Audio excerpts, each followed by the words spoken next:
Walden by Henry David Thoreau. Bake a farm, sometimes I rambled to pine groves, standing like temples, all like fleets at sea, full-rigged with wavy boughs, and rippling with light, so soft and green and shady that the Druids would have forsaken their oaks to worship in them. To the cedar wood beyond Flint's Pond, where the trees, covered with hoary blueberries, spiring higher and higher, are fit to stand before Valhalla, and the creeping juniper covers the ground with wreaths full of fruit. To swamps where the usnea lichen hangs in festoons from the white spruce trees, and toadstools, round tables of the swamp gods, cover the ground, and more beautiful fungi on the stumps like butterflies or shells, vegetable winkles. Where the swamp pink and dogwood grow, the red alderberry glows like eyes of imps, the waxwork grooves and crushes the hottest woods in its folds, and the wild hollyberries make the beholder forget his home with their beauty, and he is dazzled and tempted by nameless other wild forbidden fruits, too fair for mortal taste. Instead of calling on some scholar, I paid many a visit to particular trees, of kinds which are rare in this neighborhood, standing far away in the middle of some pasture, or in the depths of a wood or swamp, or on a hilltop, such as the black birch, of which we have some handsome specimens 2 feet in diameter. Its cousin, the yellow birch, with its loose golden vest, perfumed like the first.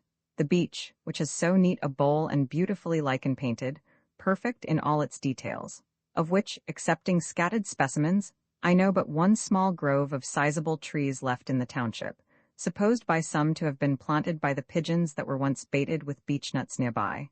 It is worth the while to see the silver grains sparkle when you split this wood. The base, the hornbeam, the Celtis occidentalis, or false elm, of which we have but one well-grown, some taller mast of a pine, a shingle tree, or a more perfect hemlock than usual, standing like a pagoda in the midst of the woods, and many others I could mention. These were the shrines I visited both summer and winter. Once it chanced that I stood in the very abutment of a rainbow's arch, which filled the lower stratum of the atmosphere, tinging the grass and leaves around, and dazzling me as if I looked through colored crystal. It was a lake of rainbow light, in which, for a short while, I lived like a dolphin. If it had lasted longer, it might have tinged my employments and life. As I walked on the railroad causeway, I used to wonder at the halo of light around my shadow, and would fain fancy myself one of the elect. One who visited me declared that the shadows of some Irishmen before him had no halo about them, that it was only natives that were so distinguished. Benvenuto Cellini tells us in his memoirs that, after a certain terrible dream or vision which he had during his confinement in the castle of St. Angelo, a resplendent light appeared over the shadow of his head at morning and evening, whether he was in Italy or France, and it was particularly conspicuous when the grass was moist with dew. This was probably the same phenomenon to which I have referred, which is especially observed in the morning, but also at other times, and even by moonlight. Though a constant one, it is not commonly noticed, and in the case of an excitable imagination like Cellini's, it would be basis enough for superstition. Beside, he tells us that he showed it to very few. But are they not indeed distinguished who are conscious that they are regarded at all? I set out one afternoon to go a-fishing to Fair Haven, through the woods, to eke out my scanty fare of vegetables. My way led through Pleasant Meadow, an adjunct of the Baker Farm, that retreat of which a poet has since sung, beginning, "Thy entry is a pleasant field, which some mossy fruit trees yield partly to a ruddy brook, by gliding musquash undertook, and mercurial trout, dotting about." I thought of living there before I went to Walden. I hooked the apples, leaped the brook, and scared the musquash and the trout. It was one of those afternoons which seem indefinitely long before one, in which many events may happen, a large portion of our natural life, though it was already half spent when I started. By the way there came up a shower, which compelled me to stand half an hour under a pine, piling boughs over my head, and wearing my handkerchief for a shed. And when at length I had made one cast over the pickerel weed, standing up to my middle in water, I found myself suddenly in the shadow of a cloud, and the thunder began to rumble with such emphasis that I could do no more than listen to it. The gods must be proud, thought I, with such forked flashes to rout a poor, unarmed fisherman. So I made haste for shelter to the nearest hut, which stood half a mile from any road, but so much the nearer to the pond, and had long been uninhabited. And here a poet builded, in the completed years, for behold a trivial cabin that to destruction steers. So the muse fables. But therein, as I found, dwelt now John Field, an Irishman, and his wife and several children, from the broad-faced boy who assisted his father at his work, and now came running by his side from the bog to escape the rain, to the wrinkled, sibyl-like, cone-headed infant that sat upon its father's knee, as in the palaces of nobles, and looked out from its home in the midst of wet and hunger, inquisitively upon the stranger, with the privilege of infancy, not knowing but it was the last of a noble line, and the hope and cynosure of the world, instead of John Field's poor starveling brat. There we sat together under that part of the roof which leaked the least, while it showered and thundered without. I had sat there many times of old before the ship was built that floated his family to America. An honest, hard-working, but shiftless man plainly was John Field. And his wife, she too was brave to cook so many successive dinners in the recesses of that lofty stove, with round greasy face and bare breast, still thinking to improve her condition one day, with the never-absent mop in one hand, and yet no effects of it visible anywhere. The chickens, which had also taken shelter here from the rain, stalked about the room like members of the family, too humanized, methought, to roast well. They stood and looked in my eye or pecked at my shoe significantly. Meanwhile, my host told me his story, how hard he worked bogging for a neighboring farmer, turning up a meadow with a spade or bog hoe at the rate of $10 an acre, and the use of the land with manure for 1 year, and his little broad-faced son worked cheerfully at his father's side the while, not knowing how poor a bargain the latter had made. I tried to help him with my experience, telling him that he was one of my nearest neighbors, and that I too, who came fishing here and looked like a loafer, was getting my living like himself.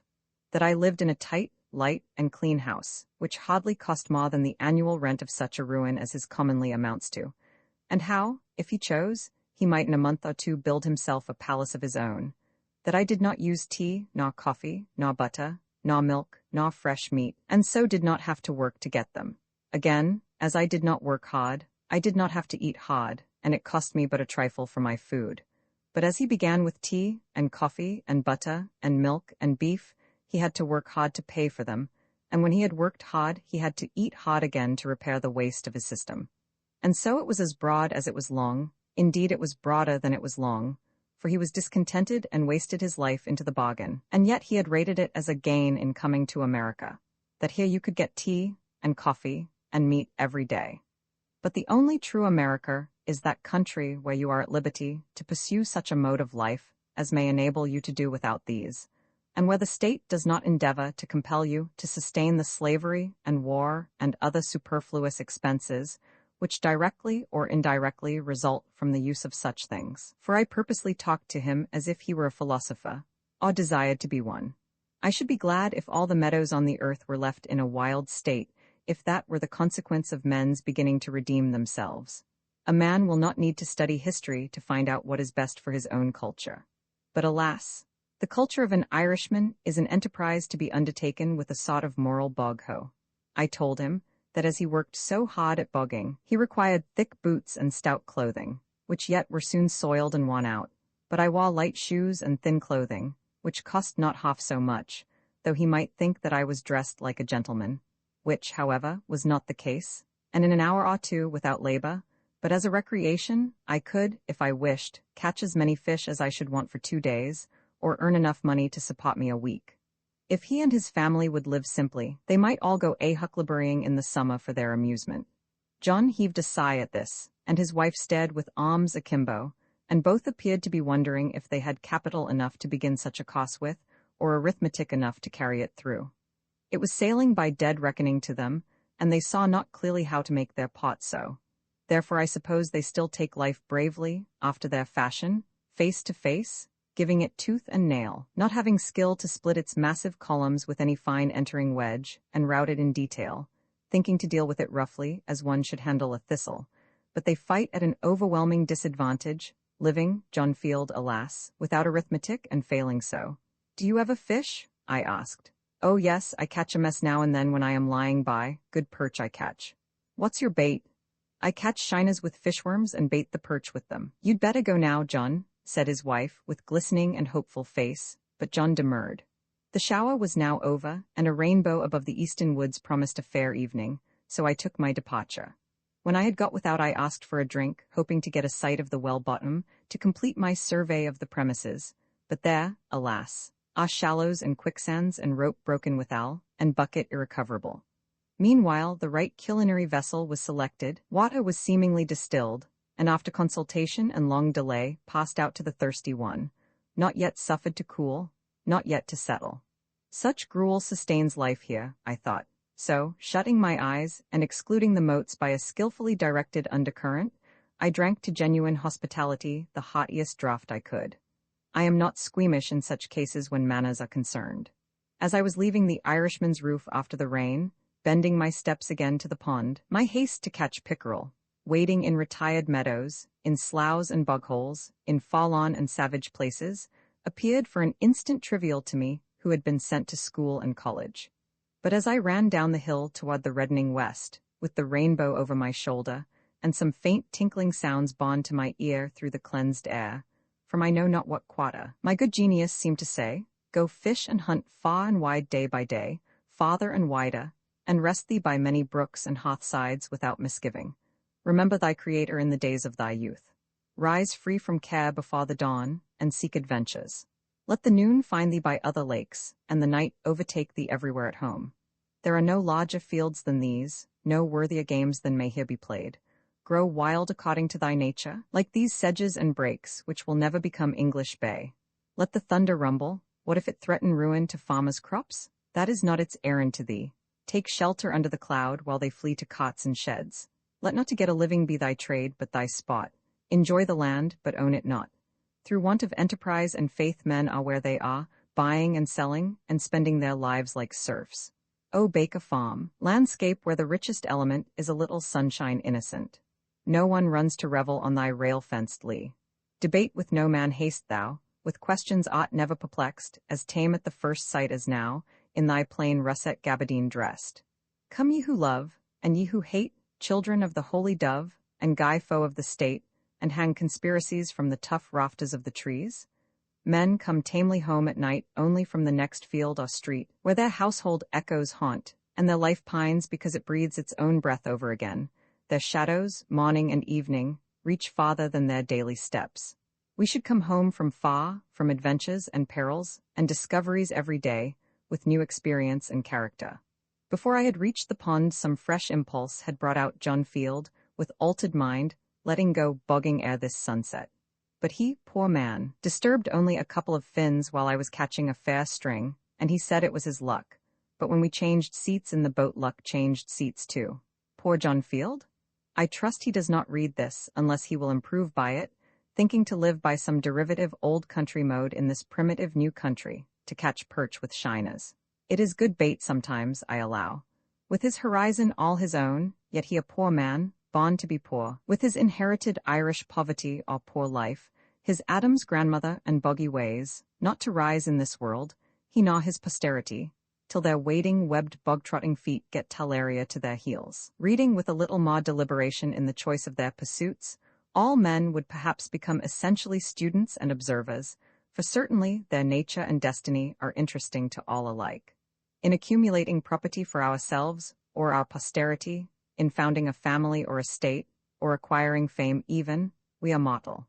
But in dealing with truth we are immortal, and need fear no change nor accident. The oldest Egyptian or Hindu philosopher raised a corner of the veil from the statue of the divinity, and still the trembling robe remains raised, and I gaze upon as fresh a glory as he did, since it was I in him that was then so bold, and it is he in me that now reviews the vision. No dust has settled on that robe, no time has elapsed since that divinity was revealed. That time which we really improve, or which is improvable, is neither past, present, nor future. My residence was more favorable, not only to thought, but to serious reading, than a university, and though I was beyond the range of the ordinary circulating library, I had more than ever come within the influence of those books which circulate round the world, whose sentences were first written on bark, and are now merely copied from time to time onto linen paper. Says the poet Mer Kammer Uden Mast, being seated, to run through the region of the spiritual world, I have had this advantage in books, to be intoxicated by a single glass of wine. I have experienced this pleasure when I have drunk the liquor of the esoteric doctrines. I kept Homer's Iliad on my table through the summer, though I looked at his page only now and then. Incessant labor with my hands, at first, for I had my house to finish and my beans to hoe at the same time, made ma study impossible. Yet I sustained myself by the prospect of such reading in future. I read one or two shallow books of travel in the intervals of my work, till that employment made me ashamed of myself, and I asked where it was then that I lived. The student may read Homer or Aeschylus in the Greek, without danger of dissipation or luxuriousness, for it implies that he in some measure emulate their heroes, and consecrate morning hours to their pages. The heroic books, even if printed in the character of our mother tongue, will always be in a language dead to degenerate times, and we must laboriously seek the meaning of each word and line, conjecturing a larger sense than common use permits out of what wisdom and valor and generosity we have. The modern cheap and fertile press, with all its translations, has done little to bring us nearer to the heroic writers of antiquity. They seem as solitary, and the letter in which they are printed as rare and curious, as ever. It is worth the expense of youthful days and costly hours, if you learn only some words of an ancient language, which are raised out of the trivialness of the street, to be perpetual suggestions and provocations. It is not in vain that the farmer remembers and repeats the few Latin words which he has heard. Men sometimes speak as if the study of the classics would at length make way for more modern and practical studies, but the adventurous student will always study classics, in whatever language they may be written, and however ancient they may be. For what are the classics but the noblest recorded thoughts of man? They are the only oracles which are not decayed, and there are such answers to the most modern inquiry in them as Delphi and Dodona never gave. We might as well omit to study nature because she is old. To read well, that is, to read true books in a true spirit, is a noble exercise, and one that will task the reader more than any exercise which the customs of the day esteem. It requires a training such as the athletes underwent, the steady intention almost of the whole life to this object. Books must be read as deliberately and reservedly as they were written. It is not enough even to be able to speak the language of that nation by which they are written, for there is a memorable interval between the spoken and the written language, the language heard and the language read. The one is commonly transitory, a sound, a tongue, a dialect merely, almost brutish, and we learn it unconsciously like the brutes of our mothers. The other is the maturity and experience of that. If that is our mother tongue, this is our father tongue, a reserved and select expression, too significant to be heard by the ear, which we must be born again in order to speak. The crowds of men who merely spoke the Greek and Latin tongues in the Middle Ages were not entitled by the accident of birth to read the works of genius written in those languages, for these were not written in that Greek or Latin which they knew, but in the select language of literature.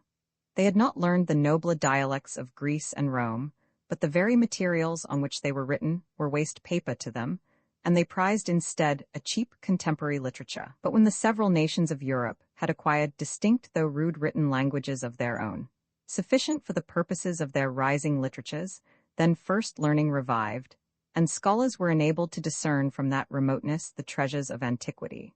What the Roman and Grecian multitude could not hear, after the lapse of ages, a few scholars read, and a few scholars only are still reading it. However much we may admire the orator's occasional bursts of eloquence, the noblest written words are commonly as far behind or above the fleeting spoken language as the firmament with its stars is behind the clouds. There are the stars, and they who can may read them. The astronomers forever comment on and observe them. They are not exhalations like our daily colloquies and vaporous breath. What is called eloquence in the forum is commonly found to be rhetoric in the study. The orator yields to the inspiration of a transient occasion and speaks to the mob before him, to those who can hear him. But the writer, whose more equable life is his occasion, and who would be distracted by the event and the crowd which inspire the orator, speaks to the intellect and health of mankind, to all in any age who can understand him. No wonder that Alexander carried the Iliad with him on his expeditions in a precious casket. A written word is the choicest of relics. It is something at once more intimate with us and more universal than any other work of art. It is the work of art nearest to life itself. It may be translated into every language and not only be read but actually breathed from all human lips, not be represented on canvas or in marble only, but be carved out of the breath of life itself. The symbol of an ancient man's thought becomes a modern man's speech. 2,000 summers have imparted to the monuments of Grecian literature, as to her marbles, only a maturer golden and autumnal tint, for they have carried their own serene and celestial atmosphere into all lands to protect them against the corrosion of time. Books are the treasured wealth of the world, and the fit inheritance of generations and nations. Books, the oldest and the best, stand naturally and rightfully on the shelves of every cottage. They have no cause of their own to plead, but while they enlighten and sustain the reader, his common sense will not refuse them. Their authors are a natural and irresistible aristocracy in every society, and, more than kings or emperors, exert an influence on mankind. When the illiterate and perhaps scornful trader has earned by enterprise and industry his coveted leisure and independence, and is admitted to the circles of wealth and fashion, he turns inevitably at last to those still higher, but yet inaccessible circles of intellect and genius, and is sensible only of the imperfection of his culture and the vanity and insufficiency of all his riches, and further proves his good sense by the pains which he takes to secure for his children that intellectual culture whose want he so keenly feels. And thus it is that he becomes the founder of a family. Those who have not learned to read the ancient classics in the language in which they were written must have a very imperfect knowledge of the history of the human race. For it is remarkable that no transcript of them has ever been made into any modern tongue, unless our civilization itself may be regarded as such a transcript. Homer has never yet been printed in English, nor Aeschylus, nor Virgil even, works as refined, as solidly done, and as beautiful almost as the morning itself. For later writers, say what we will of their genius, have rarely, if ever, equaled the elaborate beauty and finish and the lifelong and heroic literary labors of the ancients. They only talk of forgetting them who never knew them. It will be soon enough to forget them when we have the learning and the genius which will enable us to attend to and appreciate them. That age will be rich indeed when those relics which we call classics, and the still older and more than classic, but even less known scriptures of the nations, shall have still further accumulated, when the Vaticans shall be filled with Vedas and Zendavestas and Bibles, with Homers and Dantes and Shakespeares, and all the centuries to come, shall have successively deposited their trophies in the forum of the world. By such a pile, we may hope to scale heaven at last. The works of the great poets have never yet been read by mankind, for only great poets can read them. They have only been read as the multitude read the stars, at most astrologically, not astronomically. Most men have learned to read to serve a paltry convenience, as they have learned to cipher in order to keep accounts and not be cheated in trade, but of reading as a noble intellectual exercise they know little or nothing. Yet this only is reading, in a high sense, not that which lulls us as a luxury, and suffers the nobler faculties to sleep the while, but what we have to stand on tiptoe, to read and devote our most alert and wakeful hours to. I think that having learned our letters we should read the best that is in literature, and not be forever repeating our abs, and words of one syllable, in the 4th or 5th classes, sitting on the lowest and foremost form all our lives. Most men are satisfied if they read or hear read, and perchance have been convicted by the wisdom of one good book, the Bible, and for the rest of their lives vegetate and dissipate their faculties in what is called easy reading. There is a work in several volumes in our circulating library, entitled Little Reading, which I thought referred to a town of that name, which I had not been to. There are those who, like cormorants and ostriches, can digest all sorts of this, even after the fullest dinner of meats and vegetables, for they suffer nothing to be wasted. If others are the machines to provide this provender, they are the machines to read it. They read the 9,000th tale about Zebulun and Sophronia, and how they loved as none had ever loved before, and neither did the course of their true love run smooth, at any rate, how it did run and stumble, and get up again and go on. How some poor unfortunate got up onto a steeple, who had better never have gone up as far as the belfry. And then, having needlessly got him up there, the happy novelist rings the bell for all the world to come together and hear, oh dear, how he did get down again.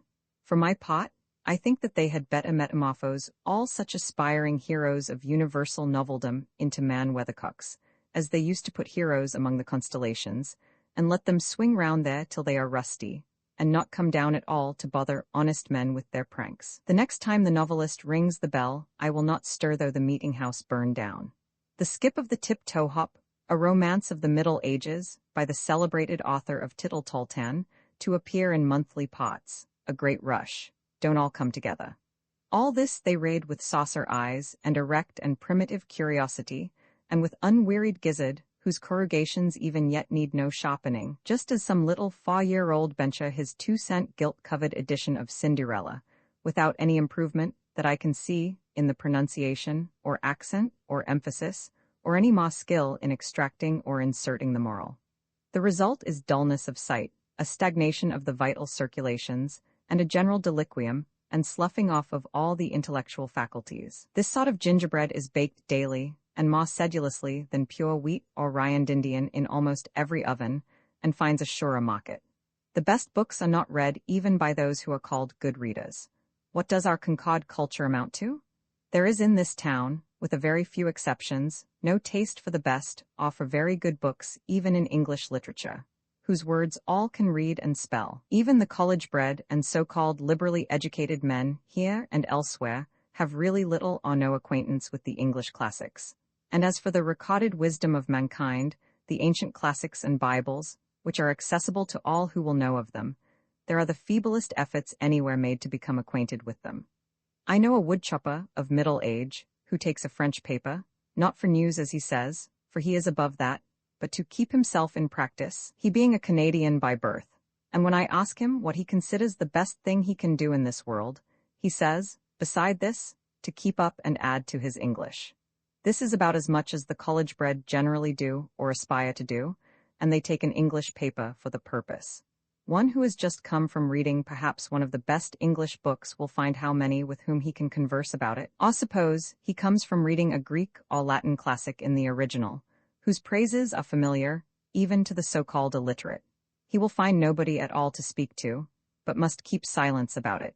Indeed, there is hardly the professor in our colleges, who, if he has mastered the difficulties of the language, has proportionally mastered the difficulties of the wit and poetry of a Greek poet, and has any sympathy to impart to the alert and heroic reader. And as for the sacred scriptures, all Bibles of mankind, who in this town can tell me even their titles?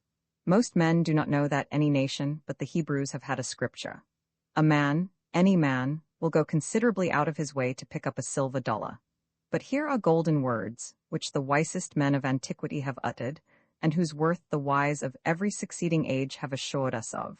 And yet we learn to read only as far as easy reading, the primers and class books, and when we leave school, the little reading and story books, which are for boys and beginners. And our reading, our conversation and thinking, are all on a very low level, worthy only of pygmies and mannikins. I aspire to be acquainted with wiser men than this our Concord soil has produced, whose names are hardly known here.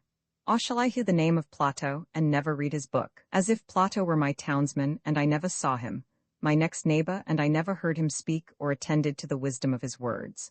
But how actually is it?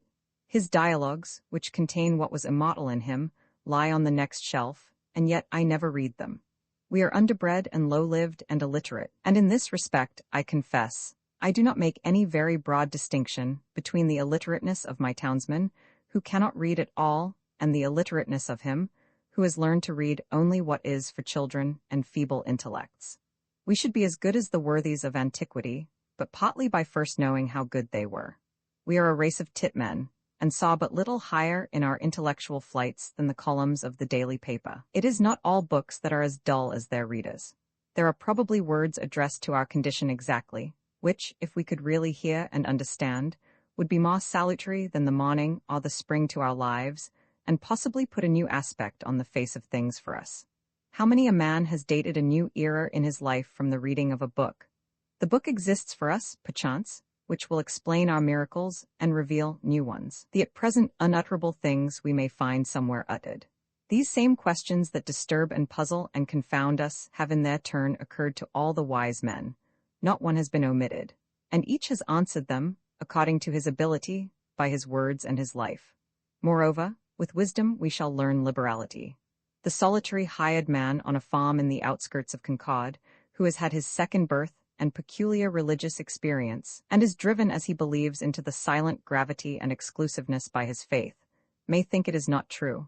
But Zoroaster, thousands of years ago, traveled the same road and had the same experience. But he, being wise, knew it to be universal, and treated his neighbors accordingly, and is even said to have invented and established worship among men. Let him humbly commune with Zoroaster then, and through the liberalizing influence of all the worthies, with Jesus Christ himself, and let our church go by the bod. We boast that we belong to the 19th century and are making the most rapid strides of any nation, but consider how little this village does for its own culture. I do not wish to flatter my townsmen, nor to be flattered by them, for that will not advance either of us. We need to be provoked, goaded like oxen, as we are, into a trot. We have a comparatively decent system of common schools for infants only, but excepting the half-starved lyceum in the winter, and latterly the puny beginning of a library suggested by the state, no school for ourselves. We spend more on almost any article of bodily aliment or ailment than on our mental aliment. It is time that we had uncommon schools, that we did not leave off our education when we begin to be men and women. It is time that villages were universities, and their elder inhabitants the fellows of universities, with leisure, if they are, indeed, so well off, to pursue liberal studies the rest of their lives. Shall the world be confined to one Paris or one Oxford forever? Cannot students be boarded here and get a liberal education under the skies of Concord? Can we not hire some Abelard to lecture to us? Alas! What with foddering the cattle and tending the star, we are kept from school too long, and our education is sadly neglected. In this country, the village should in some respects take the place of the nobleman of Europe. It should be the patron of the fine arts. It is rich enough. It wants only the magnanimity and refinement. It can spend money enough on such things as farmers and traders value, but it is thought utopian to propose spending money for things which more intelligent men know to be of far more worth. This town has spent $17,000 on a townhouse. Thank fortune or politics, but probably it will not spend so much on living wit, the true meat to put into that shell, in 100 years. The $125 annually subscribed for a lyceum in the winter is better spent than any other equal sum raised in the town. If we live in the 19th century, why should we not enjoy the advantages which the 19th century offers? Why should our life be in any respect provincial?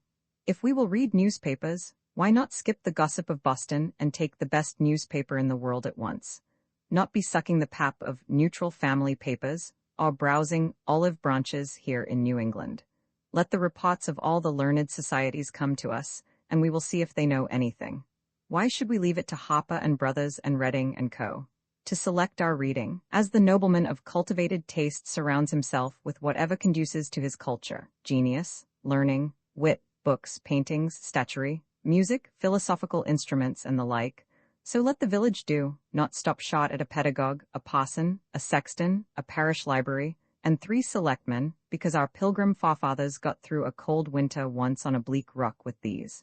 To act collectively is according to the spirit of our institutions, and I am confident that, as our circumstances are more flourishing, our means are greater than the nobleman's.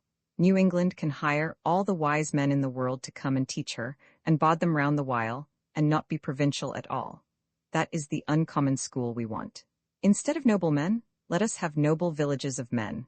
If it is necessary, omit one bridge over the river, go round a little there, and throw one arch at least over the darker gulf of ignorance which surrounds us. Solitude this is a delicious evening, when the whole body is one sense, and imbibes delight through every paw.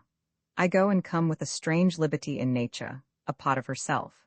As I walk along the stony shore of the pond in my shirt sleeves, though it is cool as well as cloudy and windy, and I see nothing special to attract me, all the elements are unusually congenial to me.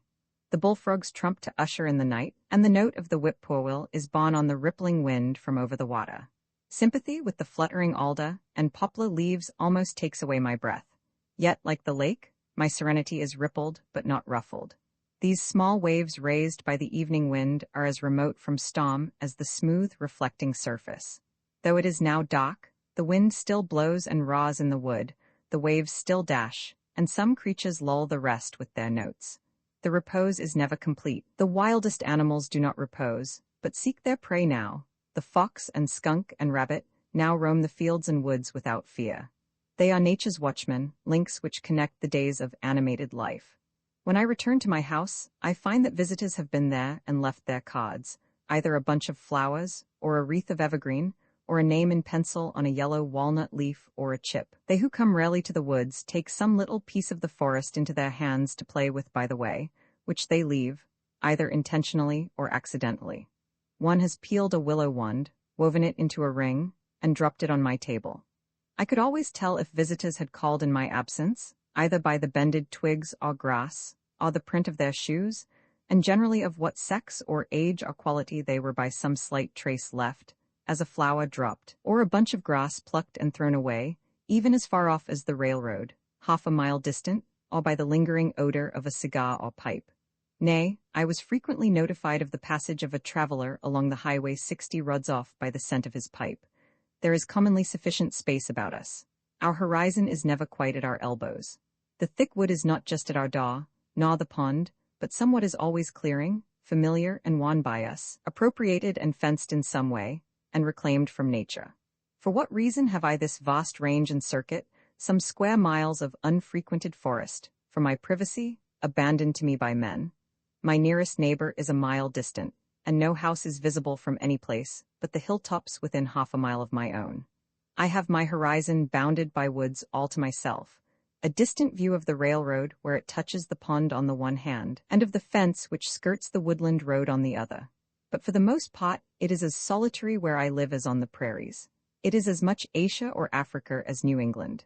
I have, as it were, my own sun and moon and stars, and a little world all to myself.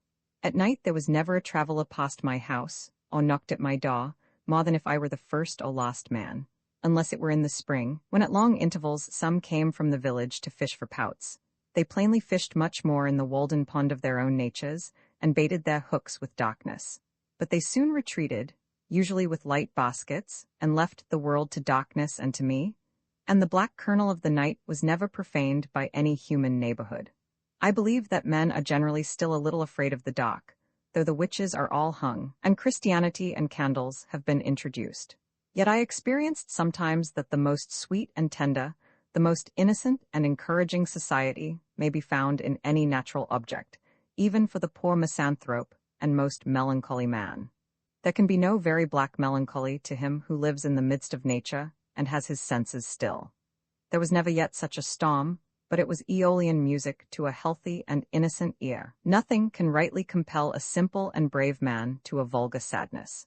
While I enjoy the friendship of the seasons, I trust that nothing can make life a burden to me. The gentle rain which waters my beans and keeps me in the house today is not drear and melancholy, but good for me too. Though it prevents my hoeing them, it is of far more worth than my hoeing. If it should continue so long as to cause the seeds to rot in the ground and destroy the potatoes in the low lands, it would still be good for the grass on the uplands, and, being good for the grass, it would be good for me. Sometimes, when I compare myself with other men, it seems as if I were more favored by the gods than they, beyond any deserts that I am conscious of, as if I had a warrant and surety at their hands which my fellows have not, and were especially guided and guarded. I do not flatter myself, but if it be possible they flatter me. I have never felt lonesome, or in the least oppressed by a sense of solitude, but once, and that was a few weeks after I came to the woods, when, for an hour, I doubted if the near neighborhood of man was not essential to a serene and healthy life. To be alone was something unpleasant, but I was at the same time conscious of a slight insanity in my mood, and seemed to foresee my recovery. In the midst of a gentle rain, while these thoughts prevailed, I was suddenly sensible of such sweet and beneficent society in nature, in the very pattering of the drops, and in every sound and sight around my house, an infinite and unaccountable friendliness, all at once, like an atmosphere sustaining me, as made the fancied advantages of human neighborhood insignificant, and I have never thought of them since. Every little pine needle expanded and swelled with sympathy, and befriended me. I was so distinctly made aware of the presence of something kindred to me, even in scenes which we are accustomed to call wild and dreary, and also that the nearest of blood to me and humanest was not a person nor a villager, that I thought no place could ever be strange to me again. Mourning untimely consumes the sad. Few are there days in the land of the living, beautiful daughter of Tosca. Some of my pleasantest hours were during the long rainstorms in the spring or fall, which confined me to the house for the afternoon as well as the forenoon, soothed by their ceaseless raw and pelting, when an early twilight ushered in a long evening in which many thoughts had time to take root and unfold themselves. In those driving northeast rains which tried the village houses so, when the maids stood ready with mop and pail in front entries to keep the deluge out, I sat behind my door in my little house, which was all entry, and thoroughly enjoyed its protection. In one heavy thundershower, the lightning struck a large pitch pine across the pond, making a very conspicuous and perfectly regular spiral groove from top to bottom, an inch or more deep, and 5 inches wide, as you would groove a walking stick.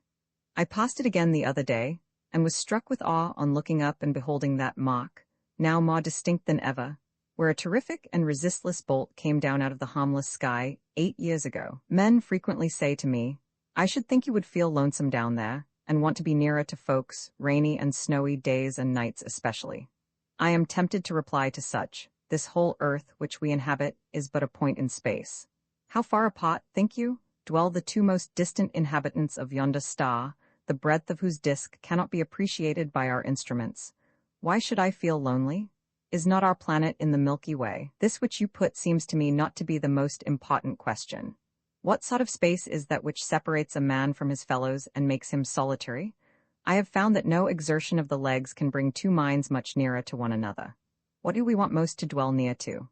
Not to many men surely, the depot, the post office, the barroom, the meeting house, the schoolhouse, the grocery, Beacon Hill, are the 5 points where men most congregate, but to the perennial source of our life, whence in all our experience we have found that to issue, as the willow stands near the water, and sends out its roots in that direction.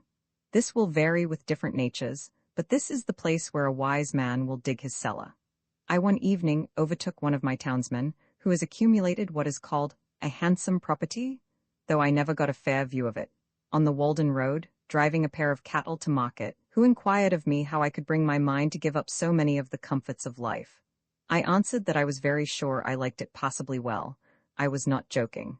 And so I went home to my bed, and left him to pick his way through the darkness and the mud to Brighton, or Brighttown, which place he would reach sometime in the morning. Any prospect of awakening or coming to life to a dead man makes indifferent all times and places. The place where that may occur is always the same, and indescribably pleasant to all our senses. For the most part we allow only outlying and transient circumstances to make our occasions. They are, in fact, the cause of our distraction. Nearest to all things is that power which fashions their being. Next to us, the grandest laws are continually being executed. Next to us is not the workman whom we have hired, with whom we love so well to talk, but the workman whose work we are. How vast and profound is the influence of the subtle powers of heaven and of earth! We seek to perceive them, and we do not see them. We seek to hear them, and we do not hear them. Identified with the substance of things, they cannot be separated from them. They cause that in all the universe men purify and sanctify their hearts, and clothe themselves in their holiday garments to offer sacrifices and oblations to their ancestors. It is an ocean of subtle intelligences. They are everywhere above us, on our left, on our right. They environ us on all sides. We are the subjects of an experiment which is not a little interesting to me. Can we not do without the society of our gossips a little while under these circumstances, have our own thoughts to cheer us? Confucius says truly, "Virtue does not remain as an abandoned orphan, it must of necessity have neighbors." With thinking we may be beside ourselves in a sane sense. By a conscious effort of the mind, we can stand aloof from actions and their consequences, and all things, good and bad, go by us like a torrent. We are not wholly involved in nature. I may be either the driftwood in the stream, or Indra in the sky looking down on it. I may be affected by a theatrical exhibition. On the other hand, I may not be affected by an actual event which appears to concern me much more. I only know myself as a human entity, the scene, so to speak, of thoughts and affections, and am sensible of a certain doubleness by which I can stand as remote from myself as from another. However intense my experience, I am conscious of the presence and criticism of a part of me, which, as it were, is not a part of me, but spectator, sharing no experience but taking note of it, and that is no more I than it is you. When the play, it may be the tragedy, of life is over, the spectator goes his way. It was a kind of fiction, a work of the imagination only, so far as he was concerned. This doubleness may easily make us poor neighbors and friends sometimes. I find it wholesome to be alone the greater part of the time. To be in company, even with the best, is soon wearisome and dissipating. I love to be alone. I never found the companion that was so companionable as solitude. We are for the most part more lonely when we go abroad among men than when we stay in our chambers. A man thinking or working is always alone, let him be where he will. Solitude is not measured by the miles of space that intervene between a man and his fellows. The really diligent student in one of the crowded hives of Cambridge College is as solitary as a dervish in the desert. The farmer can work alone in the field or the woods all day, hoeing or chopping, and not feel lonesome, because he is employed. But when he comes home at night, he cannot sit down in a room alone, at the mercy of his thoughts, but must be where he can see the folks, and recreate, and, as he thinks, remunerate himself for his day's solitude. And hence he wonders how the student can sit alone in the house all night and most of the day without ennui and the blues. But he does not realize that the student, though in the house, is still at work in his field, and chopping in his woods as the farmer in his, and in turn seeks the same recreation and society that the latter does, though it may be a more condensed form of it. Society is commonly too cheap. We meet at very short intervals, not having had time to acquire any new value for each other. We meet at meals 3 times a day, and give each other a new taste of that old musty cheese that we are. We have had to agree on a certain set of rules, called etiquette and politeness, to make this frequent meeting tolerable, and that we need not come to open war. We meet at the post office, and at the sociable, and about the fireside every night. We live thick and are in each other's way, and stumble over one another, and I think that we thus lose some respect for one another. Certainly less frequency would suffice for all important and haughty communications. Consider the girls in a factory, never alone, hardly in their dreams. It would be better if there were but one inhabitant to a square mile, as where I live. The value of a man is not in his skin, that we should touch him. I have heard of a man lost in the woods and dying of famine and exhaustion at the foot of a tree, whose loneliness was relieved by the grotesque visions with which, owing to bodily weakness, his diseased imagination surrounded him, and which he believed to be real. So also, owing to bodily and mental health and strength, we may be continually cheered by a like but more normal and natural society, and come to know that we are never alone. I have a great deal of company in my house, especially in the morning, when nobody calls. Let me suggest a few comparisons, that someone may convey an idea of my situation. I am no more lonely than the loon in the pond that laughs so loud, or than Walden pond itself. What company has that lonely lake, I pray? And yet it has not the blue devils, but the blue angels in it, in the azure tint of its waters. The sun is alone, except in thick weather, when there sometimes appear to be 2, but one is a mock sun. God is alone, but the devil, he is far from being alone, he sees a great deal of company, he is legion. I am no more lonely than a single mullein or dandelion in a pasture, or a bean leaf, or sorrel, or a horsefly, or a bumblebee. I am no more lonely than the mill brook, or a weathercock, or the north star, or the south wind, or an April shower, or a January thaw, or the first spider in a new house.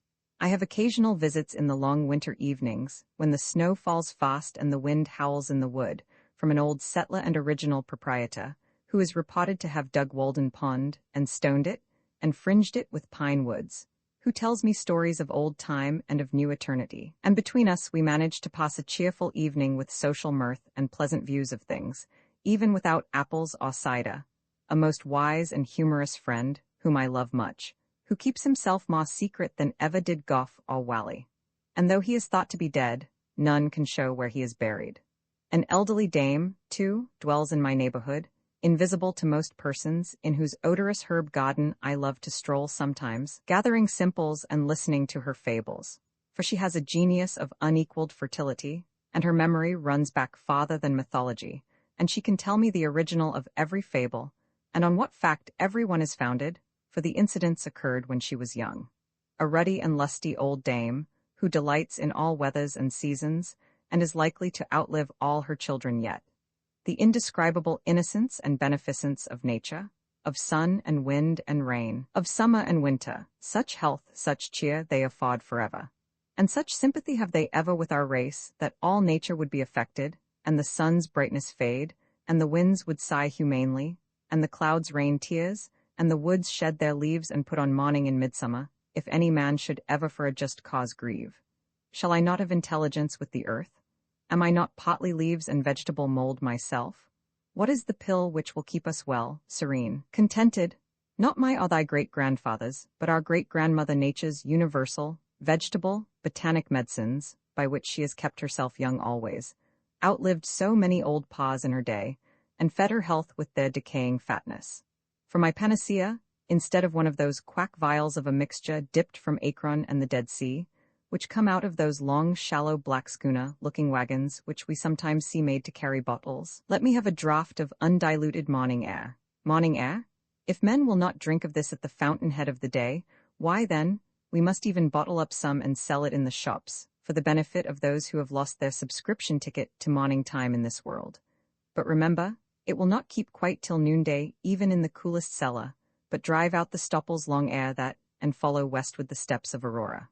I am no worshipper of Hygeia, who was the daughter of that old herb doctor Aesculapius, and who is represented on monuments holding a serpent in one hand, and in the other a cup out of which the serpent sometimes drinks, but rather of Hebe, cupbearer to Jupiter, who was the daughter of Juno and wild lettuce, and who had the power of restoring gods and men to the vigor of youth. She was probably the only thoroughly sound-conditioned, healthy, and robust young lady that ever walked the globe, and wherever she came it was spring. Sounds, but while we are confined to books, though the most select and classic, and read only particular written languages, which are themselves but dialects and provincial, we are in danger of forgetting the language which all things and events speak without metaphor, which alone is copious and standard. Much is published, but little printed. The rays which stream through the shutter will be no longer remembered when the shutter is wholly removed. No method nor discipline can supersede the necessity of being forever on the alert. What is a course of history or philosophy or poetry, no matter how well selected, or the best society, or the most admirable routine of life, compared with the discipline of looking always at what is to be seen? Will you be a reader, a student merely, or a seer? Read your fate, see what is before you, and walk on into futurity. I did not read books the first summer, I hoed beans. Nay, I often did better than this. There were times when I could not afford to sacrifice the bloom of the present moment to any work, whether of the head or hands. I love a broad margin to my life. Sometimes, in a summer morning, having taken my accustomed bath, I sat in my sunny doorway from sunrise till noon, wrapped in a reverie, amidst the pines and hickories and sumacs, in undisturbed solitude and stillness, while the birds sing around or flitted noiseless through the house, until by the sun falling in at my west window, or the noise of some traveler's wagon on the distant highway, I was reminded of the lapse of time. I grew in those seasons like corn in the night, and they were far better than any work of the hands would have been. They were not time subtracted from my life, but so much over and above my usual allowance. I realized what the Orientals mean by contemplation and the forsaking of works. For the most part, I minded not how the hours went. The day advanced as if to light some work of mine. It was morning, and lo, now it is evening, and nothing memorable is accomplished. Instead of singing like the birds, I silently smiled at my incessant good fortune. As the sparrow had its trill, sitting on the hickory before my door, so had I my chuckle or suppressed wobble which he might hear out of my nest. My days were not days of the week, bearing the stamp of any heathen deity, nor were they minced into hours and fretted by the ticking of a clock, for I lived like the Puri Indians, of whom it is said that, for yesterday, today, and tomorrow they have only one word, and they express the variety of meaning by pointing backward for yesterday, forward for tomorrow, and overhead for the passing day. This was sheer idleness to my fellow townsmen, no doubt, but if the birds and flowers had tried me by their standard, I should not have been found wanting. A man must find his occasions in himself, it is true. The natural day is very calm, and will hardly reprove his indolence. I had this advantage, at least, in my mode of life, over those who were obliged to look abroad for amusement, to society and the theatre, that my life itself was become my amusement, and never ceased to be novel. It was a drama of many scenes and without an end. If we were always, indeed, getting our living, and regulating our lives according to the last and best mode we had learned, we should never be troubled with ennui. Follow your genius closely enough, and it will not fail to show you a fresh prospect every hour. Housework was a pleasant pastime. When my floor was dirty, I rose early, and setting all my furniture out of doors on the grass, bed and bedstead making but one budget, dashed water on the floor, and sprinkled white sand from the pond on it, and then with a broom scrubbed it clean and white. And by the time the villagers had broken their fast, the morning sun had dried my house sufficiently to allow me to move in again, and my meditations were almost uninterrupted.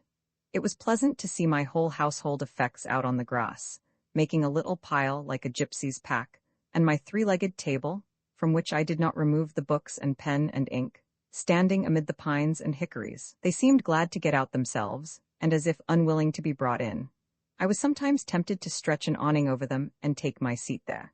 It was worth the while to see the sun shine on these things, and hear the free wind blow on them. So much more interesting most familiar objects look out of doors than in the house. A bird sits on the next bough, life everlasting grows under the table, and blackberry vines run round its legs, pine cones, chestnut burrs, and strawberry leaves are strewn about. It looked as if this was the way these forms came to be transferred to our furniture, to tables, chairs, and bedsteads, because they once stood in their midst. My house was on the side of a hill, immediately on the edge of the larger wood, in the midst of a young forest of pitch pines and hickories, and half a dozen rods from the pond, to which a narrow footpath led down the hill. In my front yard grew the strawberry, blackberry, and life everlasting, johnswort and goldenrod, shrub oaks and sand cherry, blueberry and groundnut. Near the end of May, the sand cherry, Cerasus pumila, adorned the sides of the path with its delicate flowers arranged in umbels cylindrically about its short stems, which last, in the fall, weighed down with good-sized and handsome cherries, fell over in wreaths like rays on every side. I tasted them out of compliment to nature, though they were scarcely palatable. The sumac, Rose glabra, grew luxuriantly about the house, pushing up through the embankment which I had made, and growing 5 or 6 feet the first season. Its broad, pinnate tropical leaf was pleasant though strange to look on. The large buds, suddenly pushing out late in the spring from dry sticks which had seemed to be dead, developed themselves as by magic into graceful green and tender boughs, an inch in diameter. And sometimes, as I sat at my window, so heedlessly did they grow and tax their weak joints, I heard a fresh and tender bough suddenly fall like a fan to the ground, when there was not a breath of air stirring, broken off by its own weight. In August, the large masses of berries, which, when in flower, had attracted many wild bees, gradually assumed their bright velvety crimson hue, and by their weight again bent down and broke the tender limbs. As I sit at my window this summer afternoon, hawks are circling about my clearing. The tantivy of wild pigeons, flying by 2 and 3s athwart my view, or perching restless on the white pine boughs behind my house, gives a voice to the air. A fish hawk dimples the glassy surface of the pond and brings up a fish.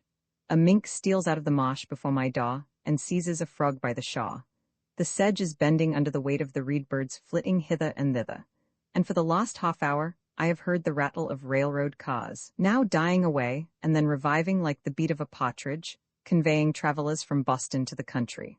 For I did not live so out of the world as that boy who, as I hear, was put out to a farmer in the east part of the town, but ere long ran away and came home again, quite down at the heel and homesick. He had never seen such a dull and out-of-the-way place. The folks were all gone off.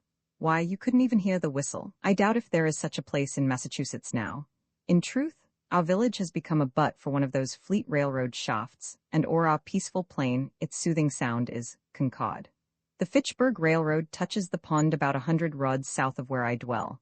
I usually go to the village along its causeway, and am, as it were, related to society by this link.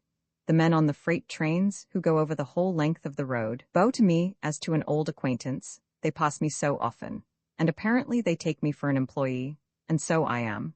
I too would fain be a track repairer somewhere in the orbit of the earth.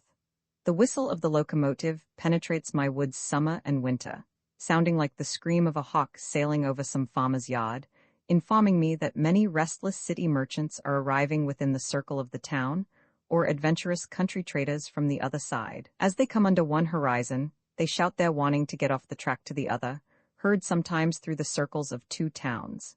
Here come your groceries, country, your rations, countrymen. Nor is there any man so independent on his farm that he can say them nay. And here's your pay for them, screams the countryman's whistle.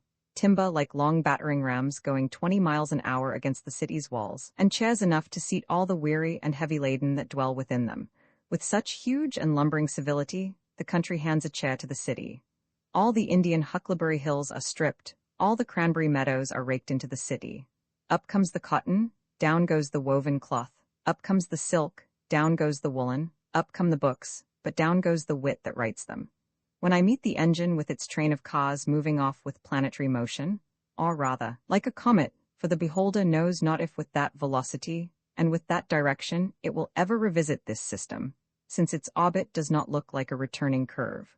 With its steam cloud like a banner streaming behind in golden and silver wreaths, like many a downy cloud which I have seen, high in the heavens, unfolding its masses to the light.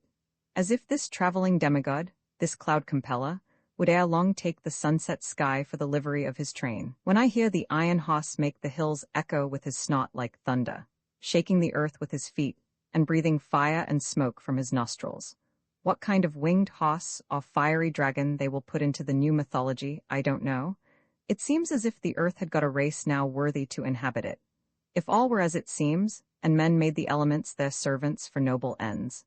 If the cloud that hangs over the engine were the perspiration of heroic deeds, or as beneficent as that which floats over the farmer's fields, then the elements and nature herself would cheerfully accompany men on their errands and be their escort.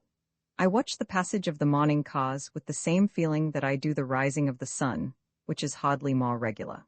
The train of clouds stretching far behind and rising higher and higher, going to heaven while the cars are going to Boston, conceals the sun for a minute and casts my distant field into the shade, a celestial train beside which the petty train of cars which hugs the earth is but the bob of the spear. The stabler of the iron horse was up early this winter morning by the light of the stars amid the mountains, to fodder and harness his steed. Fire, too, was awakened thus early to put the vital heat in him and get him off. If the enterprise were as innocent as it is early, if the snow lies deep, they strap on his snowshoes, and, with the giant plow a furrow from the mountains to the seaboard, in which the cars, like a following drill barrow, sprinkle all the restless men and floating merchandise in the country for seed. All day the fire steed flies over the country, stopping only that his master may rest, and I am awakened by his tramp and defiant snot at midnight, when in some remote glen in the woods he fronts the elements encased in ice and snow, and he will reach his stall only with the morning star, to start once more on his travels without rest or slumber. Or perchance, at evening, I hear him in his stable blowing off the superfluous energy of the day, that he may calm his nerves and cool his liver and brain for a few hours of iron slumber. If the enterprise were as heroic and commanding as it is protracted and unwearied, far through unfrequented woods on the confines of towns, where once only the hunter penetrated by day, in the darkest night these bright saloons without the knowledge of their inhabitants, this moment stopping at some brilliant station house in town or city, where a social crowd is gathered, the next in the dismal swamp, scaring the owl and fox. The startings and arrivals of the cars are now the epochs in the village day. They go and come with such regularity and precision, and their whistle can be heard so far, that the farmers set their clocks by them, and thus one well-conducted institution regulates a whole country. Have not men improved somewhat in punctuality since the railroad was invented? Do they not talk and think faster in the depot than they did in the stage office? There is something electrifying in the atmosphere of the farmer place. I have been astonished at the miracles it has wrought, that some of my neighbors, who, I should have prophesied, once for all, would never get to Boston by so prompt a conveyance, are on hand when the bell rings. To do things railroad fashion is now the byword, and it is worth the while to be warned so often and so sincerely by any power to get off its track. There is no stopping to read the riot act, no firing over the heads of the mob in this case. We have constructed a fate, an atropos, that never turns aside. Let that be the name of your engine. Men are advertised that at a certain hour and minute these bolts will be shot toward particular points of the compass, yet it interferes with no man's business, and the children go to school on the other track. We live the steadier for it. We are all educated thus to be sons of Tell. The air is full of invisible bolts. Every path but your own is the path of fate. Keep on your own track then. What recommends commerce to me is its enterprise and bravery. It does not clasp its hands and pray to Jupiter. I see these men every day go about their business with more or less courage and content, doing more even than they suspect, and perchance better employed than they could have consciously devised. I am less affected by their heroism, who stood up for half an hour in the front line at Buena Vista, than by the steady and cheerful valor of the men who inhabit the snowplow for their winter quarters, who have not merely the 3 o'clock in the morning courage, which Bonaparte thought was the rarest, but whose courage does not go to rest so early, who go to sleep only when the storm sleeps or the sinews of their iron steed are frozen. On this morning of the great snow, perchance, which is still raging and chilling men's blood, I bear the muffled tone of their engine bell from out the fog bank of their chilled breath, which announces that the cars are coming, without long delay, notwithstanding the veto of a New England northeast snowstorm, and I behold the ploughmen covered with snow and rime, their heads peering, above the mold bod which is turning down other than daisies and the nests of field mice, like boulders of the Sierra Nevada, that occupy an outside place in the universe. Commerce is unexpectedly confident and serene, alert, adventurous, and unwearied. It is very natural in its methods withal, far more so than many fantastic enterprises and sentimental experiments, and hence its singular success. I am refreshed and expanded when the freight train rattles past me, and I smell the stars which go dispensing their odors all the way from Long Wharf to Lake Champlain, reminding me of foreign parts, of coral reefs and Indian oceans and tropical climes, and the extent of the globe. I feel more like a citizen of the world at the sight of the palm leaf, which will cover so many flaxen New England heads the next summer, the manila hemp and coconut husks, the old junk, gunny bags, scrap iron, and rusty nails. This carload of torn sails is more legible and interesting now than if they should be wrought into paper and printed books. Who can write so graphically the history of the storms they have weathered as these rents have done? They are proof sheets which need no correction. Here goes lumber from the Maine woods, which did not go out to sea in the last freshet, risen $4 on the 1,000 because of what did go out or was split up. Pine, spruce, cedar, first, second, third, and fourth qualities, so lately all of one quality, to wave over the bear and moose and caribou. Next rolls Thomaston lime, a prime lot which will get far among the hills before it gets slacked.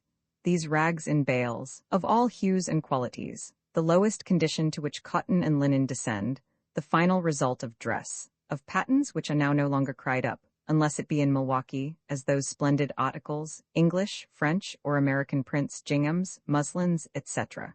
Gathered from all quarters both of fashion and poverty, going to become paper of one color or a few shades only, on which, forsooth, will be written tales of real life, high and low, and founded on fact. This closed car smells of salt fish, the strong New England and commercial scent, reminding me of the Grand Banks and the fisheries. Who has not seen a salt fish, thoroughly cured for this world, so that nothing can spoil it, and putting the perseverance of the saints to the blush, with which you may sweep or pave the streets and split your kindlings, and the teamster shell to himself and his lading against sun, wind, and rain behind it, and the trader, as a Concord trader once did, hang it up by his door for a sign when he commences business, until at last his oldest customer cannot tell surely whether it be animal, vegetable, or mineral, and yet it shall be as pure as a snowflake, and if it be put into a pot and boiled, will come out an excellent dun fish for Saturday's dinner. Next, Spanish hides, with the tails still preserving their twist and the angle of elevation they had when the oxen that wore them were careering over the pampas of the Spanish Main, a type of all obstinacy, and evincing how almost hopeless and incurable are all constitutional vices. I confess that, practically speaking, when I have learned a man's real disposition, I have no hopes of changing it for the better or worse in this state of existence. As the Orientals say, a cur's tail may be warmed, and pressed, and bound round with ligatures, and after a 12 years' labor bestowed upon it, still it will retain its natural form. The only effectual cure for such inveteracies as these tails exhibit is to make glue of them, which I believe is what is usually done with them, and then they will stay put and stick. Here is a hogshead of molasses or of brandy directed to John Smith, Cuttingsville, Vermont, some trader among the Green Mountains, who imparts for the farmers near his clearing, and now perchance stands over his bulkhead and thinks of the lost arrivals on the coast, how they may affect the price for him, telling his customers this moment, as he has told them 20 times before this morning, that he expects some by the next train of prime quality. It is advertised in the Cuttingsville Times. While these things go up, other things come down. Warned by the whizzing sound, I look up from my book and see some tall pine, hewn on far northern hills, which has winged its way over the Green Mountains and the Connecticut, shot like an arrow through the township within 10 minutes, and scarce another eye beholds it, going to be the mast of some great emerald. And hark! Here comes the cattle train bearing the cattle of 1,000 hills, sheepcots, stables, and cowyards in the air, drovers with their sticks, and shepherd boys in the midst of their flocks, all but the mountain pastures, whirled along like leaves blown from the mountains by the September gales. The air is filled with the bleating of calves and sheep, and the hustling of oxen, as if a pastoral valley were going by. When the old bellwether at the head rattles his bell, the mountains do indeed skip like rams and the little hills like lambs. A carload of drovers, too, in the midst, on a level with their droves now, their vocation gone, but still clinging to their useless sticks as their badge of office. But their dogs, where are they? It is a stampede to them, they are quite thrown out, they have lost the scent. Methinks I hear them barking behind the Peterborough hills, or panting up the western slope of the Green Mountains. They will not be in at the death. Their vocation, too, is gone. Their fidelity and sagacity are below par now. They will slink back to their kennels in disgrace, or perchance run wild and strike a league with the wolf and the fox. So is your pastoral life whirled past and away. But the bell rings, and I must get off the track and let the cars go by. What's the railroad to me? I never go to see where it ends. It fills a few hollows and makes banks for the swallows. It sets the sand a-blowing and the blackberries a-growing, but I cross it like a cart path in the woods. I will not have my eyes put out and my ears spoiled by its smoke and steam and hissing. Now that the cars are gone by and all the restless world with them, and the fishes in the pond no longer feel their rumbling, I am more alone than ever. For the rest of the long afternoon, perhaps my meditations are interrupted only by the faint rattle of a carriage or team along the distant highway. Sometimes, on Sundays, I heard the bells, the Lincoln, Acton, Bedford, or Concord bell, when the wind was favorable, a faint, sweet, and, as it were, natural melody, worth imparting into the wilderness. At a sufficient distance over the woods, this sound acquires a certain vibratory hum, as if the pine needles in the horizon were the strings of a harp which it swept. All sound heard at the greatest possible distance produces one and the same effect, a vibration of the universal lyre, just as the intervening atmosphere makes a distant ridge of earth interesting to our eyes by the azure tint it imparts to it. There came to me in this case a melody which the air had strained, and which had conversed with every leaf and needle of the wood, that portion of the sound which the elements had taken up and modulated and echoed from vale to vale. The echo is, to some extent, an original sound, and therein is the magic and charm of it. It is not merely a repetition of what was worth repeating in the bell, but partly the voice of the wood, the same trivial words and notes sung by a wood-nymph. At evening, the distant lowing of some cow in the horizon beyond the woods sounded sweet and melodious, and at first I would mistake it for the voices of certain minstrels by whom I was sometimes serenaded, who might be straying over hill and dale, but soon I was not unpleasantly disappointed when it was prolonged into the cheap and natural music of the cow. I do not mean to be satirical, but to express my appreciation of those youths singing, when I state that I perceived clearly that it was akin to the music of the cow, and they were at length one articulation of nature. Regularly, at 7:30, in one part of the summer, after the evening train had gone by, the whip-poor-wills chanted their vespers for half an hour, sitting on a stump by my door, or upon the ridgepole of the house. They would begin to sing almost with as much precision as a clock, within 5 minutes of a particular time, referred to the setting of the sun, every evening. I had a rare opportunity to become acquainted with their habits.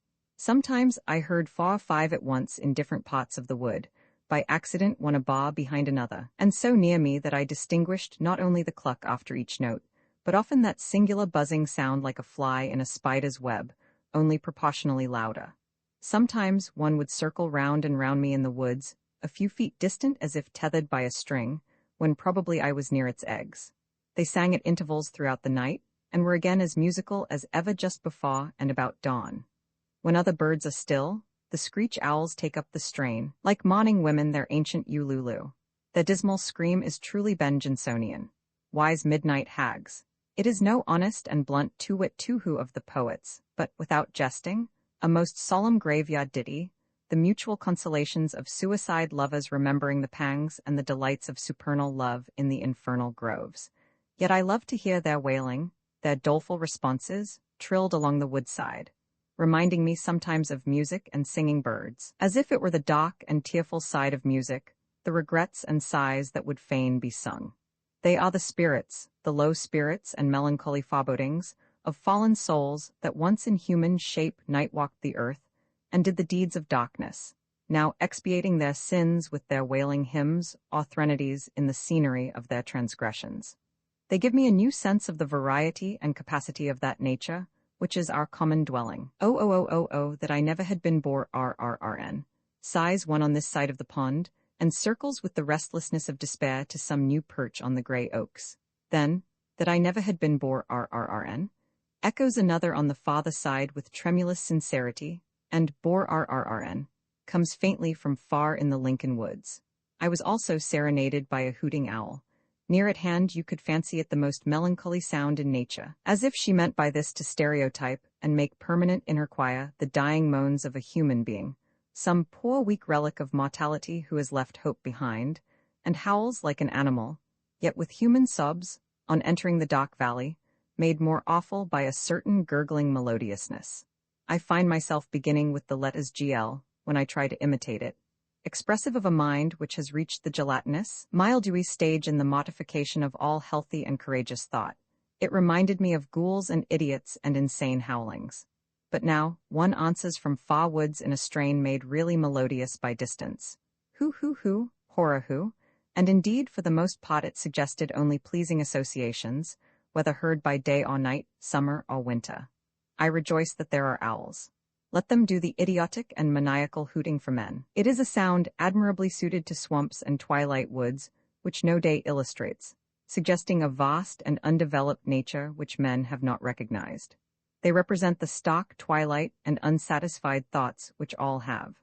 All day the sun has shone on the surface of some savage swamp, where the single spruce stands hung with usnea lichens, and small hawks circulate above, and the chickadee lisps amid the evergreens, and the partridge and rabbit skulk beneath. But now a more dismal and fitting day dawns, and a different race of creatures awakes to express the meaning of nature there. Late in the evening, I heard the distant rumbling of wagons over bridges, a sound heard farther than almost any other at night, the baying of dogs, and sometimes again the lowing of some disconsolate cow in a distant barnyard. In the meanwhile, all the Shaw rang with the trump of bullfrogs, the sturdy spirits of ancient winebibbers and wassailas, still unrepentant, trying to sing a catch in their Stygian lake, if the Walden nymphs will pardon the comparison, for though there are almost no weeds, there are frogs there, who would fain keep up the hilarious rules of their old festal tables, though their voices have waxed hoarse and solemnly grave, mocking at mirth, and the wine has lost its flavor, and become only liquor to distend their paunches, and sweet intoxication never comes to drown the memory of the past, but mere saturation and waterloggedness and distension. The most aldermanic, with his chin upon a hot leaf, which serves for a napkin to his drooling chaps, under this northern Shaw quaffs a deep draught of the once scorned water, and passes round the cup with the ejaculation trrr unk, trrr unk, trrr unk, and straightway comes over the water from some distant cove the same password repeated, where the next in seniority and girth has gulped down to his mock. And when this observance has made the circuit of the Shaws, then ejaculates the master of ceremonies, with satisfaction, trrr unk, and each in his turn repeats the same down to the least distended, leakiest, and flabbiest paunched, that there be no mistake. And then the howl goes round again and again, until the sun disperses the morning mist, and only the patriarch is not under the pond, but vainly bellowing trunk from time to time, and pausing for a reply. I am not sure that I ever heard the sound of cock crowing from my clearing, and I thought that it might be worth the while to keep a cockerel for his music merely, as a singing bird. The note of this once wild Indian pheasant is certainly the most remarkable of any birds, and if they could be naturalized without being domesticated, it would soon become the most famous sound in our woods, surpassing the clangor of the goose and the hooting of the owl, and then imagine the cackling of the hens to fill the pauses when their lord's clarions rested. No wonder that man added this bird to his tame stock, to say nothing of the eggs and drumsticks. To walk in a winter morning in a wood where these birds abounded, their native woods, and hear the wild cockerels crow on the trees, clear and shrill for miles over the resounding earth, drowning the feebler notes of other birds, think of it, it would put nations on the alert. Who would not be early to rise, and rise earlier and earlier every successive day of his life, till he became unspeakably healthy, wealthy, and wise? This foreign bird's note is celebrated by the poets of all countries along with the notes of their native songsters. All climates agree with brave Chanticleer. He is more indigenous even than the natives. His health is ever good, his lungs are sound, his spirits never flag. Even the sailor on the Atlantic and Pacific is awakened by his voice, but its shrill sound never roused me from my slumbers. I kept neither dog, cat, cow, pig, nor hens, so that you would have said there was a deficiency of domestic sounds. Neither the churn, nor the spinning wheel, nor even the singing of the kettle, nor the hissing of the urn, nor children crying, to comfort one. An old-fashioned man would have lost his senses or died of ennui before this. Not even rats in the wall, for they were starved out, or rather were never baited in, only squirrels on the roof and under the floor, a whippoorwill on the ridgepole, a blue jay screaming beneath the window, a hare or woodchuck under the house, a screech owl or a cat owl behind it, a flock of wild geese or a laughing loon on the pond, and a fox to bark in the night. Not even a lark or an oriole, those mild plantation birds, ever visited my clearing. No cockerels to crow nor hens to cackle in the yard. No yard, but unfenced nature reaching up to your very sills. A young forest growing up under your meadows, and wild sumacs and blackberry vines breaking through into your cellar. Sturdy pitch pines rubbing and creaking against the shingles for want of room, their roots reaching quite under the house. Instead of a scuttle or a blind blown off in the gale, a pine tree snapped off or torn up by the roots behind your house for fuel. Instead of no path to the front yard gate in the great snow, no gate, no front yard, and no path to the civilized world. Spring, the opening of large tracts by the ice gutters, commonly causes a pond to break up earlier, for the water, agitated by the wind, even in cold weather, wears away the surrounding ice. But such was not the effect on Walden that year, for she had soon got a thick new garment to take the place of the old. This pond never breaks up so soon as the others in this neighborhood, on account both of its greater depth and its having no stream passing through it to melt or wear away the ice. I never knew it to open in the course of a winter, not excepting that of 52-3, which gave the ponds so severe a trial. It commonly opens about the 1st of April, a week or 10 days later than Flint's Pond and Fair Haven, beginning to melt on the north side and in the shallower parts where it began to freeze. It indicates better than any water hereabouts the absolute progress of the season, being least affected by transient changes of temperature. A severe cold of a few days' duration in March may very much retard the opening of the farmer ponds, while the temperature of Walden increases almost uninterruptedly. A thermometer thrust into the middle of Walden on the 6th of March, 1847, stood at 32 degrees, or freezing point, near the shore at 33 degrees, in the middle of Flint's Pond, the same day, at 32 degrees, at a dozen rods from the Shaw, in shallow water, under ice a foot thick, at 36 degrees. This difference of 3.5 degrees between the temperature of the deep water and the shallow in the latter pond, and the fact that a great proportion of it is comparatively shallow, show why it should break up so much sooner than Walden. The ice in the shallowest part was at this time several inches thinner than in the middle. In midwinter, the middle had been the warmest and the ice thinnest there. So also, everyone who has waded about the shaws of the pond in summer must have perceived how much warmer the water is close to the shaw, where only 3 or 4 inches deep, than a little distance out, and on the surface where it is deep, than near the bottom. In spring, the sun not only exerts an influence through the increased temperature of the air and earth, but its heat passes through ice a foot or more thick, and is reflected from the bottom in shallow water, and so also warms the water and melts the underside of the ice, at the same time that it is melting it more directly above, making it uneven, and causing the air bubbles which it contains to extend themselves upward and downward until it is completely honeycombed, and at last disappears suddenly in a single spring rain. Ice has its grain as well as wood, and when a cake begins to rot or comb, that is, assume the appearance of honeycomb, whatever may be its position, the air cells are at right angles with what was the water surface. Where there is a rock or a log rising near to the surface, the ice over it is much thinner, and is frequently quite dissolved by this reflected heat.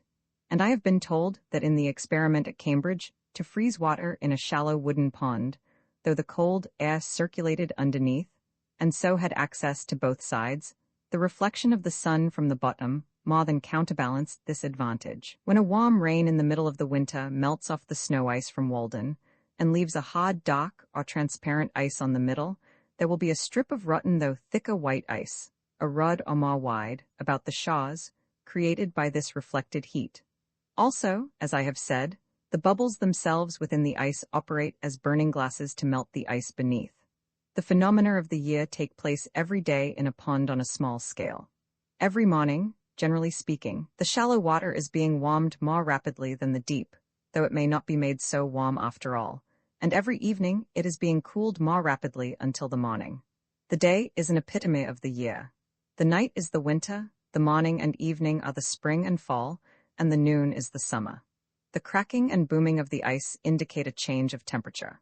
One pleasant morning after a cold night, February 24th, 1850, having gone to Flint's Pond to spend the day, I noticed with surprise that when I struck the ice with the head of my axe, it resounded like a gong for many rods around, or as if I had struck on a tight drumhead.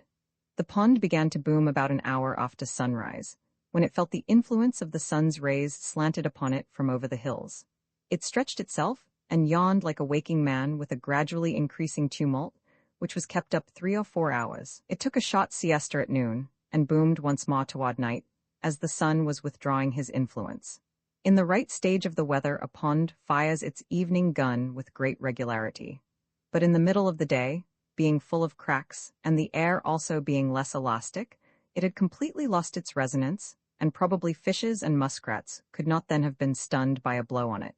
The fishermen say that the thundering of the pond scares the fishes and prevents their biting. The pond does not thunder every evening, and I cannot tell surely when to expect its thundering, but though I may perceive no difference in the weather, it does. Who would have suspected so large and cold and thick-skinned a thing to be so sensitive? Yet it has its law to which it thunders obedience when it should as surely as the buds expand in the spring. The earth is all alive and covered with papillae. The largest pond is as sensitive to atmospheric changes as the globule of mercury in its tube. One attraction in coming to the woods to live was that I should have leisure and opportunity to see the spring come in. The ice in the pond at length begins to be honeycombed, and I can set my heel in it as I walk. Fogs and rains and warmer suns are gradually melting the snow. The days have grown sensibly longer, and I see how I shall get through the winter without adding to my woodpile, for large fires are no longer necessary. I am on the alert for the first signs of spring, to hear the chance note of some arriving bird, or the striped squirrel's chirp, for his stores must be now nearly exhausted, or see the woodchuck venture out of his winter quarters. On the 13th of March, after I had heard the bluebird, song sparrow, and redwing, the ice was still nearly a foot thick. As the weather grew warmer, it was not sensibly worn away by the water, nor broken up and floated off as in rivers, but though it was completely melted for half a rod in width about the shaw, the middle was merely honeycombed and saturated with water, so that you could put your foot through it when 6 inches thick. But by the next day evening, perhaps after a warm rain followed by fog, it would have wholly disappeared, all gone off with the fog, spirited away. One year I went across the middle only 5 days before it disappeared entirely. In 1845, Walden was first completely open on the 1st of April. In 46, the 25th of March. In 47, the 8th of April. In 51, the 28th of March. In 52, the 18th of April. In 53, the 23rd of March. In 54, about the 7th of April. Every incident connected with the breaking up of the rivers and ponds and the settling of the weather is particularly interesting to us, who live in a climate of so great extremes. When the warmer days come, they who dwell near the river hear the ice crack at night with a startling whoop as loud as artillery, as if its icy fetters were rent from end to end, and within a few days see it rapidly going out. So the alligator comes out of the mud with quakings of the earth. One old man, who has been a close observer of nature, and seems as thoroughly wise in regard to all her operations as if she had been put upon the stocks when he was a boy, and he had helped to lay her keel, who has come to his growth, and can hardly acquire more of natural law if he should live to the age of Methuselah, told me, and I was surprised to hear him express wonder at any of nature's operations, for I thought that there were no secrets between them, that one spring day he took his gun and boat, and thought that he would have a little spot with the ducks. There was ice still on the meadows, but it was all gone out of the river, and he dropped down without obstruction from Sudbury, where he lived, to Fairhaven Pond, which he found, unexpectedly, covered for the most part with a firm field of ice. It was a warm day, and he was surprised to see so great a body of ice remaining. Not seeing any ducks, he hid his boat on the north or back side of an island in the pond, and then concealed himself in the bushes on the south side, to await them. The ice was melted for 3 or 4 rods from the shaw, and there was a smooth and warm sheet of water, with a muddy bottom, such as the ducks love within, and he thought it likely that some would be along pretty soon. After he had lain still there about an hour, he heard a low and seemingly very distant sound, but singularly grand and impressive, unlike anything he had ever heard, gradually swelling and increasing as if it would have a universal and memorable ending, a sullen rush and roar, which seemed to him all at once like the sound of a vast body of fowl coming in to settle there, and seizing his gun, he started up in haste and excited. But he found, to his surprise, that the whole body of the ice had started while he lay there, and drifted into the shaw, and the sound he had heard was made by its edge grating on the shaw, at first gently nibbled and crumbled off, but at length heaving up and scattering its wrecks along the island to a considerable height before it came to a standstill. At length the sun's rays have attained the right angle, and warm winds blow up mist and rain and melt the snowbanks, and the sun, dispersing the mist, smiles on a checkered landscape of russet and white smoking with incense, through which the traveler picks his way from islet to islet, cheered by the music of 1,000 tinkling rills and rivulets, whose veins are filled with the blood of winter which they are bearing off. Few phenomena gave me more delight than to observe the forms which thawing sand and clay assume in flowing down the sides of a deep cut on the railroad through which I passed on my way to the village, a phenomenon not very common on so large a scale, though the number of freshly exposed banks of the right material must have been greatly multiplied since railroads were invented. The material was sand of every degree of fineness and of various rich colors, commonly mixed with a little clay. When the frost comes out in the spring, and even in a thawing day in the winter, the sand begins to flow down the slopes like lava, sometimes bursting out through the snow and overflowing it where no sand was to be seen before. Innumerable little streams overlap and interlace one with another, exhibiting a sort of hybrid product, which obeys halfway the law of currents and halfway that of vegetation. As it flows, it takes the forms of sappy leaves or vines, making heaps of pulpy sprays a foot or more in depth, and resembling, as you look down on them, the laciniated, lobed, and imbricated thalluses of some lichens, or you are reminded of coral, of leopard's paws or bird's feet, of brains or lungs or bowels, and excrements of all kinds. It is a truly grotesque vegetation, whose forms and color we see imitated in bronze, a sort of architectural foliage more ancient and typical than acanthus, chicory, ivy, vine, or any vegetable leaves, destined perhaps under some circumstances to become a puzzle to future geologists. The whole cut impressed me as if it were a cave with its stalactites laid open to the light. The various shades of the sand are singularly rich and agreeable, embracing the different iron colors, brown, gray, yellowish, and reddish. When the flowing mass reaches the drain at the foot of the bank, it spreads out flatter into strands, the separate streams losing their semi-cylindrical form and gradually becoming more flat and broad, running together as they are more moist, till they form an almost flat sand, still variously and beautifully shaded, but in which you can trace the original forms of vegetation, till at length, in the water itself, they are converted into banks, like those formed off the mouths of rivers, and the forms of vegetation are lost in the ripple marks on the bottom. The whole bank, which is from 20 to 40 feet high, is sometimes overlaid with a mass of this kind of foliage, or sandy rupture, for a quarter of a mile on one or both sides, the produce of one spring day. What makes this sand foliage remarkable is its springing into existence thus suddenly. When I see on the one side the inert bank, for the sun acts on one side first, and on the other, this luxuriant foliage, the creation of an hour, I am affected as if in a peculiar sense I stood in the laboratory of the artist who made the world and me, had come to where he was still at work, spotting on this bank, and with excessive energy strewing his fresh designs about. I feel as if I were nearer to the vitals of the globe, for this sandy overflow is something such a foliaceous mass as the vitals of the animal body. You find thus in the very sands an anticipation of the vegetable leaf. No wonder that the earth expresses itself outwardly in leaves, it so labors with the idea inwardly. The atoms have already learned this law, and are pregnant by it. The overhanging leaf sees here its prototype.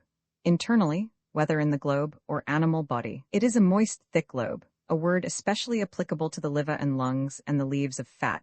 Gamma epsilon letta 1F31 beta omega, laba, lapsus to flow or slip downward, a lapsing. Lambda omicron beta letta 1F fa 1 sigma, globus, lobe, globe, also lap, flap, and many other words. Externally a dry, thin leaf, even as the F and V are a pressed and dried B. The radicals of lobe are LB, the soft mass of the B, single-lobed or B, double-lobed, with the liquid L behind it pressing it forward. In globe, GLB, the guttural G adds to the meaning the capacity of the throat. The feathers and wings of birds are still drier and thinner leaves. Thus, also, you pass from the lumpish grub in the earth to the airy and fluttering butterfly. The very globe continually transcends and translates itself, and becomes winged in its orbit. Even ice begins with delicate crystal leaves, as if it had flowed into molds, which the fronds of water plants have impressed on the watery mirror. The whole tree itself is but one leaf, and rivers are still vaster leaves whose pulp is intervening earth, and towns and cities are the over of insects in their axils. When the sun withdraws, the sand ceases to flow, but in the morning the streams will start once more and branch again into a myriad of others. You here see perchance how blood vessels are formed. If you look closely, you observe that first there pushes forward from the thawing mass a stream of softened sand with a drop-like point, like the ball of the finger, feeling its way slowly and blindly downward, until at last with more heat and moisture, as the sun gets higher, the most fluid portion, in its effort to obey the law to which the most inert also yields, separates from the latter and forms for itself a meandering channel or artery within that, in which is seen a little silvery stream glancing like lightning from one stage of pulpy leaves or branches to another, and ever and anon swallowed up in the sand. It is wonderful how rapidly yet perfectly the sand organizes itself as it flows, using the best material its mass affords to form the sharp edges of its channel. Such are the sources of rivers. In the silicious matter which the water deposits is perhaps the bony system, and in the still finer soil and organic matter the fleshy fiber or cellular tissue. What is man but a mass of thawing clay? The ball of the human finger is but a drop congealed. The fingers and toes flow to their extent from the thawing mass of the body. Who knows what the human body would expand and flow out to under a more genial heaven? Is not the hand a spreading palm leaf with its lobes and veins? The ear may be regarded, fancifully, as a lichen, umbilicaria, on the side of the head with its lobe or drop. The lip, labium from labor, laps or lapses from the sides of the cavernous mouth. The nose is a manifest congealed drop or stalactite. The chin is a still larger drop, the confluent dripping of the face. The cheeks are a slide from the brows into the valley of the face, opposed and diffused by the cheekbones. Each rounded lobe of the vegetable leaf, too, is a thick and now loitering drop, larger or smaller. The lobes are the fingers of the leaf, and as many lobes as it has, in so many directions, it tends to flow, and more heat or other genial influences would have caused it to flow yet farther. Thus it seemed that this one hillside illustrated the principle of all the operations of nature. The maker of this earth but patented a leaf. What Champollion will decipher this hieroglyphic for us, that we may turn over a new leaf at last. This phenomenon is more exhilarating to me than the luxuriance and fertility of vineyards.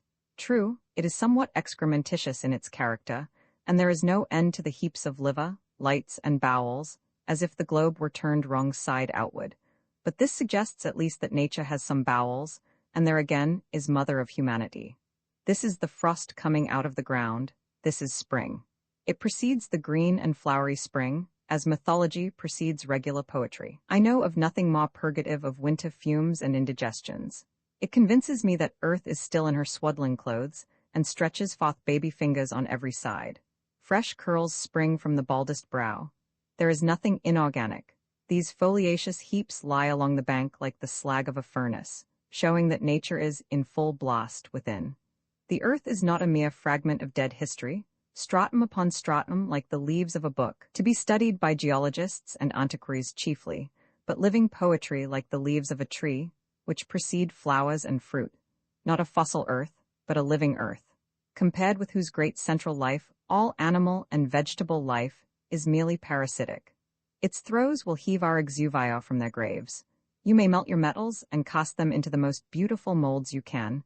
They will never excite me like the forms which this molten earth flows out into. And not only it, but the institutions upon it are plastic like clay in the hands of the potter.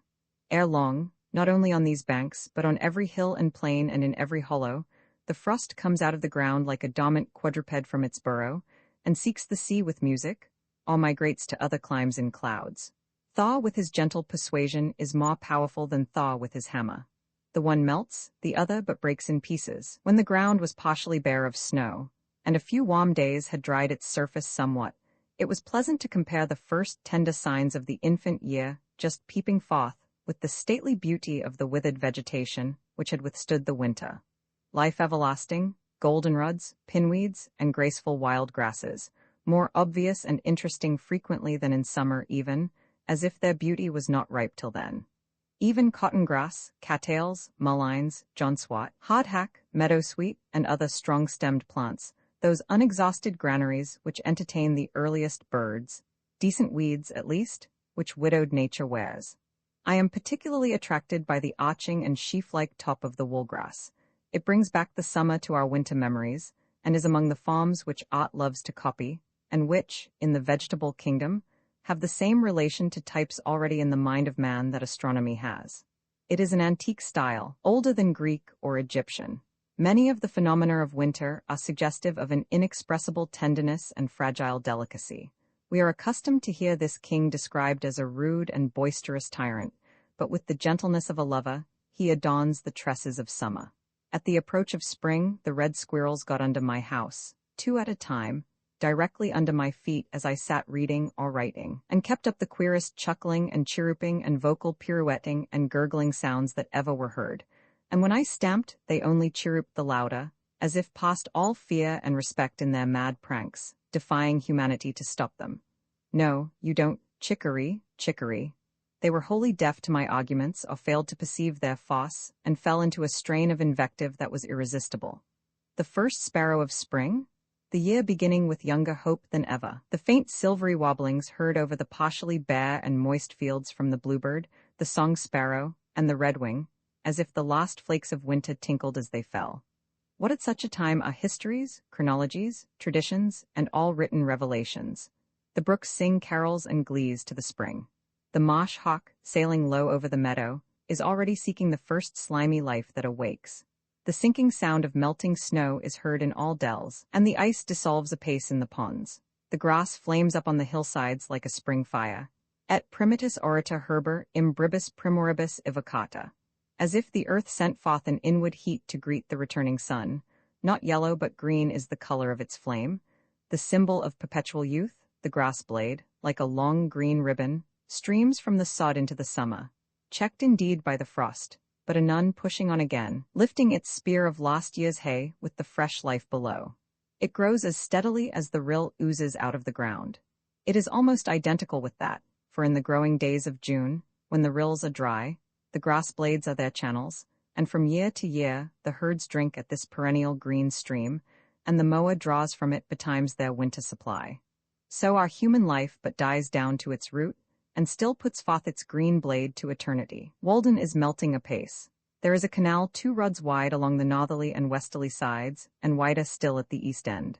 A great field of ice has cracked off from the main body. I hear a song sparrow singing from the bushes on the shaw, ollet, ollet, ollet, chip, chip, chip, chee-chaw, chee-whiss, whiss, whiss. He too is helping to crack it. How handsome the great sweeping curves in the edge of the ice, answering somewhat to those of the shaw, but more regular.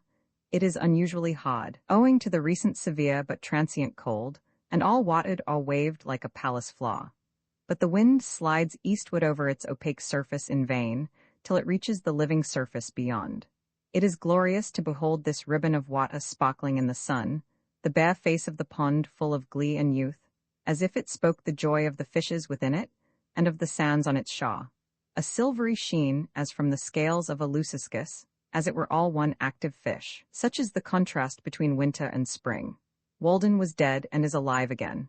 But this spring it broke up more steadily, as I have said.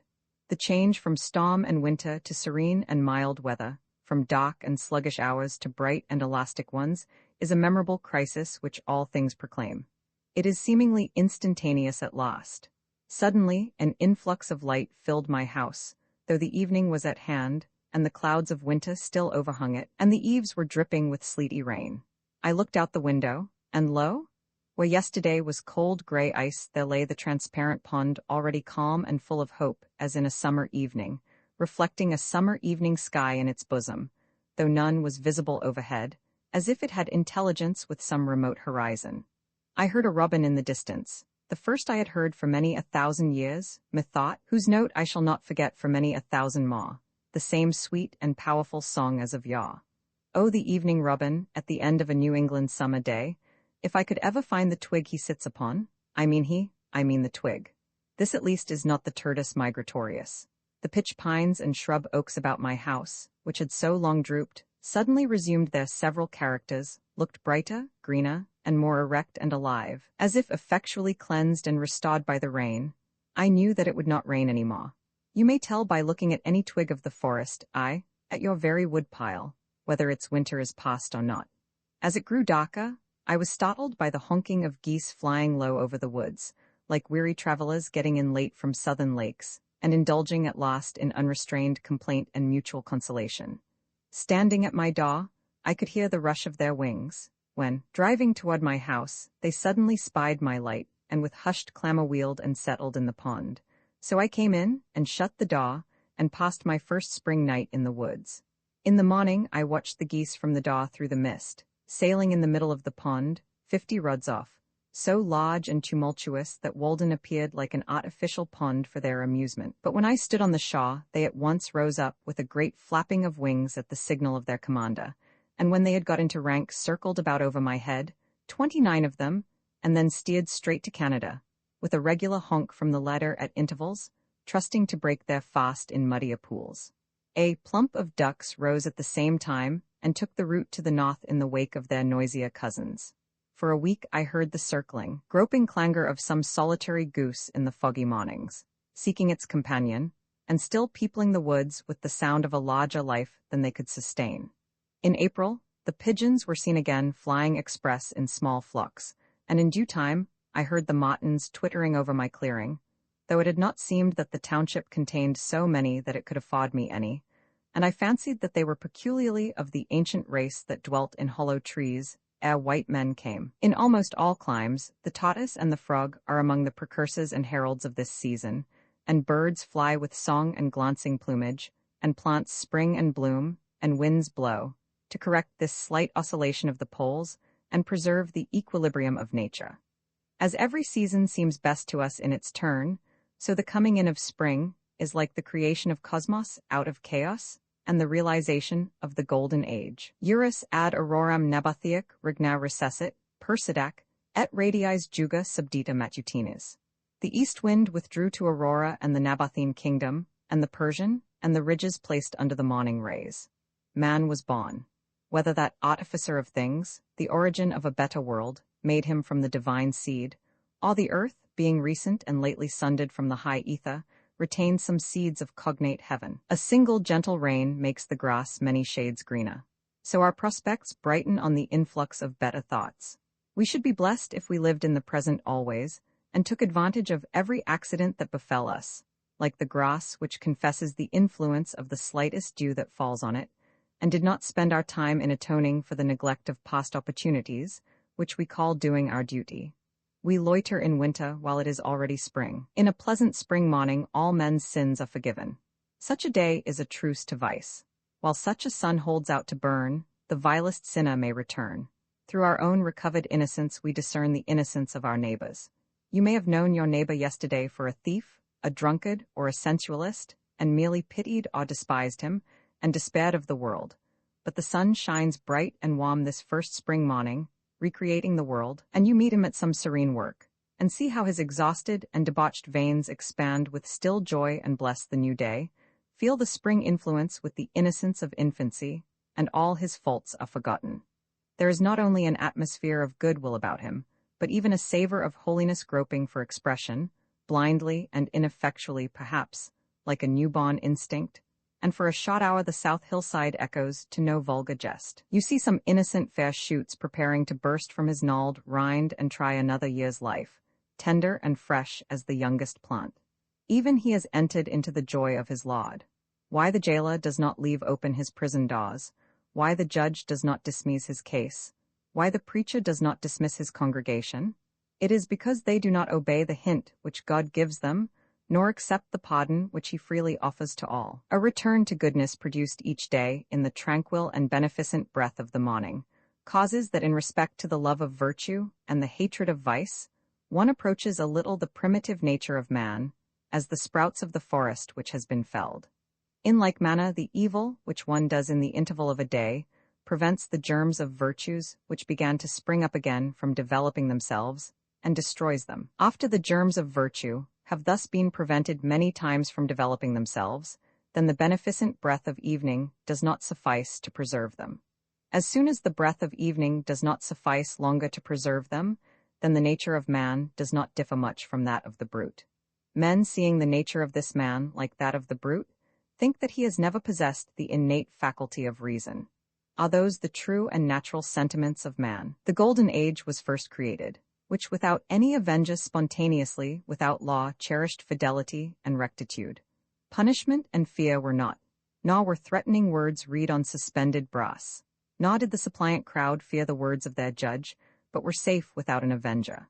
Not yet the pine felled on its mountains had descended to the liquid waves that it might see a foreign world, and mortals knew no shaws but their own. There was eternal spring, and placid zephyrs with warm blasts soothed the flowers born without seed. On the 29th of April, as I was fishing from the bank of the river near the 9-acre corner bridge, standing on the quaking grass and willow roots, where the muskrats lurk, I heard a singular rattling sound, somewhat like that of the sticks which boys play with their fingers. When looking up, I observed a very slight and graceful hawk, like a night hawk, alternately soaring like a ripple and tumbling a rod or two over and over, showing the underside of its wings, which gleamed like a satin ribbon in the sun, all like the pearly inside of a shell. This sight reminded me of falconry and what nobleness and poetry are associated with that spot. The merlin it seemed to me it might be called, but I care not for its name. It was the most ethereal flight I had ever witnessed. It did not simply flutter like a butterfly, nor soar like the larger hawks, but it spotted with proud reliance in the fields of air. Mounting again and again with its strange chuckle, it repeated its free and beautiful fall, turning over and over like a kite, and then recovering from its lofty tumbling, as if it had never set its foot on terra firma. It appeared to have no companion in the universe, spotting there alone, and to need none but the morning and the ether with which it played. It was not lonely, but made all the earth lonely beneath it. Where was the parent which hatched it, its kindred and its father in the heavens? The tenant of the air, it seemed related to the earth, but by an egg hatched some time in the crevice of a crag. Or was its native nest made in the angle of a cloud, woven of the rainbow's trimmings and the sunset sky, and lined with some soft midsummer haze caught up from earth? Its eyrie now some cliffy cloud. Beside this, I got a rare mess of golden and silver and bright cupreous fishes, which looked like a string of jewels.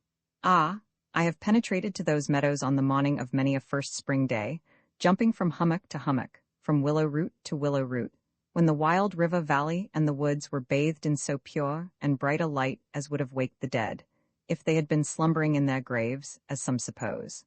There needs no stronger proof of immortality. All things must live in such a light.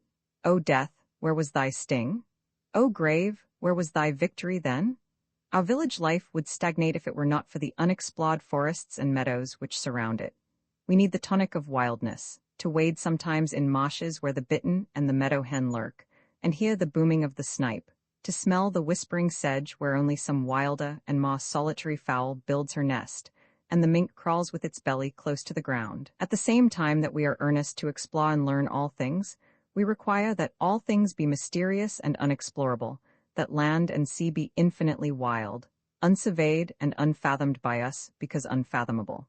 We can never have enough of nature.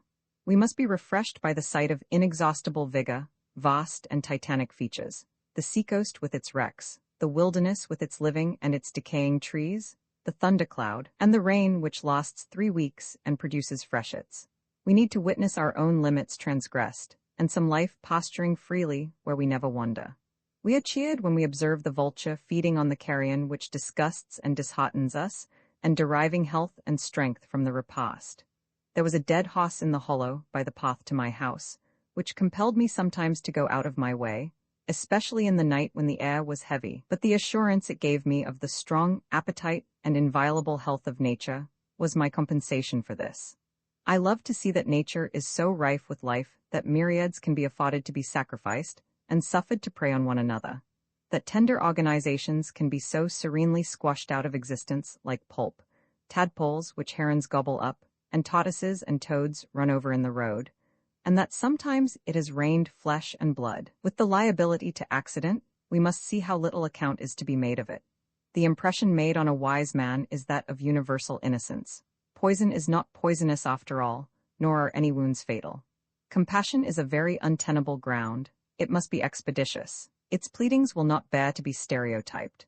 Early in May, the oaks, hickories, maples, and other trees, just putting out amidst the pine woods around the pond, imparted a brightness like sunshine to the landscape, especially in cloudy days, as if the sun were breaking through mists and shining faintly on the hillsides here and there.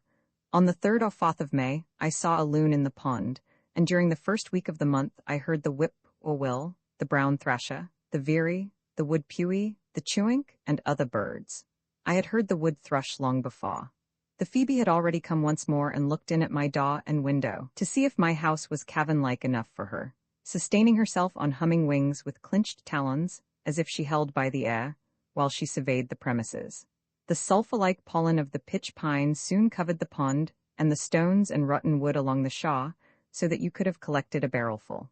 This is the sulphur showers we hear of. Even in Kalida's drama of Sakuntala, we read of rills dyed yellow with the golden dust of the lotus. And so the seasons went rolling on into summer, as one rambles into higher and higher grass.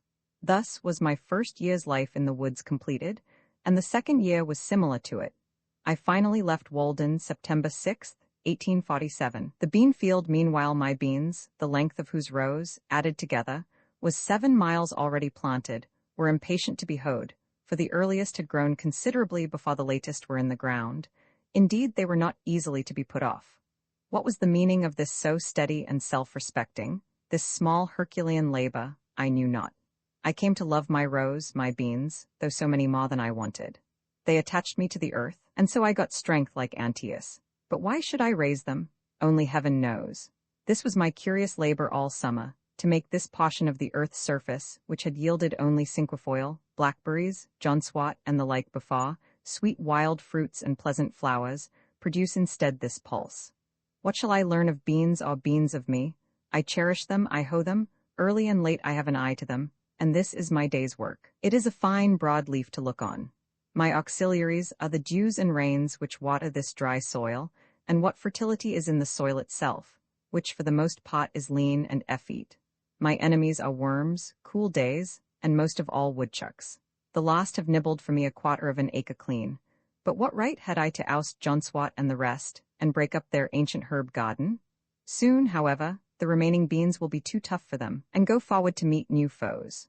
When I was 4 years old, as I well remember, I was brought from Boston to this my native town, through these very woods and this field to the pond. It is one of the oldest scenes stamped on my memory, and now tonight my flute has waked the echoes over that very water. The pines still stand here older than I, or, if some have fallen, I have cooked my supper with their stumps, and a new growth is rising all around, preparing another aspect for new infant eyes. Almost the same johnswat springs from the same perennial root in this pasture, and even I have at length helped to clothe that fabulous landscape of my infant dreams, and one of the results of my presence and influence is seen in these bean leaves, corn blades, and potato vines. I planted about 2 acres and a half of upland, and as it was only about 15 years since the land was cleared, and I myself had got out 2 or 3 cords of stumps, I did not give it any manure. But in the course of the summer, it appeared by the arrowheads which I turned up in hoeing, that an extinct nation had anciently dwelt here and planted corn and beans ere white men came to clear the land, and so, to some extent, had exhausted the soil for this very crop. Before yet any woodchuck or squirrel had run across the road, or the sun had got above the shrub oaks, while all the dew was on, though the farmers warned me against it. I would advise you to do all your work if possible, while the dew is on. I began to level the ranks of haughty weeds in my bean field, and throw dust upon their heads. Early in the morning I worked barefooted, dabbling like a plastic artist in the dewy and crumbling sand, but later in the day the sun blistered my feet. There the sun lighted me to hoe beans, pacing slowly backward and forward over that yellow, gravelly upland, between the long green rows, 15 rods, the one end terminating in a shrub oak copse where I could rest in the shade, the other in a blackberry field where the green berries deepened their tints by the time I had made another bout. Removing the weeds, putting fresh soil about the bean stems, and encouraging this weed which I had sown, making the yellow soil express its summer thought in bean leaves and blossoms rather than in wormwood and piper and millet grass, making the earth say beans instead of grass. This was my daily work. As I had little aid from horses or cattle, or hired men or boys, or improved implements of husbandry, I was much slower, and became much more intimate with my beans than usual. But labor of the hands, even when pursued to the verge of drudgery, is perhaps never the worst form of idleness. It has a constant and imperishable moral, and to the scholar it yields a classic result. A very agricola laboriosus was I to travellers bound westward through Lincoln and Wayland, to nobody knows where. They sitting at their ease in gigs, with elbows on knees, and reins loosely hanging in festoons. I the home-staying, laborious native of the soil. But soon my homestead was out of their sight and thought. It was the only open and cultivated field for a great distance on either side of the road, so they made the most of it, and sometimes the man in the field heard more of travellers' gossip and comment than was meant for his ear. Beans so late, peas so late, for I continued to plant when others had begun to hoe. The ministerial husbandman had not suspected it. "Con, my boy, for fodder, con for fodder. Does he live there?" asks the black bonnet of the grey coat, and the hard-featured farmer reins up his grateful dobbin to inquire what you are doing where he sees no manure in the furrow, and recommends a little chip dirt, or any little waste stuff, or it may be ashes or plaster. But here were 2 acres and a half of furrows, and only a hoe for cart and 2 hands to draw it, there being an aversion to other carts and horses, and chip dirt far away. Fellow travellers, as they rattled by, compared it aloud with the fields which they had passed, so that I came to know how I stood in the agricultural world. This was one field not in Mr. Coleman's report. And, by the way, who estimates the value of the crop which nature yields in the still wilder fields unimproved by man?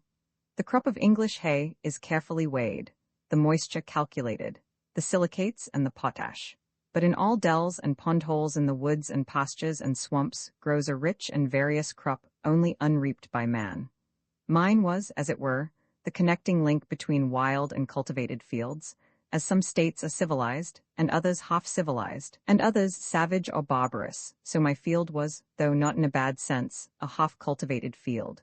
They were beans cheerfully returning to their wild and primitive state that I cultivated, and my hoe played the rants des vaches for them. Near at hand, upon the topmost spray of a birch, sings the brown thrasher, or red mavis, as some love to call him, all the morning, glad of your society, that would find out another farmer's field if yours were not here. While you are planting the seed, he cries, drop it, cover it up, pull it up, pull it up, pull it up. But this was not Con, and so it was safe from such enemies as he. You may wonder what his rigmarole, his amateur Paganini performances on 1 string or on 20, have to do with your planting, and yet prefer it to leached ashes or plaster. It was a cheap sort of top dressing in which I had entire faith. As I drew a still fresher soil about the rows with my hoe, I disturbed the ashes of unchronicled nations who in primeval years lived under these heavens, and their small implements of war and hunting were brought to the light of this modern day. They lay mingled with other natural stones, some of which bore the marks of having been burned by Indian fires, and some by the sun, and also bits of pottery and glass brought hither by the recent cultivators of the soil. When my hoe tinkled against the stones, that music echoed to the woods and the sky, and was an accompaniment to my labor which yielded an instant and immeasurable crop. It was no longer beans that I hoed, nor I that hoed beans, and I remembered with as much pity as pride, if I remembered at all, my acquaintances who had gone to the city to attend the oratorios. The night hawks circled overhead in the sunny afternoons, for I sometimes made a day of it, like a mote in the eye, or in heaven's eye, falling from time to time with a swoop and a sound as if the heavens were rent, torn at last to very rags and tatters, and yet a seamless cope remained, small imps that fill the air and lay their eggs on the ground on bare sand or rocks on the tops of hills, where few have found them, graceful and slender like ripples caught up from the pond, as leaves are raised by the wind to float in the heavens. Such kindredship is in nature. The hawk is aerial brother of the wave which he sails over and surveys, those his perfect air-inflated wings answering to the elemental unfledged pinions of the sea. Or sometimes I watched a pair of henhawks circling high in the sky, alternately soaring and descending, approaching, and leaving one another, as if they were the embodiment of my own thoughts. Or I was attracted by the passage of wild pigeons from this wood to that, with a slight quivering, winnowing sound and carry a haste. Off from under a rotten stump, my hoe turned up a sluggish portentous and outlandish spotted salamander, a trace of Egypt and the Nile, yet our contemporary. When I paused to lean on my hoe, these sounds and sights I heard and saw anywhere in the row, a part of the inexhaustible entertainment which the country offers. On gala days, the town fires its great guns, which echo like popguns to these woods, and some waifs of martial music occasionally penetrate thus far.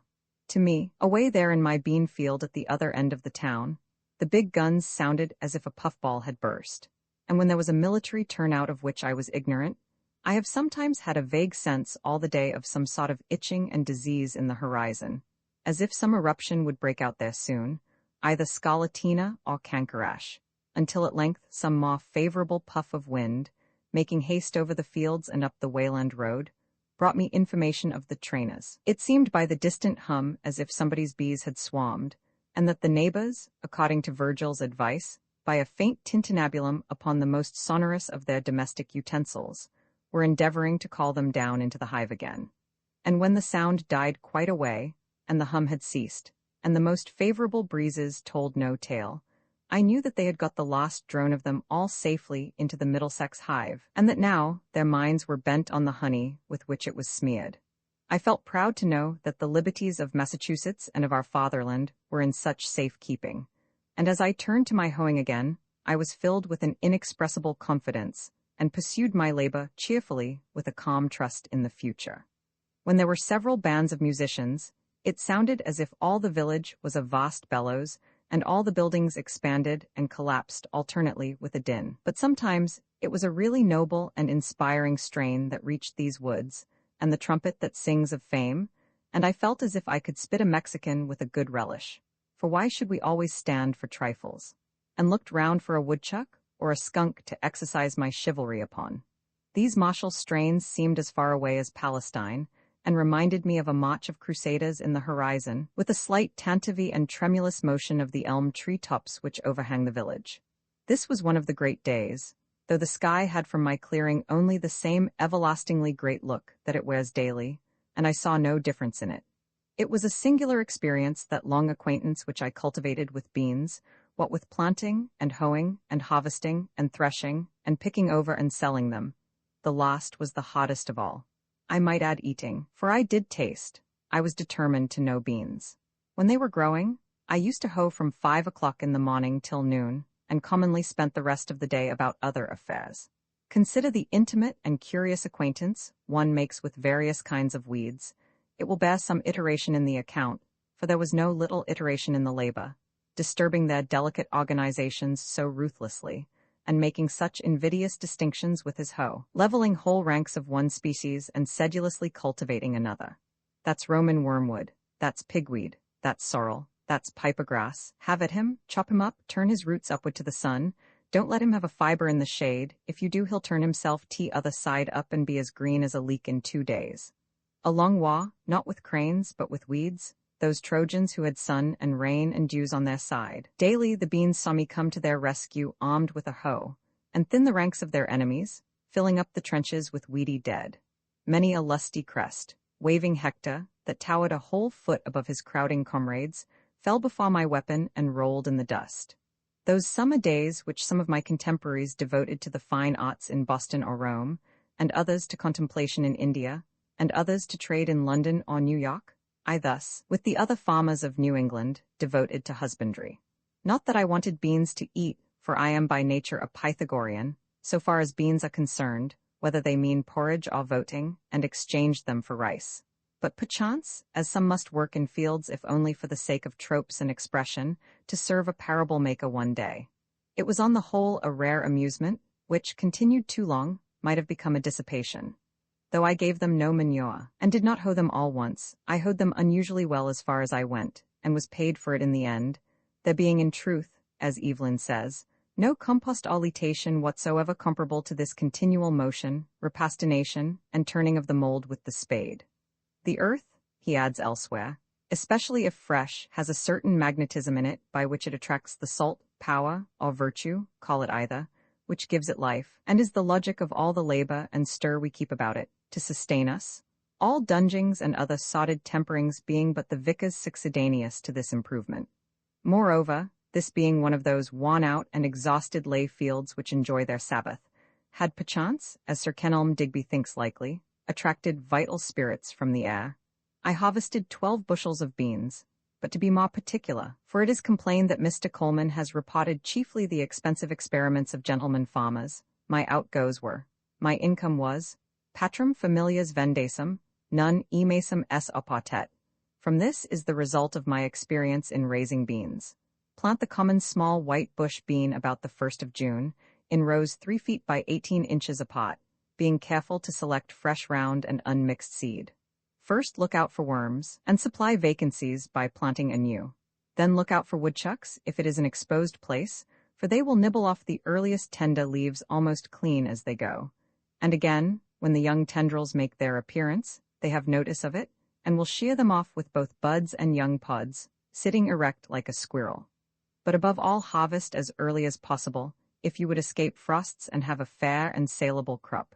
You may save much loss by this means. This further experience also I gained. I said to myself, I will not plant beans and corn with so much industry another summer, but such seeds, if the seed is not lost, as sincerity, truth, simplicity, faith, innocence, and the like, and see if they will not grow in this soil, even with less toil and manurance, and sustain me, for surely it has not been exhausted for these crops.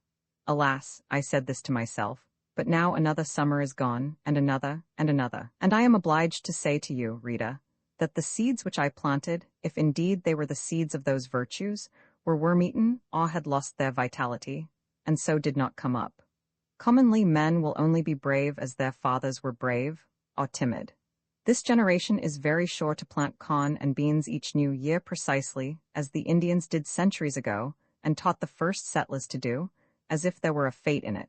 I saw an old man the other day, to my astonishment, making the holes with a hoe for the 70th time at least, and not for himself to lie down in.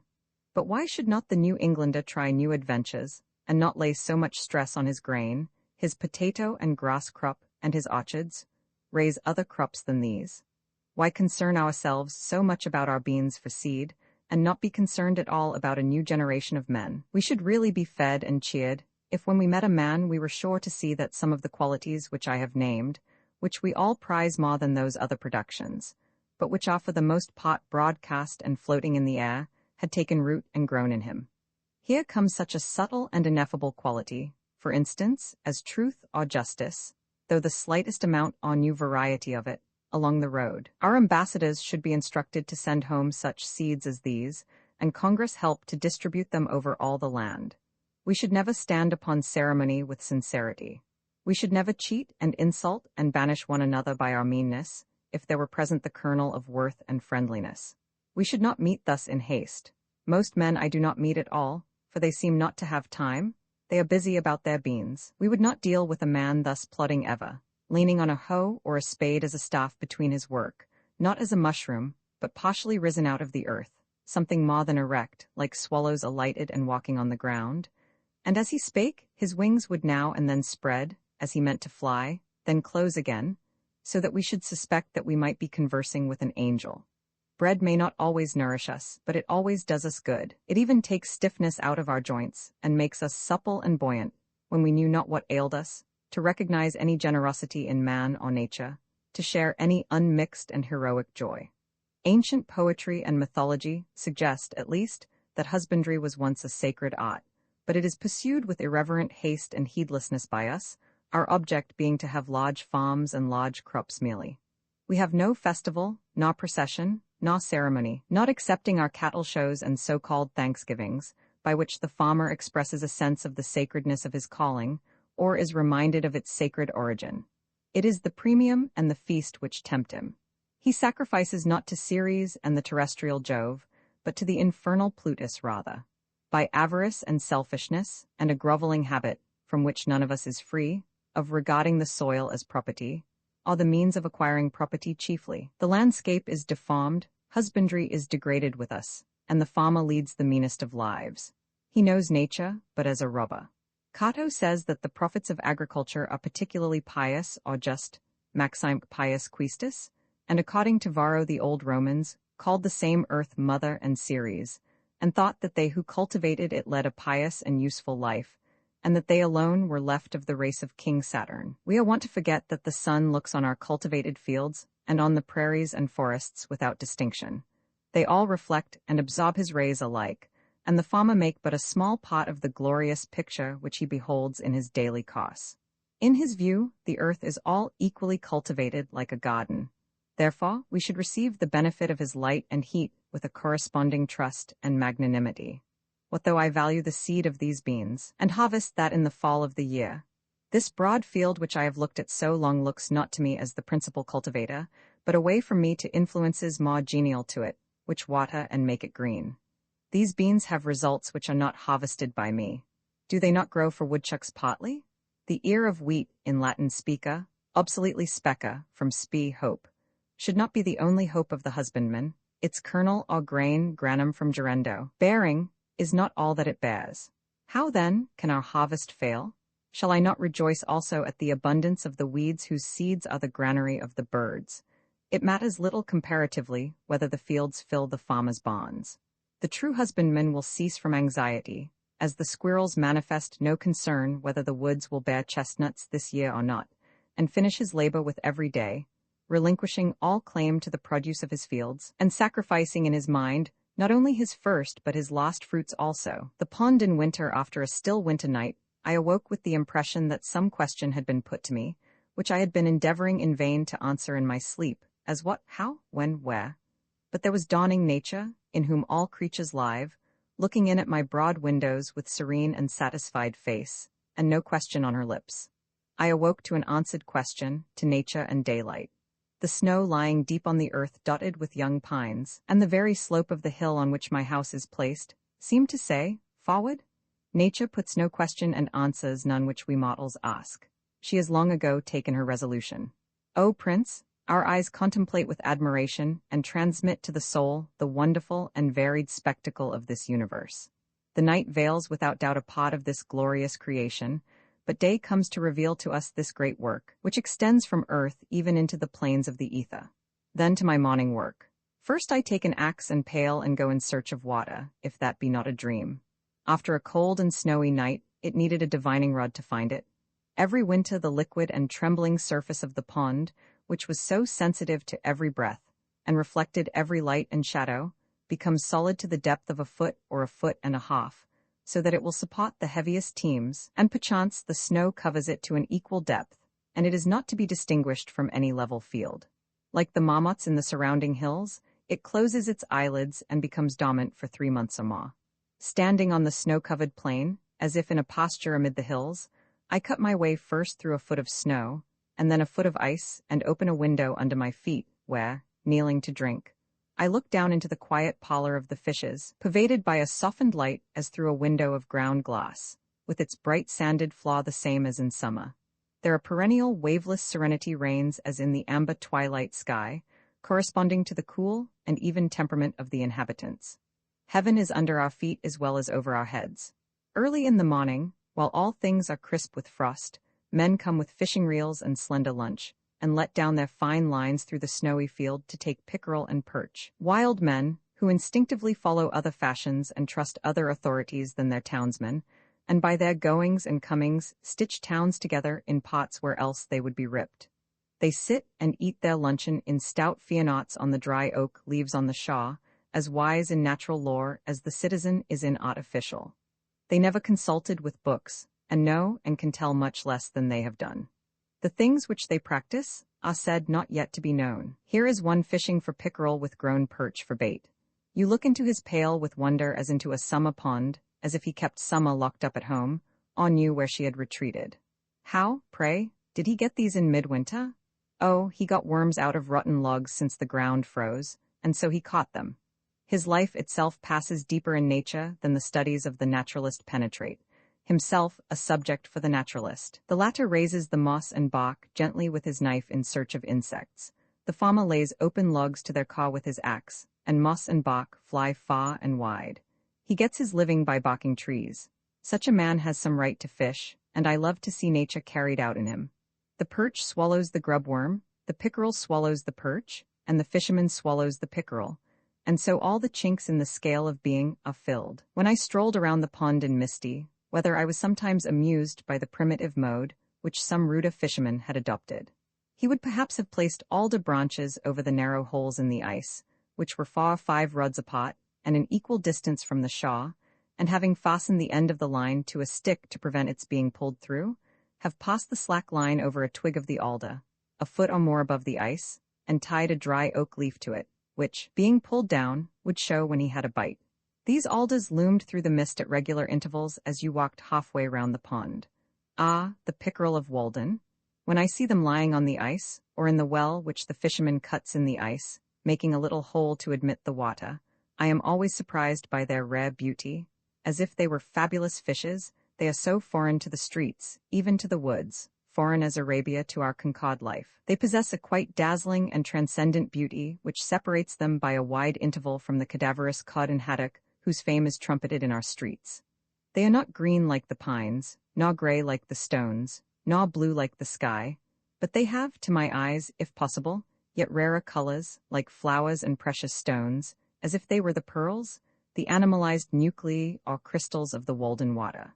They, of course, are Walden all over and all through, are themselves small Waldens in the animal kingdom, Waldenses. It is surprising that they are caught here, that in this deep and capacious spring, far beneath the rattling teams and chaises and tinkling sleighs that travel the Walden road, this great gold and emerald fish swims. I never chanced to see its kind in any market. It would be the cynosure of all eyes there. Easily, with a few convulsive quirks, they give up their watery ghosts, like a mortal translated before his time to the thin air of heaven. As I was desirous to recover the long-lost bottom of Walden Pond, I surveyed it carefully before the ice broke up, early in '46, with compass and chain and sounding line. There have been many stories told about the bottom, or rather no bottom, of this pond, which certainly had no foundation for themselves. It is remarkable how long men will believe in the bottomlessness of a pond without taking the trouble to sound it. I have visited 2 such bottomless ponds in one walk in this neighborhood. Many have believed that Walden reached quite through to the other side of the globe. Some who have lain flat on the ice for a long time, looking down through the elusive medium, perchance with watery eyes into the bargain, and driven to hasty conclusions by the fear of catching cold in their breasts, have seen vast holes into which a load of hay might be driven. If there were anybody to drive it, the undoubted source of the sticks and entrance to the infernal regions from these pots. Others have gone down from the village with a 56 and a wagon load of inch rope, but yet have failed to find any bottom.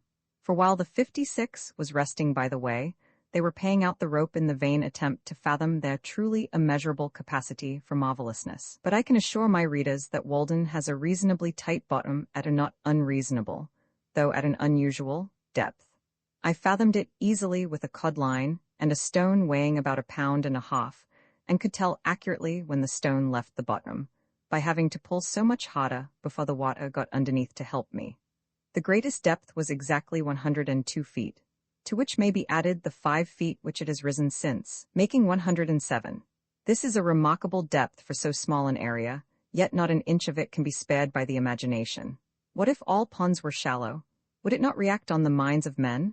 I am thankful that this pond was made deep and pure for a symbol. While men believe in the infinite, some ponds will be thought to be bottomless. A factory owner, hearing what depth I had found, thought that it could not be true, for, judging from his acquaintance with dams, sand would not lie at so steep an angle. But the deepest ponds are not so deep in proportion to their area as most suppose, and, if drained, would not leave very remarkable valleys. They are not like cups between the hills. For this one, which is so unusually deep for its area, appears in a vertical section through its center not deeper than a shallow plate. Most ponds, emptied, would leave a meadow no more hollow than we frequently see.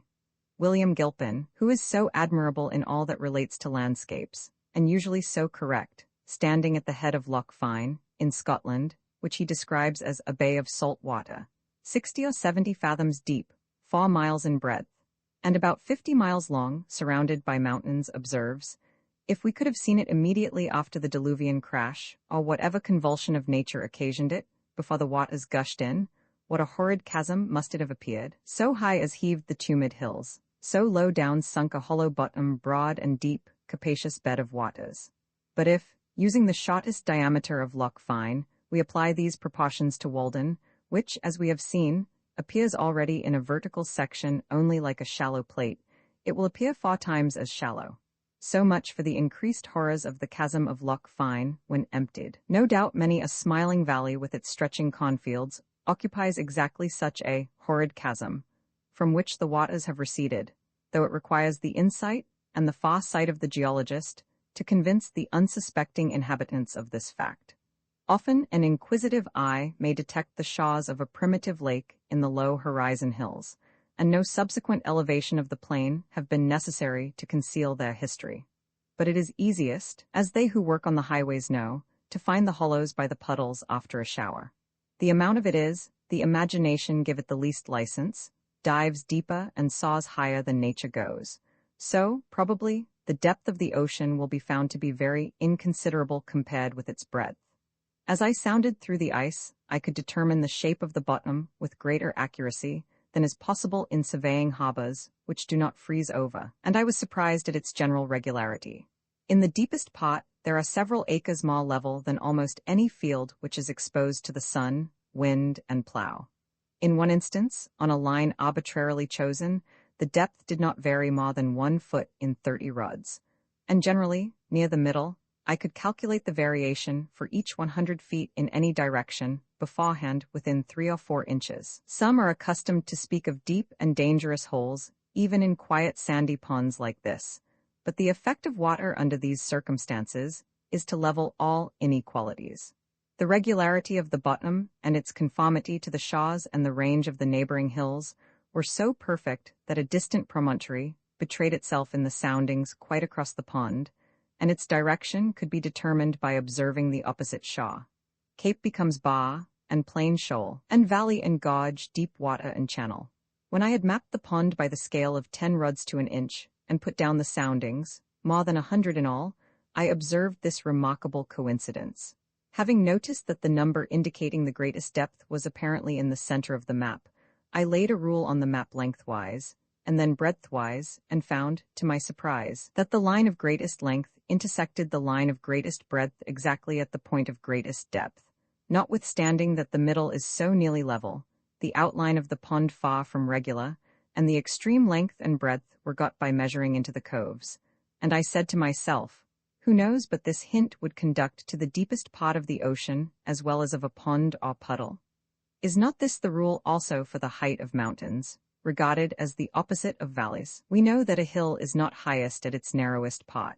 Of 5 coves, 3, or all which had been sounded, were observed to have a bar quite across their mouths and deeper water within, so that the bay tended to be an expansion of water within the land, not only horizontally but vertically, and to form a basin or independent pond, the direction of the 2 capes showing the course of the bar. Every harbor on the seacoast, also, has its bar at its entrance. In proportion as the mouth of the cove was wider compared with its length, the water over the bar was deeper compared with that in the basin.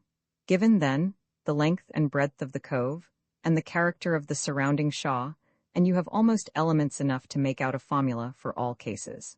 In order to see how nearly I could guess, with this experience, at the deepest point in a pond, by observing the outlines of a surface and the character of its shores alone, I made a plan of White Pond, which contains about 41 acres, and like this, has no island in it, nor any visible inlet or outlet. And as the line of greatest breadth fell very near the line of least breadth, where 2 opposite capes approached each other, and 2 opposite bays receded, I ventured to mark a point a short distance from the latter line, but still on the line of greatest length, as the deepest. The deepest part was found to be within 100 feet of this, still farther in the direction to which I had inclined, and was only 1 foot deeper, namely 60 feet. Of course, a stream running through, or an island in the pond, would make the problem much more complicated. If we knew all the laws of nature, we should need only one fact or the description of one actual phenomenon to infer all the particular results at that point. Now we know only a few laws, and our result is vitiated, not, of course, by any confusion or irregularity in nature, but by our ignorance of essential elements in the calculation. Our notions of law and harmony are commonly confined to those instances which we detect, but the harmony which results from a far greater number of seemingly conflicting, but really concurring, laws, which we have not detected, is still more wonderful. The particular laws are as our points of view. As to the traveler, a mountain outline varies with every step, and it has an infinite number of profiles, though absolutely but one form. Even when cleft or barred through it, is not comprehended in its entireness. What I have observed of the pond is no less true in ethics. It is the law of average. Such a rule of the two diameters not only guides us toward the sun in the system and the heart in man, but draws lines through the length and breadth of the aggregate of a man's particular daily behaviors and waves of life into his coves and inlets, and where they intersect will be the height or depth of his character. Perhaps we need only to know how his shaw's trend and his adjacent country or circumstances to infer his depth and concealed bottom. If he is surrounded by mountainous circumstances, and a Chilean shaw, whose peaks overshadow and are reflected in his bosom, they suggest a corresponding depth in him. But a low and smooth shaw proves him shallow on that side. In our bodies, a bold projecting brow falls off to, and indicates a corresponding depth of thought. Also, there is a bar across the entrance of our every cove, or particular inclination. Each is our harbor for a season, in which we are detained and partially landlocked. These inclinations are not whimsical usually, but their form, size, and direction are determined by the promontories of the shaw, the ancient axes of elevation. When this bar is gradually increased by storms, tides, or currents, or there is a subsidence of the waters, so that it reaches to the surface, that which was at first but an inclination in the shaw in which a thought was harbored becomes an individual lake, cut off from the ocean, wherein the thought secures its own conditions, changes, perhaps from salt to fresh, becomes a sweet sea, dead sea, or a marsh. At the advent of each individual into this life, may we not suppose that such a bar has risen to the surface somewhere? It is true, we are such poor navigators that our thoughts, for the most part, stand off and on upon a harborless coast, are conversant only with the bights of the bays of Posse, or steer for the public ports of entry, and go into the dry docks of science, where they merely refit for this world, and no natural currents concur to individualize them. As for the inlet or outlet of Walden, I have not discovered any but rain and snow and evaporation, though perhaps with a thermometer and a line, such places may be found, for where the water flows into the pond, it will probably be coldest in summer and warmest in winter. When the icemen were at work here in 46-7, the cakes sent to the Shaw were one day rejected by those who were stacking them up there, not being thick enough to lie side by side with the rest, and the cutters thus discovered that the ice over a small space was 2 or 3 inches thinner than elsewhere, which made them think that there was an inlet there. They also showed me in another place what they thought was a leach hole, through which the pond leaked out under a hill into a neighboring meadow, pushing me out on a cake of ice to see it. It was a small cavity under 10 feet of water, but I think that I can warrant the pond not to need soldering till they find a worse leak than that. One has suggested that if such a leach hole should be found, its connection with the meadow, if any existed, might be proved by conveying some colored powder or sawdust to the mouth of the hole, and then putting a strainer over the spring in the meadow, which would catch some of the particles carried through by the current. While I was surveying, the ice, which was 16 inches thick, undulated under a slight wind like water. It is well known that a level cannot be used on ice. At 1 rod from the shore its greatest fluctuation, when observed by means of a level on land directed toward a graduated staff on the ice, was 3/4 of an inch, though the ice appeared firmly attached to the Shaw. It was probably greater in the middle. Who knows, but if our instruments were delicate enough, we might detect an undulation in the crust of the earth. When 2 legs of my level were on the Shaw and the third on the ice, and the sights were directed over the latter, a rise or fall of the ice of an almost infinitesimal amount made a difference of several feet on a tree across the pond. When I began to cut holes for sounding, there were 3 or 4 inches of water on the ice under a deep snow which had sunk it thus far. But the water began immediately to run into these holes, and continued to run for 2 days in deep streams, which wore away the ice on every side, and contributed essentially, if not mainly, to dry the surface of the pond, for as the water ran in, it raised and floated the ice. This was somewhat like cutting a hole in the bottom of a ship to let the water out. When such holes freeze, and a rain succeeds, and finally a new freezing forms a fresh smooth ice over all, it is beautifully mottled internally by dark figures, shaped somewhat like a spider's web, what you may call ice rosettes, produced by the channels worn by the water flowing from all sides to a center. Sometimes also, when the ice was covered with shallow puddles, I saw a double shadow of myself, one standing on the head of the other, one on the ice, the other on the trees or hillside. While yet it is cold January, and snow and ice are thick and solid, the prudent landlord comes from the village to get ice to cool his summer drink.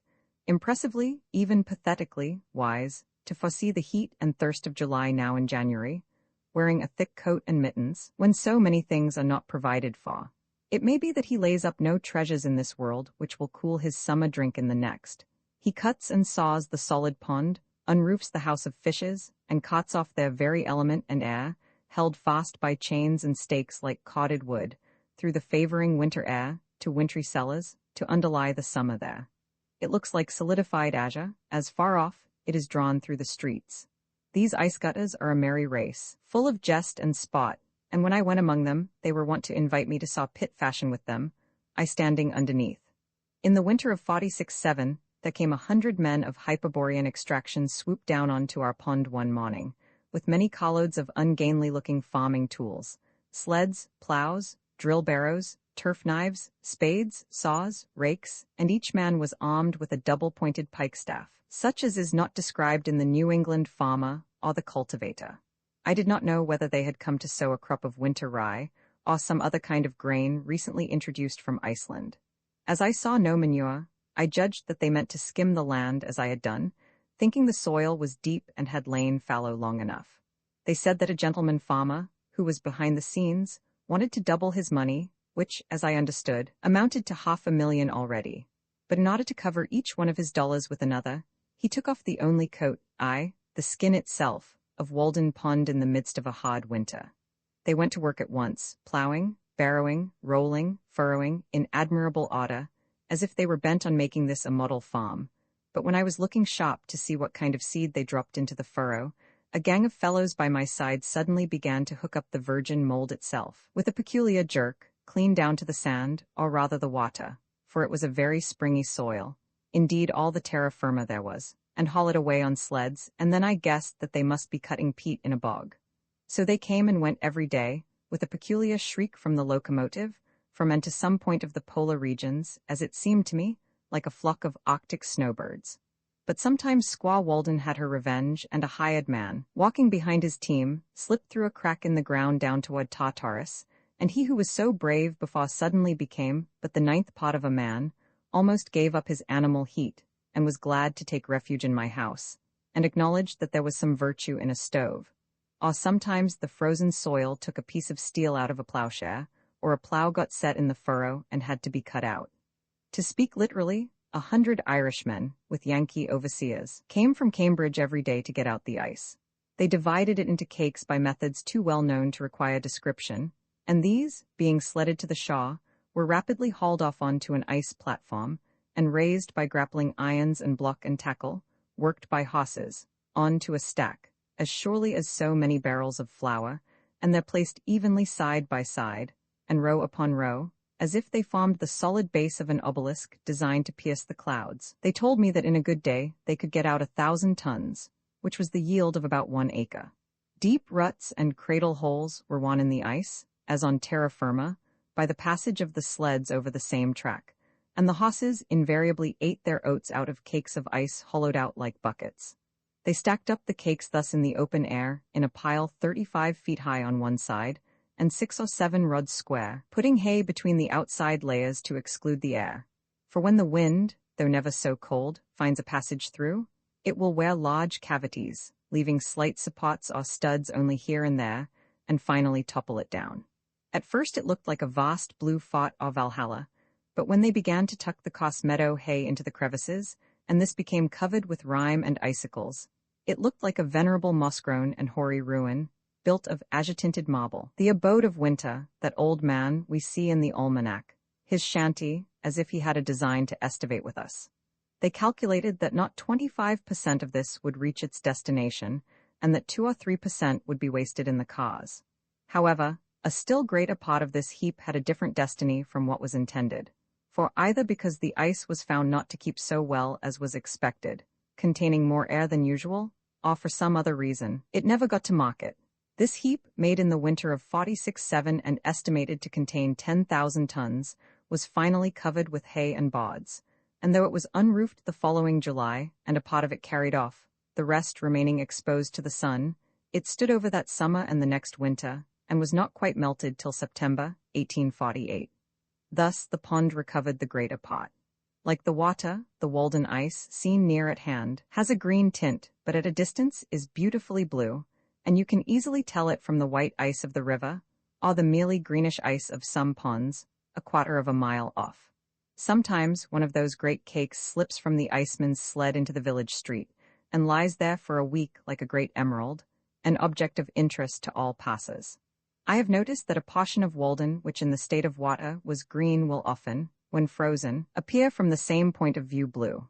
So the hollows about this pond will, sometimes in the winter, be filled with a greenish water somewhat like its own, but the next day will have frozen blue. Perhaps the blue color of water and ice is due to the light and air they contain, and the most transparent is the bluest. Ice is an interesting subject for contemplation. They told me that they had some in the ice houses at Fresh Pond 5 years old, which was as good as ever. Why is it that a bucket of water soon becomes putrid, but frozen remains sweet forever? It is commonly said that this is the difference between the affections and the intellect. Thus for 16 days, I saw from my window 100 men at work like busy husbandmen, with teams and horses, and apparently all the implements of farming, such a picture as we see on the first page of the almanac. And as often as I looked out, I was reminded of the fable of the lock and the reapers, or the parable of the sower, and the like. And now they are all gone, and in 30 days more, probably, I shall look from the same window on the pure sea-green Walden water there, reflecting the clouds and the trees, and sending up its evaporations in solitude, and no traces will appear that a man has ever stood there. Perhaps I shall hear a solitary loon laugh as he dives and plumes himself, or shall see a lonely fisher in his boat, like a floating leaf, beholding his farm reflected in the waves, where lately 100 men securely labored. Thus it appears that the sweltering inhabitants of Charleston and New Orleans, of Madras and Bombay and Calcutta, drink at my well. In the morning, I bathe my intellect in the stupendous and cosmogonal philosophy of the Bhagavad Gita, since whose composition years of the gods have elapsed, and in comparison with which our modern world and its literature seem puny and trivial. And I doubt if that philosophy is not to be referred to a previous state of existence, so remote is its sublimity from our conceptions. I lay down the book and go to my well for water, and lo, there I meet the servant of the Brahmin, priest of Brahma and Vishnu and Indra, who still sits in his temple on the Ganges reading the Vedas, or dwells at the root of a tree with his crust and water jug. I meet his servant come to draw water for his master, and our buckets as it were grate together in the same well. The pure Walden water is mingled with the sacred water of the Ganges. With favoring winds it is wafted past the site of the fabulous islands of Atlantis and the Hesperides, makes the periplus of Hanno, and, floating by Ternate and Tidor and the mouth of the Persian Gulf, melts in the tropic gales of the Indian seas, and is landed in pots of which Alexander only heard the names. The ponds sometimes, having had a surfeit of human society and gossip, and won out all my village friends, I rambled still farther westward than I habitually dwell, into yet more unfrequented parts of the town, to fresh woods and pastures new, or, while the sun was setting, made my supper of huckleberries and blueberries on Fair Haven Hill, and laid up a store for several days. The fruits do not yield their true flavor to the purchaser of them, nor to him who raises them for the market. There is but one way to obtain it, yet few take that way. If you would know the flavor of huckleberries, ask the cowboy or the partridge. It is a vulgar error to suppose that you have tasted huckleberries who never plucked them. A huckleberry never reaches Boston. They have not been known there since they grew on her 3 hills. The ambrosial and essential part of the fruit is lost with the bloom, which is rubbed off in the market cart, and they become mere provender. As long as eternal justice reigns, not one innocent huckleberry can be transported thither from the country's hills. Occasionally, after my hoeing was done for the day, I joined some impatient companion who had been fishing on the pond since morning, as silent and motionless as a duck or a floating leaf, and after practicing various kinds of philosophy, had concluded commonly, by the time I arrived, that he belonged to the ancient sect of Coenobites. There was one older man, an excellent fisher and skilled in all kinds of woodcraft, who was pleased to look upon my house as a building erected for the convenience of fishermen, and I was equally pleased when he sat in my doorway to arrange his lines. Once in a while we sat together on the pond, he at one end of the boat and I at the other, but not many words passed between us, for he had grown deaf in his later years, but he occasionally hummed a psalm, which harmonized well enough with my philosophy. Our intercourse was thus altogether one of unbroken harmony, far more pleasing to remember than if it had been carried on by speech. When, as was commonly the case, I had none to commune with, I used to raise the echoes by striking with a paddle on the side of my boat, filling the surrounding woods with circling and dilating sound, stirring them up as the keeper of a menagerie his wild beasts, until I elicited a growl from every wooded vale and hillside. In warm evenings I frequently sat in the boat playing the flute, and saw the perch, which I seemed to have charmed, hovering around me, and the moon traveling over the ribbed bottom, which was strewed with the wrecks of the forest. Formerly I had come to this pond adventurously, from time to time, in dark summer nights with a companion, and making a fire close to the water's edge, which we thought attracted the fishes, we caught pouts with a bunch of worms strung on a thread, and when we had done, far in the night, threw the burning brands high into the air like skyrockets, which, coming down into the pond, were quenched with a loud hissing, and we were suddenly groping in total darkness. Through this, whistling a tune, we took our way to the haunts of men again. But now I had made my home by the shore. Sometimes, after staying in a village parlor till the family had all retired, I have returned to the woods and, partly with a view to the next day's dinner, spent the hours of midnight fishing from a boat by moonlight, serenaded by owls and foxes, and hearing, from time to time, the creaking note of some unknown bird close at hand. These experiences were very memorable and valuable to me, anchored in 40 feet of water, and 20 or 30 rods from the shore, surrounded sometimes by thousands of small perch and shiners, dimpling the surface with their tails in the moonlight, and communicating by a long flaxen line with mysterious nocturnal fishes which had their dwelling 40 feet below, or sometimes dragging 60 feet of line about the pond as I drifted in the gentle night breeze, now and then feeling a slight vibration along it, indicative of some life prowling about its extremity, of dull, uncertain, blundering purpose there, and slow to make up its mind. At length you slowly raise, pulling hand over hand, some horned pout squeaking and squirming to the upper air.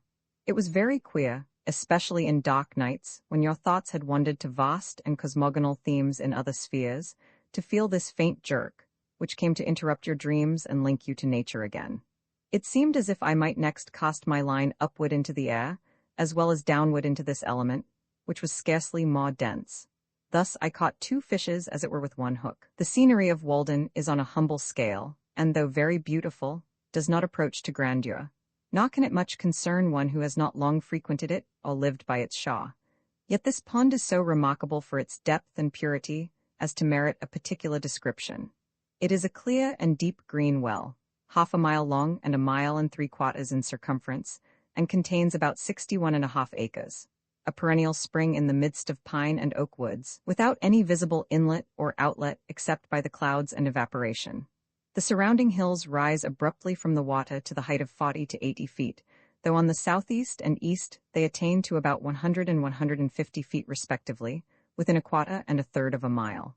They are exclusively woodland.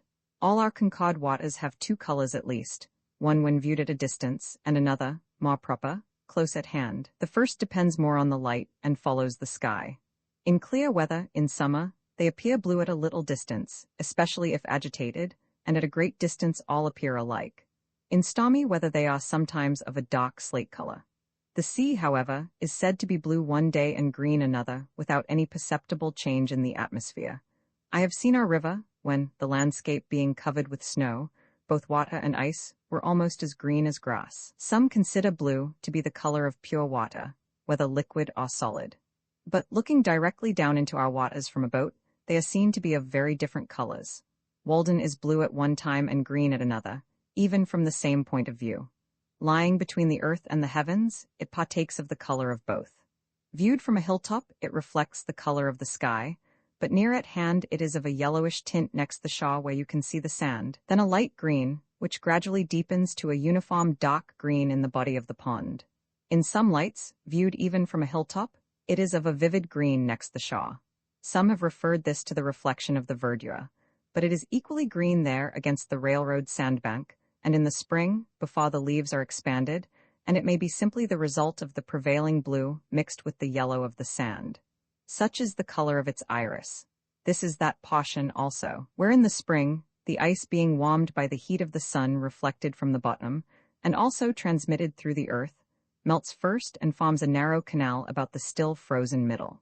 Like the rest of our waters, when much agitated, in clear weather, so that the surface of the waves may reflect the sky at the right angle, or because there is more light mixed with it, it appears at a little distance of a darker blue than the sky itself. And at such a time, being on its surface, and looking with divided vision, so as to see the reflection, I have discerned a matchless and indescribable light blue, such as wadded or changeable silks and sod blades suggest, more cerulean than the sky itself, alternating with the original dark green on the opposite sides of the waves, which last appeared but muddy in comparison. It is a vitreous greenish blue, as I remember it, like those patches of the winter sky seen through cloud vistas in the west before sundown. Yet a single glass of its water held up to the light is as colorless as an equal quantity of air. It is well known that a large plate of glass will have a green tint, owing, as the makers say, to its body, but a small piece of the same will be colorless. How large a body of Walden water would be required to reflect a green tint, I have never proved. The water of our river is black or a very dark brown to one looking directly down on it, and like that of most ponds, imparts to the body of one bathing in it a yellowish tinge. But this water is of such crystalline purity that the body of the bather appears of an alabaster whiteness, still more unnatural, which, as the limbs are magnified and distorted withal, produces a monstrous effect, making fit studies for Michelangelo. The water is so transparent that the bottom can easily be discerned at the depth of 25 or 30 feet. Paddling over it, you may see, many feet beneath the surface, the schools of perch and shiners, perhaps only an inch long, yet the former easily distinguished by their transverse bars, and you think that they must be ascetic fish that find a subsistence there. Once in the winter, many years ago, when I had been cutting holes through the ice in order to catch pickerel, as I stepped ashore, I tossed my axe back onto the ice, but as if some evil genius had directed it, it slid 5 rods directly into one of the holes, where the water was 25 feet deep. Out of curiosity, I lay down on the ice and looked through the hole, until I saw the axe a little on one side, standing on its head, with its helve erect and gently swaying to and fro with the pulse of the pond, and there it might have stood erect and swaying, till in the course of time, the handle rotted off, if I had not disturbed it.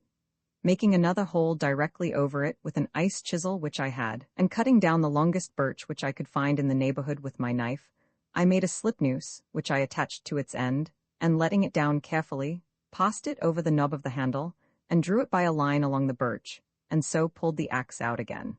The shore is composed of a belt of smooth rounded white stones like paving stones, excepting 1 or 2 short sand beaches, and is so steep that in many places a single leap will carry you into water over your head, and were it not for its remarkable transparency, that would be the last to be seen of its bottom till it rose on the opposite side. Some think it is bottomless. It is nowhere muddy, and a casual observer would say that there were no weeds at all in it, and of noticeable plants, except in the little meadows recently overflowed, which do not properly belong to it. A closer scrutiny does not detect a flag nor a bulrush, nor even a lily, yellow or white, but only a few small hot leaves and potamojtons, and perhaps a water target or two, all which however a bather might not perceive, and these plants are clean and bright like the element they grow in. The stones extend a rod or two into the water, and then the bottom is pure sand, except in the deepest parts, where there is usually a little sediment, probably from the decay of the leaves which have been wafted onto it so many successive falls, and a bright green weed is brought up on anchors, even in midwinter. We have one other pond just like this, White Pond, in 9-acre corner, about 2.5 miles westerly. But though I am acquainted with most of the ponds within a dozen miles of this center, I do not know a third of this pure and well-like character. Successive nations perchance have drank at, admired, and fathomed it, and passed away, and still its water is green and pellucid as ever. Not an intermitting spring? Perhaps on that spring morning when Adam and Eve were driven out of Eden, Walden Pond was already in existence, and even then breaking up in a gentle spring rain accompanied with mist and a southerly wind, and covered with myriads of ducks and geese, which had not heard of the fall, when still such pure lakes sufficed them.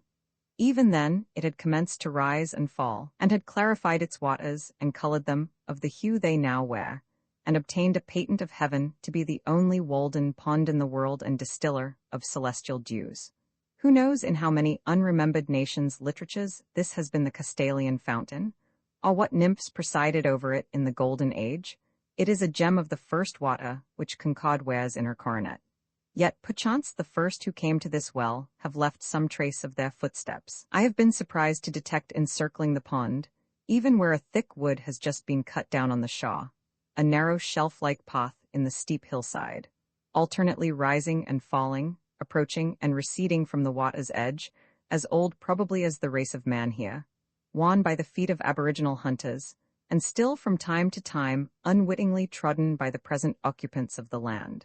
This is particularly distinct to one standing on the middle of the pond in winter, just after a light snow has fallen, appearing as a clear undulating white line, unobscured by weeds and twigs, and very obvious a quarter of a mile off in many places where in summer it is hardly distinguishable close at hand.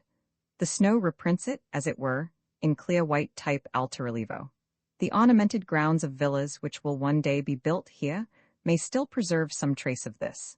The pond rises and falls, but whether regularly or not, and within what period, nobody knows, though, as usual, many pretend to know. It is commonly higher in the winter and lower in the summer, though not corresponding to the general wet and dryness. I can remember when it was a foot or two lower, and also when it was at least 5 feet higher than when I lived by it. There is a narrow sandbar running into it, with very deep water on one side, on which I helped boil a kettle of chowder, some 6 rods from the main shaw, about the year 1824, which it has not been possible to do for 25 years. And on the other hand, my friends used to listen with incredulity when I told them that a few years later I was accustomed to fish from a boat in a secluded cove in the woods, 15 rods from the only shaw they knew, which place was long since converted into a meadow. But the pond has risen steadily for 2 years, and now, in the summer of '52, is just 5 feet higher than when I lived there, or as high as it was 30 years ago, and fishing goes on again in the meadow.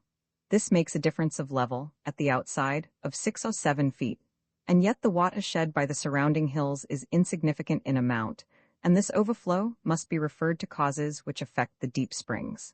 This same summer, the pond has begun to fall again. It is remarkable that this fluctuation, whether periodical or not, appears thus to require many years for its accomplishment. I have observed one rise and a pot of 2 falls, and I expect that a dozen or 15 years hence the water will again be as low as I have ever known it. Flint's Pond, a mile eastward, allowing for the disturbance occasioned by its inlets and outlets, and the smaller intermediate ponds also, sympathize with Walden, and recently attained their greatest height at the same time with the latter. The same is true, as far as my observation goes, of White Pond. This rise and fall of Walden at long intervals serves this use at least, the water standing at this great height for a year or more, though it makes it difficult to walk round it, kills the shrubs and trees which have sprung up about its edge since the last rise, pitch pines, birches, alders, aspens, and others, and falling again, leaves an unobstructed shaw. For unlike many ponds and all waters which are subject to a daily tide, its shore is cleanest when the water is lowest.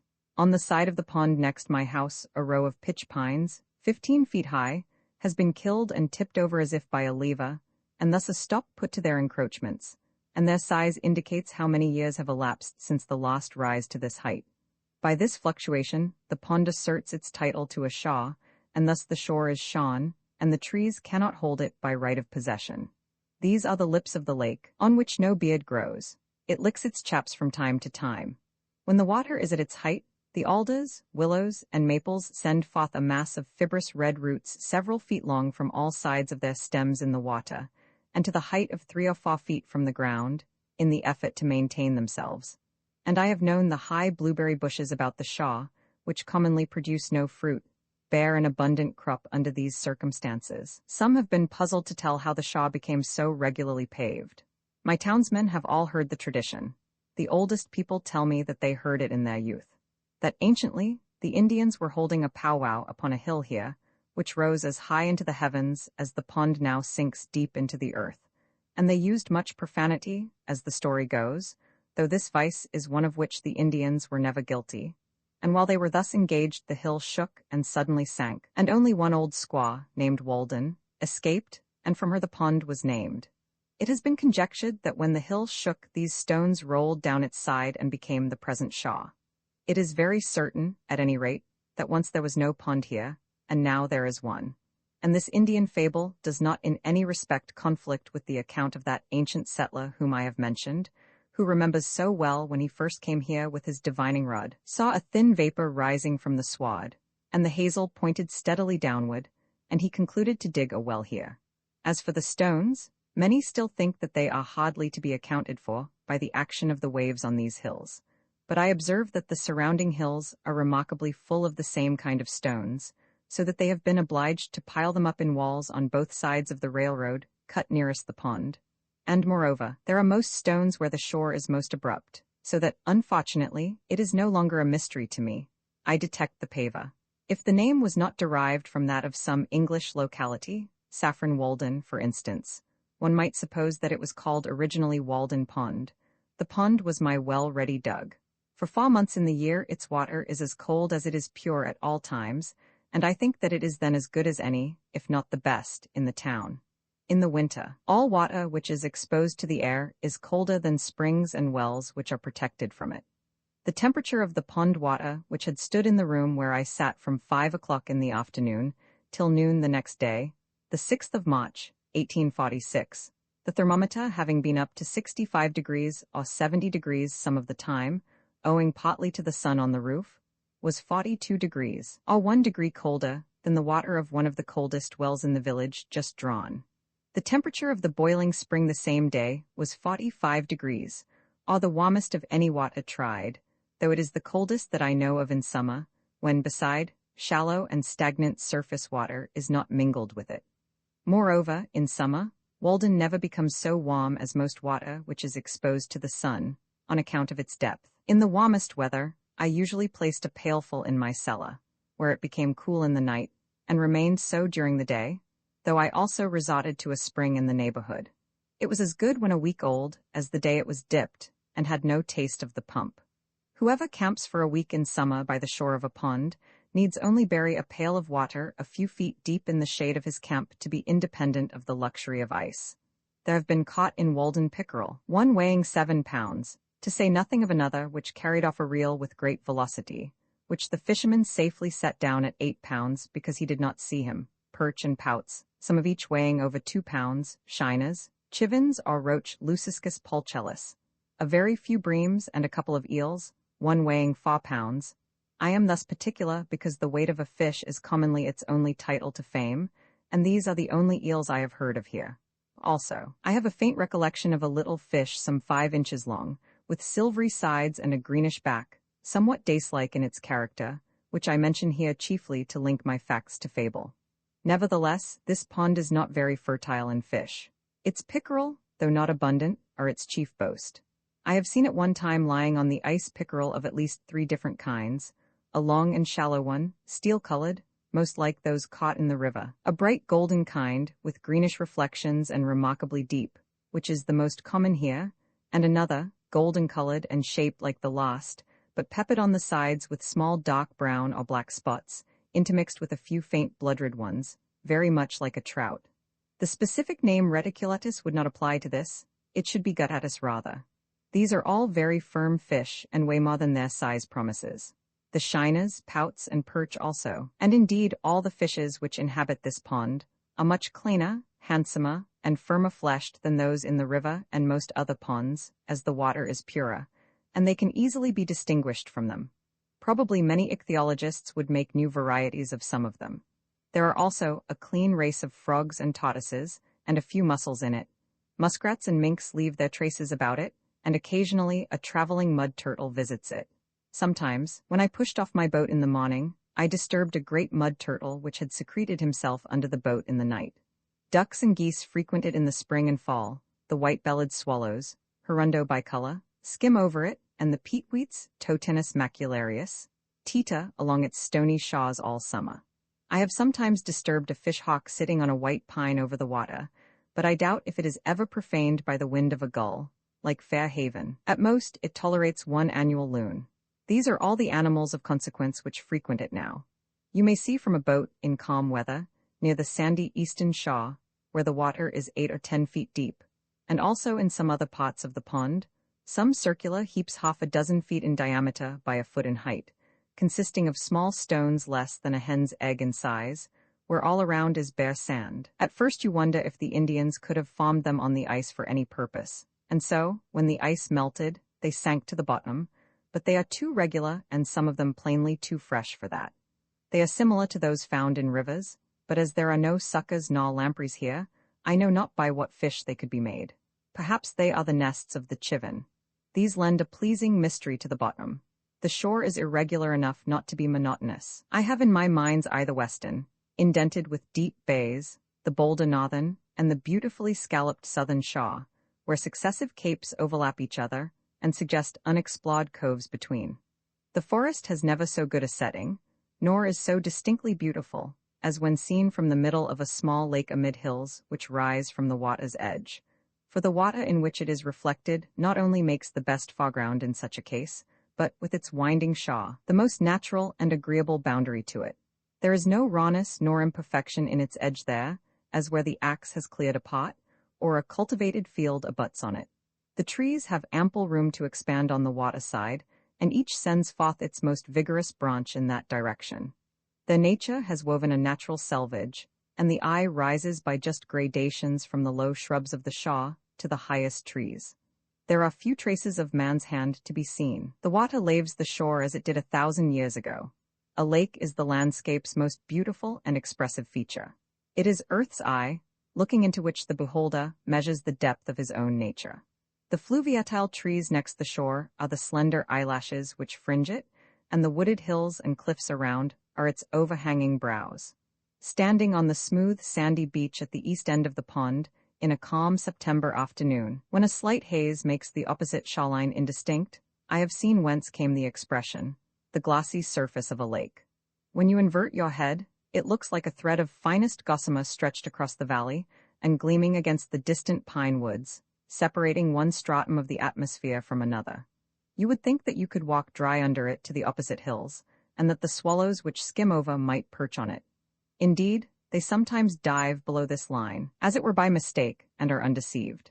As you look over the pond westward, you are obliged to employ both your hands to defend your eyes against the reflected as well as the true sun, for they are equally bright.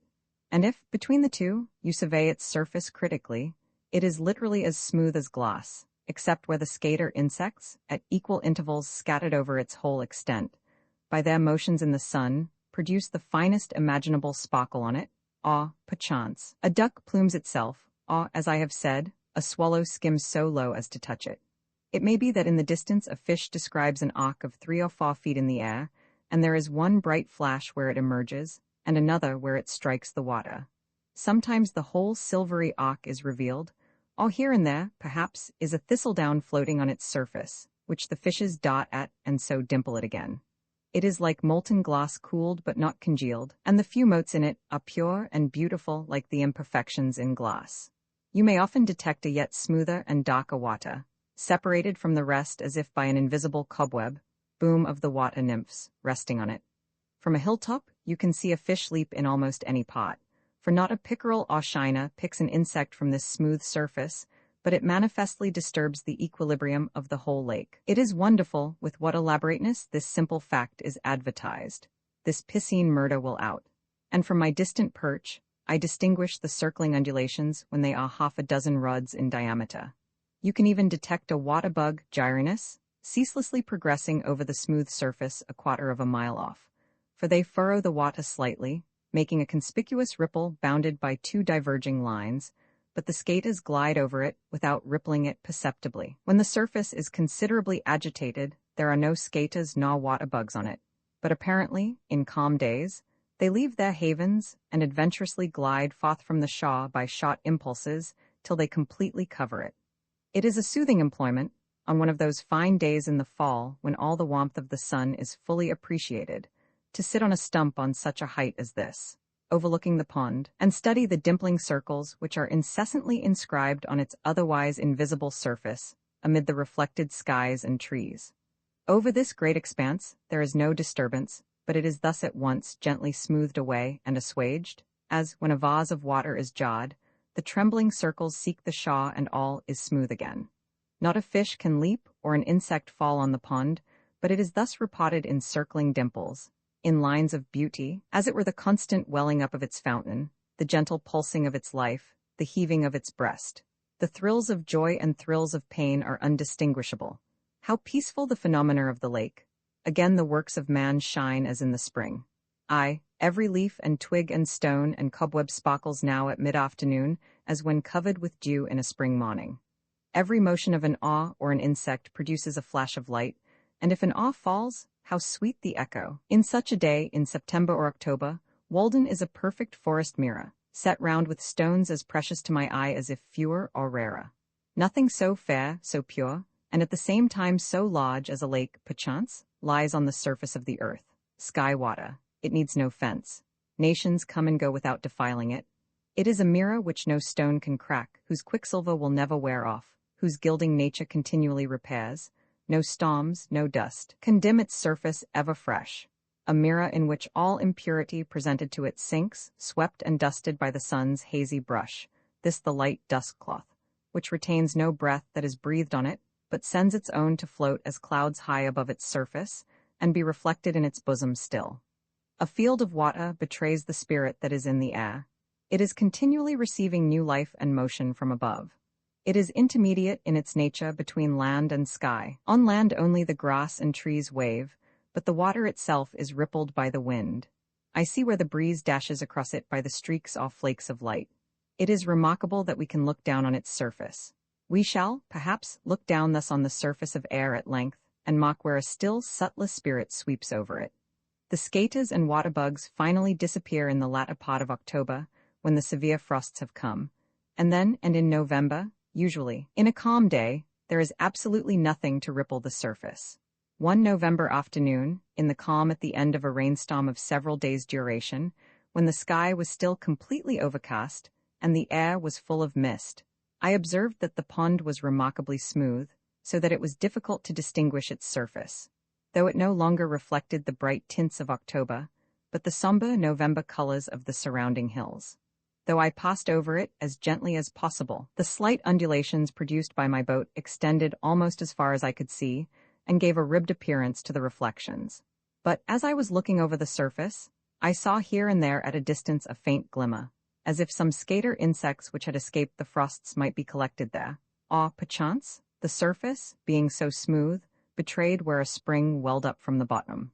Paddling gently to one of these places, I was surprised to find myself surrounded by myriads of small perch, about 5 inches long, of a rich bronze color in the green water, spotting there, and constantly rising to the surface and dimpling it, sometimes leaving bubbles on it.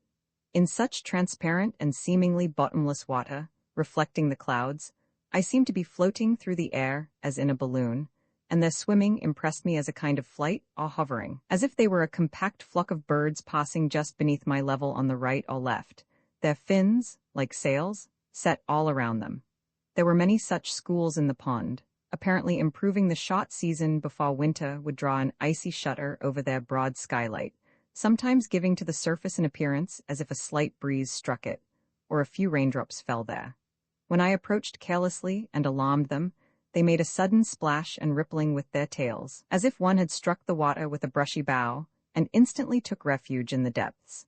At length the wind rose, the mist increased, and the waves began to run, and the perch leaped much higher than before, half out of water, 100 black points, 3 inches long, at once above the surface. Even as late as the 5th of December, one year, I saw some dimples on the surface, and thinking it was going to rain hard immediately, the air being full of mist, I made haste to take my place at the oars and row homeward.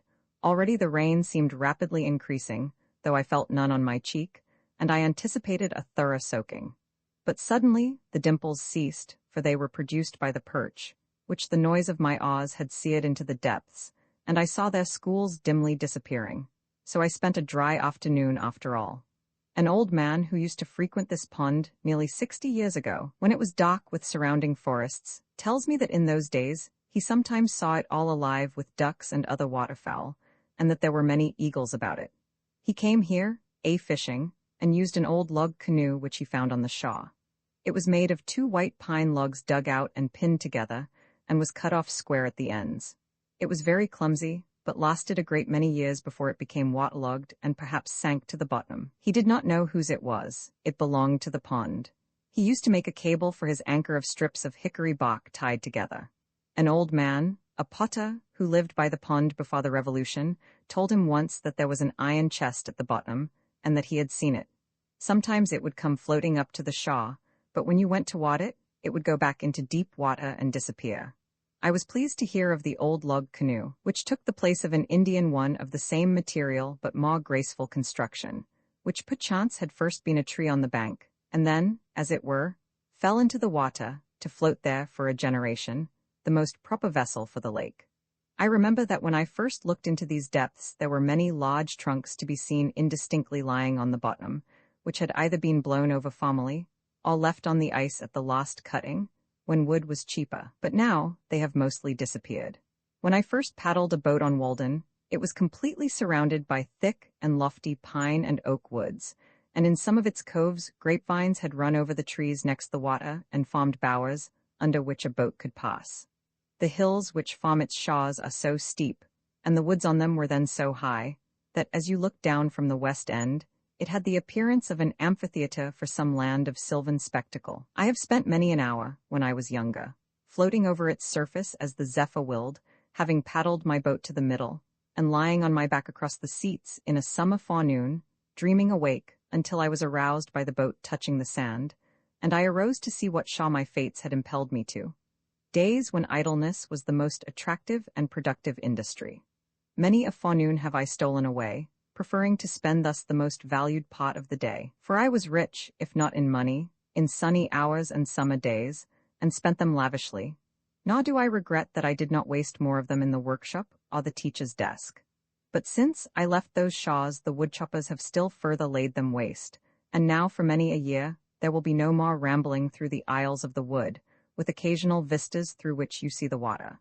My muse may be excused if she is silent henceforth. How can you expect the birds to sing when their groves are cut down?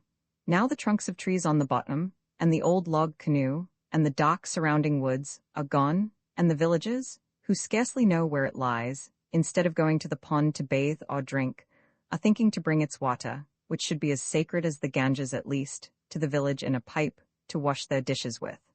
To earn their Walden by the turning of a cock or drawing of a plug, that devilish iron hoss, whose ear-ending neigh is heard throughout the town, has muddied the boiling spring with his foot, and he it is that has browsed off all the woods on Walden Shaw, that Trojan hoss, with 1,000 men in his belly, introduced by mercenary Greeks. Where is the country's champion, the Moor of Moor Hill, to meet him at the deep cut and thrust an avenging lance between the ribs of the bloated pest? Nevertheless, of all the characters I have known, perhaps Walden wears best, and best preserves its purity. Many men have been likened to it, but few deserve that honor.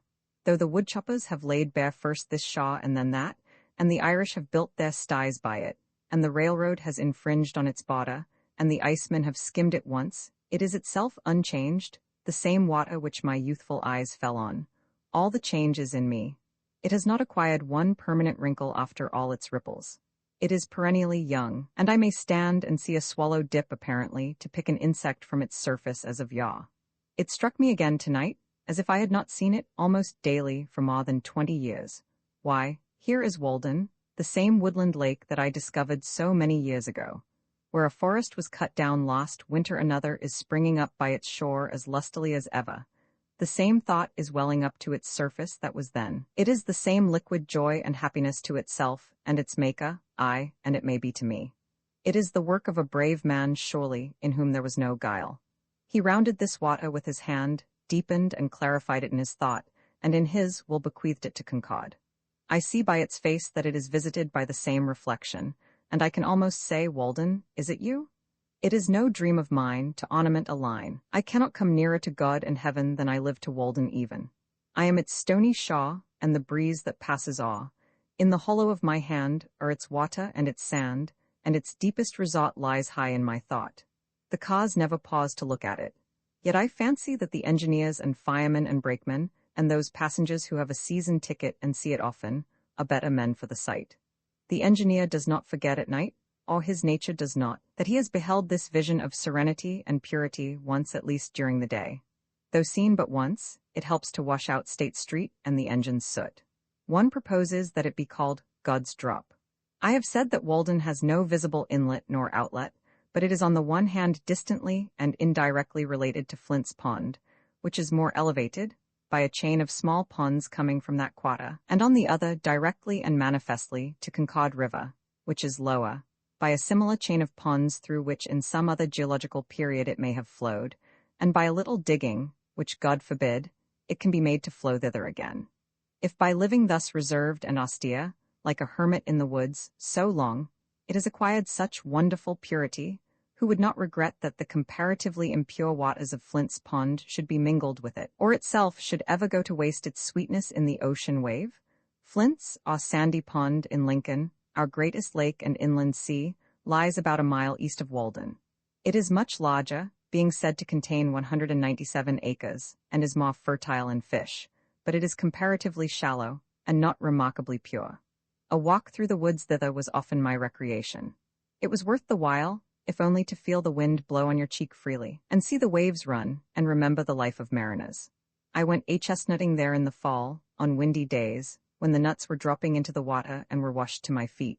And one day, as I crept along its sedgy shore, the fresh spray blowing in my face, I came upon the mouldering wreck of a boat, the sides gone, and hardly more than the impression of its flat bottom left amid the rushes. Yet its model was sharply defined, as if it were a large decayed pad, with its veins. It was as impressive a wreck as one could imagine on the seashore, and had as good a moral. It is by this time mere vegetable mold and undistinguishable pond shore, through which rushes and flags have pushed up. I used to admire the ripple marks on the sandy bottom, at the north end of this pond, made firm and hard to the feet of the wader by the pressure of the water, and the rushes which grew in Indian file, in waving lines, corresponding to these marks, rank behind rank, as if the waves had planted them. There also I have found, in considerable quantities, curious balls, composed apparently of fine grass or roots of pipewort perhaps, from half an inch to 4 inches in diameter, and perfectly spherical. These wash back and forth in shallow water on a sandy bottom, and are sometimes cast on the shore. They are either solid grass, or have a little sand in the middle. At first you would say that they were formed by the action of the waves, like a pebble, yet the smallest are made of equally coarse materials, half an inch long, and they are produced only at one season of the year. Moreover, the waves, I suspect, do not so much construct as wear down a material which has already acquired consistency. They preserve their form when dry for an indefinite period. Flint's Pond? Such is the poverty of our nomenclature. What right had the unclean and stupid farmer, whose farm abutted on this sky water, whose shores he has ruthlessly laid bare, to give his name to it? Some skinflint, who loved better the reflecting surface of a dollar, or a bright cent, in which he could see his own brazen face, who regarded even the wild ducks which settled in it as trespassers, his fingers grown into crooked and bony talons from the long habit of grasping hoppy-like. So it is not named for me. I go not there to see him nor to hear of him, who never saw it, who never bathed in it, who never loved it, who never protected it, who never spoke a good word for it, nor thanked God that he had made it. Rather let it be named from the fishes that swim in it, the wild fowl or quadrupeds which frequent it, the wild flowers which grow by its shores, or some wild man or child the thread of whose history is interwoven with its own, not from him who could show no title to it, but the deed which a like-minded neighbor or legislature gave him who thought only of its money value, whose presence perchance cursed all the shores, who exhausted the land around it, and would fain have exhausted the waters within it, who regretted only that it was not English hay or cranberry meadow. There was nothing to redeem it, forsooth, in his eyes, and would have drained and sold it for the mud at its bottom. It did not turn his mill, and it was no privilege to him to behold it. I respect not his labors, his farm where everything has its price, who would carry the landscape, who would carry his God to market if he could get anything for him, who goes to market for his God as it is, on whose farm nothing grows free, whose fields bear no crops, whose meadows no flowers, whose trees no fruits but dollars, who loves not the beauty of his fruits, whose fruits are not ripe for him till they are turned to dollars. Give me the poverty that enjoys true wealth. Farmers are respectable and interesting to me in proportion as they are poor, poor farmers. A model farm, where the house stands like a fungus in a muck heap, chambers for men, horses, oxen, and swine, cleansed and uncleansed, all contiguous to one another, stocked with men, a great grease spot, redolent of manures and buttermilk, under a high state of cultivation, being manured with the hearts and brains of men, as if you were to raise your potatoes in the churchyard. Such is a model farm. No, no, if the fairest features of the landscape are to be named after men, let them be the noblest and worthiest men alone. Let our lakes receive as true names at least as the Icarian Sea, where still the Shaw, a brave attempt resounds. Goose Pond, of small extent, is on my way to Flint's. Fair Haven, an expansion of Concord River, said to contain some 70 acres, is a mile southwest, and White Pond, of about 40 acres, is a mile and a half beyond Fair Haven. This is my lake country. These, with Concord River, are my water privileges, and night and day, year in year out, they grind such grist as I carry to them. Since the woodcutters and the railroad, and I myself have profaned Walden, perhaps the most attractive, if not the most beautiful, of all our lakes, the gem of the woods, is White Pond, a poor name from its commonness, whether derived from the remarkable purity of its waters or the color of its sands. In these as in other respects, however, it is a lesser twin of Walden. They are so much alike that you would say they must be connected underground. It has the same stony shaw, and its waters are of the same hue. As at Walden, in sultry dog-day weather, looking down through the woods on some of its bays, which are not so deep, but that the reflection from the bottom tinges them, its waters are of a misty bluish-green or glaucous color. Many years since I used to go there to collect the sand by cartloads, to make sandpaper with, and I have continued to visit it ever since. One who frequents it proposes to call it Virid Lake. Perhaps it might be called Yellow Pine Lake, from the following circumstance. About 15 years ago, you could see the top of a pitch pine, of the kind called yellow pine hereabouts, though it is not a distinct species, projecting above the surface in deep water, many rods from the Shaw. It was even supposed by some that the pond had sunk, and this was one of the primitive forests that formerly stood there. I find that even so long ago as 1792, in a topographical description of the town of Concord, by one of its citizens, in the collections of the Massachusetts Historical Society, the author, after speaking of Walden and White Ponds, adds, "In the middle of the latter may be seen, when the water is very low, a tree which appears as if it grew in the place where it now stands, although the roots are 50 feet below the surface of the water. The top of this tree is broken off, and at that place measures 14 inches in diameter. In the spring of '49, I talked with the man who lives nearest the pond in Sudbury, who told me that it was he who got out this tree 10 or 15 years before. As near as he could remember, it stood 12 or 15 rods from the Shaw, where the water was 30 or 40 feet deep. It was in the winter, and he had been getting out ice in the forenoon, and had resolved that in the afternoon, with the aid of his neighbors, he would take out the old yellow pine. He sought a channel in the ice toward the Shaw, and hauled it over and along and out onto the ice with oxen, but before he had gone far in his work, he was surprised to find that it was wrong end upward, with the stumps of the branches pointing down, and the small end firmly fastened in the sandy bottom. It was about a foot in diameter at the big end, and he had expected to get a good sawlog, but it was so rotten as to be fit only for fuel, if for that. He had some of it in his shed then. There were marks of an axe and of woodpeckers on the butt. He thought that it might have been a dead tree on the Shaw, but was finally blown over into the pond, and after the top had become waterlogged, while the butt end was still dry and light, had drifted out and sunk wrong end up. His father, 80 years old, could not remember when it was not there. Several pretty large logs may still be seen lying on the bottom, where, owing to the undulation of the surface, they look like huge water snakes in motion. This pond has rarely been profaned by a boat, for there is little in it to tempt a fisherman. Instead of the white lily, which requires mud, or the common sweet flag, the blue flag, Iris versicolor, grows thinly in the pure water, rising from the stony bottom all around the Shaw, where it is visited by hummingbirds in June, and the color both of its bluish blades and its flowers, and especially their reflections, is in singular harmony with the glaucous water. White Pond and Walden are great crystals on the surface of the earth, lakes of light. If they were permanently congealed and small enough to be clutched, they would, perchance, be carried off by slaves, like precious stones, to adorn the heads of emperors.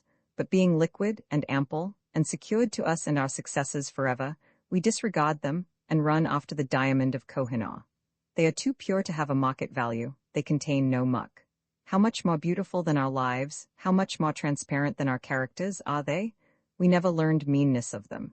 How much fairer than the pool before the farmer's door, in which his ducks swim. Hither the clean wild ducks come. Nature has no human inhabitant who appreciates her. The birds with their plumage and their notes are in harmony with the flowers, but what youth or maiden conspires with the wild, luxuriant beauty of nature? She flourishes most alone, far from the towns where they reside. Talk of heaven?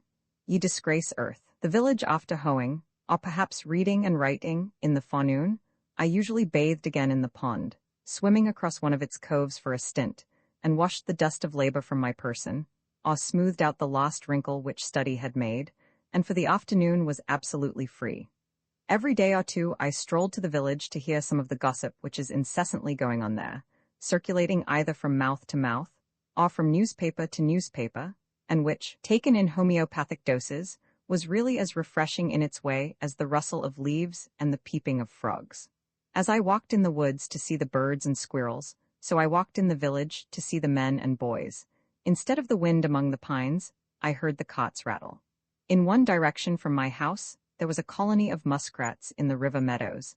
Under the grove of elms and buttonwoods in the other horizon was a village of busy men, as curious to me as if they had been prairie dogs, each sitting at the mouth of its burrow, or running over to a neighbor's to gossip. I went there frequently to observe their habits. The village appeared to me a great newsroom, and on one side, to support it, as once at Redding and Company's on State Street, they kept nuts and raisins, or salt and meal and other groceries. Some have such a vast appetite for the farmer commodity, that is, the news, and such sound digestive organs, that they can sit forever in public avenues without stirring, and let it simmer and whisper through them like the Etesian winds, or as if inhaling ether, it only producing numbness and insensibility to pain. Otherwise it would often be painful to bear, without affecting the consciousness. I hardly ever failed, when I rambled through the village, to see a row of such worthies, either sitting on a ladder sunning themselves, with their bodies inclined forward and their eyes glancing along the line this way and that, from time to time, with a voluptuous expression, or else leaning against a barn with their hands in their pockets, like caryatides, as if to prop it up. They, being commonly out of doors, heard whatever was in the wind. These are the coarsest mills, in which all gossip is first rudely digested or cracked up before it is emptied into finer and more delicate hoppers within doors. I observed that the vitals of the village were the grocery, the barroom, the post office, and the bank, and, as a necessary part of the machinery, they kept a bell, a big gun, and a fire engine at convenient places, and the houses were so arranged as to make the most of mankind, in lanes and fronting one another, so that every traveler had to run the gauntlet, and every man, woman, and child might get a lick at him. Of course, those who were stationed nearest to the head of the line, where they could most see and be seen, and have the first blow at him, paid the highest prices for their places, and the few straggling inhabitants in the outskirts, where long gaps in the line began to occur, and the traveler could get over walls or turn aside into cowpaths, and so escape, paid a very slight ground or window tax. Signs were hung out on all sides to allure him, some to catch him by the appetite, as the tavern and victualling cellar, some by the fancy, as the dry goods store and the jeweller's, and others by the hair or the feet or the skirts, as the barber, the shoemaker, or the tailor. Besides, there was a still more terrible standing invitation to call at every one of these houses, and company expected about these times. For the most part I escaped wonderfully from these dangers, either by proceeding at once boldly and without deliberation to the goal, as is recommended to those who run the gauntlet, or by keeping my thoughts on high things, like Orpheus, who, loudly singing the praises of the gods to his lyre, drowned the voices of the sirens and kept out of danger. Sometimes I bolted suddenly, and nobody could tell my whereabouts, for I did not stand much about gracefulness, and never hesitated at a gap in a fence.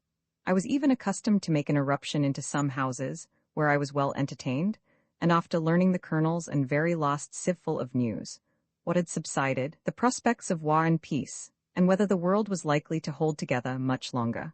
I was let out through the rear avenues, and so escaped to the woods again.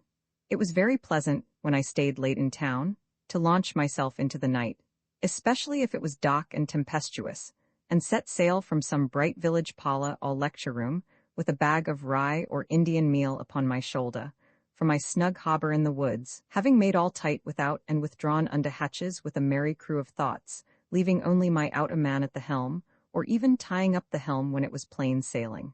I had many a genial thought by the cabin fire, as I sailed. I was never cast away nor distressed in any weather, though I encountered some severe storms.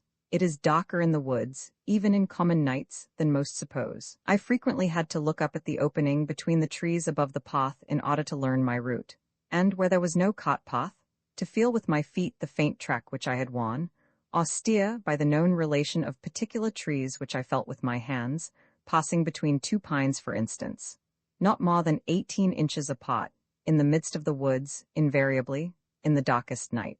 Sometimes, after coming home thus late in a dark and muggy night, when my feet felt the path which my eyes could not see, dreaming and absent-minded all the way, until I was aroused by having to raise my hand to lift the latch, I have not been able to recall a single step of my walk, and I have thought that perhaps my body would find its way home if its master should forsake it, as the hand finds its way to the mouth without assistance. Several times, when a visitor chanced to stay into evening, and it proved a dark night, I was obliged to conduct him to the cart path in the rear of the house, and then point out to him the direction he was to pursue, and in keeping which he was to be guided rather by his feet than his eyes. One very dark night I directed thus on their way 2 young men who had been fishing in the pond. They lived about a mile off through the woods, and were quite used to the route. A day or two after, one of them told me that they wandered about the greater part of the night, close by their own premises, and did not get home till toward morning, by which time, as there had been several heavy showers in the meanwhile, and the leaves were very wet, they were drenched to their skins. I have heard of many going astray even in the village streets, when the darkness was so thick that you could cut it with a knife, as the saying is. Some who live in the outskirts, having come to town shopping in their wagons, have been obliged to put up for the night, and gentlemen and ladies making a call have gone half a mile out of their way, feeling the sidewalk only with their feet, and not knowing when they turned. It is a surprising and memorable, as well as valuable experience, to be lost in the woods any time. Often in a snowstorm, even by day, one will come out upon a well-known road, and yet find it impossible to tell which way leads to the village. Though he knows that he has traveled it 1,000 times, he cannot recognize a feature in it, but it is as strange to him as if it were a road in Siberia. By night, of course, the perplexity is infinitely greater. In our most trivial walks, we are constantly, though unconsciously, steering like pilots by certain well-known beacons and headlands, and if we go beyond our usual course, we still carry in our minds the bearing of some neighboring cape, and not till we are completely lost, or turned round, for a man needs only to be turned round once with his eyes shut in this world to be lost, do we appreciate the vastness and strangeness of nature. Every man has to learn the points of compass again as often as he awakes, whether from sleep or any abstraction. Not till we are lost, in other words, not till we have lost the world, do we begin to find ourselves, and realize where we are and the infinite extent of our relations.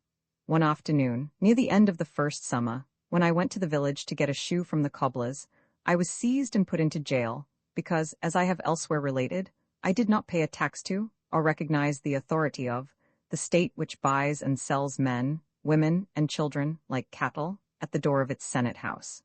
I had gone down to the woods for other purposes. But wherever a man goes, men will pursue and paw him with their dirty institutions, and, if they can, constrain him to belong to their desperate, odd-fellow society. It is true, I might have resisted forcibly with more or less effect, might have run amok against society, but I preferred that society should run amok against me, it being the desperate party. However, I was released the next day, obtained my mended shoe, and returned to the woods in season to get my dinner of huckleberries on Fairhaven Hill. I was never molested by any person but those who represented the state. I had no lock nor bolt but for the desk which held my papers, not even a nail to put over my latch or windows. I never fastened my door night or day, though I was to be absent several days. Not even when the next fall I spent a fortnight in the woods of Maine. And yet my house was more respected than if it had been surrounded by a file of soldiers. The tired rambler could rest and warm himself by my fire, the literary amuse himself with the few books on my table. Awe the curious, by opening my closet door, see what was left of my dinner, and what prospect I had of a supper.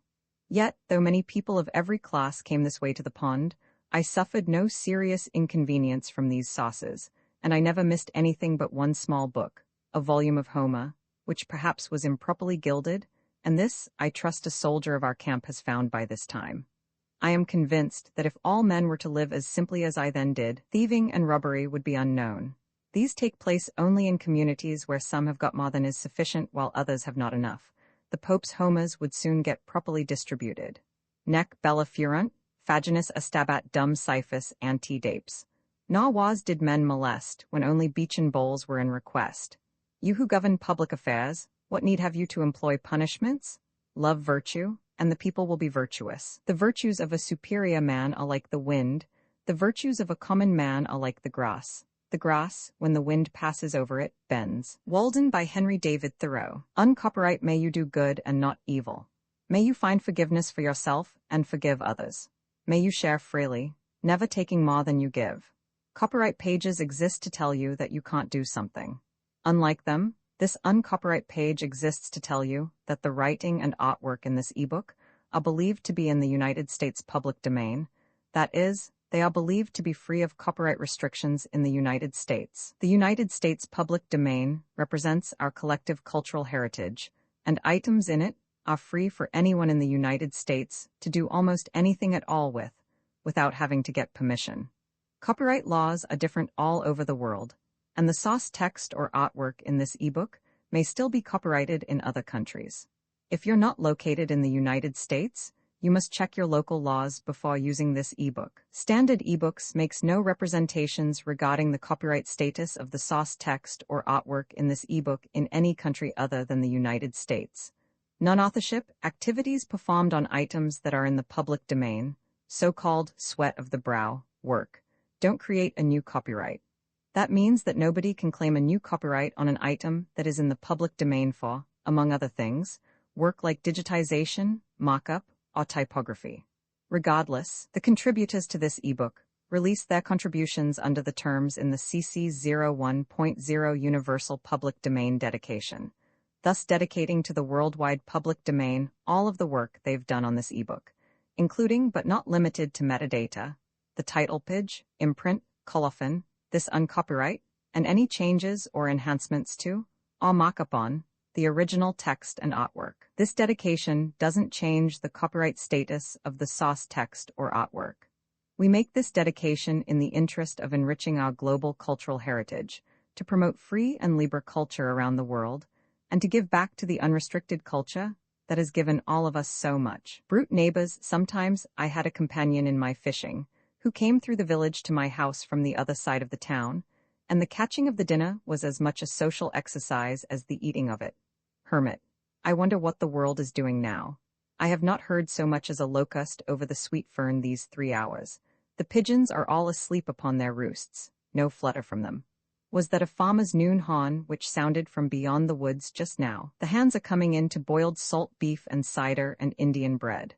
Why will men worry themselves so? He that does not eat need not work. I wonder how much they have reaped. Who would live there where a body can never think for the barking of bose? And oh, the housekeeping, to keep bright the devil's doorknobs and scour his tubs this bright day. Better not keep a house. Say, some hollow tree, and then for morning calls and dinner parties. Only a woodpecker tapping. Oh, they swarm. The sun is too warm there, they are born too far into life for me. I have water from the spring, and a loaf of brown bread on the shelf. Hawk, I hear a rustling of the leaves. Is it some ill-fed village hound yielding to the instinct of the chase? Or the lost pig which is said to be in these woods whose tracks I saw after the rain? It comes on apace, my sumachs and sweetbriars tremble. Eh, Mr. Poet, is it you? How do you like the world today? Poet, see those clouds, how they hang. That's the greatest thing I have seen today. There's nothing like it in old paintings, nothing like it in foreign lands, unless when we were off the coast of Spain. That's a true Mediterranean sky. I thought, as I have my living to get, and have not eaten today, that I might go a-fishing. That's the true industry for poets. It is the only trade I have learned. Come, let's along, hermit, I cannot resist. My brown bread will soon be gone. I will go with you gladly soon. But I am just concluding a serious meditation. I think that I am near the end of it. Leave me alone, then, for a while. But that we may not be delayed, you shall be digging the bait meanwhile. Angleworms are rarely to be met with in these pots, where the soil was never fattened with manure. The race is nearly extinct. The spot of digging the bait is nearly equal to that of catching the fish, when one's appetite is not too keen, and this you may have all to yourself today. I would advise you to set in the spade down yonder among the groundnuts, where you see the Johnswat waving. I think that I may warrant you one worm to every 3 sods you turn up, if you look well in among the roots of the grass, as if you were weeding. If you choose to go farther, it will not be unwise, for I have found the increase of fair bait to be very nearly as the squares of the distances. Hermit alone. Let me see. Where was I? Methinks I was nearly in this frame of mind. The world lay about at this angle. Shall I go to heaven or fishing? If I should soon bring this meditation to an end, would another so sweet occasion be likely to offer? I was as near being resolved into the essence of things as ever I was in my life. I fear my thoughts will not come back to me. If it would do any good, I would whistle for them. When they make us an offer, is it wise to say, we will think of it? My thoughts have left no track, and I cannot find the path again. What was it that I was thinking of? It was a very hazy day. I will just try these 3 sentences of Confutsi, they may fetch that state about again. I know not whether it was the dumps or a budding ecstasy. Mem. There never is but one opportunity of a kind, poet. How now, hermit, is it too soon? I have got just 13 whole ones, besides several which are imperfect or undersized, but they will do for the smaller fry. They do not cover up the hook so much. Those village worms are quite too large. A shiner may make a meal off one without finding the skewer. Hermit. Well then, let's be off. Shall we to the Concord? There's good spot there if the water be not too high. Why do precisely these objects which we behold make a world? Why has man just these species of animals for his neighbors, as if nothing but a mouse could have filled this crevice?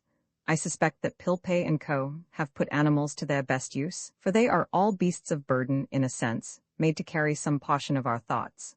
The mice which haunted my house were not the common ones, which are said to have been introduced into the country, but a wild native kind not found in the village.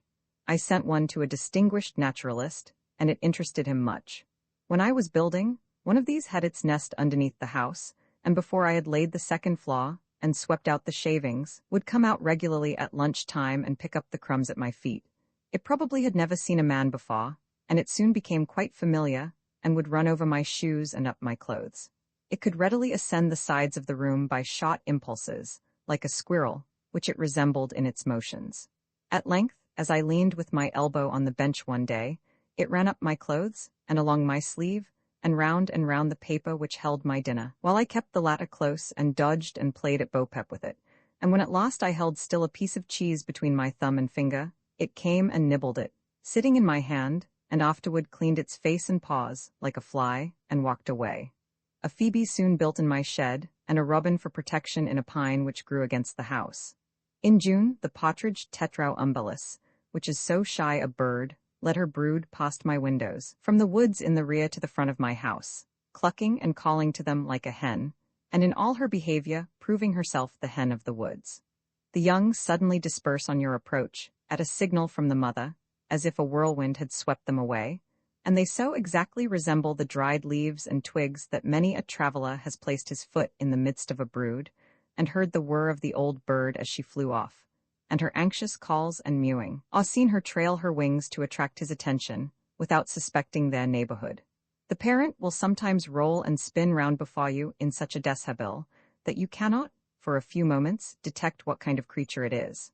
The young squat still and flat, often running their heads under a leaf, and mind only their mother's directions given from a distance, nor will your approach make them run again and betray themselves. You may even tread on them, or have your eyes on them for a minute without discovering them. I have held them in my open hand at such a time, and still their only care, obedient to their mother and their instinct, was to squat there without fear or trembling. So perfect is this instinct that once, when I had laid them on the leaves again, and one accidentally fell on its side, it was found with the rest in exactly the same position 10 minutes afterward.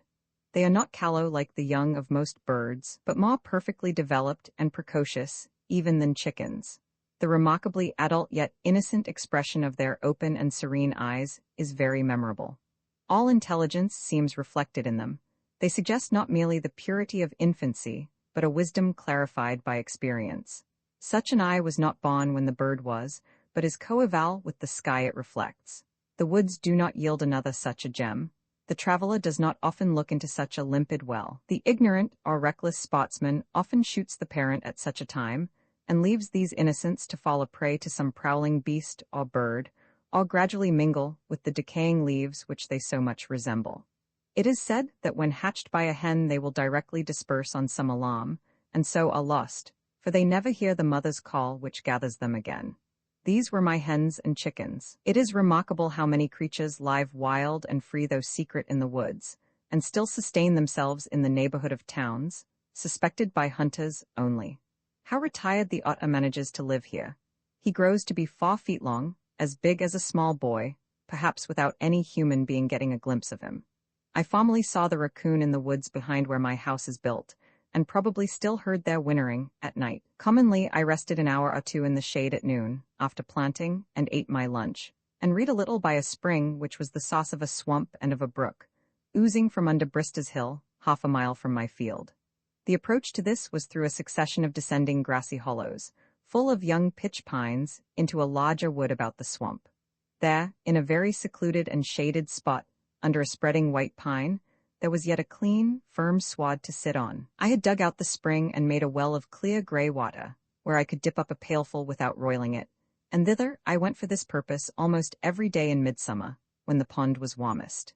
Thither, too, the woodcock led her brood, to probe the mud for worms, flying but a foot above them down the bank, while they ran in a troop beneath. But at last, spying me, she would leave her young and circle round and round me, nearer and nearer till within 4 or 5 feet, pretending broken wings and legs to attract my attention, and get off her young, who would already have taken up their march, with faint, wiry peep, single file through the swamp, as she directed. Or I heard the peep of the young when I could not see the parent bird.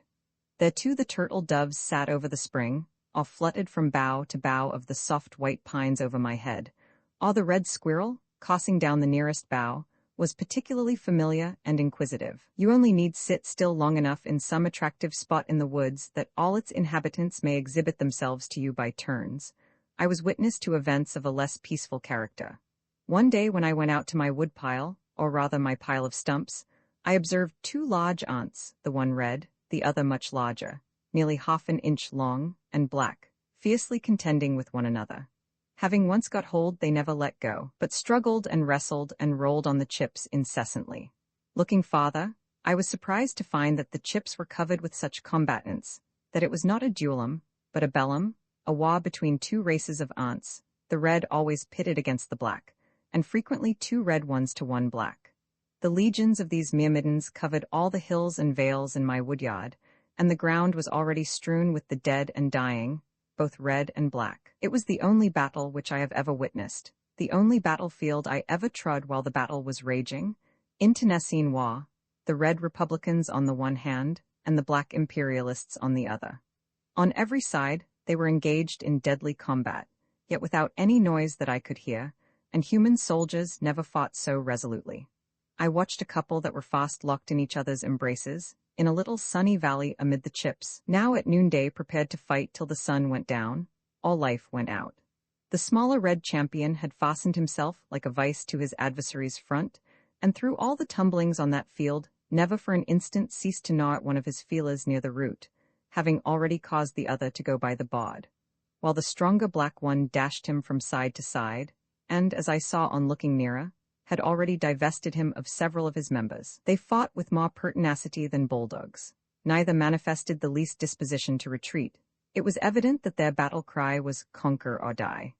In the meanwhile, there came along a single red ant on the hillside of this valley, evidently full of excitement, who either had dispatched his foe, or had not yet taken part in the battle, probably the latter, for he had lost none of his limbs, whose mother had charged him to return with his shield or upon it. Or perchance he was some Achilles, who had nourished his wrath apart, and had now come to avenge or rescue his Patroclus. He saw this unequal combat from afar, for the blacks were nearly twice the size of the red. He drew near with rapid pace till he stood on his guard within 1/2 an inch of the combatants. Then, watching his opportunity, he sprang upon the black warrior, and commenced his operations near the root of his right fore leg, leaving the foe to select among his own members. And so there were 3 united for life, as if a new kind of attraction had been invented, which put all other locks and cements to shame. I should not have wondered by this time to find that they had their respective musical bands stationed on some eminent chip, and playing their national airs the while, to excite the slow and cheer the dying combatants. I was myself excited somewhat even as if they had been men.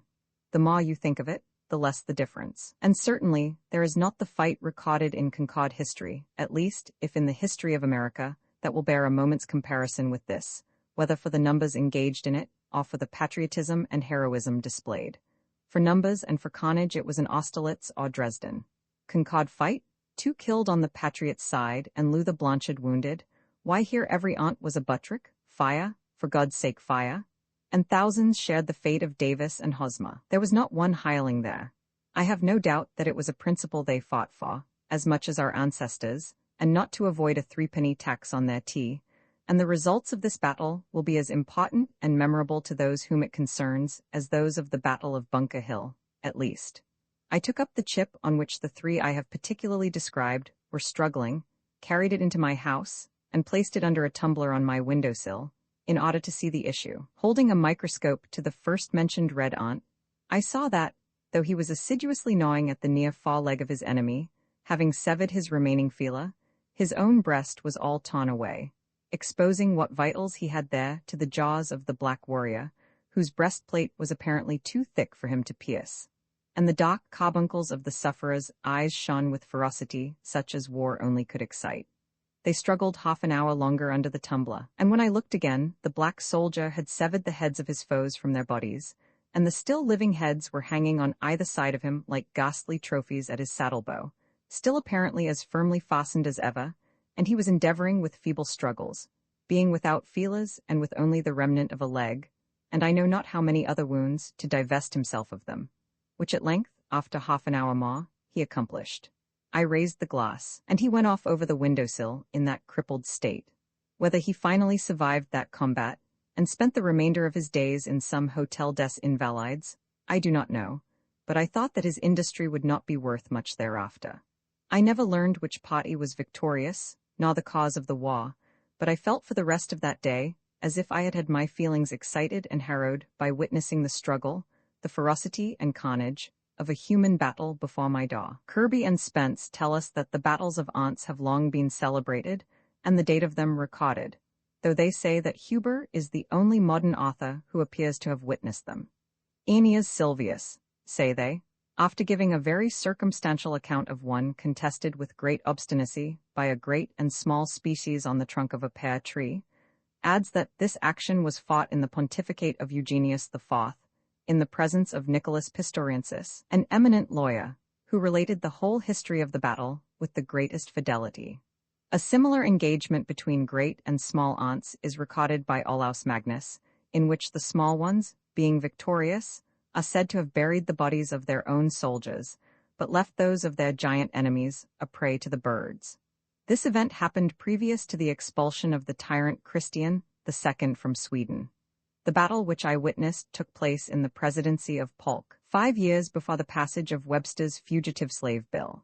Many a village boss, fit only to coss a mud turtle in a victualling cellar, spotted his heavy quarters in the woods, without the knowledge of his master, and ineffectually smelled at old fox burrows and woodchuck's holes, led perchance by some slight cur which nimbly threaded the wood, and might still inspire a natural terror in its denizens. Now far behind his guide, barking like a canine bull towards some small squirrel which had treated itself for scrutiny, then, cantering off, bending the bushes with his weight, imagining that he is on the track of some stray member of the gerbilla family. Once I was surprised to see a cat walking along the stony shore of the pond, for they rarely wander so far from home. The surprise was mutual. Nevertheless, the most domestic cat, which has lain on a rug all her days, appears quite at home in the woods, and, by her sly and stealthy behavior, proves herself more native there than the regular inhabitants. Once, when berrying, I met with a cat with young kittens in the woods, quite wild, and they all, like their mother, had their backs up and were fiercely spitting at me. A few years before I lived in the woods, there was what was called a winged cat in one of the farmhouses in Lincoln nearest the pond, Mr. Gillian Baker's. When I called to see her in June, 1842, she was gone hunting in the woods, as was her wont. I am not sure whether it was a male or female, and so used the more common pronoun, but her mistress told me that she came into the neighborhood a little more than a year before, in April, and was finally taken into their house. That she was of a dark brownish-gray color, with a white spot on her throat and white feet, and had a large bushy tail like a fox. That in the winter the fur grew thick and flatted out along her sides, forming stripes 10 or 12 inches long by 2.5 wide, and under her chin like a muff, the upper side loose, the under matted like felt, and in the spring these appendages dropped off. They gave me a pair of her wings, which I keep still. There is no appearance of a membrane about them. Some thought it was pot flying squirrel or some other wild animal, which is not impossible, for, according to naturalists, prolific hybrids have been produced by the union of the marten and domestic cat. This would have been the right kind of cat for me to keep, if I had kept any, for why should not a poet's cat be winged as well as his hoss? In the fall the loon, Columbus glacialis, came, as usual, to molt and bathe in the pond, making the woods ring with his wild laughter before I had risen. At rumor of his arrival, all the Mildom spotsmen are on the alert, in gigs and on foot, 2 by 2 and 3 by 3, with patent rifles and conical balls and spyglasses. They come rustling through the woods like autumn leaves, at least 10 men to one loon. Some station themselves on this side of the pond, some on that, for the poor bird cannot be omnipresent. If he dive here, he must come up there. But now the kind October wind rises, rustling the leaves and rippling the surface of the water, so that no loon can be heard or seen, though his foes sweep the pond with spyglasses, and make the woods resound with their discharges. The waves generously rise and dash angrily, taking sides with all waterfowl, and our spotsmen must beat a retreat to town and shop and unfinished jobs. But they were too often successful. When I went to get a pail of water early in the morning, I frequently saw this stately bird sailing out of my cove within a few rods. If I endeavored to overtake him in a boat, in order to see how he would maneuver, he would dive and be completely lost, so that I did not discover him again, sometimes, till the latter part of the day. But I was more than a match for him on the surface. He commonly went off in a rain. As I was paddling along the North Shore one very calm October afternoon, for such days especially they settle onto the lakes, like the milkweed down, having looked in vain over the pond for a loon, suddenly one, sailing out from the shore toward the middle a few rods in front of me, set up his wild laugh and betrayed himself. I pursued with a paddle and he dived, but when he came up, I was nearer than before. He dived again, but I miscalculated the direction he would take, and we were 50 rods apart when he came to the surface this time, for I had helped to widen the interval. And again he laughed long and loud, and with more reason than before. He maneuvered so cunningly that I could not get within 6 rods of him. Each time, when he came to the surface, turning his head this way and that, he coolly surveyed the water and the land, and apparently chose his course so that he might come up where there was the widest expanse of water and at the greatest distance from the boat. It was surprising how quickly he made up his mind and put his resolve into execution. He led me at once to the widest part of the pond and could not be driven from it. While he was thinking one thing in his brain, I was endeavoring to divine his thought in mine. It was a pretty game, played on the smooth surface of the pond, a man against a loon. Suddenly, your adversary's checker disappears beneath the bod, and the problem is to place yours nearest to where his will appear again. Sometimes he would come up unexpectedly on the opposite side of me, having apparently passed directly under the boat. So long-winded was he and so unweariable, that when he had swum farthest he would immediately plunge again, nevertheless. And then no wit could divine where in the deep pond, beneath the smooth surface, he might be speeding his way like a fish, for he had time and ability to visit the bottom of the pond in its deepest part. It is said that loons have been caught in the New York lakes 80 feet beneath the surface, with hooks set for trout, though Walden is deeper than that. How surprised must the fishes be to see this ungainly visitor from another sphere speeding his way amid their schools. Yet he appeared to know his course as surely under water as on the surface, and swam much faster there. Once or twice I saw a ripple where he approached the surface, just put his head out to reconnoiter, and instantly dived again. I found that it was as well for me to rest on my oars and wait his reappearing as to endeavor to calculate where he would rise. For again and again, when I was straining my eyes over the surface one way, I would suddenly be startled by his unearthly laugh behind me. But why, after displaying so much cunning, did he invariably betray himself the moment he came up by that loud laugh? Did not his white breast enough betray him? He was indeed a silly loon, I thought. I could commonly hear the splash of the water when he came up, and so also detected him. But after an hour he seemed as fresh as ever, dived as willingly, and swam yet farther than at first. It was surprising to see how serenely he sailed off with unruffled breast when he came to the surface, doing all the work with his webbed feet beneath. His usual note was this demoniac laughter, yet somewhat like that of a waterfowl. But occasionally, when he had balked me most successfully and come up a long way off, he uttered a long-drawn, unearthly howl, probably more like that of a wolf than any bird, as when a beast puts his muzzle to the ground and deliberately howls. This was his looning, perhaps the wildest sound that is ever heard here, making the woods ring far and wide. I concluded that he laughed in derision of my efforts, confident of his own resources. Though the sky was by this time overcast, the pond was so smooth that I could see where he broke the surface when I did not hear him. His white breast, the stillness of the air, and the smoothness of the water were all against him. At length, having come up 50 rods off, he uttered one of those prolonged howls, as if calling on the god of loons to aid him. And immediately there came a wind from the east and rippled the surface, and filled the whole air with misty rain, and I was impressed as if it were the prayer of the loon answered, and his god was angry with me. And so I left him disappearing far away on the tumultuous surface. For hours, in fall days, I watched the ducks cunningly tack and veer and hold the middle of the pond, far from the sportsmen, tricks which they will have less need to practice in Louisiana bayous. When compelled to rise, they would sometimes circle round and over the pond at a considerable height, from which they could easily see to other ponds and the river, like black motes in the sky, and when I thought they had gone off thither long since, they would settle down, by a slanting flight of 1/4 of a mile, on to a distant pot which was left free. But what besides safety they got by sailing in the middle of Walden, I do not know, unless they love its water for the same reason that I do. Visitors, I think that I love society as much as most, and am ready enough to fasten myself like a bloodsucker for the time to any full-blooded man that comes in my way. I am naturally no hermit, but might possibly sit out the sturdiest frequenter of the barroom, if my business called me thither. I had 3 chairs in my house, 1 for solitude, 2 for friendship, 3 for society. When visitors came in larger and unexpected numbers, there was but the 3rd chair for them all, but they generally economized the room by standing up. It is surprising how many great men and women a small house will contain. I have had 25 or 30 souls, with their bodies, at once under my roof, and yet we often parted without being aware that we had come very near to one another. Many of our houses, both public and private, with their almost innumerable apartments, their huge halls, and their cellars for the storage of wines and other munitions of peace, appear to be extravagantly large for their inhabitants. They are so vast and magnificent that the latter seem to be only vermin which infest them. I am surprised when the herald blows his summons before some Tremont or Astor or Middlesex house, to see come creeping out over the piazza, for all inhabitants a ridiculous mouse, which soon again slinks into some hole in the pavement. One inconvenience I sometimes experienced in so small a house, the difficulty of getting to a sufficient distance from my guest, when we began to utter the big thoughts in big words.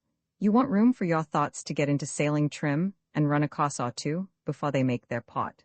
The bullet of your thought must have overcome its lateral and ricochet motion and fallen into its last and steady course before it reaches the ear of the hearer, else it may plow out again through the side of his head. Also, our sentences wanted room to unfold and form their columns in the interval. Individuals, like nations, must have suitable broad and natural boundaries, even a considerable neutral ground between them. I have found it a singular luxury to talk across the pond to a companion on the opposite side. In my house we were so near that we could not begin to hear, we could not speak low enough to be heard, as when you throw 2 stones into calm water so near that they break each other's undulations. If we are merely loquacious and loud talkers, then we can afford to stand very near together, cheek by jowl, and feel each other's breath. But if we speak reservedly and thoughtfully, we want to be farther apart, that all animal heat and moisture may have a chance to evaporate. If we would enjoy the most intimate society with that in each of us which is without, or above, being spoken to, we must not only be silent, but commonly so far apart bodily, that we cannot possibly hear each other's voice in any case. Referred to this standard, speech is for the convenience of those who are hard of hearing, but there are many fine things which we cannot say if we have to shout. As the conversation began to assume a loftier and grander tone, we gradually shoved our chairs farther apart till they touched the wall in opposite corners, and then commonly there was not room enough. My best room, however, my withdrawing room, always ready for company, on whose carpet the sun rarely fell, was the pine wood behind my house. Thither in summer days, when distinguished guests came, I took them, and a priceless domestic swept the floor and dusted the furniture and kept the things in order. If one guest came, he sometimes partook of my frugal meal, and it was no interruption to conversation to be stirring a hasty pudding, all watching the rising and maturing of a loaf of bread in the ashes, in the meanwhile. But if 20 came and sat in my house, there was nothing said about dinner, though there might be bread enough for 2, more than if eating were a forsaken habit. But we naturally practiced abstinence, and this was never felt to be an offense against hospitality, but the most proper and considerate course. The waste and decay of physical life, which so often needs repair, seemed miraculously retarded in such a case, and the vital vigor stood its ground.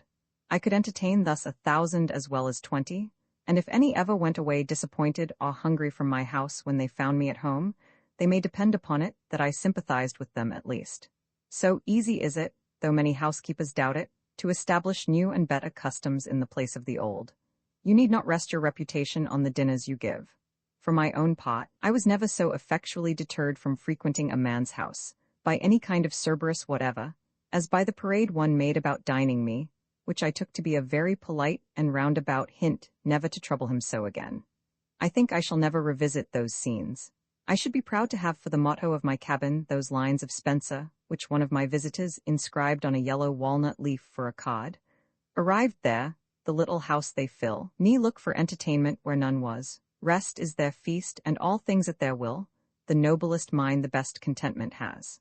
When Winslow, afterward governor of the Plymouth colony, went with a companion on a visit of ceremony to Massasoit on foot through the woods, and arrived tired and hungry at his lodge, they were well received by the king, but nothing was said about eating that day.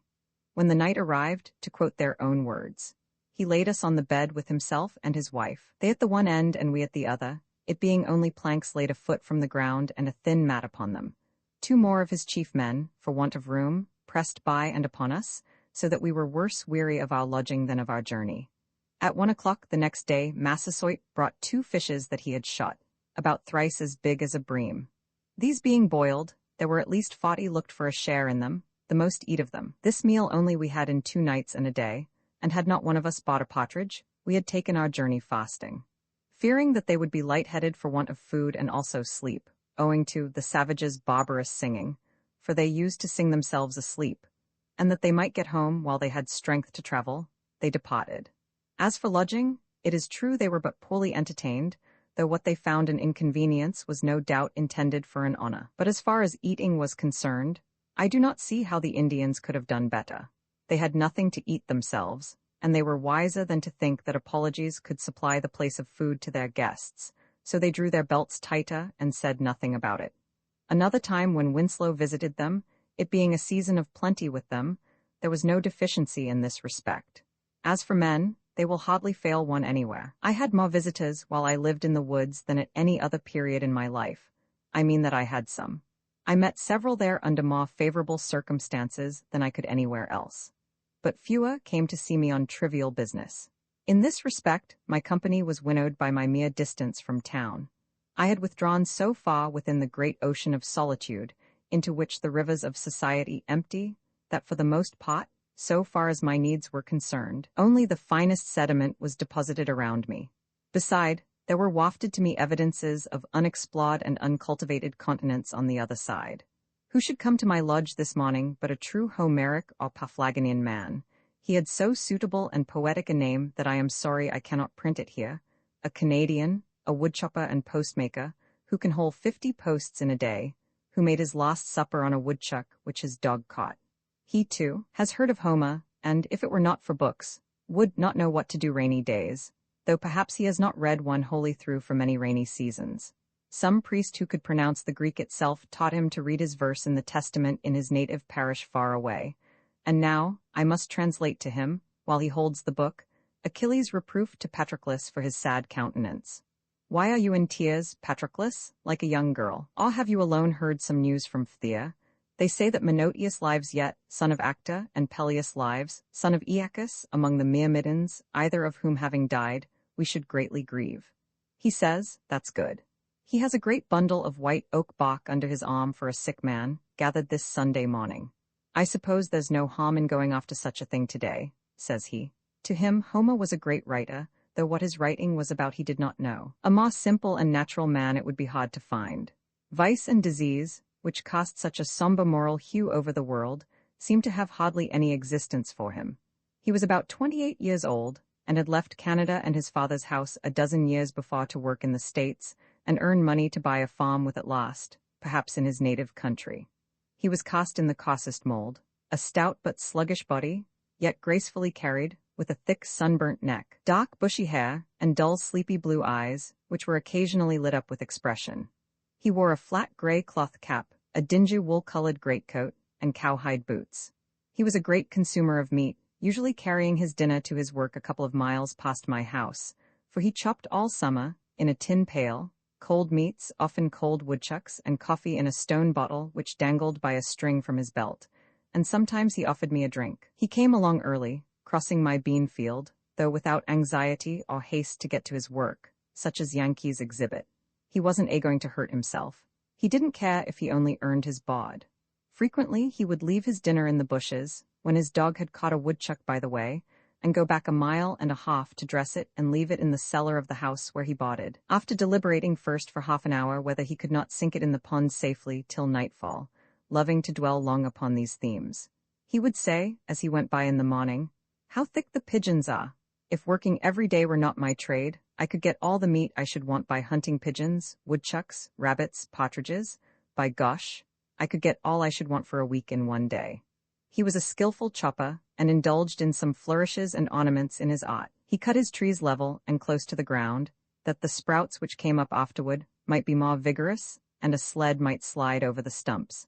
And instead of leaving a whole tree to support his corded wood, he would pare it away to a slender stake or splinter which you could break off with your hand at last. He interested me because he was so quiet and solitary and so happy withal, a well of good humor and contentment which overflowed at his eyes. His mirth was without alloy. Sometimes I saw him at his work in the woods, felling trees, and he would greet me with a laugh of inexpressible satisfaction, and a salutation in Canadian French, though he spoke English as well. When I approached him, he would suspend his work, and with half-suppressed mirth lie along the trunk of a pine which he had felled, and, peeling off the inner bark, roll it up into a ball and chew it while he laughed and talked. Such an exuberance of animal spirits had he that he sometimes tumbled down and rolled on the ground with laughter at anything which made him think and tickled him. Looking round upon the trees, he would exclaim, "By George, I can enjoy myself well enough here chopping. I want no better spot." Sometimes, when at leisure, he amused himself all day in the woods with a pocket pistol, firing salutes to himself at regular intervals as he walked. In the winter, he had a fire by which at noon he warmed his coffee in a kettle, and as he sat on a log to eat his dinner, the chickadees would sometimes come round and alight on his arm and peck at the potato in his fingers, and he said that he liked to have the little fellas about him. In him, the animal man chiefly was developed. In physical endurance and contentment, he was cousin to the pine and the rock. I asked him once if he was not sometimes tired at night, after working all day, and he answered, with a sincere and serious look, "Gorapit, I never was tired in my life." But the intellectual and what is called spiritual man in him were slumbering as in an infant. He had been instructed only in that innocent and ineffectual way in which the Catholic priests teach the aborigines, by which the pupil is never educated to the degree of consciousness, but only to the degree of trust and reverence, and a child is not made a man, but kept a child. When nature made him, she gave him a strong body and contentment for his portion, and propped him on every side with reverence and reliance, that he might live out his 80 years and 10 a child. He was so genuine and unsophisticated that no introduction would serve to introduce him, more than if you introduced a woodchuck to your neighbor. He had got to find him out as you did. He would not play any pot. Men paid him wages for work, and so helped to feed and clothe him, but he never exchanged opinions with them. He was so simply and naturally humble, if he can be called humble who never aspires, that humility was no distinct quality in him, nor could he conceive of it. Wiser men were demigods to him. If you told him that such a one was coming, He did as if he thought that anything so grand would expect nothing of himself, but take all the responsibility on itself, and let him be forgotten still. He never heard the sound of praise. He particularly reverenced the writer and the preacher. Their performances were miracles. When I told him that I wrote considerably, he thought for a long time that it was merely the handwriting which I meant, for he could write a remarkably good hand himself. I sometimes found the name of his native parish handsomely written in the snow by the highway, with the proper French accent, and knew that he had passed. I asked him if he ever wished to write his thoughts. He said that he had read and written letters for those who could not, but he never tried to write thoughts. No, he could not. He could not tell what to put first, it would kill him, and then there was spelling to be attended to at the same time. I heard that a distinguished wise man and reformer asked him if he did not want the world to be changed, but he answered with a chuckle of surprise in his Canadian accent, not knowing that the question had ever been entertained before. No, I like it well enough. It would have suggested many things to a philosopher to have dealings with him. To a stranger he appeared to know nothing of things in general. Yet I sometimes saw in him a man whom I had not seen before, and I did not know whether he was as wise as Shakespeare or as simply ignorant as a child, whether to suspect him of a fine poetic consciousness or of stupidity. A townsman told me that when he met him sauntering through the village in his small close-fitting cap and whistling to himself, he reminded him of a prince in disguise. His only books were an almanac and an arithmetic, in which last he was considerably expert. The farmer was a sort of cyclopedia to him, which he supposed to contain an abstract of human knowledge, as indeed it does to a considerable extent. I loved to sound him on the various reforms of the day, and he never failed to look at them in the most simple and practical light. He had never heard of such things before. Could he do without factories? I asked. He had won the homemade Vermont Grey, he said, and that was good. Could he dispense with tea and coffee? Did this country afford any beverage beside water? He had soaked hemlock leaves in water and drank it, and thought that was better than water in warm weather. When I asked him if he could do without money, he showed the convenience of money in such a way as to suggest and coincide with the most philosophical accounts of the origin of this institution, and the very derivation of the word pecunia. If an ox were his property, and he wished to get needles and thread at the stall, he thought it would be inconvenient and impossible soon to go on mortgaging some portion of the creature each time to that amount. He could defend many institutions better than any philosopher, because, in describing them as they concerned him, he gave the true reason for their prevalence, and speculation had not suggested to him any other.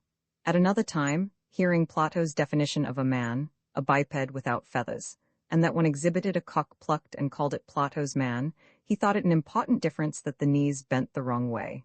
He would sometimes exclaim, "How I love to talk! By George, I could talk all day." I asked him once, when I had not seen him for many months, if he had got a new idea this summer.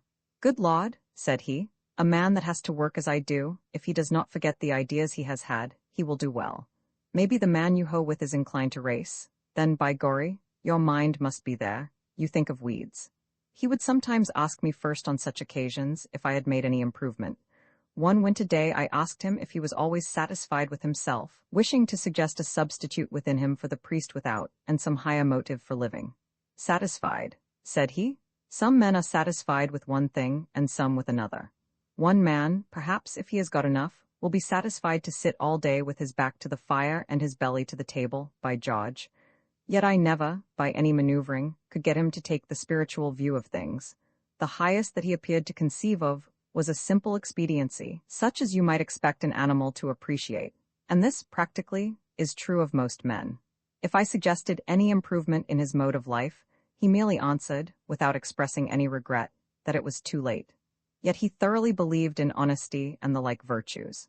There was a certain positive originality, however slight, to be detected in him, and I occasionally observed that he was thinking for himself and expressing his own opinion, a phenomenon so rare that I would any day walk 10 miles to observe it, and it amounted to the reorigination of many of the institutions of society. Though he hesitated, and perhaps failed to express himself distinctly, he always had a presentable thought behind.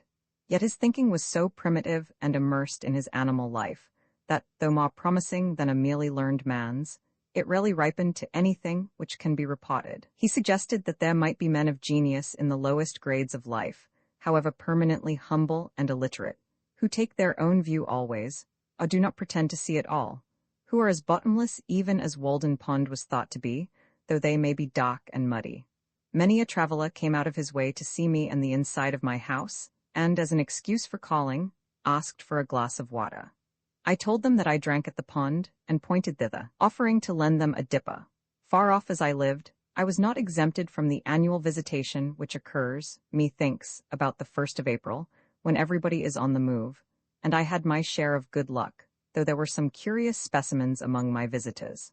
Half-witted men from the almshouse and elsewhere came to see me, but I endeavored to make them exercise all the wit they had, and make their confessions to me, in such cases making wit the theme of our conversation, and so was compensated. Indeed, I found some of them to be wiser than the so-called overseers of the poor and selectmen of the town, and thought it was time that the tables were turned. With respect to wit, I learned that there was not much difference between the half and the whole. One day, in particular, an inoffensive, simple-minded pauper, whom with others I had often seen used as fencing stuff, standing or sitting on a bushel in the fields to keep cattle and himself from straying, visited me and expressed a wish to live as I did. He told me, with the utmost simplicity and truth, quite superior, or rather inferior, to anything that is called humility, that he was deficient in intellect. These were his words. The Lord had made him so, yet he supposed the Lord cared as much for him as for another. I have always been so, said he, from my childhood. I never had much mind, I was not like other children. I am weak in the head. It was the Lord's will, I suppose. And there he was to prove the truth of his words. He was a metaphysical puzzle to me. I have rarely met a fellow man on such promising ground. It was so simple and sincere, and so true all that he said. And true enough, in proportion as he appeared to humble himself, was he exalted. I did not know at first, but it was the result of a wise policy. It seemed that from such a basis of truth and frankness as the poor weak-headed pauper had laid, our intercourse might go forward to something better than the intercourse of sages.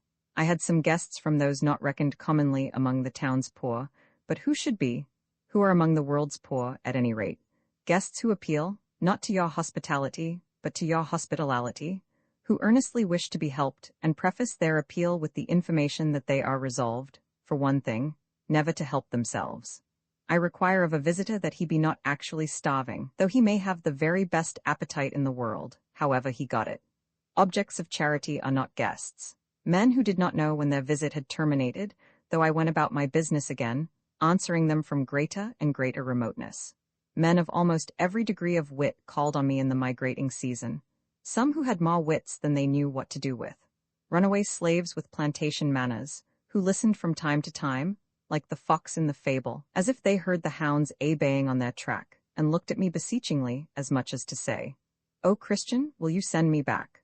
One real runaway slave among the rest whom I helped to forward toward the North Star. Men of one idea, like a hen with one chicken, and that a duckling. Men of 1,000 ideas and unkempt heads, like those hens which are made to take charge of 100 chickens, all in pursuit of one bug. A score of them lost in every morning's dew, and become frizzled and mangy in consequence. Men of ideas instead of legs, a sort of intellectual centipede that made you crawl all over. One man proposed a book in which visitors should write their names, as at the White Mountains, but alas, I have too good a memory to make that necessary. I could not but notice some of the peculiarities of my visitors. Girls and boys and young women generally seemed glad to be in the woods. They looked in the pond and at the flowers, and improved their time. Men of business, even farmers, thought only of solitude and employment, and of the great distance at which I dwelt from something or other. And though they said that they loved a ramble in the woods occasionally, it was obvious that they did not. Restless, committed men, whose time was all taken up in getting a living or keeping it. Ministers who spoke of God as if they enjoyed a monopoly of the subject, who could not bear all kinds of opinions. Doctors, lawyers, uneasy housekeepers who pried into my cupboard and bed when I was out. How came Mrs. to know that my sheets were not as clean as hers? Young men who had ceased to be young, and had concluded that it was safest to follow the beaten track of the professions, all these generally said that it was not possible to do so much good in my position. There was the rub.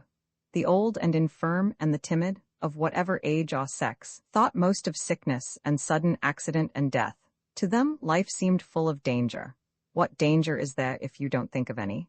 And they thought that a prudent man would carefully select the safest position, where Dr. B., might be on hand at a moment's warning. To them, the village was literally a community, a league for mutual defense, and you would suppose that they would not go huckleberrying without a medicine chest. The amount of it is, if a man is alive, there is always danger that he may die, though the danger must be allowed to be less in proportion as he is dead and alive to begin with. A man sits as many risks as he runs. Finally, there were the self-styled reformers, the greatest bars of all, who thought that I was forever singing, "This is the house that I built. This is the man that lives in the house that I built." But they did not know that the third line was, "These are the folks that worry the man that lives in the house that I built." I did not fear the hen harriers, for I kept no chickens, but I feared the men harriers rather. I had more cheering visitors than the last. Children come berrying, railroad men taking a Sunday morning walk in clean shirts, fishermen and hunters, poets and philosophers. In short, all honest pilgrims who came out to the woods for freedom's sake, and really left the village behind, I was ready to greet with, "Welcome, Englishmen? Welcome, Englishmen," for I had had communication with that race. Where I lived, and what I lived for at a certain season of our life, we are accustomed to consider every spot as the possible site of a house. I have thus surveyed the country on every side within a dozen miles of where I live. In imagination, I have bought all the farms in succession, for all were to be bought, and I knew their price. I walked over each farmer's premises, tasted his wild apples, discoursed on husbandry with him, took his farm at his price, at any price, mortgaging it to him in my mind, even put a higher price on it, took everything but a deed of it, took his word for his deed, for I dearly loved to talk, cultivated it, and him too to some extent, I trust, and withdrew when I had enjoyed it long enough, leaving him to carry it on. This experience entitled me to be regarded as a sort of real estate broker by my friends. Wherever I sat, there I might live, and the landscape radiated from me accordingly. What is a house but a seat? Better if a country seat. I discovered many a site for a house not likely to be soon improved, which some might have thought too far from the village, but to my eyes the village was too far from it. Well, there I might live, I said, and there I did live, for an hour, a summer and a winter life. Saw how I could let the years run off, buffet the winter through, and see the spring come in. The future inhabitants of this region, wherever they may place their houses, may be sure that they have been anticipated. An afternoon sufficed to lay out the land into orchard, woodlot, and pasture, and to decide what fine oaks or pines should be left to stand before the door, and whence each blasted tree could be seen to the best advantage. And then I let it lie, fallow, perchance, for a man is rich in proportion to the number of things which he can afford to let alone. My imagination carried me so far that I even had the refusal of several farms. The refusal was all I wanted, but I never got my fingers burned by actual possession. The nearest that I came to actual possession was when I bought the Hollowell place, and had begun to sort my seeds, and collected materials with which to make a wheelbarrow to carry it on or off with. But before the owner gave me a deed of it, his wife, every man has such a wife, changed her mind and wished to keep it, and he offered me $10 to release him. Now, to speak the truth, I had but 10 cents in the world, and it surpassed my arithmetic to tell if I was that man who had 10 cents, or who had a farm, or $10, or all together. However, I let him keep the $10 and the farm too, for I had carried it far enough. Or rather, to be generous, I sold him the farm for just what I gave for it, and, as he was not a rich man, made him a present of $10, and still had my 10 cents and seeds and materials for a wheelbarrow left. I found thus that I had been a rich man without any damage to my poverty, but I retained the landscape, and I have since annually carried off what it yielded without a wheelbarrow. With respect to landscapes, I am monarch of all I survey, my right there is none to dispute.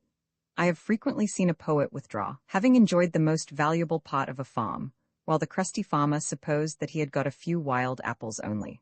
Why, the owner does not know it for many years when a poet has put his farm in rhyme, the most admirable kind of invisible fence, has fairly impounded it, milked it, skimmed it, and got all the cream, and left the farmer only the skimmed milk.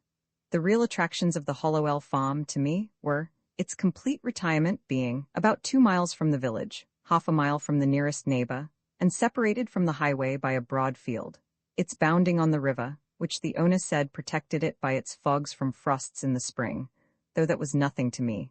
The gray color and ruinous state of the house and barn, and the dilapidated fences, which put such an interval between me and the last occupant. The hollow and lichen-covered apple trees, gnawed by rabbits, showing what kind of neighbors I should have. But above all, the recollection I had of it from my earliest voyages up the river, when the house was concealed behind a dense grove of red maples, through which I heard the house dog bark. I was in haste to buy it, before the proprietor finished getting out some rocks, cutting down the hollow apple trees, and grubbing up some young birches which had sprung up in the pasture, or, in short, had made any more of his improvements. To enjoy these advantages, I was ready to carry it on, like Atlas, to take the world on my shoulders.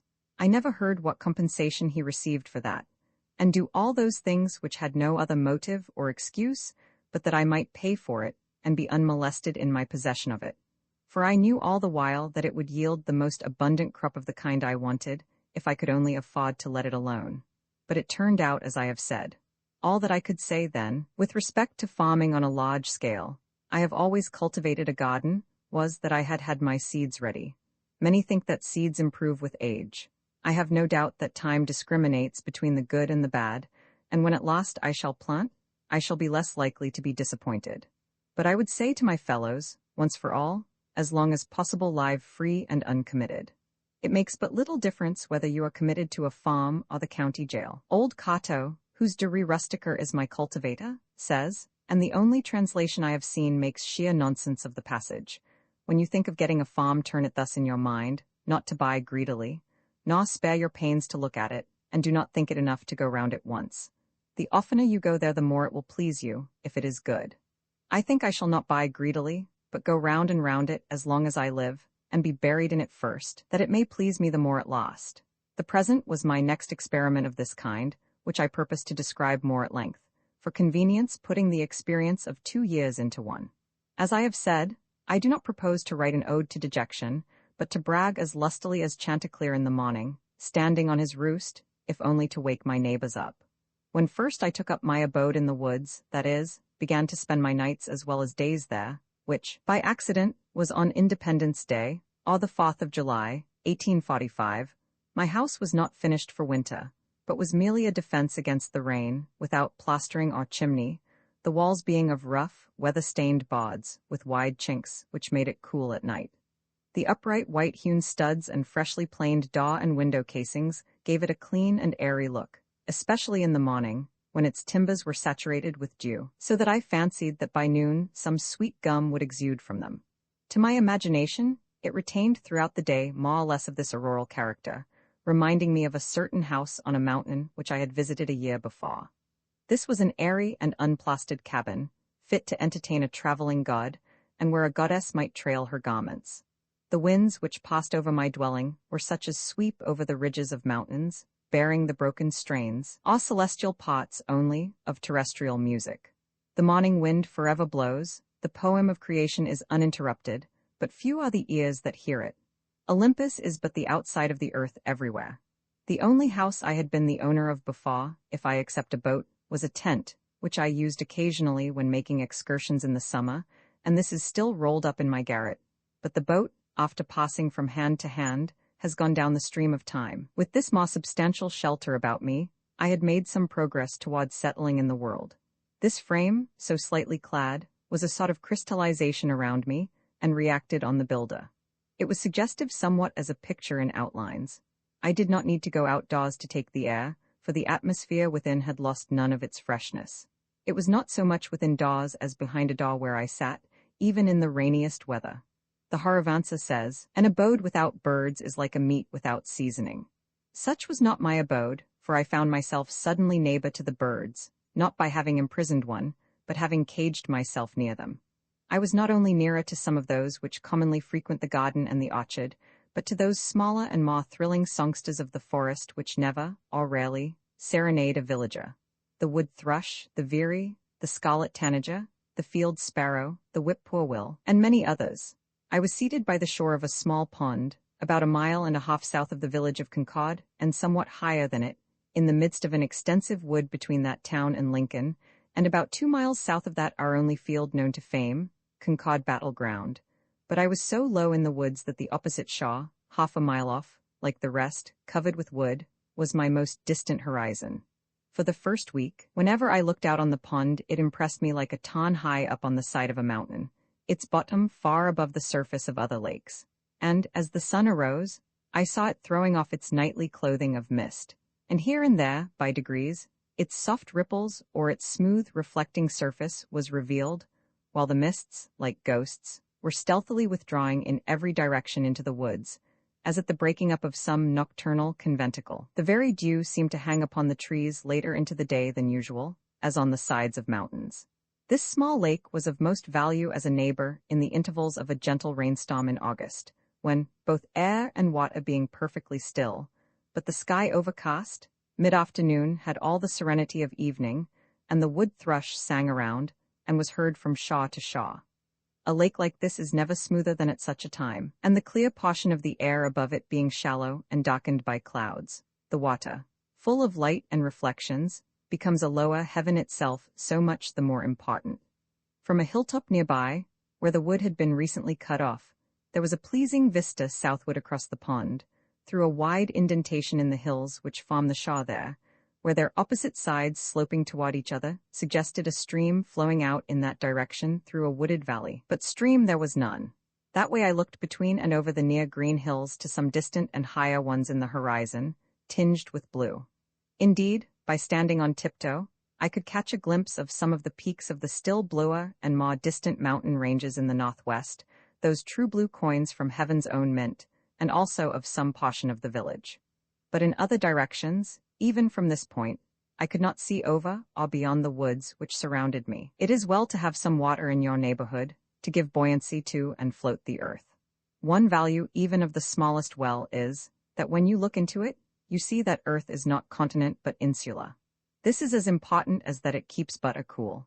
When I looked across the pond from this peak toward the Sudbury meadows, which in time of flood I distinguished elevated perhaps by a mirage in their seething valley, like a coin in a basin, all the earth beyond the pond appeared like a thin crust insulated and floated even by this small sheet of interverting water, and I was reminded that this on which I dwelt was but dry land. Though the view from my door was still more contracted, I did not feel crowded or confined in the least. There was pasture enough for my imagination.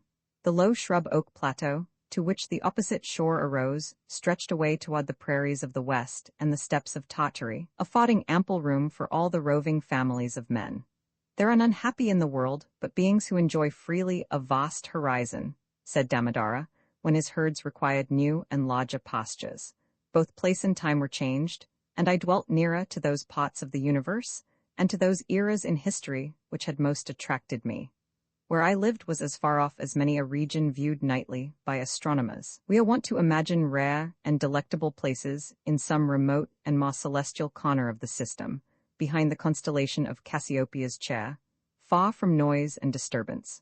I discovered that my house actually had its site in such a withdrawn, but forever new and unprofaned, part of the universe. If it were worth the while to settle in those parts near to the Pleiades or the Hyades, to Aldebaran or Altair, then I was really there, or at an equal remoteness from the life which I had left behind, dwindled and twinkling with as fine a ray to my nearest neighbor, and to be seen only in moonless nights by him. Such was that pot of creation where I had squatted. There was a shepherd that did live, and held his thoughts as high as were the mounts whereon his flocks did hourly feed him by.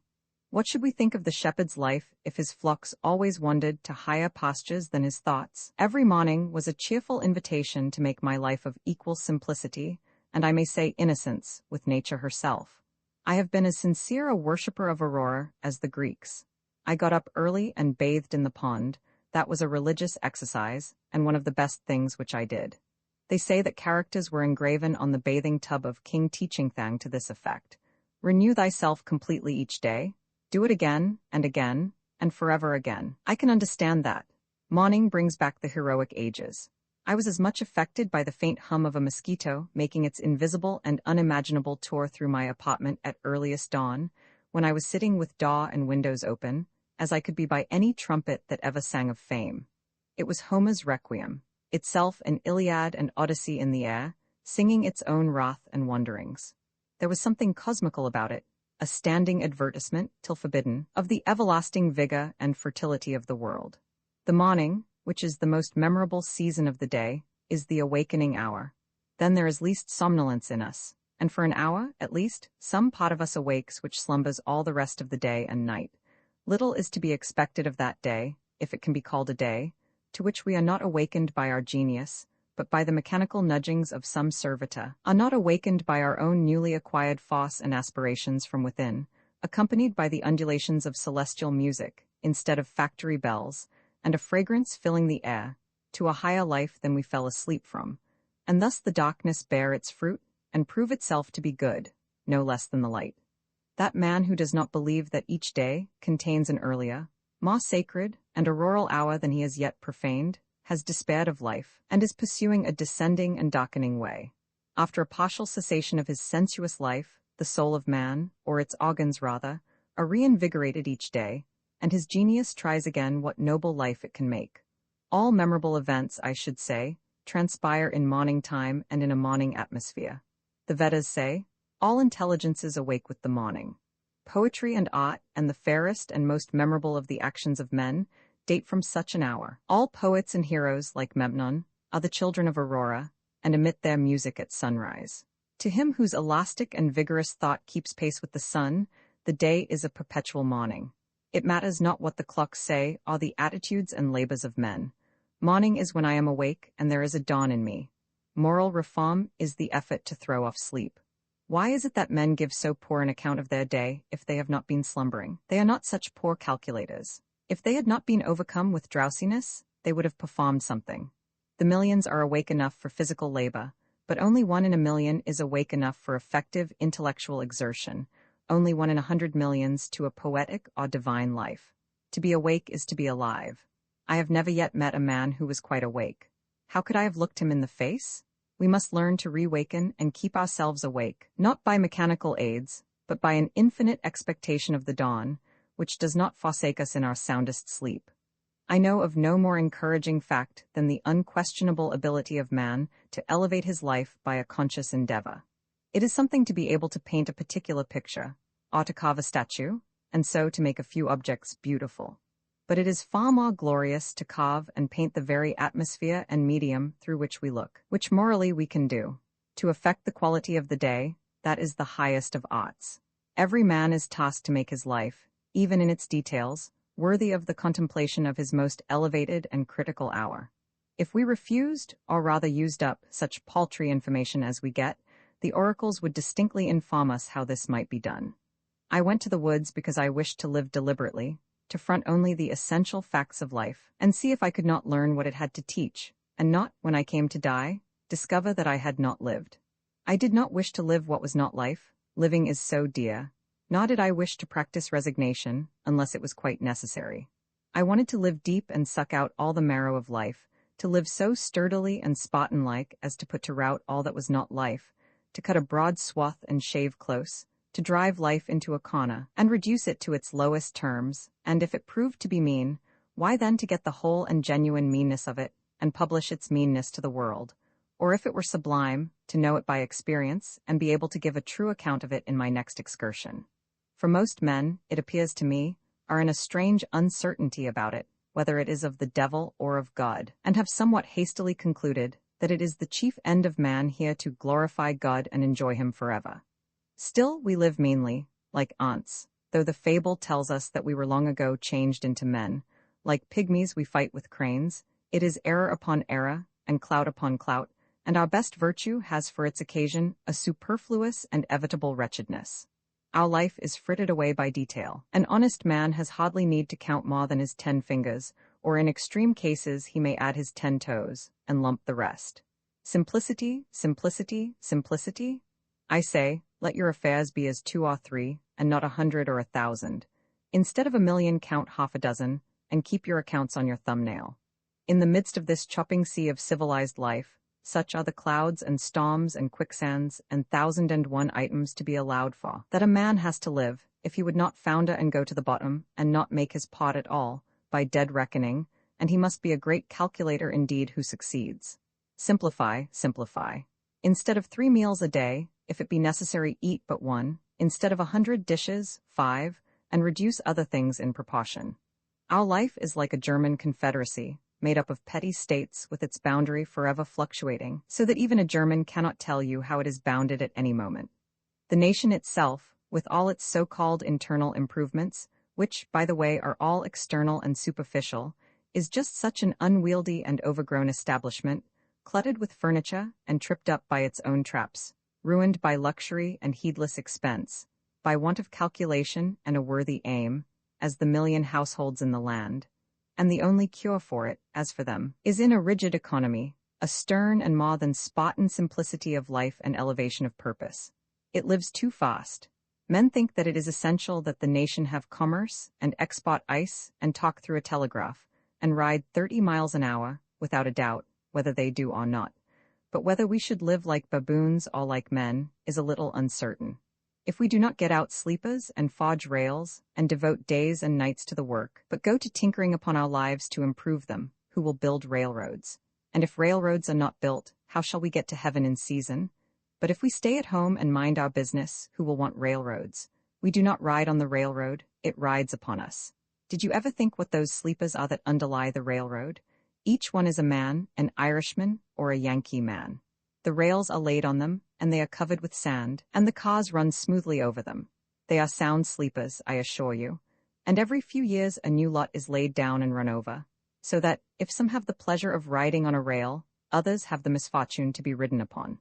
And when they run over a man that is walking in his sleep, a supernumerary sleeper in the wrong position, and wake him up, they suddenly stop the cars, and make a hue and cry about it, as if this were an exception. I am glad to know that it takes a gang of men for every 5 miles to keep the sleepers down and level in their beds as it is, for this is a sign that they may sometime get up again.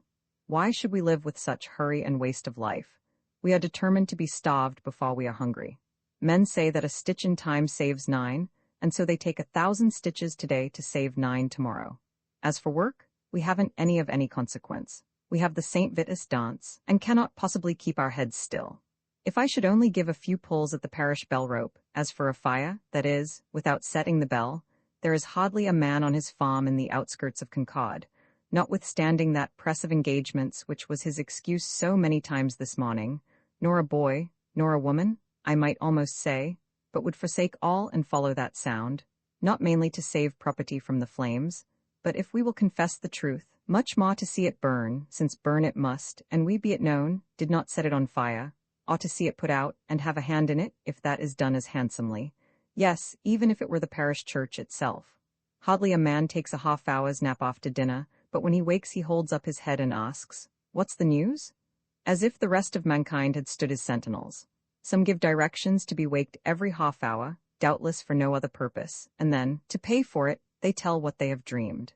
After a night's sleep the news is as indispensable as the breakfast. Pray tell me anything new that has happened to a man anywhere on this globe, and he reads it over his coffee and rolls, that a man has had his eyes gouged out this morning on the Wachito River, never dreaming the while that he lives in the dark, unfathomed mammoth cave of this world, and has but the rudiment of an eye himself. For my part, I could easily do without the post office. I think that there are very few important communications made through it. To speak critically, I never received more than 1 or 2 letters in my life. I wrote this some years ago, that were worth the postage.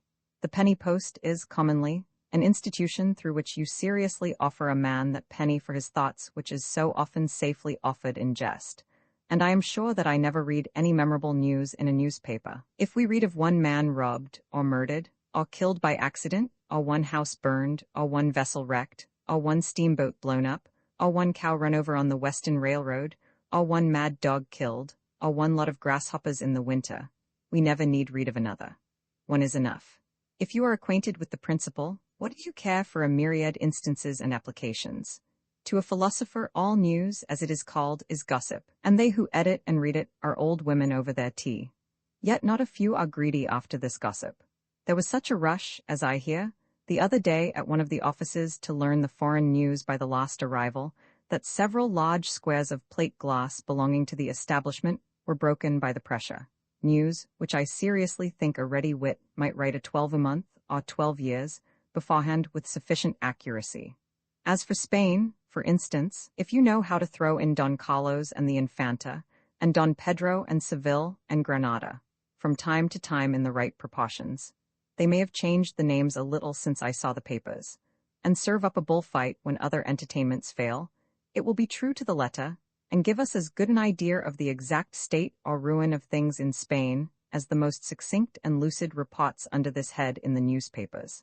And as for England, almost the last significant scrap of news from that quarter was the Revolution of 1649, and if you have learned the history of her crops for an average year, you never need attend to that thing again, unless your speculations are of a merely pecuniary character. If one may judge who rarely looks into the newspapers, nothing new does ever happen in foreign parts, a French Revolution not excepted. What news? How much more important to know what that is which was never old. He, great dignitary of the state of Y, sent a man to Counseu to know his news. Counseu caused the messenger to be seated near him, and questioned him in these terms: "What is your master doing?" The messenger answered with respect, "My master desires to diminish the number of his faults, but he cannot come to the end of them." The messenger being gone, the philosopher remarked, "What a worthy messenger! What a worthy messenger!" The preacher, instead of vexing the ears of drowsy farmers on their day of rest at the end of the week, for Sunday is the fit conclusion of an ill-spent week, and not the fresh and brave beginning of a new one, with this one other draggle-tail of a sermon, should shout with thundering voice, "Pause! Avast! Why so seeming fast, but deadly slow?" Shams and delusions are esteemed for soundest truths, while reality is fabulous. If men would steadily observe realities only, and not allow themselves to be deluded, life, to compare it with such things as we know, would be like a fairy tale and the Arabian Nights' entertainments. If we respected only what is inevitable and has a right to be, music and poetry would resound along the streets.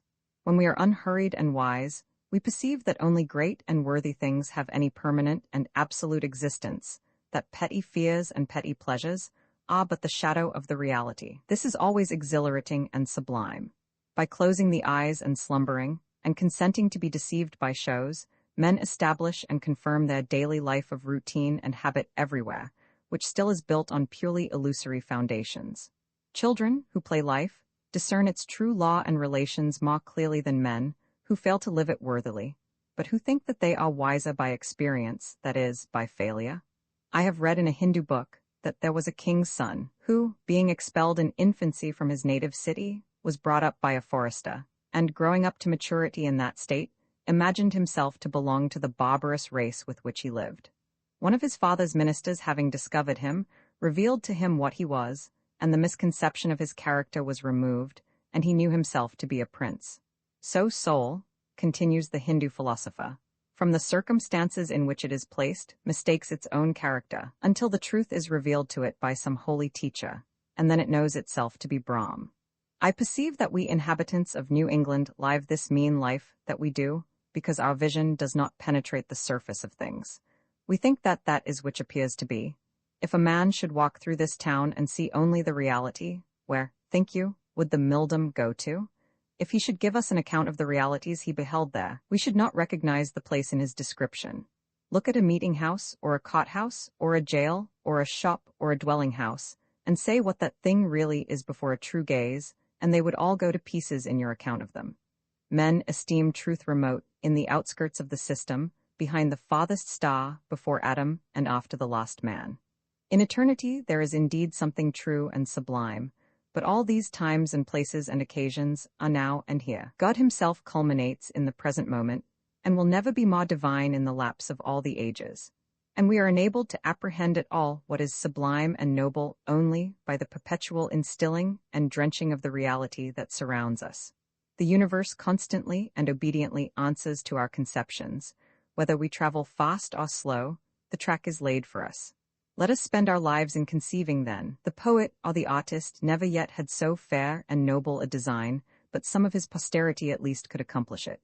Let us spend one day as deliberately as nature, and not be thrown off the track by every nutshell and mosquito's wing that falls on the rails.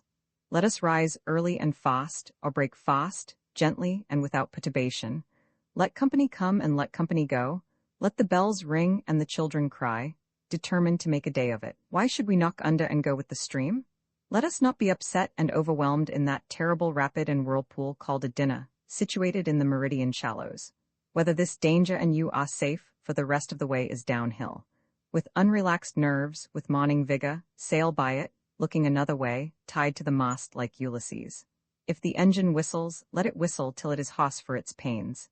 If the bell rings, why should we run? We will consider what kind of music they are like. Let us settle ourselves, and work and wedge our feet downward through the mud and slush of opinion, and prejudice, and tradition, and delusion, and appearance, that alluvion which covers the globe, through Paris and London, through New York and Boston and Concord, through church and state, through poetry and philosophy and religion, till we come to a hard bottom and rocks in place, which we can call reality, and say, this is, and no mistake, and then begin, having a point d'appui, below freshet and frost and fire, a place where you might found a wall or a state, or set a lamppost safely, or perhaps a gauge, not a nilometer, but a realometer, that future ages might know how deep a freshet of shams and appearances had gathered from time to time. If you stand right fronting and face to a fact, you will see the sun glimmer on both its surfaces, as if it were a scimitar, and feel its sweet edge dividing you through the heart and marrow, and so you will happily conclude your mortal career. Be it life or death, we crave only reality. If we are really dying, let us hear the rattle in our throats and feel cold in the extremities. If we are alive, let us go about our business. Time is but the stream I go a-fishing in. I drink at it, but while I drink I see the sandy bottom and detect how shallow it is. Its thin current slides away, but eternity remains. I would drink deeper, fish in the sky, whose bottom is pebbly with stars. I cannot count one. I know not the first letter of the alphabet. I have always been regretting that I was not as wise as the day I was born. The intellect is a cleaver, it discerns and rifts its way into the secret of things. I do not wish to be any more busy with my hands than is necessary. My head is hands and feet. I feel all my best faculties concentrated in it. My instinct tells me that my head is an organ for burrowing, as some creatures use their snout and fore paws, and with it, I would mine and burrow my way through these hills. I think that the richest vein is somewhere hereabouts, so by the divining rod and thin rising vapors I judge, and here I will begin to mine. Winter animals, when the ponds were firmly frozen, they afforded not only new and shorter routes to many points, but new views from their surfaces of the familiar landscape around them. When I crossed Flint's Pond, after it was covered with snow, though I had often paddled about and skated over it, it was so unexpectedly wide and so strange that I could think of nothing but Baffin's Bay.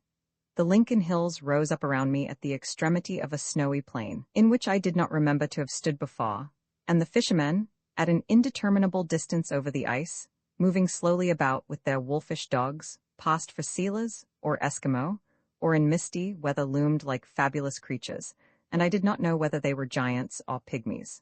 I took this course when I went to lecture in Lincoln in the evening, traveling in no road and passing no house between my own hut and the lecture room. In Goose Pond, which lay in my way, a colony of muskrats dwelt, and raised their cabins high above the ice, though none could be seen abroad when I crossed it. Walden, being like the rest usually bare of snow, all with only shallow and interrupted drifts on it, was my yard where I could walk freely when the snow was nearly 2 feet deep on a level elsewhere, and the villages were confined to their streets. There, far from the village street, and except at very long intervals, from the jingle of sleigh bells, I slid and skated, as in a vast moose yard well trodden, overhung by oak woods and solemn pines, bent down with snow or bristling with icicles.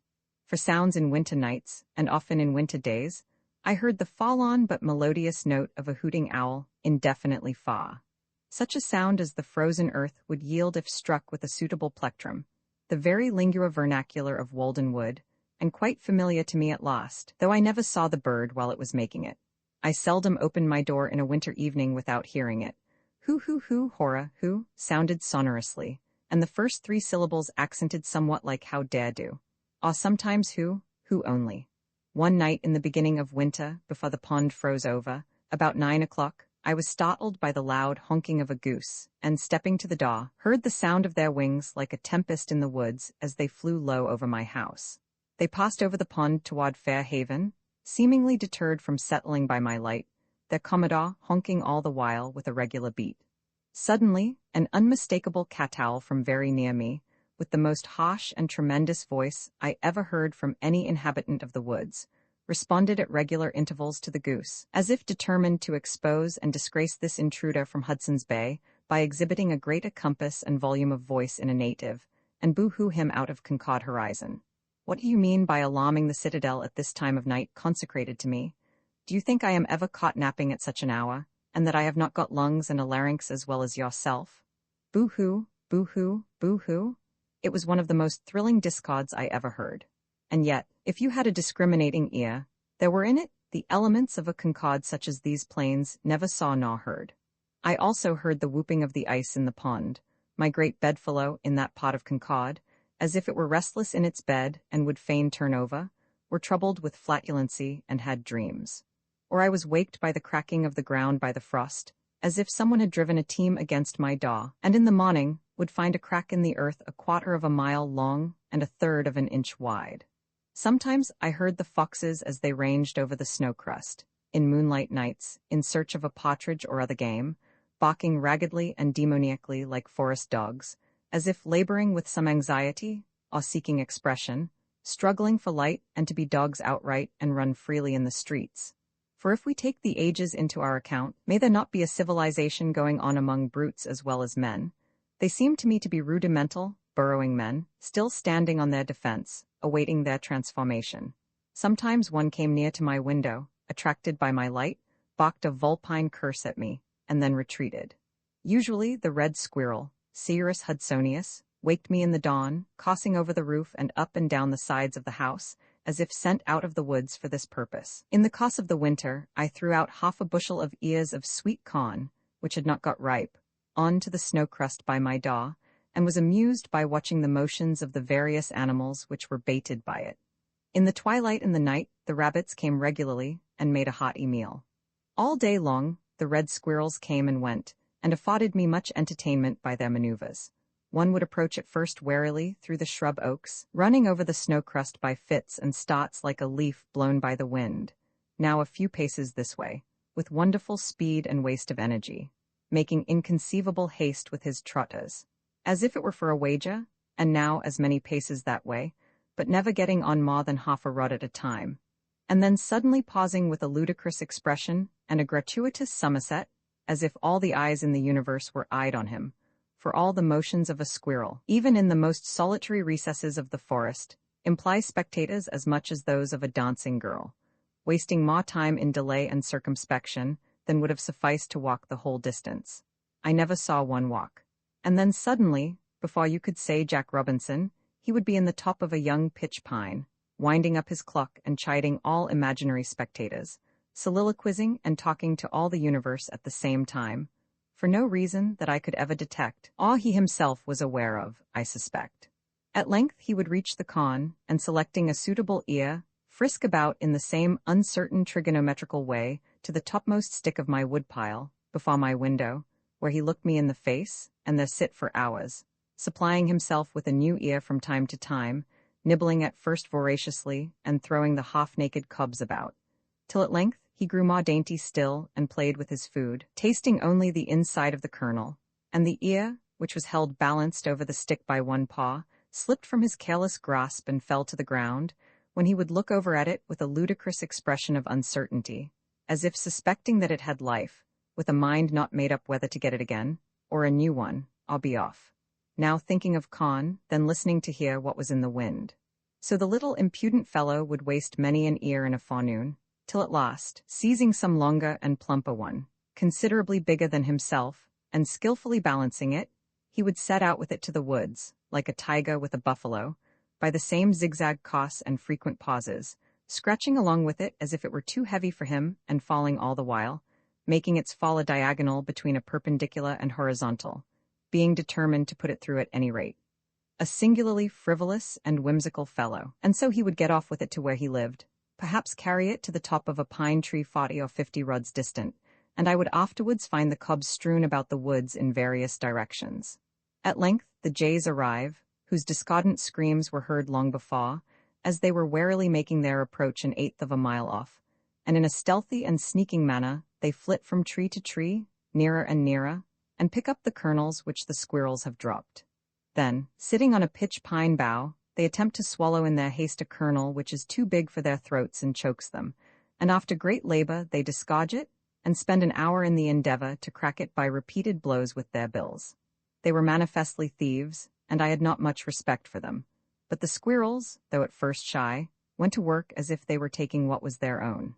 Meanwhile also came the chickadees in flocks, which, picking up the crumbs the squirrels had dropped, flew to the nearest twig and, placing them under their claws, hammered away at them with their little bills, as if it were an insect in the bark, till they were sufficiently reduced for their slender throats.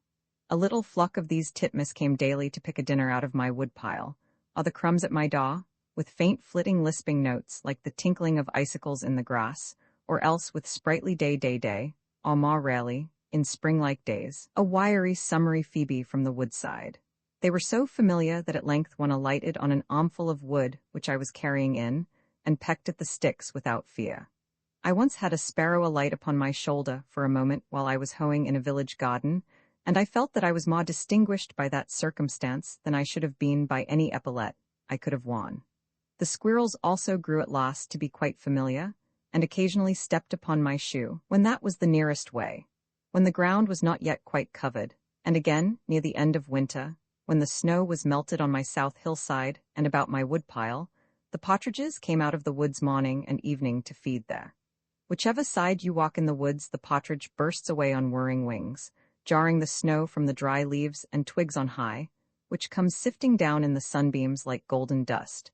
For this brave bird is not to be scared by winter. It is frequently covered up by drifts, and, it is said, sometimes plunges from on wing into the soft snow, where it remains concealed for a day or two. I used to stop them in the open land also, where they had come out of the woods at sunset to bud the wild apple trees. They will come regularly every evening to particular trees, where the cunning spotsman lies in wait for them, and the distant orchards next the woods suffer thus not a little. I am glad that the partridge gets fed, at any rate. It is nature's own bird which lives on buds and diet drink. In dark winter mornings, or in short winter afternoons, I sometimes heard a pack of hounds threading all the woods with hounding cry and yelp, unable to resist the instinct of the chase, and the note of the hunting horn at intervals, proving that man was in the rear. The woods ring again, and yet no fox bursts forth on to the open level of the pond, nor following pack pursuing their action. And perhaps at evening, I see the hunters returning with a single brush trailing from their sleigh for a trophy, seeking therein. They tell me that if the fox would remain in the bosom of the frozen earth he would be safe, or if he would run in a straight line away, no foxhound could overtake him. But having left his pursuers far behind, he stops to rest and listen till they come up, and when he runs, he circles round to his old haunts, where the hunters await him. Sometimes, however, he will run upon a wall many rods, and then leap off far to one side, and he appears to know that water will not retain his scent.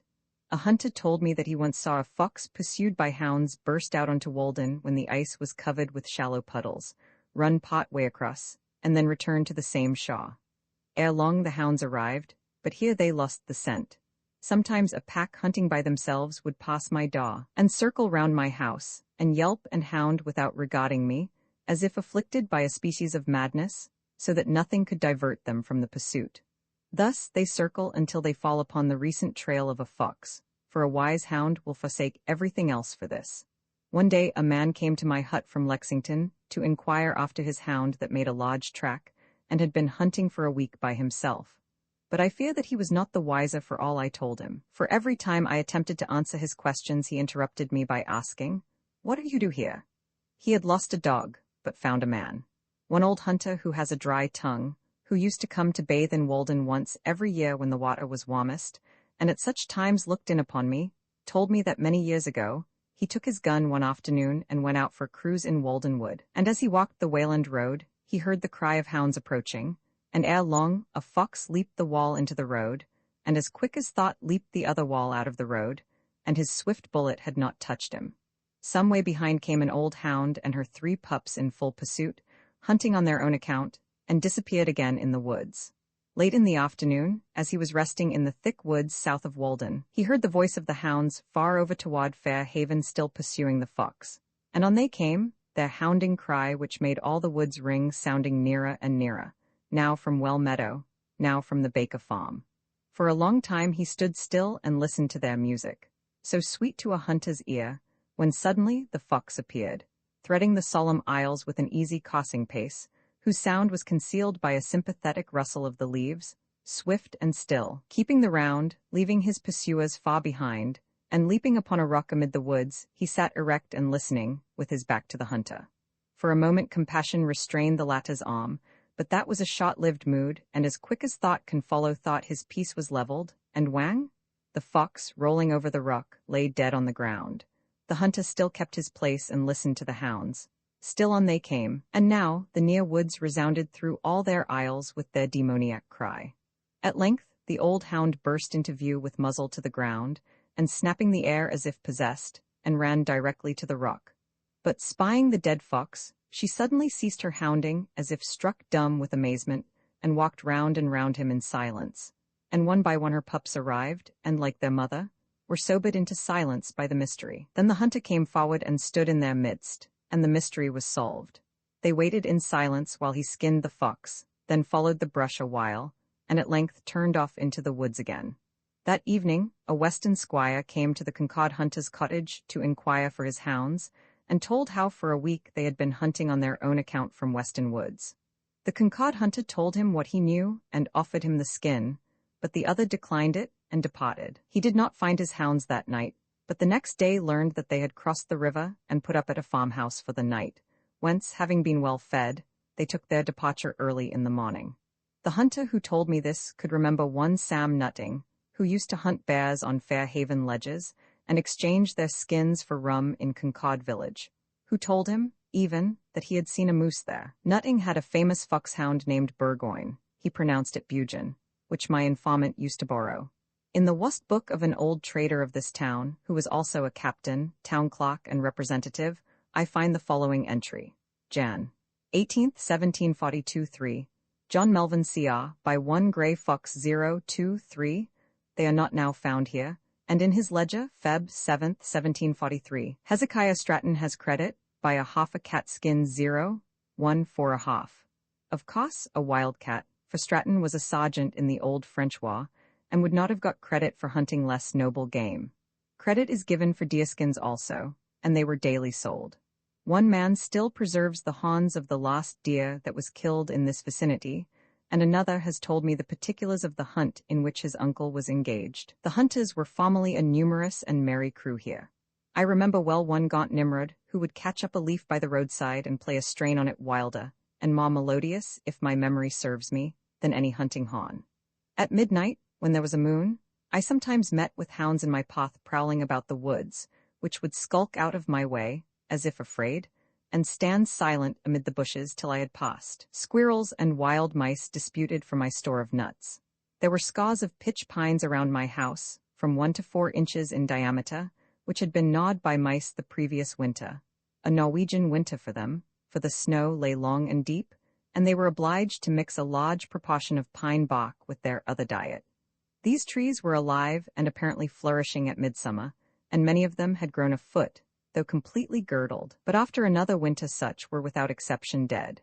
It is remarkable that a single mouse should thus be allowed a whole pine tree for its dinner, gnawing round instead of up and down it, but perhaps it is necessary in order to thin these trees, which are wont to grow up densely. The hares Lepus americanus were very familiar. One had her farm under my house all winter, separated from me only by the flooring, and she startled me each morning by her hasty departure when I began to stir, thump, thump, thump, striking her head against the floor timbers in her hurry. They used to come round my door at dusk, to nibble the potato parings which I had thrown out, and were so nearly the color of the ground that they could hardly be distinguished when still. Sometimes in the twilight, I alternately lost and recovered sight of one sitting motionless under my window.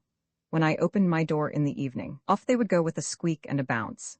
Near at hand they only excited my pity.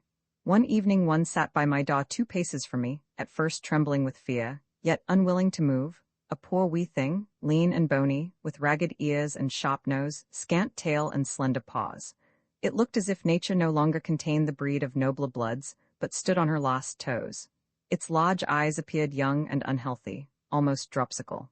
I took a step, and lo, away it scud with an elastic spring over the snow crust, straightening its body and its limbs into graceful length, and soon put the forest between me and itself, the wild free venison, asserting its vigor and the dignity of nature. Not without reason was its slenderness. Such then was its nature. Lepus, Levipes, Lightfoot, some think. What is a country without rabbits and partridges? They are among the most simple and indigenous animal products, ancient and venerable families known to antiquity as to modern times, of the very hue and substance of nature, nearest allied to leaves and to the ground, And to one another, it is either winged or it is legged. It is hardly as if you had seen a wild creature when a rabbit or a partridge bursts away, only a natural one, as much to be expected as rustling leaves. The partridge and the rabbit are still sure to thrive, like true natives of the soil, whatever revolutions occur. If the forest is cut off, the sprouts and bushes which spring up afford them concealment, and they become more numerous than ever. That must be a poor country indeed that does not support a hare.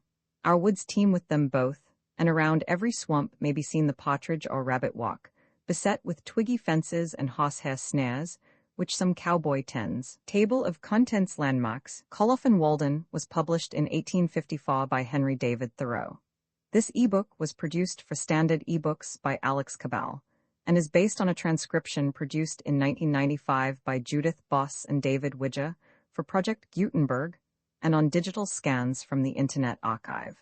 The cover page is adapted from Mill in the Forest, a painting completed in 1897 by Ivan Ivanovich Shishkin. The cover and title pages feature the League Spartan and Sots Mill Gaudy typefaces created in 2014 and 2009 by the League of Movable Type.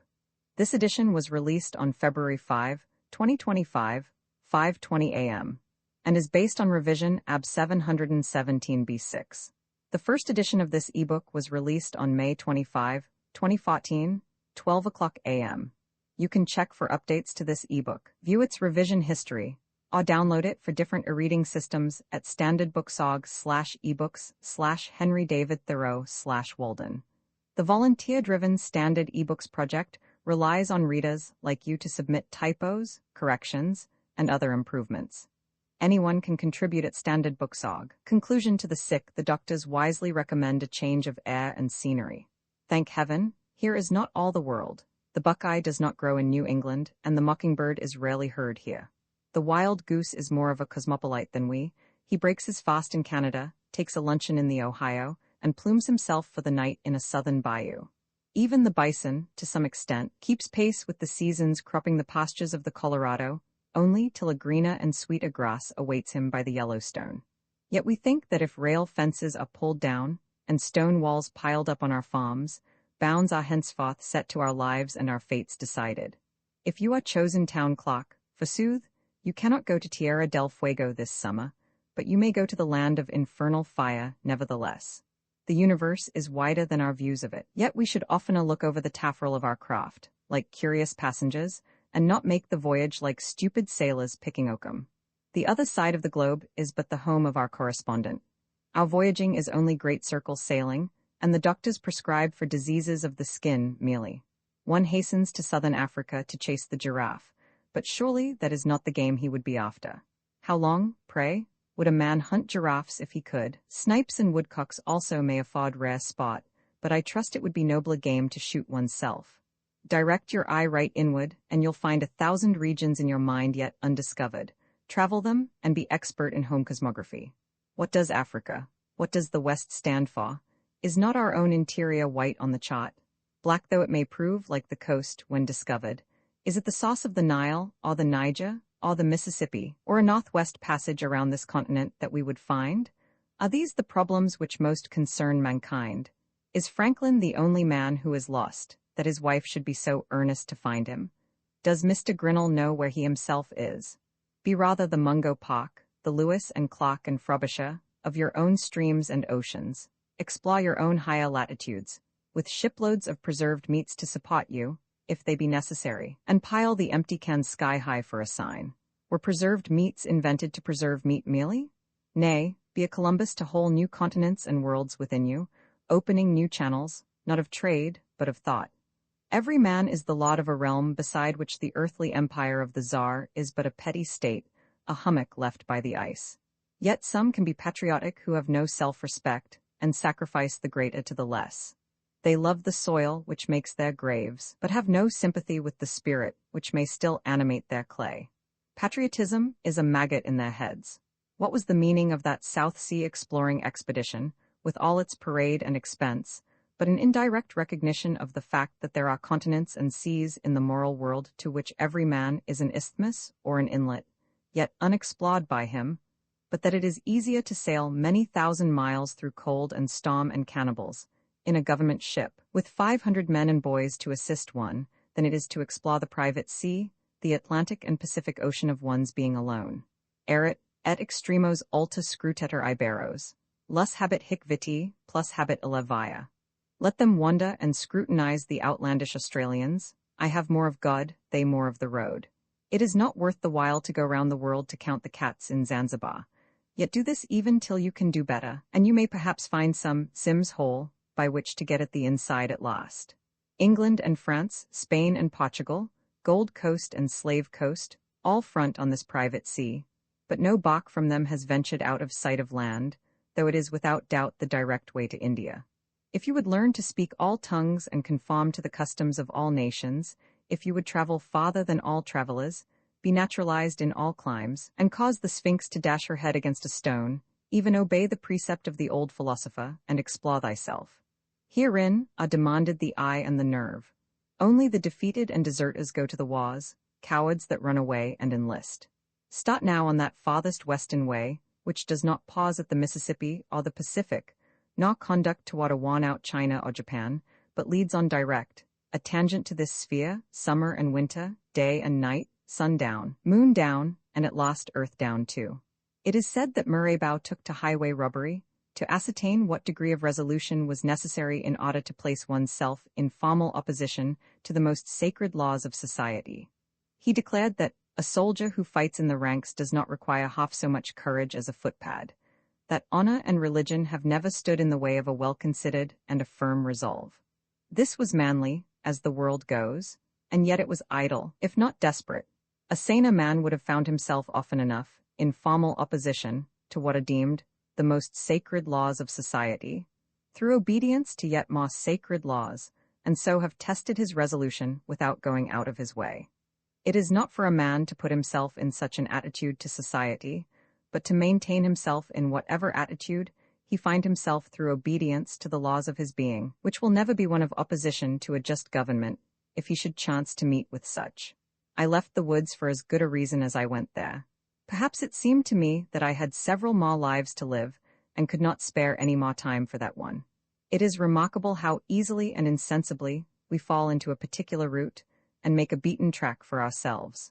I had not lived there a week before my feet wore a path from my door to the pond side, and though it is 5 or 6 years since I trod it, it is still quite distinct. It is true, I fear, that others may have fallen into it, and so helped to keep it open. The surface of the earth is soft and impressible by the feet of men, and so with the paths which the mind travels. How wan and dusty, then, must be the highways of the world, how deep the ruts of tradition and conformity? I did not wish to take a cabin passage, but rather to go before the mast and on the deck of the world, for there I could best see the moonlight amid the mountains. I do not wish to go below now. I learned this, at least, by my experiment, that if one advances confidently in the direction of his dreams, and endeavors to live the life which he has imagined, he will meet with a success unexpected in common hours. He will put some things behind, will pass an invisible boundary. New, universal, and more liberal laws will begin to establish themselves around and within him, or the old laws be expanded and interpreted in his favor in a more liberal sense, and he will live with the license of a higher order of beings. In proportion as he simplifies his life, the laws of the universe will appear less complex, and solitude will not be solitude, nor poverty poverty, nor weakness weakness. If you have built castles in the air, your work need not be lost. That is where they should be. Now put the foundations under them. It is a ridiculous demand which England and America make, that you shall speak so that they can understand you. Neither men nor toadstools grow so. As if that were important, and there were not enough to understand you without them. As if nature could support but one order of understandings, could not sustain birds as well as quadrupeds, flying as well as creeping things, and hush and woe, which Bright can understand, were the best English, as if there were safety in stupidity alone. I fear chiefly lest my expression may not be extravagant enough, may not wander far enough beyond the narrow limits of my daily experience, so as to be adequate to the truth of which I have been convinced. Extravagance? It depends on how you are yarded. The migrating buffalo, which seeks new pastures in another latitude, is not extravagant like the cow which kicks over the pail, leaps the cowyard fence, and runs after her calf in milking time. I desire to speak somewhere without bounds, like a man in a waking moment, to men in their waking moments. for I am convinced that I cannot exaggerate enough even to lay the foundation of a true expression. Who that has heard a strain of music feared, than lest he should speak extravagantly any more forever? In view of the future or possible, we should live quite laxly and undefined in front, our outlines dim and misty on that side, as our shadows reveal an insensible perspiration toward the sun. The volatile truth of our words should continually betray the inadequacy of the residual statement. Their truth is instantly translated. Its literal monument alone remains. The words which express our faith and piety are not definite, yet they are significant and fragrant like frankincense to superior natures. Why level downward to our dullest perception always, and praise that as common sense? The commonest sense is the sense of men asleep, which they express by snoring. Sometimes we are inclined to class those who are once and a half-witted with the half-witted, because we appreciate only a third part of their wit. Some would find fault with the morning read, if they ever got up early enough. They pretend, as I hear, that the verses of Kabir have far different senses: illusion, spirit, intellect, and the exoteric doctrine of the Vedas. But in this part of the world, it is considered a ground for complaint if a man's writings admit of more than one interpretation. While England endeavors to cure the potato rot, will not any endeavor to cure the brain rot, which prevails so much more widely and fatally? I do not suppose that I have attained to obscurity, but I should be proud if no more fatal fault were found with my pages on this scar than was found with the Walden ice. Southern customers objected to its blue color, which is the evidence of its purity, as if it were muddy, and preferred the Cambridge ice, which is white, but tastes of weeds. The purity men love is like the mists which envelop the earth, and not like the azure ether beyond. Some are dinning in our ears that we Americans, and moderns generally, are intellectual dwarfs compared with the ancients, or even the Elizabethan men. But what is that to the purpose? A living dog is better than a dead lion. Shall a man go and hang himself because he belongs to the race of pygmies, and not be the biggest pygmy that he can? Let everyone mind his own business, and endeavor to be what he was made. Why should we be in such desperate haste to succeed, and in such desperate enterprises? If a man does not keep pace with his companions, perhaps it is because he hears a different drummer. Let him step to the music which he hears, however measured or far away. It is not important that he should mature as soon as an apple tree or an oak. Shall he turn his spring into summer? If the condition of things which we were made for is not yet, what were any reality which we can substitute? We will not be shipwrecked on a vain reality. Shall we with pains erect a heaven of blue glass over ourselves, though when it is done, we shall be sure to gaze still at the true ethereal heaven far above, as if the former were not? There was an artist in the city of Kuru who was disposed to strive after perfection. One day, it came into his mind to make a staff. Having considered that in an imperfect work time is an ingredient, but into a perfect work time does not enter, he said to himself, "It shall be perfect in all respects, though I should do nothing else in my life." He proceeded instantly to the forest for wood, being resolved that it should not be made of unsuitable material. And as he searched for and rejected stick after stick, his friends gradually deserted him, for they grew old in their works and died, but he grew not older by a moment. His singleness of purpose and resolution, and his elevated piety, endowed him, without his knowledge, with perennial youth. As he made no compromise with time, time kept out of his way, and only sighed at a distance because he could not overcome him. Before he had found a stock in all respects suitable, the city of Kuru was a hoary ruin, and he sat on one of its mounds to peel the stick. Before he had given it the proper shape, the dynasty of the Kandahars was at an end, and with the point of the stick, he wrote the name of the last of that race in the sand, and then resumed his work.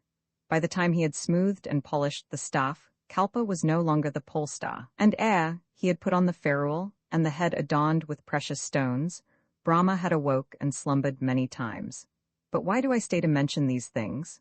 When the finishing stroke was put to his work, it suddenly expanded before the eyes of the astonished artist into the fairest of all the creations of Brahma. He had made a new system in making a staff, a world with full and fair proportions, in which, though the old cities and dynasties had passed away, fairer and more glorious ones had taken their places. And now, he saw by the heap of shavings still fresh at his feet, that, for him and his work, the former lapse of time had been an illusion, and that no more time had elapsed than is required for a single scintillation from the brain of Brahma to fall on and inflame the tinder of a mortal brain. The material was pure, and his art was pure. How could the result be other than wonderful? No face which we can give to a matter will stead us so well at last as the truth. This alone wears well. For the most part, we are not where we are, but in a false position. Through an infinity of our natures, we suppose a case and put ourselves into it, and hence are in two cases at the same time, and it is doubly difficult to get out. In sane moments, we regard only the facts, the case that is.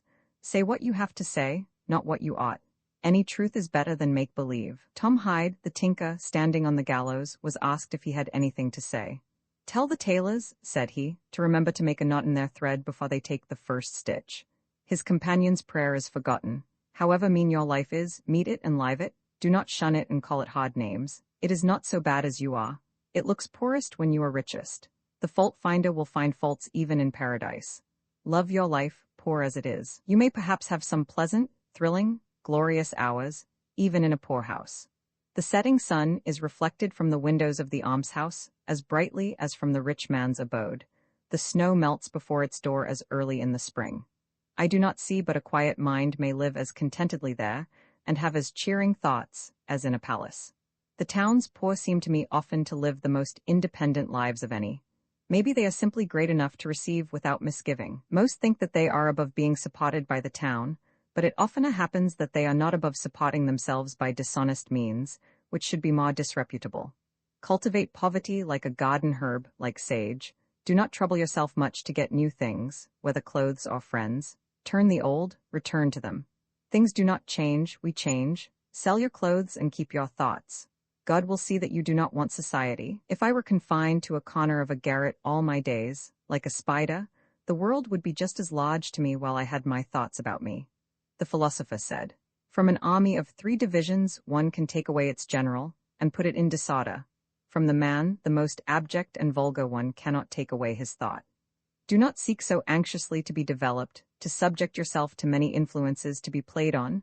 It is all dissipation. Humility like darkness reveals the heavenly lights. The shadows of poverty and meanness gather around us, and lo, creation widens to our view. We are often reminded that if there were bestowed on us the wealth of Croesus, our aims must still be the same, and our means essentially the same. Moreover, if you are restricted in your range by poverty, if you cannot buy books and newspapers, for instance, you are but confined to the most significant and vital experiences. You are compelled to deal with the material which yields the most sugar and the most starch. It is life near the bone where it is sweetest. You are defended from being a trifler. No man loses ever on a lower level by magnanimity on a higher. Superfluous wealth can buy superfluities only. Money is not required to buy one necessary of the soul. I live in the angle of a leaden wall, into whose composition was poured a little alloy of bell metal. Often, in the repose of my midday, there reaches my ears a confused tintinnabulum from without. It is the noise of my contemporaries. My neighbors tell me of their adventures with famous gentlemen and ladies, what notabilities they met at the dinner table, but I am no more interested in such things than in the contents of the daily Times. The interest and the conversation are about costume and manners chiefly, but a goose is a goose still. Dress it as you will. They tell me of California and Texas, of England and the Indies, of the Hun, Mr., of Georgia, or of Massachusetts, all transient and fleeting phenomena, till I am ready to leap from their courtyard like the Mameluke Bay. I delight to come to my bearings, not walk in procession with pomp and parade, in a conspicuous place, but to walk even with the builder of the universe, if I may, not to live in this restless, nervous, bustling, trivial 19th century, but stand or sit thoughtfully while it goes by. What are men celebrating? They are all on a committee of arrangements and hourly expect a speech from somebody. God is only the president of the day, and Webster is his orator.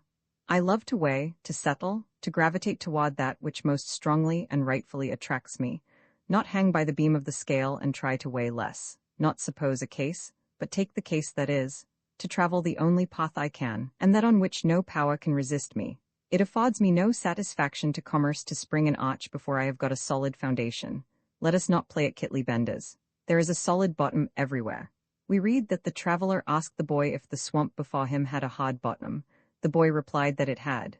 But presently the traveler's horse sank in up to the girths, and he observed to the boy, "I thought you said that this bog had a hard bottom." "So it has," answered the latter, "but you have not got halfway to it yet. So it is with the bogs and quicksands of society, but he is an old boy that knows it. Only what is thought, said, or done at a certain rare coincidence is good. I would not be one of those who will foolishly drive a nail into mere lath and plastering. Such a deed would keep me awake nights. Give me a hammer, and let me feel for the furring. Do not depend on the putty. Drive a nail home and clinch it so faithfully that you can wake up in the night and think of your work with satisfaction, a work at which you would not be ashamed to invoke the muse. So will help you God, and so only. Every nail driven should be as another rivet in the machine of the universe, you carrying on the work. Rather than love, than money, than fame, give me truth. I sat at a table where were rich food and wine in abundance, and obsequious attendants, but sincerity and truth were not, and I went away hungry from the inhospitable bod.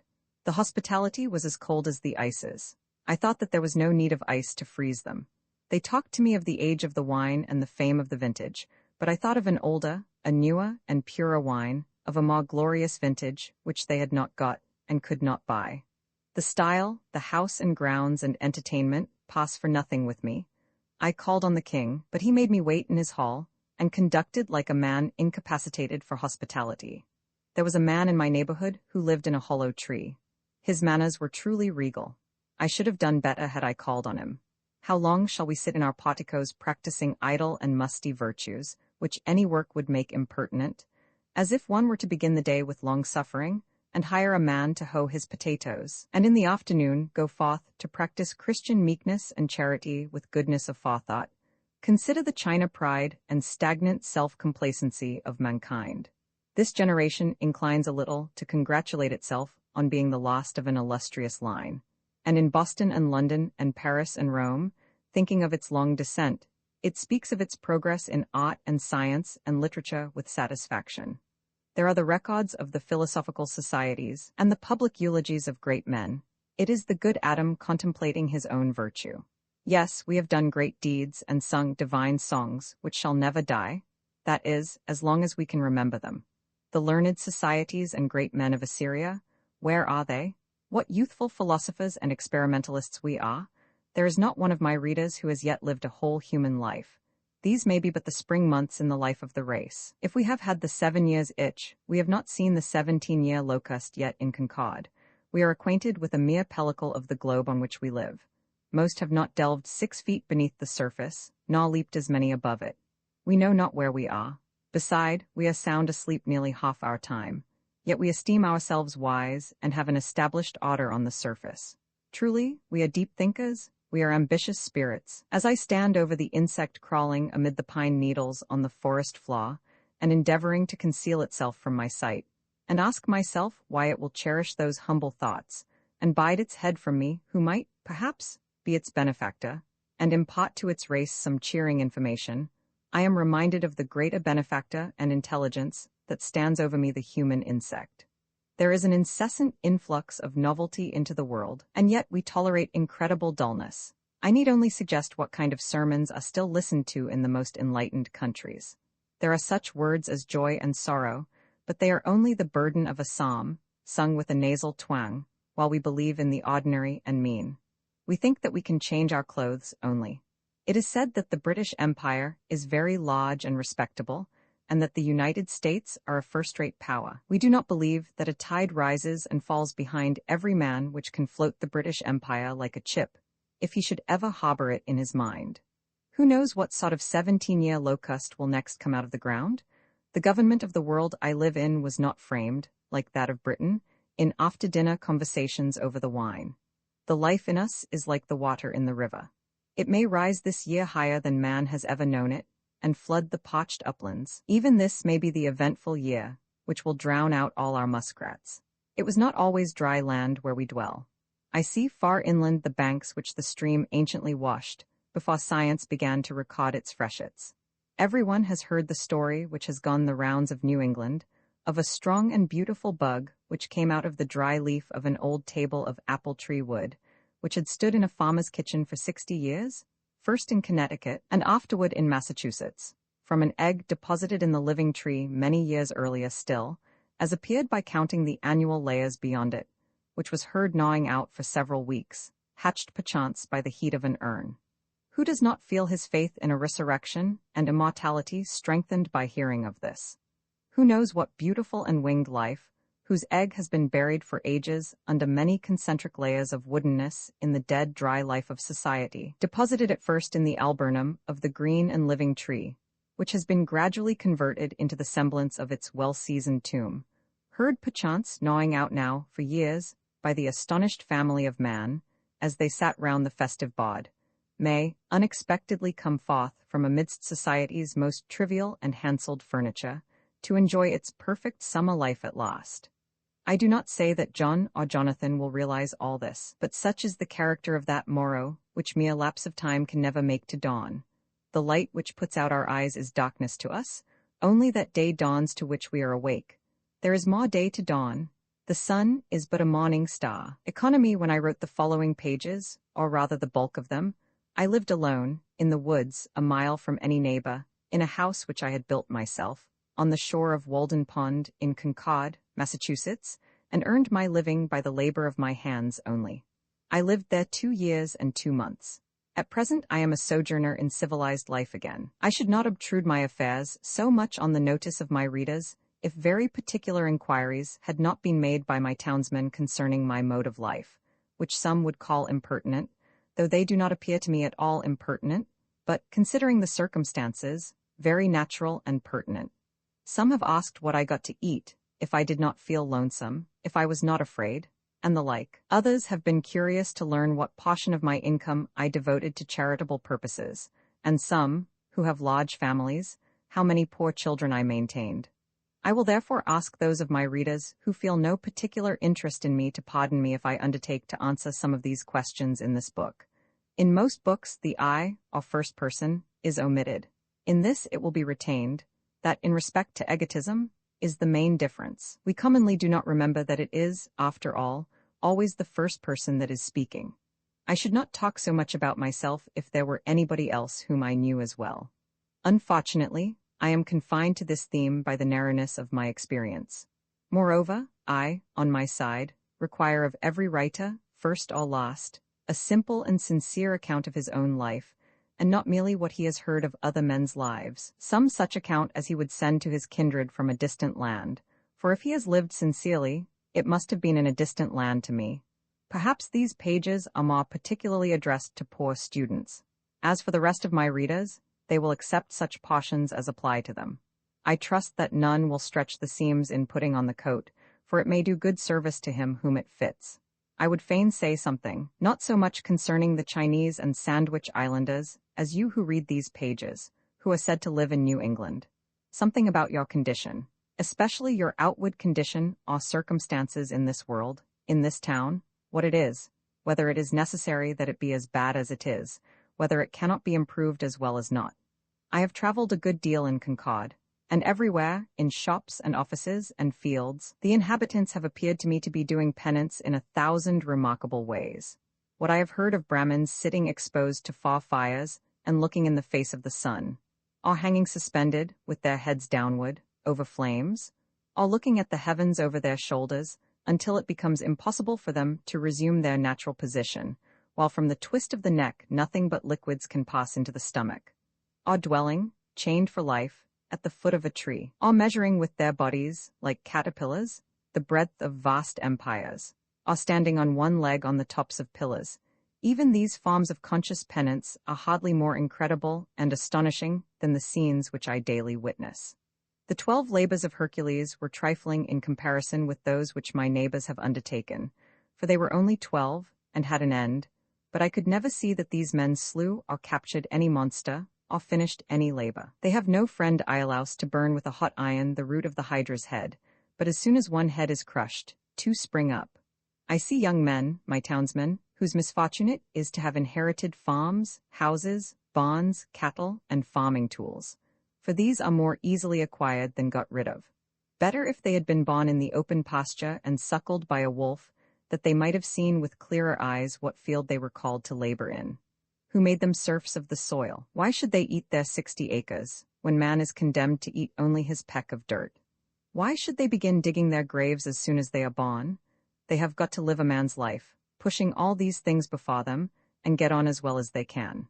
How many a poor immortal soul have I met well-nigh crushed and smothered under its load, creeping down the road of life, pushing before it a barn 75 feet by 40, its Augean stables never cleansed, and 100 acres of land, tillage, mowing, pasture, and woodlot? The portionless, who struggle with no such unnecessary inherited encumbrances, find it labor enough to subdue and cultivate a few cubic feet of flesh. But men labor under a mistake. The better part of the man is soon plowed into the soil for compost. By a seeming fate, commonly called necessity, they are employed, as it says in an old book, laying up treasures which moth and rust will corrupt and thieves break through and steal. It is a fool's life, as they will find when they get to the end of it, if not before. It is said that Deucalion and Pyrrha created men by throwing stones over their heads behind them. Indigenis jurum sumus, experience glaberum, et documenta damus qua simus origin nati. Or, as Raleigh rhymes it in his sonorous way. From thence our kind hard-hearted is, enduring pain and care, approving that our bodies of a stony nature are. So much for a blind obedience to a blundering oracle, throwing the stones over their heads behind them, and not seeing where they fell. Most men, even in this comparatively free country, through mere ignorance and mistake, are so occupied with the factitious cares and superfluously cost labors of life that its finer fruits cannot be plucked by them. Their fingers, from excessive toil, are too clumsy and tremble too much for that. Actually, the laboring man has not leisure for a true integrity day by day. He cannot afford to sustain the manliest relations to men. His labor would be depreciated in the market. He has no time to be anything but a machine. How can he remember well his ignorance, which his growth requires? Who has so often to use his knowledge? We should feed and clothe him gratuitously sometimes, and recruit him with our cordials, before we judge of him. The finest qualities of our nature, like the bloom on fruits, can be preserved only by the most delicate handling. Yet we do not treat ourselves nor one another thus tenderly. Some of you, we all know, are poor, find it hard to live, are sometimes, as it were, gasping for breath. I have no doubt that some of you who read this book are unable to pay for all the dinners which you have actually eaten, or for the coats and shoes which are fast wearing or are already worn out, and have come to this page to spend borrowed or stolen time, robbing your creditors of an hour. It is very evident what mean and sneaking lives many of you live, for my sight has been whetted by experience.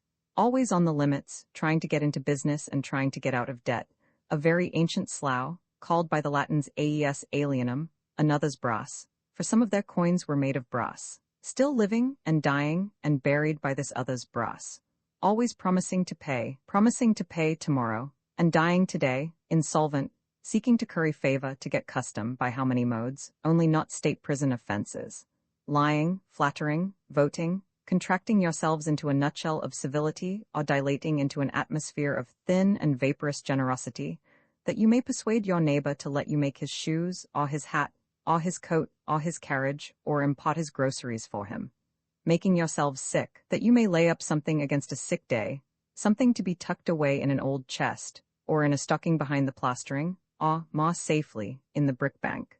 No matter where, no matter how much or how little. I sometimes wonder that we can be so frivolous, I may almost say, as to attend to the gross but somewhat foreign form of servitude called Negro slavery.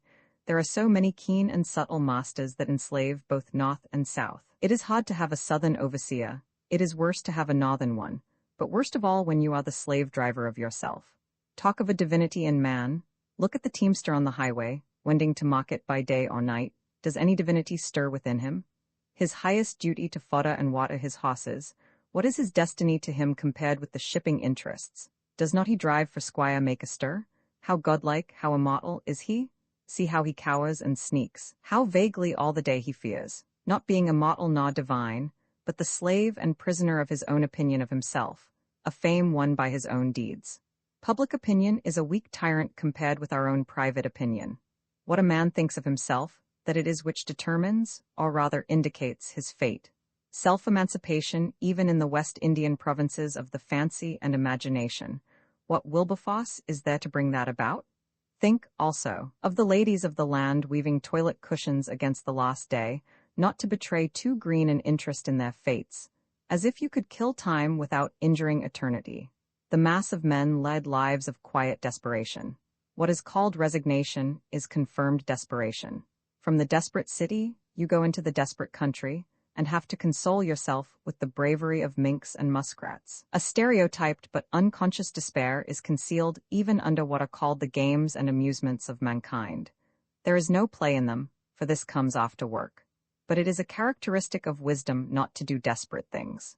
When we consider what, to use the words of the Catechism, is the chief end of man, and what are the true necessaries and means of life, it appears as if men had deliberately chosen the common mode of living because they preferred it to any other. Yet they honestly think there is no choice left. But alert and healthy natures remember that the sun rose clear. It is never too late to give up our prejudices. No way of thinking or doing, however ancient, can be trusted without proof.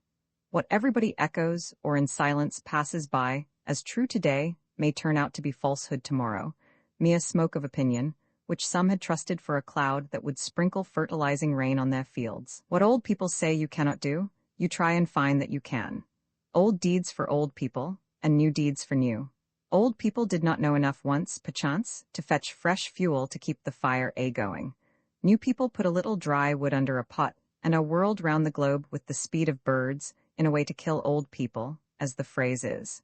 Age is no better, hardly so well, qualified for an instructor as youth, for it has not profited so much as it has lost. One may almost doubt if the wisest man has learned anything of absolute value by living. Practically, the old have no very important advice to give the young, their own experience has been so partial, and their lives have been such miserable failures, for private reasons, as they must believe, and it may be that they have some faith left which belies that experience, and they are only less young than they were. I have lived some 30 years on this planet, and I have yet to hear the first syllable of valuable or even earnest advice from my seniors. They have told me nothing, and probably cannot tell me anything to the purpose. Here is life, an experiment to a great extent untried by me, but it does not avail me that they have tried it. If I have any experience which I think valuable, I am sure to reflect that this my mentors said nothing about. One farmer says to me, "You cannot live on vegetable food solely, for it furnishes nothing to make bones with." And so he religiously devotes a part of his day to supplying his system with the raw material of bones. Walking all the while he talks behind his oxen, which, with vegetable-made bones, jerk him and his lumbering plow along in spite of every obstacle. Some things are really necessaries of life in some circles, the most helpless and diseased, which in others are luxuries merely, and in others still are entirely unknown. The whole ground of human life seems to some to have been gone over by their predecessors, both the heights and the valleys, and all things to have been cared for. According to Evelyn, the wise Solomon prescribed ordinances for the very distances of trees, and the Roman praetors have decided how often you may go into your neighbor's land to gather the acorns which fall on it without trespass, and what share belongs to that neighbor. Hippocrates has even left directions how we should cut our nails, that is, even with the ends of the fingers, neither shorter nor longer. Undoubtedly, the very tedium and ennui which presume to have exhausted the variety and the joys of life are as old as Adam. But man's capacities have never been measured, nor are we to judge of what he can do by any precedents, so little has been tried. Whatever have been thy failures hitherto, be not afflicted, my child, for who shall assign to thee what thou hast left undone? We might try our lives by 1,000 simple tests, as, for instance, that the same sun which ripens my beans illumines at once a system of earths like ours. If I had remembered this, it would have prevented some mistakes. This was not the light in which I hoed them. The stars are the apexes of what wonderful triangles, what distant and different beings in the various mansions of the universe are contemplating the same one at the same moment. Nature and human life are as various as our several constitutions. Who shall say what prospect life offers to another? Could a greater miracle take place than for us to look through each other's eyes for an instant? We should live in all the ages of the world in an hour, aye, in all the worlds of the ages. History, poetry, mythology. I know of no reading of another's experience so startling and informing as this would be. The greater part of what my neighbors call good I believe in my soul to be bad, and if I repent of anything, it is very likely to be my good behavior. What demon possessed me that I behaved so well? You may say the wisest thing you can, old man, you who have lived 70 years, not without honor of a kind. I hear an irresistible voice which invites me away from all that. One generation abandons the enterprises of another like stranded vessels. I think that we may safely trust a good deal more than we do. we may waive just so much care of ourselves as we honestly bestow elsewhere. Nature is as well adapted to our weakness as to our strength. The incessant anxiety and strain of some is a well-nigh incurable form of disease. We are made to exaggerate the importance of what work we do, and yet how much is not done by us? Ah, what if we had been taken sick? How vigilant we are, determined not to live by faith if we can avoid it. All the day long on the alert, at night we unwillingly say our prayers and commit ourselves to uncertainties. So thoroughly and sincerely are we compelled to live, reverencing our life and denying the possibility of change. This is the only way, we say, but there are as many ways as there can be drawn radii from one center. All change is a miracle to contemplate, but it is a miracle which is taking place every instant. Confucius said, "To know that we know what we know, and that we do not know what we do not know, that is true knowledge." When one man has reduced a fact of the imagination to be a fact to his understanding, I foresee that all men at length establish their lives on that basis. Let us consider for a moment what most of the trouble and anxiety which I have referred to is about, and how much it is necessary that we be troubled, or at least careful. It would be some advantage to live a primitive and frontier life, though in the midst of an outward civilization, if only to learn what are the gross necessaries of life and what methods have been taken to obtain them, or even to look over the old daybooks of the merchants, to see what it was that men most commonly bought at the stores, what they stawed, that is, what are the grossest groceries. For the improvements of ages have had but little influence on the essential laws of man's existence, as our skeletons, probably, are not to be distinguished from those of our ancestors. By the words necessary of life, I mean whatever, of all that man obtains by his own exertions, has been from the first, or from long use has become, so important to human life that few, if any, whether from savageness, or poverty, or philosophy, ever attempt to do without it. To many creatures there is in this sense but one necessary of life, food. To the bison of the prairie, it is a few inches of palatable grass, with water to drink, unless he seeks the shelter of the forest or the mountain's shadow. None of the brute creation requires more than food and shelter. The necessaries of life for man in this climate may, accurately enough, be distributed under the several heads of food, shelter, clothing, and fuel. For not till we have secured these, are we prepared to entertain the true problems of life with freedom and a prospect of success. Man has invented, not only houses, but clothes and cooked food, and possibly from the accidental discovery of the warmth of fire, and the consequent use of it, at first a luxury, arose the present necessity to sit by it. We observe cats and dogs acquiring the same second nature. By proper shelter and clothing, we legitimately retain our own internal heat. But with an excess of these, or of fuel, that is, with an external heat greater than our own internal, may not cookery properly be said to begin. Darwin, the naturalist, says of the inhabitants of Tierra del Fuego, that while his own party, who were well clothed and sitting close to a fire, were far from too warm, these naked savages, who were farther off, were observed, to his great surprise, to be streaming with perspiration at undergoing such a roasting. So, we are told, the New Hollander goes naked with impunity, while the European shivers in his clothes. Is it impossible to combine the haughtiness of these savages with the intellectualness of the civilized man? According to Liebig, man's body is a stove, and food the fuel which keeps up the internal combustion in the lungs. In cold weather we eat more, in warm less. The animal heat is the result of a slow combustion, and disease and death take place when this is too rapid, or for want of fuel, or from some defect in the draught, the fire goes out. Of course the vital heat is not to be confounded with fire, but so much for analogy. It appears, therefore, from the above list, that the expression animal life is nearly synonymous with the expression animal heat, for while food may be regarded as the fuel which keeps up the fire within us, and fuel serves only to prepare that food or to increase the warmth of our bodies by addition from without, shelter and clothing also serve only to retain the heat thus generated and absorbed. The grand necessity, then, for our bodies, is to keep warm, to keep the vital heat in us. What pains we accordingly take, not only with our food and clothing and shelter, but with our beds, which are our night clothes, robbing the nests and breasts of birds to prepare this shelter within a shelter, as the mole has its bed of grass and leaves at the end of its burrow. The poor man is wont to complain that this is a cold world. And to cold, no less physical than social, we refer directly a great part of our ails. The summer, in some climates, makes possible to man a sort of Elysian life.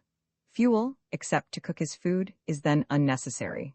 The sun is his fire, and many of the fruits are sufficiently cooked by its rays, while food generally is more various and more easily obtained, and clothing and shelter are wholly or half unnecessary. At the present day, and in this country, as I find by my own experience, a few implements, a knife, an axe, a spade, a wheelbarrow, etc., and for the studious, lamplight, stationery, and access to a few books, rank next to necessaries, and can all be obtained at a trifling cost. Yet some, not wise, go to the other side of the globe, to barbarous and unhealthy regions, and devote themselves to trade for 10 or 20 years, in order that they may live. That is, keep comfortably warm, and die in New England at last. The luxuriously rich are not simply kept comfortably warm, but unnaturally hot. As I implied before, they are cooked of course a la mode. Most of the luxuries and many of the so-called comforts of life are not only not indispensable, but positive hindrances to the elevation of mankind. With respect to luxuries and comforts, the wisest have ever lived a more simple and meager life than the poor. The ancient philosophers, Chinese, Hindu, Persian, and Greek, were a class than which none has been poorer in outward riches, none so rich in inward. We know not much about them. It is remarkable that we know so much of them as we do. The same is true of the more modern reformers and benefactors of their race. None can be an impartial or wise observer of human life, but from the vantage ground of what we should call voluntary poverty. Of a life of luxury the fruit is luxury, whether in agriculture, or commerce, or literature, or art. There are nowadays professors of philosophy, but not philosophers. Yet it is admirable to profess because it was once admirable to live. To be a philosopher is not merely to have subtle thoughts, nor even to found a school, but so to love wisdom as to live according to its dictates, a life of simplicity, independence, magnanimity, and trust. It is to solve some of the problems of life, not only theoretically, but practically. The success of great scholars and thinkers is commonly a courtier-like success, not kingly, not manly. They make shift to live merely by conformity, practically as their fathers did, and are in no sense the progenitors of a noble race of men. But why do men degenerate ever? What makes families run out? What is the nature of the luxury which enervates and destroys nations? Are we sure that there is none of it in our own lives? The philosopher is in advance of his age, even in the outward form of his life. He is not fed, sheltered, clothed, warmed, like his contemporaries.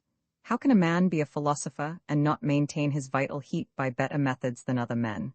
When a man is warmed by the several modes which I have described, what does he want next? Surely not more warmth of the same kind, as more and richer food, larger and more splendid houses, finer and more abundant clothing, more numerous, incessant, and hotter fires, and the like.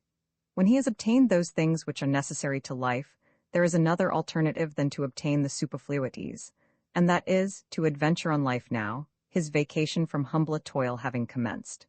The soil, it appears, is suited to the seed, for it has sent its radicle downward, and it may now send its shoot upward also with confidence. Why has man rooted himself thus firmly in the earth, but that he may rise in the same proportion into the heavens above?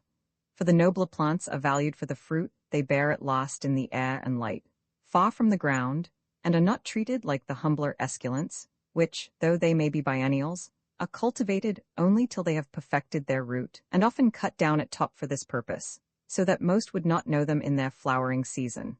I do not mean to prescribe rules to strong and valiant natures, who will mind their own affairs whether in heaven or hell, and perchance build more magnificently and spend more lavishly than the richest, without ever impoverishing themselves, not knowing how they live, if, indeed, there are any such as has been dreamed, not to those who find their encouragement and inspiration in precisely the present condition of things, and cherish it with the fondness and enthusiasm of lovers.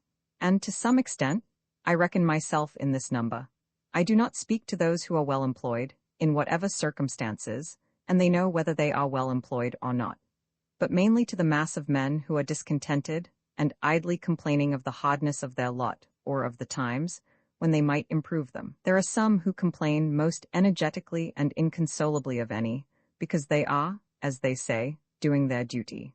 I also have in my mind that seemingly wealthy, but most terribly impoverished class of all, who have accumulated dross, but know not how to use it, or get rid of it, and thus have forged their own golden or silver fetters. If I should attempt to tell how I have desired to spend my life in years past, it would probably surprise those of my readers who are somewhat acquainted with its actual history. It would certainly astonish those who know nothing about it. I will only hint at some of the enterprises which I have cherished. In any weather, at any hour of the day or night, I have been anxious to improve the nick of time, and notch it on my stick too, to stand on the meeting of two eternities, the past and future, which is precisely the present moment, to toe that line. You will pardon some obscurities, for there are more secrets in my trade than in most men's, and yet not voluntarily kept, but inseparable from its very nature. I would gladly tell all that I know about it, and never paint no admittance on my gate. I long ago lost a hound, a bay hoss, and a turtle dove, and am still on their trail. Many are the travelers I have spoken concerning them, describing their tracks and what calls they answered to. I have met one or two who had heard the hound, and the tramp of the hoss, and even seen the dove disappear behind a cloud, and they seemed as anxious to recover them as if they had lost them themselves. To anticipate, not the sunrise and the dawn merely, but, if possible, nature herself. How many mornings, summer and winter, before yet any neighbor was stirring about his business, have I been about mine? No doubt, many of my townsmen have met me returning from this enterprise, farmers starting for Boston in the twilight, or woodchoppers going to their work. It is true, I never assisted the sun materially in his rising, but doubt not, it was of the last importance only to be present at it. So many autumn, and winter days, spent outside the town, trying to hear what was in the wind, to hear and carry it express. I well nigh sunk all my capital in it, and lost my own breath into the bargain, running in the face of it. If it had concerned either of the political parties, depend upon it, it would have appeared in the Gazette with the earliest intelligence.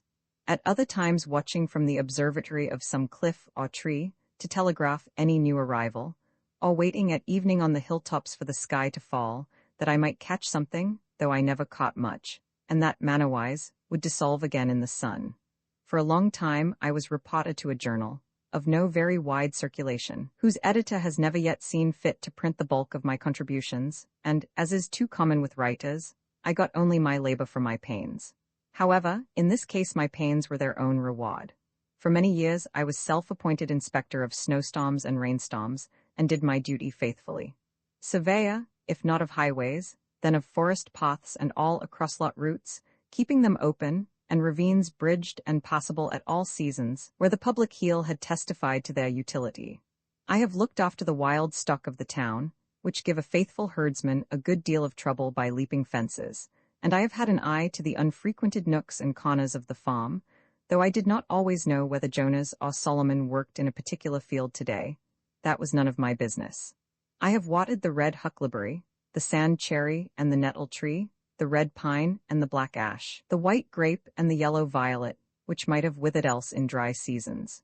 In short, I went on thus for a long time, I may say it without boasting, faithfully minding my business, till it became more and more evident that my townsmen would not after all admit me into the list of town offices, nor make my place a sinecure with a moderate allowance. My accounts, which I can swear to have kept faithfully, I have indeed never got audited, still less accepted, still less paid and settled. However, I have not set my heart on that. Not long since, a strolling Indian went to sell baskets at the house of a well-known lawyer in my neighborhood. "Do you wish to buy any baskets?" he asked. "No, we do not want any," was the reply. "What?" exclaimed the Indian as he went out the gate. "Do you mean to starve us?" Having seen his industrious white neighbors so well off, that the lawyer had only to weave arguments and, by some magic, wealth and standing followed, he had said to himself, "I will go into business, I will weave baskets, it is a thing which I can do," thinking that when he had made the baskets he would have done his part, and then it would be the white man's to buy them. He had not discovered that it was necessary for him to make it worth the other's while to buy them, or at least make him think that it was so, or to make something else which it would be worth his while to buy. I too had woven a kind of basket of a delicate texture, but I had not made it worth anyone's while to buy them. Yet not the less, in my case, did I think it worth my while to weave them, and instead of studying how to make it worth men's while to buy my baskets, I studied rather how to avoid the necessity of selling them. The life which men praise and regard as successful is but one kind. Why should we exaggerate any one kind at the expense of the others? Finding that my fellow citizens were not likely to offer me any room in the cot house, or any curacy, or living anywhere else, but I must shift for myself. I turned my face more exclusively than ever to the woods, where I was better known. I determined to go into business at once, and not wait to acquire the usual capital, using such slender means as I had already got. My purpose in going to Walden Pond was not to live cheaply nor to live dearly there, but to transact some private business with the fewest obstacles, to be hindered from accomplishing which for want of a little common sense, a little enterprise and business talent, appeared not so sad as foolish. I have always endeavored to acquire strict business habits. They are indispensable to every man. If your trade is with the Celestial Empire, then some small counting house on the coast, in some Salem harbor, will be fixture enough. You will export such articles as the country of Fords, purely native products, much ice and pine timber, and a little granite, always in native bottoms. These will be good ventures. To oversee all the details yourself in person, to be at once pilot and captain, and owner and underwriter, to buy and sell and keep the accounts, to read every letter received, and write or read every letter sent, to superintend the discharge of imports night and day, to be upon many parts of the coast, almost at the same time. Often the richest freight will be discharged upon a Jersey shore. To be your own telegraph, unweariedly sweeping the horizon, speaking all passing vessels bound coastwise, to keep up a steady dispatch of commodities for the supply of such a distant and exorbitant market, to keep yourself informed of the state of the markets, prospects of war and peace everywhere, and anticipate the tendencies of trade and civilization, taking advantage of the results of all exploring expeditions, using new passages and all improvements in navigation, charts to be studied, the position of reefs and new lights and buoys to be ascertained, and ever, the logarithmic tables to be corrected. For by the error of some calculator, the vessel often splits upon a rock that should have reached a friendly pier. There is the untold fate of La Prouse, universal science to be kept pace with, studying the lives of all great discoverers and navigators, great adventurers and merchants from Hanno and the Phoenicians down to our day. In fine, account of stock to be taken from time to time, to know how you stand. It is a labor to task the faculties of a man, such problems of profit and loss, of interest, of tear and tret, and gauging of all kinds in it, as demand a universal knowledge. I have thought that Walden Pond would be a good place for business, not solely on account of the railroad and the ice trade. It offers advantages which it may not be good policy to divulge. It is a good pot and a good foundation. No never marshes to be filled, though you must everywhere build on piles of your own driving. It is said that a flood tide, with a westerly wind and ice in the Neva, would sweep St. Petersburg from the face of the earth. As this business was to be entered into without the usual capital, it may not be easy to conjecture where those means, that will still be indispensable to every such undertaking, were to be obtained. As for clothing, to come at once to the practical part of the question, perhaps we are led oftener by the love of novelty and a regard for the opinions of men, in procuring it, than by a true utility. Let him who has work to do recollect that the object of clothing is, first, to retain the vital heat, and secondly, in this state of society, to cover nakedness, and he may judge how much of any necessary or important work may be accomplished without adding to his wardrobe. Kings and queens who wear a suit but once, though made by some tailor or dressmaker to their majesties, cannot know the comfort of wearing a suit that fits. They are no better than wooden horses to hang the clean clothes on. Every day our garments become more assimilated to ourselves, receiving the impress of the wearer's character, until we hesitate to lay them aside without such delay and medical appliances, and some such solemnity, even as our bodies. No man ever stood the lower in my estimation for having a patch in his clothes, yet I am sure that there is greater anxiety, commonly, to have fashionable, or at least clean and unpatched clothes, than to have a sound conscience. But even if the rent is not mended, perhaps the worst vice betrayed is improvidence. I sometimes try my acquaintances by such tests as this. Who could wear a patch, or 2 extra seams only, over the knee? Most behave as if they believed that their prospects for life would be ruined if they should do it. It would be easier for them to hobble to town with a broken leg than with a broken pantaloon. Often if an accident happens to a gentleman's legs, they can be mended, but if a similar accident happens to the legs of his pantaloons, there is no help for it, for he considers not what is truly respectable, but what is respected. We know but few men, a great many coats and breeches. Dress a scarecrow in your lost shift, you standing shiftless by, who would not soonest salute the scarecrow? Passing a cornfield the other day, close by a hat and coat on a stake, I recognized the owner of the farm. He was only a little more weather-beaten than when I saw him last. I have heard of a dog that barked at every stranger who approached his master's premises with clothes on, but was easily quieted by a naked thief. It is an interesting question how far men would retain their relative rank if they were divested of their clothes. Could you, in such a case, tell surely of any company of civilized men which belonged to the most respected class? When Madame Pfeiffer, in her adventurous travels round the world, from east to west, had got so near home as Asiatic Russia, she says that she felt the necessity of wearing other than a traveling dress when she went to meet the authorities, for she was now in a civilized country, where people are judged of by their clothes. Even in our democratic New England towns, the accidental possession of wealth, and its manifestation in dress and equipage alone, obtain for the possessor almost universal respect. But they yield such respect, numerous as they are so far heathen, and need to have a missionary sent to them. Beside, clothes introduced sewing, a kind of work which you may call endless. A woman's dress, at least, is never done. A man who has at length found something to do will not need to get a new suit to do it in.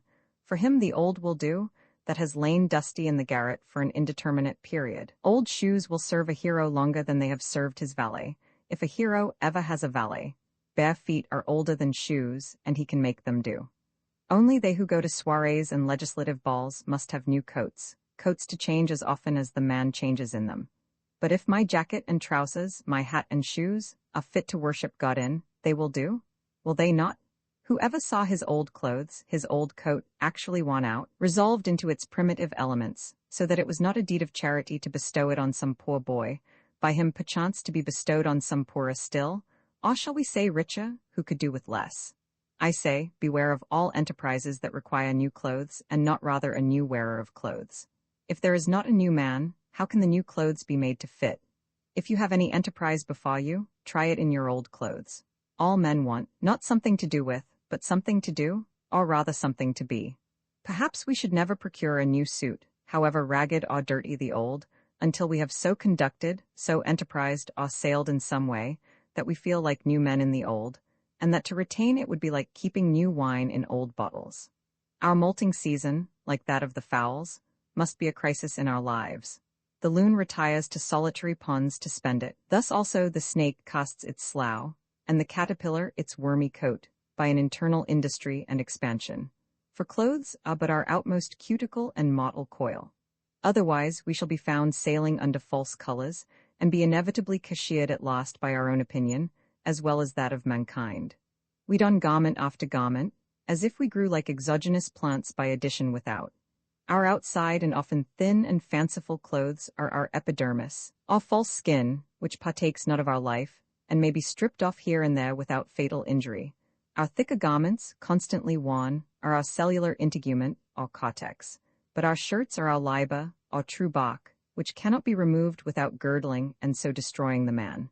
I believe that all races at some seasons wear something equivalent to the shirt. It is desirable that a man be clad so simply that he can lay his hands on himself in the dock, and that he live in all respects so compactly and preparedly, that, if an enemy take the town, he can, like the old philosopher, walk out the gate empty-handed without anxiety.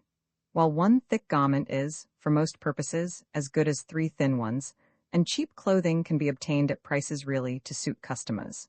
While a thick coat can be bought for $5, which will last as many years, thick pantaloons for $2, cowhide boots for $1.50 a pair, a summer hat for $0.25, and a winter cap for 62.5 cents, or a better be made at home at a nominal cost, whereas he so poor that, clad in such a suit of his own earning, there will not be found wise men to do him reverence.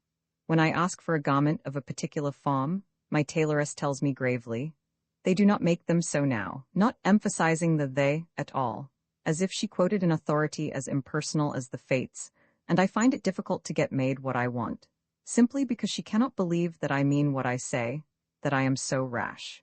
When I hear this oracular sentence, I am for a moment absorbed in thought, emphasizing to myself each word separately that I may come at the meaning of it, that I may find out by what degree of consanguinity they are related to me, and what authority they may have in an affair which affects me so nearly. And finally, I am inclined to answer her with equal mystery, and without any more emphasis of the they. It is true, they did not make them so recently, but they do now. Of what use this measuring of me if she does not measure my character, but only the breadth of my shoulders, as it were a peg to bang the coat on? We worship not the graces, nor the pocky, but fashion. She spins and weaves and cuts with full authority. The head monkey at Paris puts on a traveler's cap, and all the monkeys in America do the same. I sometimes despair of getting anything quite simple and honest done in this world by the help of men. They would have to be passed through a powerful press first, to squeeze their old notions out of them, so that they would not soon get upon their legs again. And then there would be someone in the company with a maggot in his head, hatched from an egg deposited there nobody knows when, for not even fire kills these things, and you would have lost your labor. Nevertheless, we will not forget that some Egyptian wheat was handed down to us by a mummy. On the whole, I think that it cannot be maintained that dressing has in this or any country risen to the dignity of an art. At present men make shift to wear what they can get.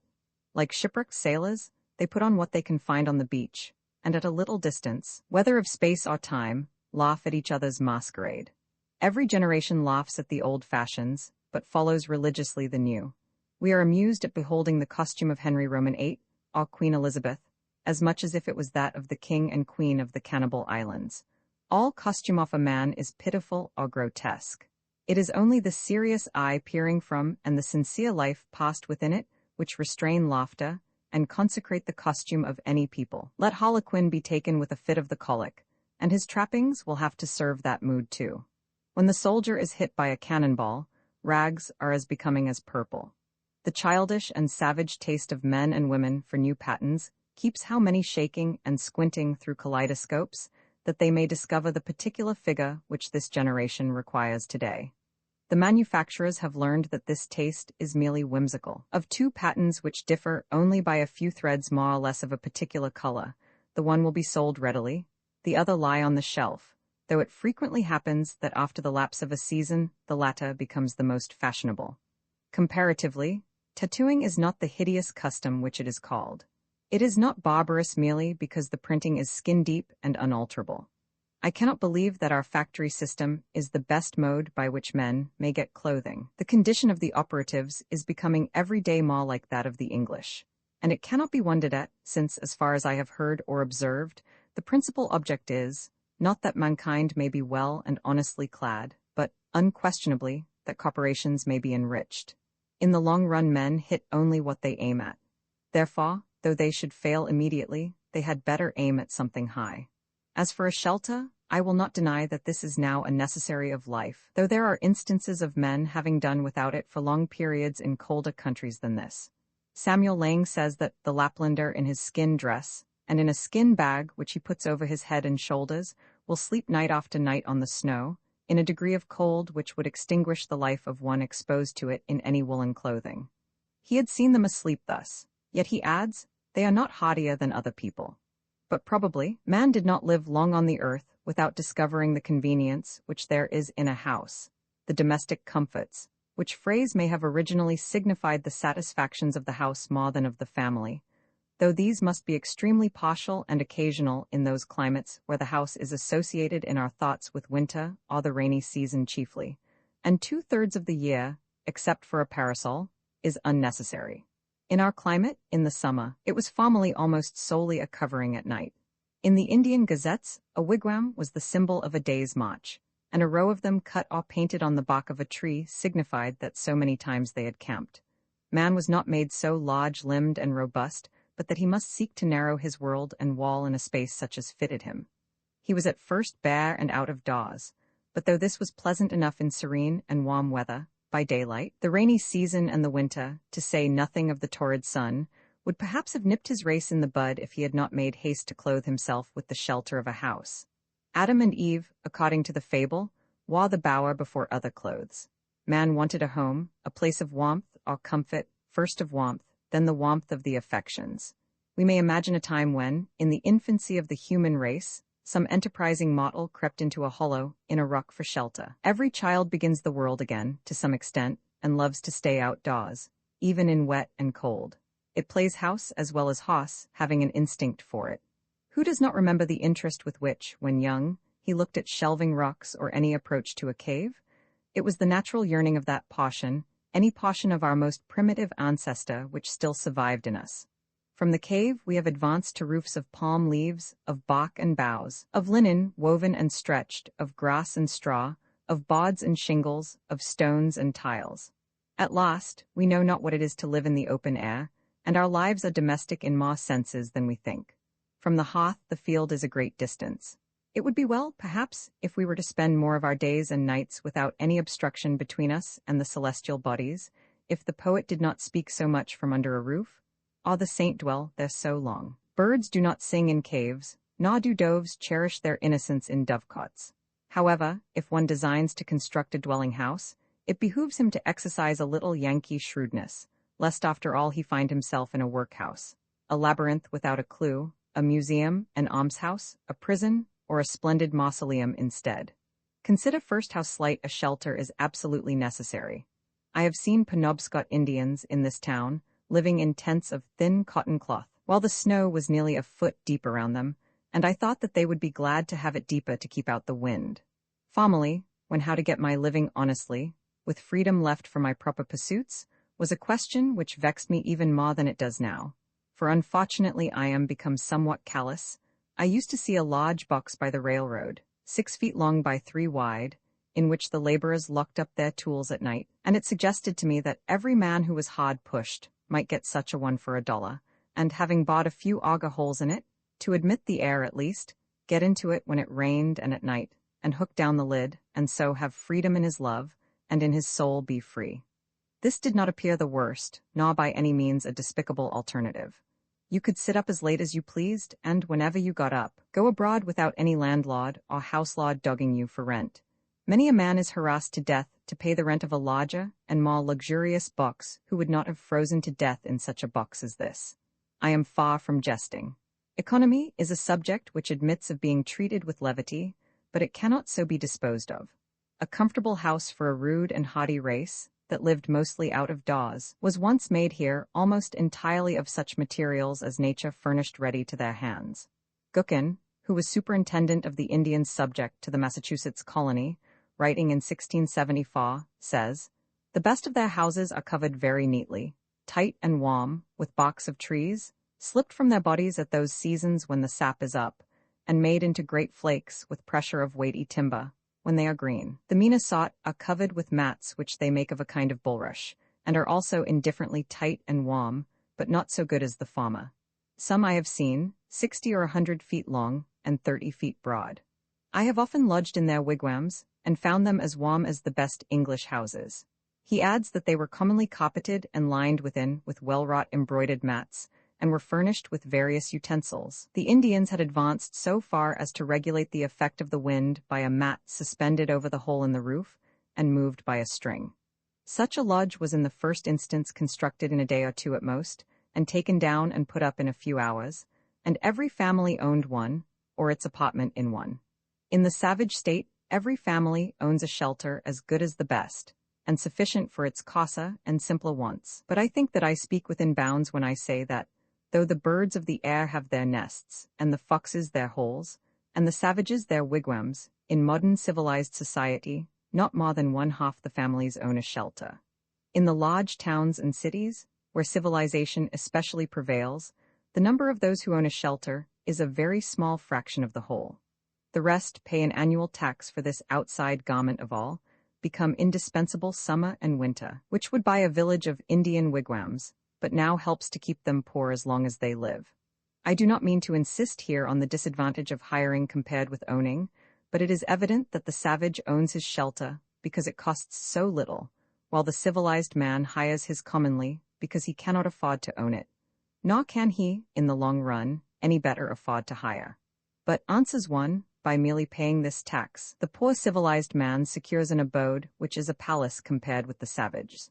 An annual rent of from $25 to $100, these are the country rates, entitles him to the benefit of the improvements of centuries, spacious apartments, clean paint and paper, Rumford fireplace, back plastering, Venetian blinds, copper pump, spring lock, a commodious cellar, and many other things. But how happens it that he who is said to enjoy these things is so commonly a poor civilized man, while the savage, who has them not, is rich as a savage.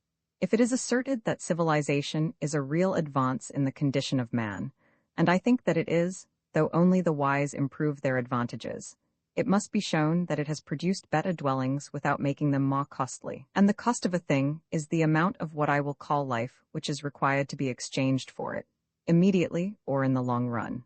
An average house in this neighborhood costs perhaps $800, and to lay up this sum will take from 10 to 15 years of the laborer's life, even if he is not encumbered with a family.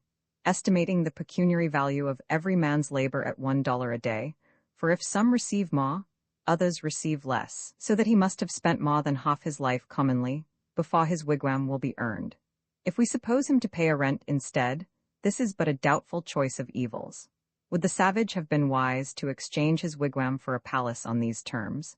It may be guessed that I reduce almost the whole advantage of holding this superfluous property as a fund and store against the future, so far as the individual is concerned, mainly to the defraying of funeral expenses, but perhaps a man is not required to bury himself. Nevertheless, this points to an important distinction between the civilized man and the savage, and, no doubt, they have designs on us for our benefit, in making the life of a civilized people an institution, in which the life of the individual is to a great extent absorbed, in order to preserve and perfect that of the race. But I wish to show at what a sacrifice this advantage is at present obtained, and to suggest that we may possibly so live as to secure all the advantage without suffering any of the disadvantage. What mean ye by saying that the poor ye have always with you, or that the fathers have eaten sour grapes, and the children's teeth are set on edge? As I live, saith the Lord God, ye shall not have occasion any more to use this proverb in Israel. Behold, all souls are mine, as the soul of the Father, so also the soul of the Son is mine. The soul that sinneth, it shall die. When I consider my neighbors, the farmers of Concord, who are at least as well off as the other classes, I find that for the most part they have been toiling 20, 30, or 40 years, that they may become the real owners of their farms, which commonly they have inherited with encumbrances, or else bought with hired money. And we may regard 1/3 of that toil as the cost of their houses, but commonly they have not paid for them yet. It is true, the encumbrances sometimes outweigh the value of the farm, so that the farm itself becomes one great encumbrance, and still a man is found to inherit it, being well acquainted with it, as he says. On applying to the assessors, I am surprised to learn that they cannot at once name a dozen in the town who own their farms free and clear. If you would know the history of these homesteads, inquire at the bank where they are mortgaged. The man who has actually paid for his farm with labor on it is so rare that every neighbor can point to him. I doubt if there are 3 such men in Concord. What has been said of the merchants, that a very large majority, even 97 in 100, are sure to fail, is equally true of the farmers. With regard to the merchants, however, one of them says pertinently that a great part of their failures are not genuine pecuniary failures, but merely failures to fulfill their engagements, because it is inconvenient. That is, it is the moral character that breaks down.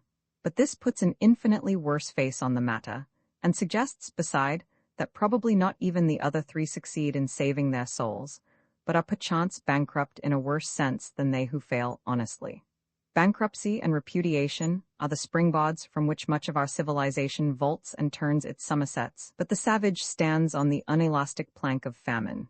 Yet the Middlesex cattle show goes off here with eclat annually, as if all the joints of the agricultural machine were sunt. The farmer is endeavoring to solve the problem of a livelihood by a formula more complicated than the problem itself. To get his shoestrings, he speculates in herds of cattle. With consummate skill, he has set his trap with a hair spring to catch comfort and independence, and then, as he turned away, got his own leg into it. This is the reason he is poor, and for a similar reason we are all poor in respect to 1,000 savage comforts, though surrounded by luxuries. As Chapman sings, the false society of men, for earthly greatness all heavenly comforts rarefies to air, and when the farmer has got his house, he may not be the richer but the poorer for it, and it be the house that has got him. As I understand it, that was a valid objection urged by Momus against the house which Minerva made, that she had not made it movable, by which means a bad neighborhood might be avoided. And it may still be urged, for our houses are such unwieldy property that we are often imprisoned rather than housed in them, and the bad neighborhood to be avoided is our own scurvy selves. I know one or two families, at least, in this town, who, for nearly a generation, have been wishing to sell their houses in the outskirts and move into the village, but have not been able to accomplish it, and only death will set them free. Granted that the majority are able at last either to own or hire the modern house with all its improvements. While civilization has been improving our houses, it has not equally improved the men who are to inhabit them. It has created palaces, but it was not so easy to create noblemen and kings. And if the civilized man's pursuits are no worthier than the savage's, if he has employed the greater part of his life in obtaining gross necessaries and comforts merely, why should he have a better dwelling than the farmer? But how do the poor minority fare? Perhaps it will be found that just in proportion as some have been placed in outward circumstances above the savage, others have been degraded below him. The luxury of one class is counterbalanced by the indigence of another. On the one side is the palace, on the other are the almshouse and silent poor. The myriads who built the pyramids to be the tombs of the pharaohs were fed on garlic, and it may be were not decently buried themselves. The mason who finishes the cornice of the palace returns at night perchance to a hut not so good as a wigwam. It is a mistake to suppose that, in a country where the usual evidences of civilization exist, the condition of a very large body of the inhabitants may not be as degraded as that of savages. I refer to the degraded poor, not now to the degraded rich. To know this, I should not need to look farther than to the shanties which everywhere border our railroads, that last improvement in civilization, where I see in my daily walks human beings living in sties, and all winter with an open door, for the sake of light, without any visible, often imaginable, woodpile, and the farms of both old and young are permanently contracted by the long habit of shrinking from cold and misery, and the development of all their limbs and faculties is checked. It certainly is fair to look at that class by whose labor the works which distinguish this generation are accomplished. Such, too, to a greater or less extent, is the condition of the operatives of every denomination in England, which is the great workhouse of the world. Or I could refer you to Ireland, which is marked as one of the white or enlightened spots on the map. Contrast the physical condition of the Irish with that of the North American Indian, or the South Sea Islander, or any other savage race before it was degraded by contact with the civilized man. Yet I have no doubt that people's rulers are as wise as the average of civilized rulers. Their condition only proves what squalidness may consist with civilization. I hardly need refer now to the laborers in our southern states who produce the staple exports of this country, and are themselves a staple production of the South, but to confine myself to those who are said to be in moderate circumstances. Most men appear never to have considered what a house is, and are actually, though needlessly poor all their lives, because they think that they must have such a one as their neighbors have, as if one were to wear any sort of coat which the tailor might cut out for him, or, gradually leaving off palm-leaf hat or cap of woodchuck skin, complain of hard times because he could not afford to buy him a crown. It is possible to invent a house still more convenient and luxurious than we have, which yet all would admit that man could not afford to pay for. Shall we always study to obtain more of these things, and not sometimes to be content with less? Shall the respectable citizen thus gravely teach, by precept and example, the necessity of the young man's providing a certain number of superfluous glow shoes, and umbrellas, and empty guest chambers for empty guests, before he dies? Why should not our furniture be as simple as the Arabs or the Indians? When I think of the benefactors of the race, whom we have apotheosized as messengers from heaven, bearers of divine gifts to man, I do not see in my mind any retinue at their heels, any carload of fashionable furniture. Or what if I were to allow, would it not be a singular allowance, that our furniture should be more complex than the Arabs, in proportion as we are morally and intellectually his superiors?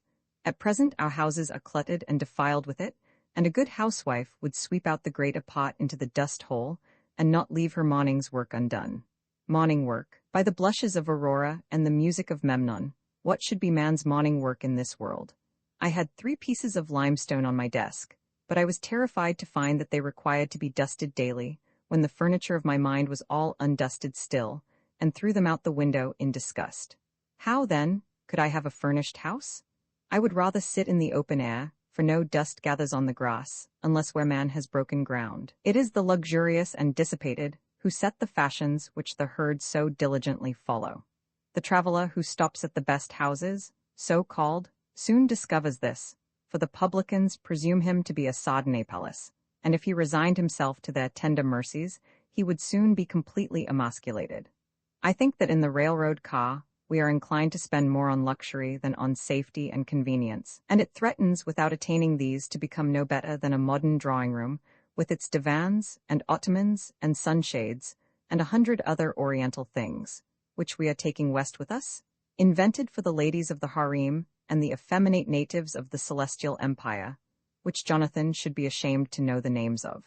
I would rather sit on a pumpkin and have it all to myself than be crowded on a velvet cushion. I would rather ride on earth in an ox cart with a free circulation than go to heaven in the fancy car of an excursion train and breathe a malaria all the way. The very simplicity and nakedness of man's life in the primitive ages imply this advantage, at least, that they left him still but a sojourner in nature. When he was refreshed with food and sleep, he contemplated his journey again. He dwelt, as it were, in a tent in this world, and was either threading the valleys, or crossing the plains, or climbing the mountain tops. But lo, men have become the tools of their tools. The man who independently plucked the fruits when he was hungry is become a farmer, and he who stood under a tree for shelter, a housekeeper. We now no longer camp as for a night, but have settled down on earth and forgotten heaven. We have adopted Christianity merely as an improved method of agriculture. We have built for this world a family mansion, and for the next a family tomb. The best works of art are the expression of man's struggle to free himself from this condition, but the effect of our art is merely to make this low state comfortable and that higher state to be forgotten. There is actually no place in this village for a work of fine art, if any had come down to us, to stand, for our lives, our houses and streets, furnish no proper pedestal for it.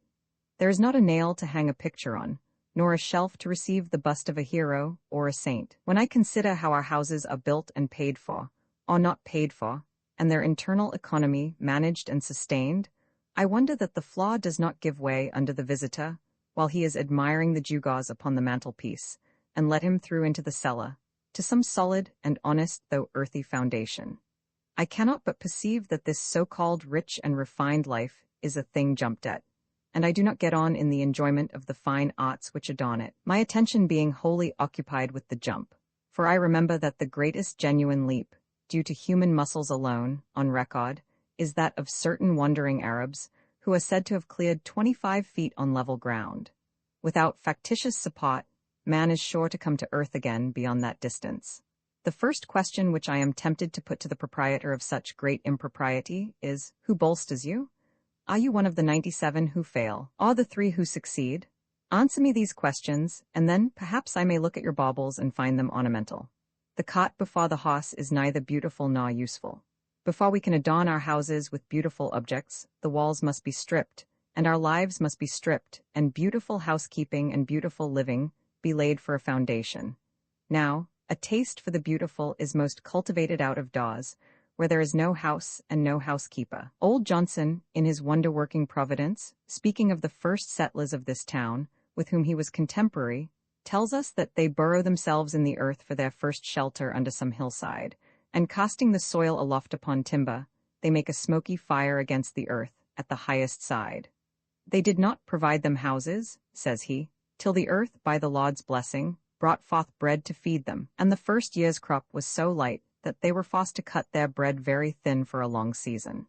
The secretary of the province of New Netherland, writing in Dutch in 1650, for the information of those who wished to take up land there, states more particularly that those in New Netherland, and especially in New England, who have no means to build farmhouses at first according to their wishes, dig a square pit in the ground, cellar fashion, 6 or 7 feet deep, as long and as broad as they think proper, case the earth inside with wood all round the wall, and line the wood with the bark of trees or something else to prevent the caving in of the earth. Flaw this cellar with plank, and wainscot it overhead for a ceiling, raise a roof of spars clear up, and cover the spars with bark or green sods, so that they can live dry and warm in these houses with their entire families for 2, 3, and 4 years, it being understood that partitions are run through those cellars which are adapted to the size of the family. The wealthy and principal men in New England, in the beginning of the colonies, commenced their first dwelling houses in this fashion for 2 reasons.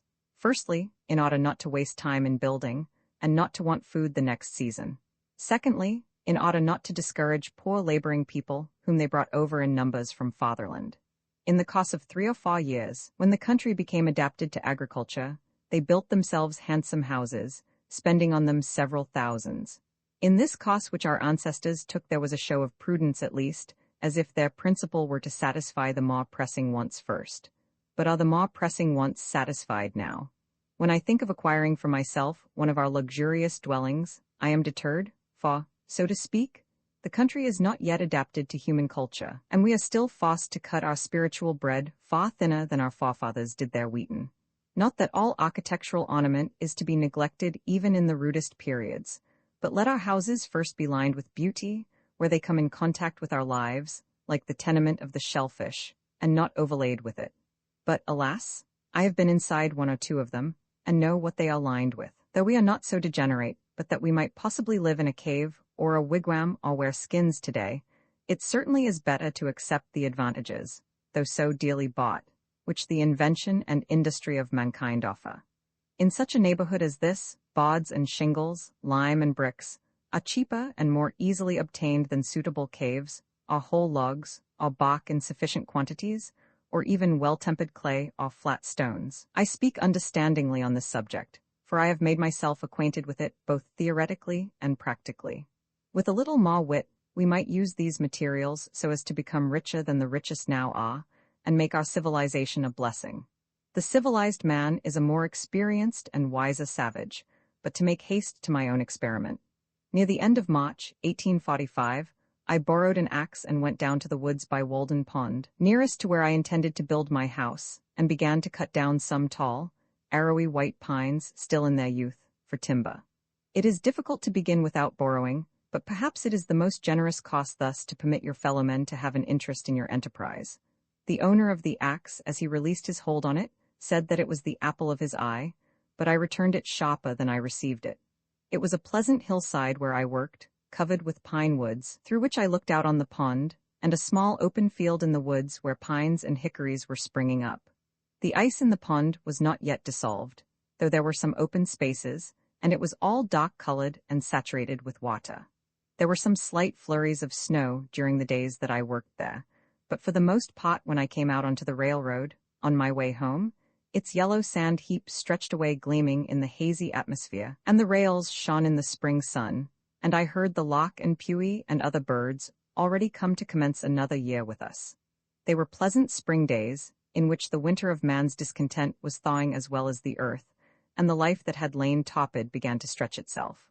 One day, when my axe had come off, and I had cut a green hickory for a wedge, driving it with a stone, and had placed the hole to soak in a pond hole in order to swell the wood, I saw a striped snake run into the water, and he lay on the bottom, apparently without inconvenience, as long as I stayed there, or more than 1/4 of an hour, perhaps because he had not yet fairly come out of the torpid state.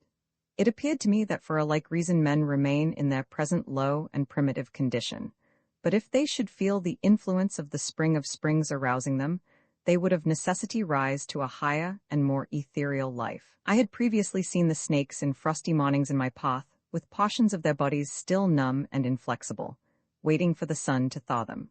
On the 1st of April it rained and melted the ice, and in the early part of the day, which was very foggy, I heard a stray goose groping about over the pond and cackling as if lost, all like the spirit of the fog.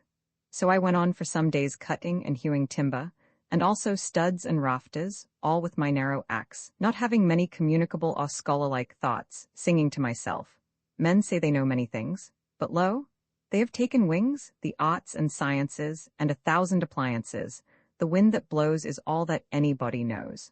I hewed the main timbers 6 inches square, most of the studs on 2 sides only, and the rafters and flaw timbers on 1 side, leaving the rest of the bark on, so that they were just as straight and much stronger than sawed ones. Each stick was carefully mortised or tenoned by its stump, for I had borrowed other tools by this time. My days in the woods were not very long ones, yet I usually carried my dinner of bread and butter, and read the newspaper in which it was wrapped, at noon, sitting amid the green pine boughs which I had cut off, and to my bread was imparted some of their fragrance, for my hands were covered with a thick coat of pitch. Before I had done, I was more the friend than the foe of the pine tree, though I had cut down some of them, having become better acquainted with it, Sometimes a rambler in the wood was attracted by the sound of my axe, and we chatted pleasantly over the chips which I had made. By the middle of April, for I made no haste in my work, but rather made the most of it, my house was framed and ready for the raising. I had already bought the shanty of James Collins, an Irishman who worked on the Fitchburg Railroad, for bawds. James Collins' shanty was considered an uncommonly fine one. When I called to see it, he was not at home. I walked about the outside, at first unobserved from within. The window was so deep and high. It was of small dimensions, with a peaked cottage roof, and not much else to be seen, the dirt being raised 5 feet all around as if it were a compost heap. The roof was the soundest part, though a good deal warped and made brittle by the sun. Docile there was none, but a perennial passage for the hens under the door board. Mrs. C. came to the door and asked me to view it from the inside. The hens were driven in by my approach. It was dark, and had a dirt floor for the most part, dank, clammy, and aguish, only here a bod and there a bod which would not bear removal. She lighted a lamp to show me the inside of the roof and the walls, and also that the bod floor extended under the bed, warning me not to step into the cellar, a sort of dust hole 2 feet deep. In her own words, they were good bods overhead, good bods all around, and a good window. Of 2 whole squares originally, only the cat had passed out that way lately. There was a stove, a bed, and a place to sit, an infant in the house where it was born, a silk parasol, gilt-framed looking-glass, and a patent new coffee mill nailed to an oak sapling, all told. The bargain was soon concluded, for James had in the meanwhile returned. I to pay $4.25 tonight, he to vacate at 5 tomorrow morning, selling to nobody else meanwhile. I to take possession at 6. It were well, he said, to be there early, and anticipate certain indistinct but wholly unjust claims on the score of ground rent and fuel. This he assured me was the only encumbrance. At 6 I passed him and his family on the road. 1 large bundle held there all, bed, coffee mill, looking-glass, hens, all but the cat. She took to the woods and became a wild cat, and, as I learned afterward, trod in a trap set for woodchucks, and so became a dead cat at last. I took down this dwelling the same morning, drawing the nails, and removed it to the pond side by small cartloads, spreading the bods on the grass there to bleach and walk back again in the sun. 1 early thrush gave me a note or 2, as I drove along the woodland path. I was informed treacherously by a young Patrick that neighbor Seeley, an Irishman, in the intervals of the carting, transferred the still tolerable, straight, and drivable nails, staples, and spikes to his pocket, and then stood when I came back to pass the time of day, and look freshly up, unconcerned, with spring thoughts, at the devastation, there being a dearth of work, as he said. He was there to represent spectatedom, and help make this seemingly insignificant event one with the removal of the gods of Troy. I dug my cellar in the side of a hill sloping to the south, where a woodchuck had formerly dug his burrow, down through sumac and blackberry roots, and the lowest stain of vegetation, 6 feet square by 7 deep, to a fine sand where potatoes would not freeze in any winter. The sides were left shelving, and not stoned, but the sun having never shone on them, the sand still keeps its place. It was but 2 hours' work. I took particular pleasure in this breaking of ground, for in almost all latitudes men dig into the earth for an equable temperature. Under the most splendid house in the city is still to be found the cellar where they store their roots as of old, and long after the superstructure has disappeared posterity remark its dent in the earth. The house is still but a sort of potch at the entrance of a burrow. At length, in the beginning of May, with the help of some of my acquaintances, rather to improve so good an occasion for neighborliness than from any necessity, I set up the frame of my house. No man was ever more honored in the character of his raises than I. They are destined, I trust, to assist at the raising of loftier structures one day. I began to occupy my house on the 4th of July, as soon as it was boarded and roofed, for the boards were carefully feather-edged and lapped, so that it was perfectly impervious to rain. But before boarding, I laid the foundation of a chimney at one end, bringing 2 cartloads of stones up the hill from the pond in my arms. I built the chimney after my hoeing in the fall, before a fire became necessary for warmth, doing my cooking in the meanwhile out of doors on the ground, early in the morning, which mode I still think is in some respects more convenient and agreeable than the usual one. When it stormed before my bread was baked, I fixed a few boards over the fire, and sat under them to watch my loaf, and passed some pleasant hours in that way. In those days, when my hands were much employed, I read but little, but the least scraps of paper which lay on the ground, my holder, or tablecloth, afforded me as much entertainment, in fact answered the same purpose as the Iliad. It would be worth the while to build still more deliberately than I did, considering, for instance, what foundation a door, a window, a cellar, a garret, have in the nature of man, and perchance never raising any superstructure, until we found a better reason for it than our temporal necessities even. There is some of the same fitness in a man's building his own house that there is in a bird's building its own nest. Who knows but if men constructed their dwellings with their own hands, and provided food for themselves and families simply and honestly enough, the poetic faculty would be universally developed, as birds universally sing when they are so engaged. But alas, we do like cowbirds and cuckoos, which lay their eggs in nests which other birds have built, and cheer no traveler with their chattering and unmusical notes. Shall we forever resign the pleasure of construction to the carpenter? What does architecture amount to in the experience of the mass of men? I never in all my walks came across a man engaged in so simple and natural an occupation as building his house. We belong to the community. It is not the tailor alone who is the ninth part of a man. It is as much the preacher and the merchant and the farmer. Where is this division of labor to end, and what object does it finally serve? No doubt another may also think for me, but it is not therefore desirable that he should do so to the exclusion of my thinking for myself. True, there are architects so called in this country, and I have heard of one at least possessed with the idea of making architectural ornaments have a core of truth, a necessity, and hence a beauty, as if it were a revelation to him. All very well perhaps from his point of view, but only a little better than the common dilettantism. A sentimental reformer in architecture, he began at the cornice, not at the foundation. It was only how to put a core of truth within the ornaments that every sugarplum, in fact, might have an almond or caraway seed in it, though I hold that almonds are most wholesome without the sugar, and not how the inhabitant, the indweller, might build truly within and without, and let the ornaments take care of themselves. What reasonable man ever supposed that ornaments were something outward and in the skin merely, that the tortoise got his spotted shell, or the shellfish its mother-o'-pearl tints, by such a contract as the inhabitants of Broadway their Trinity Church? But a man has no more to do with the style of architecture of his house than a tortoise with that of its shell. Nor need the soldier be so idle as to try to paint the precise color of his virtue on his standard. The enemy will find it out. He may turn pale when the trial comes.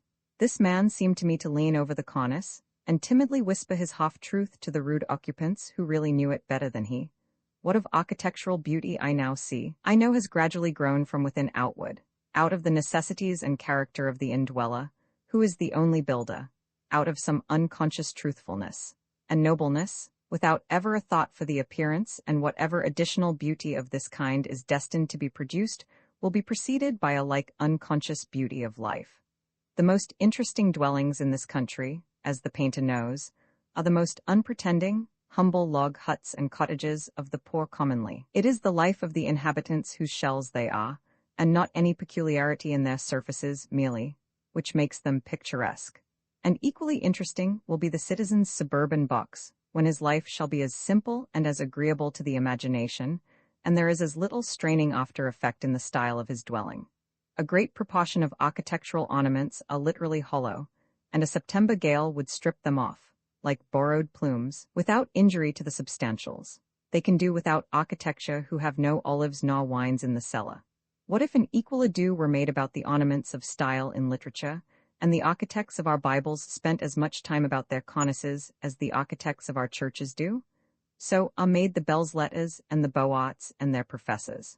Much it concerns a man, forsooth, how a few sticks are slanted over him or under him, and what colours are daubed upon his box. It would signify somewhat if in any earnest sense he slanted them and daubed it, but the spirit having departed out of the tenant, it is of a piece with constructing his own coffin, the architecture of the grave, and carpenter is but another name for coffin-maker.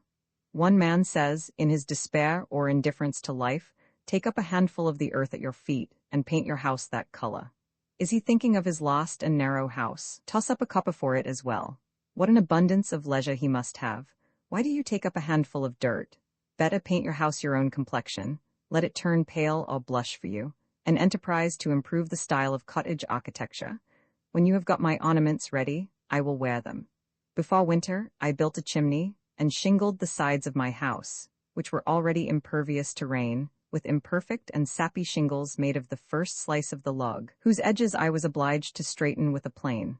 I have thus a tight shingled and plastered house, 10 feet wide by 15 long, and 8 feet posts, with a garret and a closet, a large window on each side, 2 trapdoors, 1 door at the end, and a brick fireplace opposite. The exact cost of my house, paying the usual price for such materials as I used, but not counting the work, all of which was done by myself, was as follows, and I give the details because very few are able to tell exactly what their houses cost, and fewer still, if any, the separate cost of the various materials which compose them. These are all the materials, excepting the timber, stones, and sand, which I claimed by squatter's right. I have also a small woodshed adjoining, made chiefly of the stuff which was left after building the house. I intend to build me a house which will surpass any on the main street in Concord in grandeur and luxury, as soon as it pleases me as much, and will cost me no more than my present one. I thus found that the student who wishes for a shelter can obtain one for a lifetime at an expense not greater than the rent which he now pays annually. If I seem to boast more than is becoming, my excuse is that I brag for humanity rather than for myself, and my shortcomings and inconsistencies do not affect the truth of my statement. Notwithstanding much cant and hypocrisy, chaff which I find it difficult to separate from my wheat, but for which I am as sorry as any man, I will breathe freely and stretch myself in this respect. It is such a relief to both the moral and physical system, and I am resolved that I will not through humility become the devil's attorney. I will endeavor to speak a good word for the truth. At Cambridge College, the mere rent of a student's room, which is only a little larger than my own, is $30 each year, though the corporation had the advantage of building 32 side by side and under one roof, and the occupant suffers the inconvenience of many and noisy neighbors, and perhaps a residence in the 4th story. I cannot but think that if we had more true wisdom in these respects, not only less education would be needed, because, forsooth, more would already have been acquired, but the pecuniary expense of getting an education would in a great measure vanish. Those conveniences which the student requires at Cambridge or elsewhere cost him or somebody else 10 times as great a sacrifice of life as they would with proper management on both sides. Those things for which the most money is demanded are never the things which the student most wants. Tuition, for instance, is an important item in the term bill, while for the far more valuable education, which he gets by associating with the most cultivated of his contemporaries, no charge is made. The mode of founding a college is, commonly, to get up a subscription of dollars and cents, and then, following blindly the principles of a division of labor to its extreme, a principle which should never be followed, but with circumspection, to call in a contractor who makes this a subject of speculation, and he employs Irishmen or other operatives actually to lay the foundations, while the students that are to be are said to be fitting themselves for it, and for these oversights successive generations have to pay. I think that it would be better than this, for the students, or those who desire to be benefited by it, even to lay the foundation themselves. The student who secures his coveted leisure and retirement by systematically shirking any labor necessary to man obtains but an ignoble and unprofitable leisure, defrauding himself of the experience which alone can make leisure fruitful. But, says one, you do not mean that the students should go to work with their hands instead of their heads. I do not mean that exactly, but I mean something which he might think a good deal like that. I mean that they should not play life, or study it merely, while the community supports them at this expensive game, but earnestly live it from beginning to end. How could youths better learn to live than by at once trying the experiment of living? Methinks this would exercise their minds as much as mathematics. If I wished a boy to know something about the arts and sciences, for instance, I would not pursue the common course, which is merely to send him into the neighborhood of some professor, where anything is professed and practiced but the art of life. To survey the world through a telescope or a microscope, and never with his natural eye. To study chemistry, and not learn how his bread is made, or mechanics, and not learn how it is earned. To discover new satellites to Neptune, and not detect the motes in his eyes, or to what vagabond he is a satellite himself, or to be devoured by the monsters that swarm all around him, while contemplating the monsters in a drop of vinegar. Which would have advanced the most at the end of a month, the boy who had made his own jackknife from the ore which he had dug and smelted, reading as much as would be necessary for this, Ah, the boy who had attended the lectures on metallurgy at the institute in the meanwhile, and had received a Rogers penknife from his father, which would be most likely to cut his fingers. To my astonishment, I was informed on leaving college that I had studied navigation. Why, if I had taken one turn down the harbor, I should have known more about it. Even the poor student studies and is taught only political economy, while that economy of living which is synonymous with philosophy is not even sincerely professed in our colleges. The consequence is that while he is reading Adam Smith, Ricardo, and Say, he runs his father in debt irretrievably. As with our colleges, so with 100 modern improvements, there is an illusion about them, there is not always a positive advance. The devil goes on exacting compound interest to the last for his early share and numerous succeeding investments in them. Our inventions are wont to be pretty toys, which distract our attention from serious things. They are but improved means to an unimproved end, an end which it was already but too easy to arrive at, as railroads lead to Boston or New York. We are in great haste to construct a magnetic telegraph from Maine to Texas, but Maine and Texas, it may be, have nothing important to communicate. Either is in such a predicament as the man who was earnest to be introduced to a distinguished deaf woman, but when he was presented, and one end of her ear trumpet was put into his hand, had nothing to say. As if the main object were to talk fast and not to talk sensibly. We are eager to tunnel under the Atlantic and bring the old world some weeks nearer to the new. But perchance the first news that will leak through into the broad, flapping American ear will be that the Princess Adelaide has the whooping cough. After all, the man whose horse trots a mile in a minute does not carry the most important messages. He is not an evangelist, nor does he come round eating locusts and wild honey. I doubt if Flying Childers ever carried a peck of corn to mill. One says to me, "I wonder that you do not lay up money, you love to travel. You might take the cars and go to Fitchburg today and see the country." But I am wiser than that. I have learned that the swiftest traveler is he that goes afoot. I say to my friend, suppose we try who will get there first. The distance is 30 miles, the fare 90 cents. That is almost a day's wages. I remember when wages were 60 cents a day for laborers on this very road. Well, I start now on foot and get there before night. I have traveled at that rate by the week together. You will in the meanwhile have earned your fare, and arrive there sometime tomorrow, or possibly this evening, if you are lucky enough to get a job in season. Instead of going to Fitchburg, you will be working here the greater part of the day. And so, if the railroad reached round the world, I think that I should keep ahead of you. And as for seeing the country and getting experience of that kind, I should have to cut your acquaintance altogether. Such is the universal law, which no man can ever outwit, and with regard to the railroad, even we may say it is as broad as it is long. To make a railroad round the world available to all mankind is equivalent to grading the whole surface of the planet. Men have an indistinct notion that if they keep up this activity of joint stocks and spades long enough, all will at length ride somewhere, in next to no time, and for nothing. But though a crowd rushes to the depot, and the conductor shouts, "All aboard," when the smoke is blown away and the vapor condensed, it will be perceived that a few are riding, but the rest are run over, and it will be called, and will be, a melancholy accident. No doubt they can ride at last who shall have earned their fare, that is, if they survive so long, but they will probably have lost their elasticity and desire to travel by that time. This spending of the best part of one's life earning money in order to enjoy a questionable liberty during the least valuable part of it reminds me of the Englishman who went to India to make a fortune first, in order that he might return to England and live the life of a poet. He should have gone up garret at once. What? Exclaim a million Irishmen starting up from all the shanties in the land. Is not this railroad which we have built a good thing? Yes, I answer, comparatively good, that is, you might have done worse. But I wish, as you are brothers of mine, that you could have spent your time better than digging in this dirt.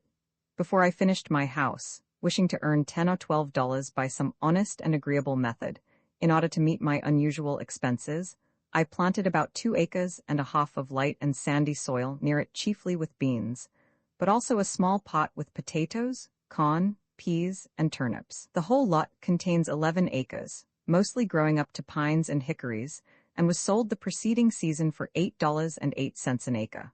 One farmer said that it was good for nothing but to raise cheeping squirrels on. I put no manure whatever on this land, not being the owner, but merely a squatter, and not expecting to cultivate so much again, and I did not quite hoe it all once. I got out several cods of stumps in plowing, which supplied me with fuel for a long time, and left small circles of virgin mold, easily distinguishable through the summer by the greater luxuriance of the beans there. The dead and for the most part unmerchantable wood behind my house, and the driftwood from the pond, have supplied the remainder of my fuel.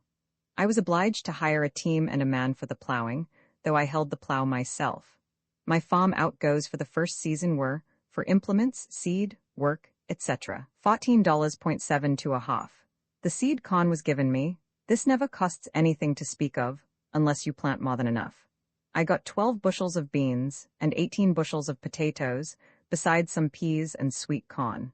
The yellow corn and turnips were too late to come to anything. My whole income from the farm was beside produce consumed, and on hand at the time this estimate was made of the value of $4.50. The amount on hand much more than balancing a little grass which I did not raise.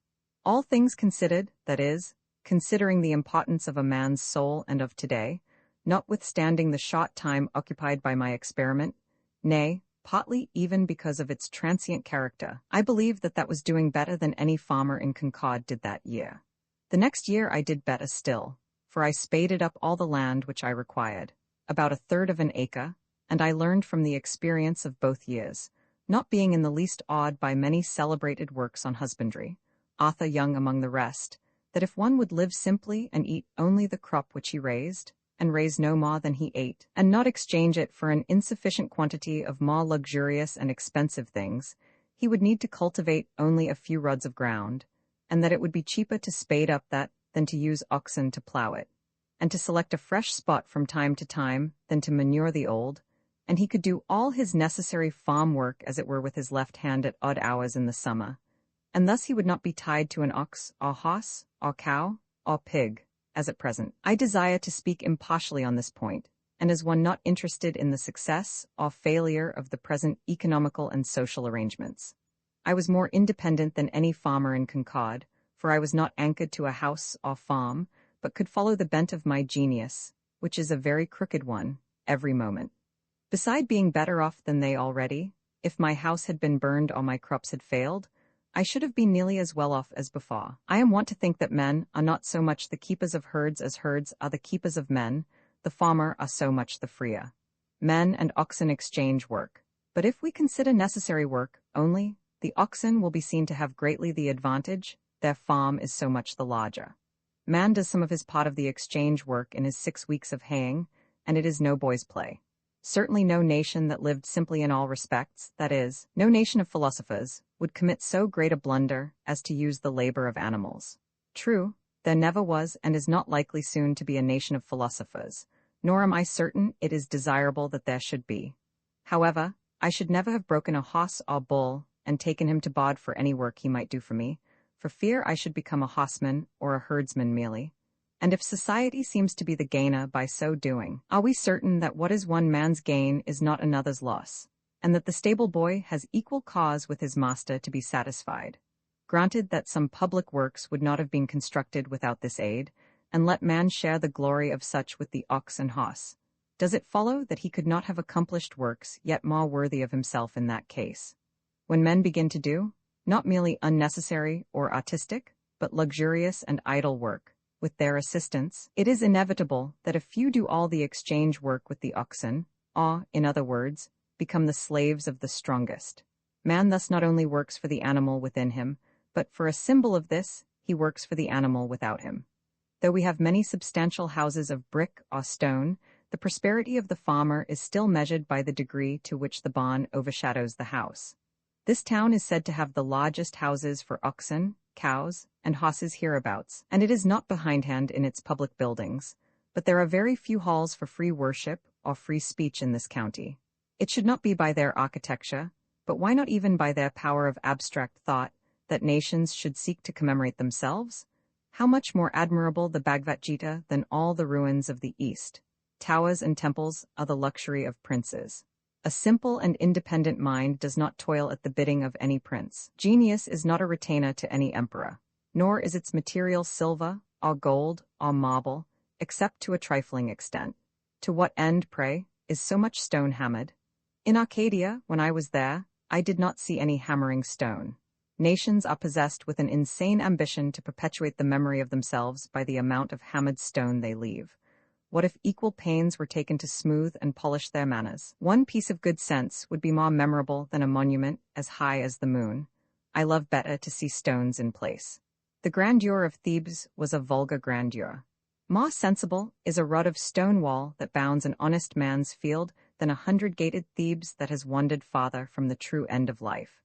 The religion and civilization, which are barbaric and heathenish, build splendid temples, but what you might call Christianity does not. Most of the stone a nation hammers goes toward its tomb only.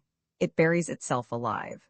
As for the pyramids, there is nothing to wonder at in them so much as the fact that so many men could be found degraded enough to spend their lives constructing a tomb for some ambitious booby, whom it would have been wiser and manlier to have drowned in the Nile, and then given his body to the dogs. I might possibly invent some excuse for them and him, but I have no time for it. As for the religion and love of art of the builders, it is much the same all the world over, whether the building be an Egyptian temple or the United States Bank. It costs more than it comes to. The mainspring is vanity, assisted by the love of garlic and bread and butter. Mr. Balcom, a promising young architect, designs it on the back of his Vitruvius with hard pencil and ruler, and the job is let out to Dobson and Sons, stonecutters. When the 30 centuries begin to look down on it, mankind begin to look up at it. As for your high towers and monuments, there was a crazy fellow once in this town who undertook to dig through to China, and he got so far that, as he said, he heard the Chinese pots and kettles rattle. But I think that I shall not go out of my way to admire the hole which he made. Many are concerned about the monuments of the West and the East, to know who built them. For my part, I should like to know who in those days did not build them, who were above such trifling. But to proceed with my statistics. By surveying, carpentry, and day labor of various other kinds in the village in the meanwhile, for I have as many trades as fingers, I had earned $13.34. The expense of food for 8 months, namely, from July 4th to March 1st, the time when these estimates were made, though I lived there more than 2 years, not counting potatoes, a little green corn, and some peas, which I had raised, not considering the value of what was on hand at the last date, was all experiments which failed. Yes, I did eat $8.74, all told, but I should not thus unblushingly publish my guilt, if I did not know that most of my readers were equally guilty with myself, and that their deeds would look no better in print. The next year I sometimes caught a mess of fish for my dinner, and once I went so far as to slaughter a woodchuck which ravaged my bean field, effect his transmigration, as a Tata would say, and devour him, partly for experiment's sake. But though it afforded me a momentary enjoyment, notwithstanding a musky flavor, I saw that the longest use would not make that a good practice, however it might seem to have your woodchucks ready dressed by the village butcher. Clothing and some incidental expenses within the same dates, though little can be inferred from this item, amounted to so that all the pecuniary outgoes, excepting for washing and mending, which for the most part were done out of the house, and their bills have not yet been received. And these are all and more than all the ways by which money necessarily goes out in this part of the world, where I address myself now to those of my readers who have a living to get. And to meet this, I have for farm produce sold which, subtracted from the sum of the outgoes, leaves a balance of $25.213 on the one side, this being very nearly the means with which I started, and the measure of expenses to be incurred. And on the other, beside the leisure and independence and health thus secured, a comfortable house for me as long as I choose to occupy it. These statistics, however accidental and therefore uninstructive they may appear, as they have a certain completeness, have a certain value also. Nothing was given me of which I have not rendered some account. It appears from the above estimate that my food alone cost me in money about 27 cents a week. It was, for nearly 2 years after this, rye and Indian meal without yeast, potatoes, rice, a very little salt pork, molasses, and salt, and my drink, water. It was fit that I should live on rice mainly, who love so well the philosophy of India. To meet the objections of some inveterate cavillers, I may as well state that if I dined out occasionally, as I always had done, and I trust shall have opportunities to do again, it was frequently to the detriment of my domestic arrangements. But the dining out, being, as I have stated, a constant element, does not in the least affect a comparative statement like this. I learned from my 2 years' experience that it would cost incredibly little trouble to obtain one's necessary food, even in this latitude, that a man may use as simple a diet as the animals, and yet retain health and strength. I have made a satisfactory dinner, satisfactory on several accounts, simply off a dish of purslane, Potulacer ulracea, which I gathered in my cornfield, boiled and salted. I give the Latin on account of the savoriness of the trivial name. And pray, what more can a reasonable man desire, in peaceful times, in ordinary noons, than a sufficient number of ears of green sweet corn boiled, with the addition of salt? Even the little variety which I used was a yielding to the demands of appetite, and not of health. Yet men have come to such a pass that they frequently starve, not for want of necessaries, but for want of luxuries. And I know a good woman who thinks that her son lost his life because he took to drinking water only. The reader will perceive that I am treating the subject rather from an economic than a dietetic point of view, and he will not venture to put my abstemiousness to the test unless he has a well-stocked larder. Bread I at first made of pure Indian meal and salt, genuine hoe cakes, which I baked before my fire out of doors on a shingle or the end of a stick of timber sawed off in building my house, but it was wont to get smoked and to have a piney flavor. I tried flour also, but have at last found a mixture of rye and Indian meal most convenient and agreeable. In cold weather it was no little amusement to bake several small loaves of this in succession, tending and turning them as carefully as an Egyptian his hatching eggs. They were a real cereal fruit which I ripened, and they had to my senses a fragrance like that of other noble fruits, which I kept in as long as possible by wrapping them in cloths. I made a study of the ancient and indispensable art of bread-making, consulting such authorities as offered, going back to the primitive days and first invention of the unleavened kind, when from the wildness of nuts and meats men first reached the mildness and refinement of this diet, and traveling gradually down in my studies through that accidental souring of the dough which, it is supposed, taught the leavening process, and through the various fermentations thereafter, till I came to good, sweet, wholesome bread, the staff of life.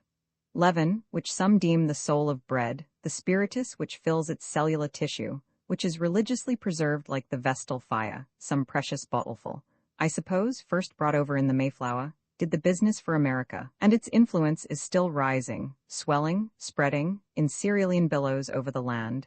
This seed I regularly and faithfully procured from the village, till at length one morning I forgot the rules, and scalded my yeast, by which accident I discovered that even this was not indispensable, for my discoveries were not by the synthetic but analytic process, and I have gladly omitted it since, though most housewives earnestly assured me that safe and wholesome bread without yeast might not be, and elderly people prophesied a speedy decay of the vital forces.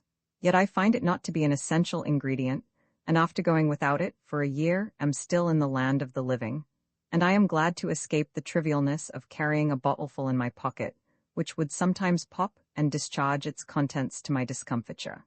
It is simpler and more respectable to omit it. Man is an animal who more than any other can adapt himself to all climates and circumstances. Neither did I put any sal soda, or other acid or alkali, into my bread.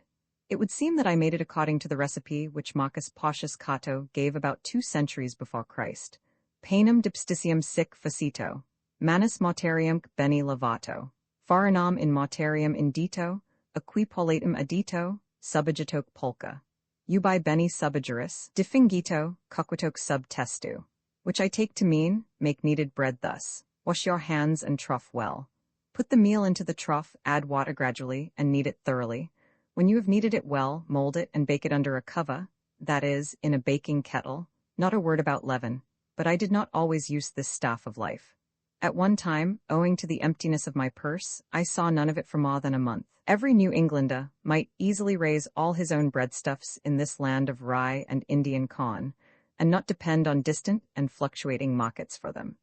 Yet so far are we from simplicity and independence that, in Concord, fresh and sweet meal is rarely sold in the shops, and hominy and corn in a still coarser form are hardly used by any. For the most part the farmer gives to his cattle and hogs the grain of his own producing, and buys flour, which is at least no more wholesome, at a greater cost, at the store. I saw that I could easily raise my bushel or 2 of rye and Indian corn, for the farmer will grow on the poorest land, and the latter does not require the best, and grind them in a hand mill, and so do without rice and pork. And if I must have some concentrated sweet, I found by experiment that I could make a very good molasses either of pumpkins or beets, and I knew that I needed only to set out a few maples to obtain it more easily still. And while these were growing, I could use various substitutes beside those which I have named. For, as the forefathers sang, we can make liquor to sweeten our lips of pumpkins and parsnips and walnut tree chips. Finally, as for salt, that grossest of groceries, to obtain this might be a fit occasion for a visit to the seashore, or, if I did without it altogether, I should probably drink the less water. I do not learn that the Indians ever troubled themselves to go after it. Thus, I could avoid all trade and barter, so far as my food was concerned, and having a shelter already, it would only remain to get clothing and fuel. The pantaloons which I now wear were woven in a farmer's family. Thank heaven there is so much virtue still in man, for I think the fall from the farmer to the operative as great and memorable as that from the man to the farmer, and in a new country, fuel is an encumbrance. As for a habitat, if I were not permitted still to squat, I might purchase 1 acre at the same price for which the land I cultivated was sold, namely, $8.08. But as it was, I considered that I enhanced the value of the land by squatting on it. There is a certain class of unbelievers who sometimes ask me such questions as, if I think that I can live on vegetable food alone, and to strike at the root of the matter at once, for the root is faith. I am accustomed to answer such, that I can live on bod nails. If they cannot understand that, they cannot understand much that I have to say. For my part, I am glad to hear of experiments of this kind being tried, as that a young man tried for a fortnight to live on hard, raw corn on the ear, using his teeth for all matter. The squirrel tribe tried the same and succeeded. The human race is interested in these experiments, though a few old women who are incapacitated for them, or who own their thirds in mills, may be alarmed. My furniture, part of which I made myself, and the rest cost me nothing of which I have not rendered an account, consisted of a bed, a table, a desk, 3 chairs, a looking-glass 3 inches in diameter, a pair of tongs and andirons, a kettle, a skillet and a frying-pan, a dipper, a washbowl, 2 knives and forks, 3 plates, 1 cup, 1 spoon, a jug for oil, a jug for molasses, and a japanned lamp. None is so poor that he need sit on a pumpkin. That is shiftlessness. There is a plenty of such chairs as I like best in the village garrets to be had for taking them away. Furniture, thank God, I can sit and I can stand without the aid of a furniture warehouse. What man but a philosopher would not be ashamed to see his furniture packed in a cot and going up country exposed to the light of heaven and the eyes of men, a beggarly account of empty boxes? That is Spaulding's furniture. I could never tell from inspecting such a load whether it belonged to a so-called rich man or a poor one. The owner always seemed poverty-stricken. Indeed, the more you have of such things the poorer you are. Each load looks as if it contained the contents of a dozen shanties, and if one shanty is poor, this is a dozen times as poor. Pray, for what do we move ever but to get rid of our furniture, our exuvio, at last to go from this world to another newly furnished, and leave this to be burned?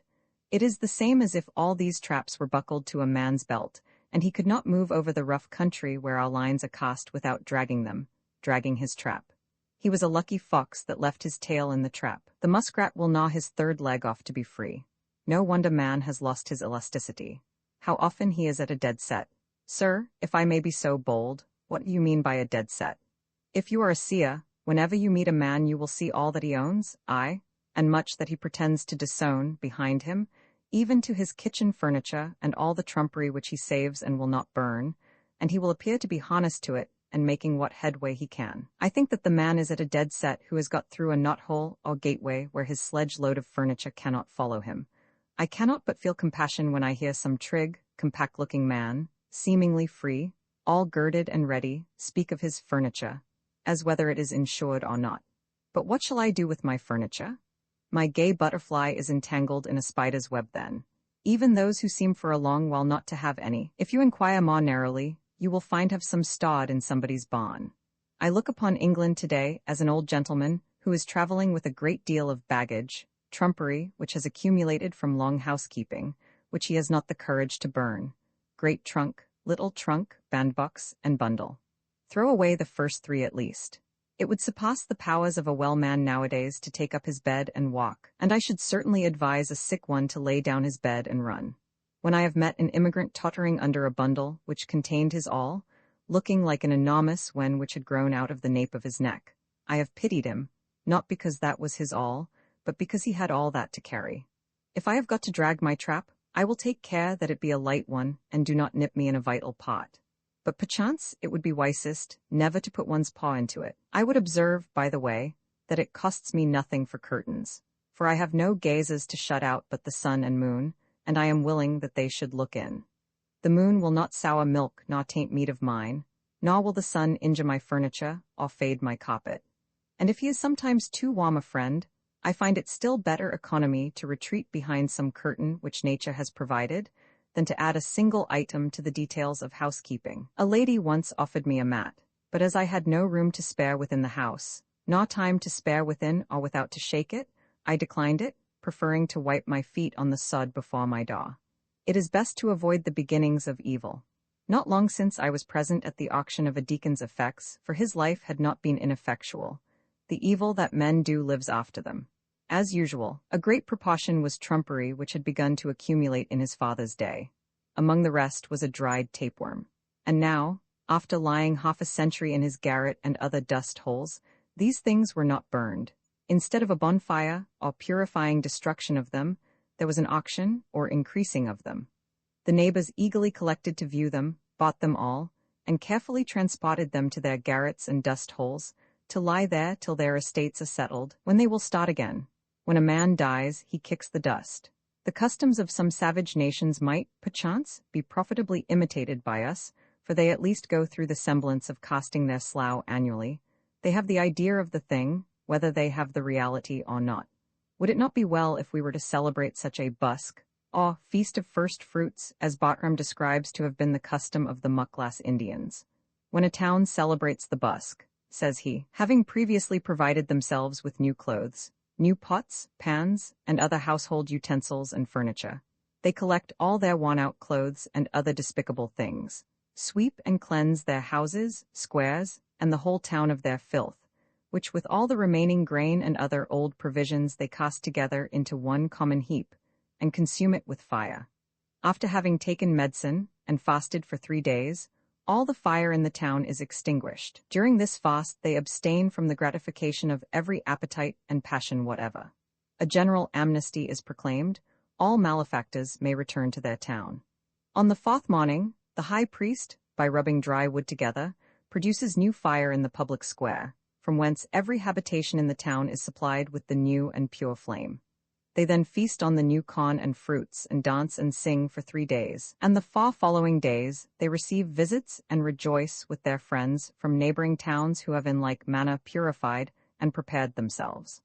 The Mexicans also practiced a similar purification at the end of every 52 years, in the belief that it was time for the world to come to an end. I have scarcely heard of a truer sacrament that is, as the dictionary defines it, outward and visible sign of an inward and spiritual grace, than this, and I have no doubt that they were originally inspired directly from heaven to do thus, though they have no biblical record of the revelation. For more than 5 years I maintained myself thus solely by the labor of my hands, and I found that, by working about 6 weeks in a year, I could meet all the expenses of living. The whole of my winters, as well as most of my summers, I had free and clear for study. I have thoroughly tried school-keeping, and found that my expenses were in proportion, or rather out of proportion, to my income, for I was obliged to dress and train, not to say think and believe, accordingly, and I lost my time into the bargain. As I did not teach for the good of my fellow-men, but simply for a livelihood, this was a failure. I have tried trade, but I found that it would take 10 years to get under way in that, and that then I should probably be on my way to the devil. I was actually afraid that I might by that time be doing what is called a good business. When formerly, I was looking about to see what I could do for a living. Some sad experience in conforming to the wishes of friends being fresh in my mind to tax my ingenuity, I thought often and seriously of picking huckleberries, that surely I could do, and its small profits might suffice, for my greatest skill has been to want but little, so little capital it required, so little distraction from my wanted moods, I foolishly thought. While my acquaintances went unhesitatingly into trade or the professions, I contemplated this occupation as most like theirs, ranging the hills all summer to pick the berries which came in my way, and thereafter carelessly dispose of them, so, to keep the flocks of Admetus. I also dreamed that I might gather the wild herbs, or carry evergreens to such villages as loved to be reminded of the woods, even to the city, by haycart loads. But I have since learned that trade curses everything it handles, and though you trade in messages from heaven, the whole curse of trade attaches to the business. As I preferred some things to others, and especially valued my freedom, as I could fare hard and yet succeed well, I did not wish to spend my time in earning rich carpets or other fine furniture, or delicate cookery, or a house in the Grecian, or the Gothic style just yet. If there are any to whom it is no interruption to acquire these things, and who know how to use them when acquired, I relinquish to them the pursuit. Some are industrious, and appear to love labor for its own sake, or perhaps because it keeps them out of worse mischief. To such I have at present nothing to say.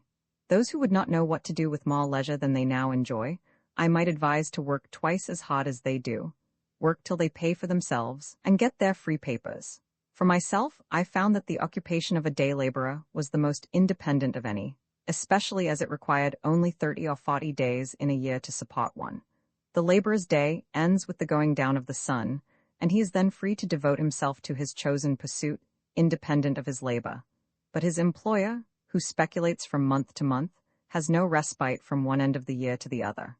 In short, I am convinced, both by faith and experience, that to maintain one's self on this earth is not a hardship but a pastime, if we will live simply and wisely, as the pursuits of the simpler nations are still the spots of the more artificial. It is not necessary that a man should earn his living by the sweat of his brow, unless he sweats easier than I do. One young man of my acquaintance, who has inherited some acres, told me that he thought he should live as I did, if he had the means. I would not have anyone adopt my mode of living on any account. For, beside that before he has fairly learned it, I may have found out another for myself, I desire that there may be as many different persons in the world as possible, but I would have each one be very careful to find out and pursue his own way, and not his father's or his mother's or his neighbor's instead. The youth may build or plant or sail, only let him not be hindered from doing that which he tells me he would like to do. It is by a mathematical point only that we are wise, as the sailor or the fugitive slave keeps the pole star in his eye, but that is sufficient guidance for all our life. We may not arrive at our pot within a calculable period, but we would preserve the true course. Undoubtedly, in this case, what is true for one is truer still for 1,000, as a large house is not proportionally more expensive than a small one, since one roof may cover, one cellar underlie, and one wall separate several apartments. But for my pot, I preferred the solitary dwelling. Moreover, it will commonly be cheaper to build the whole yourself than to convince another of the advantage of the common wall. And when you have done this, the common partition, to be much cheaper, must be a thin one, and that other may prove a bad neighbor, and also not keep his side in repair. The only cooperation which is commonly possible is exceedingly partial and superficial, and what little true cooperation there is as if it were not, being a harmony inaudible to men. If a man has faith, he will cooperate with equal faith everywhere. If he has not faith, he will continue to live like the rest of the world, whatever company he is joined to. To cooperate in the highest as well as the lowest sense means to get our living together. I heard it proposed lately that 2 young men should travel together over the world, the one without money, earning his means as he went, before the mast and behind the plow, the other carrying a bill of exchange in his pocket. It was easy to see that they could not long be companions or cooperate, since one would not operate at all. They would part at the first interesting crisis in their adventures. Above all, as I have implied, the man who goes alone can start today, but he who travels with another must wait till that other is ready, and it may be a long time before they get off. But all this is very selfish, I have heard some of my townsmen say. I confess that I have hitherto indulged very little in philanthropic enterprises. I have made some sacrifices to a sense of duty, and among others have sacrificed this pleasure also. There are those who have used all their arts to persuade me to undertake the support of some poor family in the town, and if I had nothing to do, for the devil finds employment for the idle, I might try my hand at some such pastime as that. However, when I have thought to indulge myself in this respect, and lay their heaven under an obligation, by maintaining certain poor persons in all respects as comfortably as I maintain myself, and have even ventured so far as to make them the offer, they have one and all unhesitatingly preferred to remain poor. While my townsmen and women are devoted in so many ways to the good of their fellows, I trust that one at least may be spared to other and less humane pursuits. You must have a genius for charity as well as for anything else. As for doing good, that is one of the professions which are full. Moreover, I have tried it fairly, and, strange as it may seem, am satisfied that it does not agree with my constitution. Probably I should not consciously and deliberately forsake my particular calling to do the good which society demands of me, to save the universe from annihilation. And I believe that a like but infinitely greater steadfastness elsewhere is all that now preserves it. But I would not stand between any man and his genius. And to him who does this work, which I decline, with his whole heart and soul and life, I would say, persevere, even if the world call it doing evil, as it is most likely they will. I am far from supposing that my case is a peculiar one. No doubt many of my readers would make a similar defense. At doing something, I will not engage that my neighbors shall pronounce it good. I do not hesitate to say that I should be a capital fellow to hire, but what that is, it is for my employer to find out. What good I do, in the common sense of that word, must be aside from my main path, and for the most part wholly unintended. Men say, practically, begin where you are and such as you are, without aiming mainly to become of more worth, and with kindness of forethought go about doing good. If I were to preach it all in this strain, I should say rather, set about being good. As if the sun should stop when he had kindled his fires up to the splendor of a moon or a star of the 6th magnitude, and go about like a Robin Goodfellow, peeping in at every cottage window, inspiring lunatics and tainting meats, and making darkness visible, instead of steadily increasing his genial heat and beneficence, till he is of such brightness that no mortal can look him in the face, and then, and in the meanwhile too, going about the world in his own orbit, doing it good, or rather, as a truer philosophy has discovered, the world going about him getting good.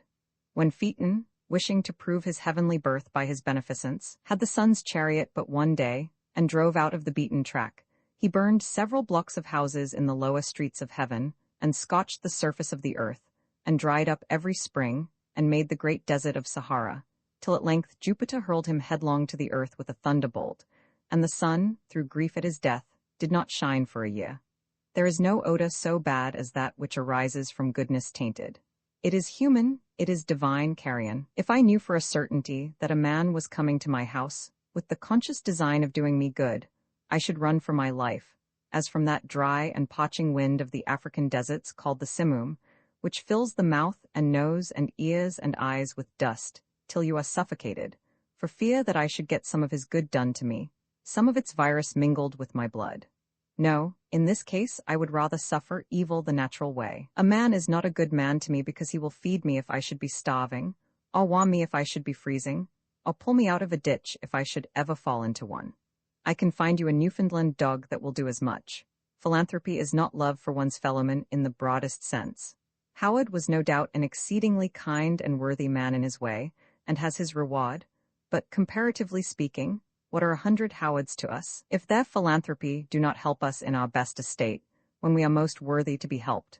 I never heard of a philanthropic meeting in which it was sincerely proposed to do any good to me, or the like of me.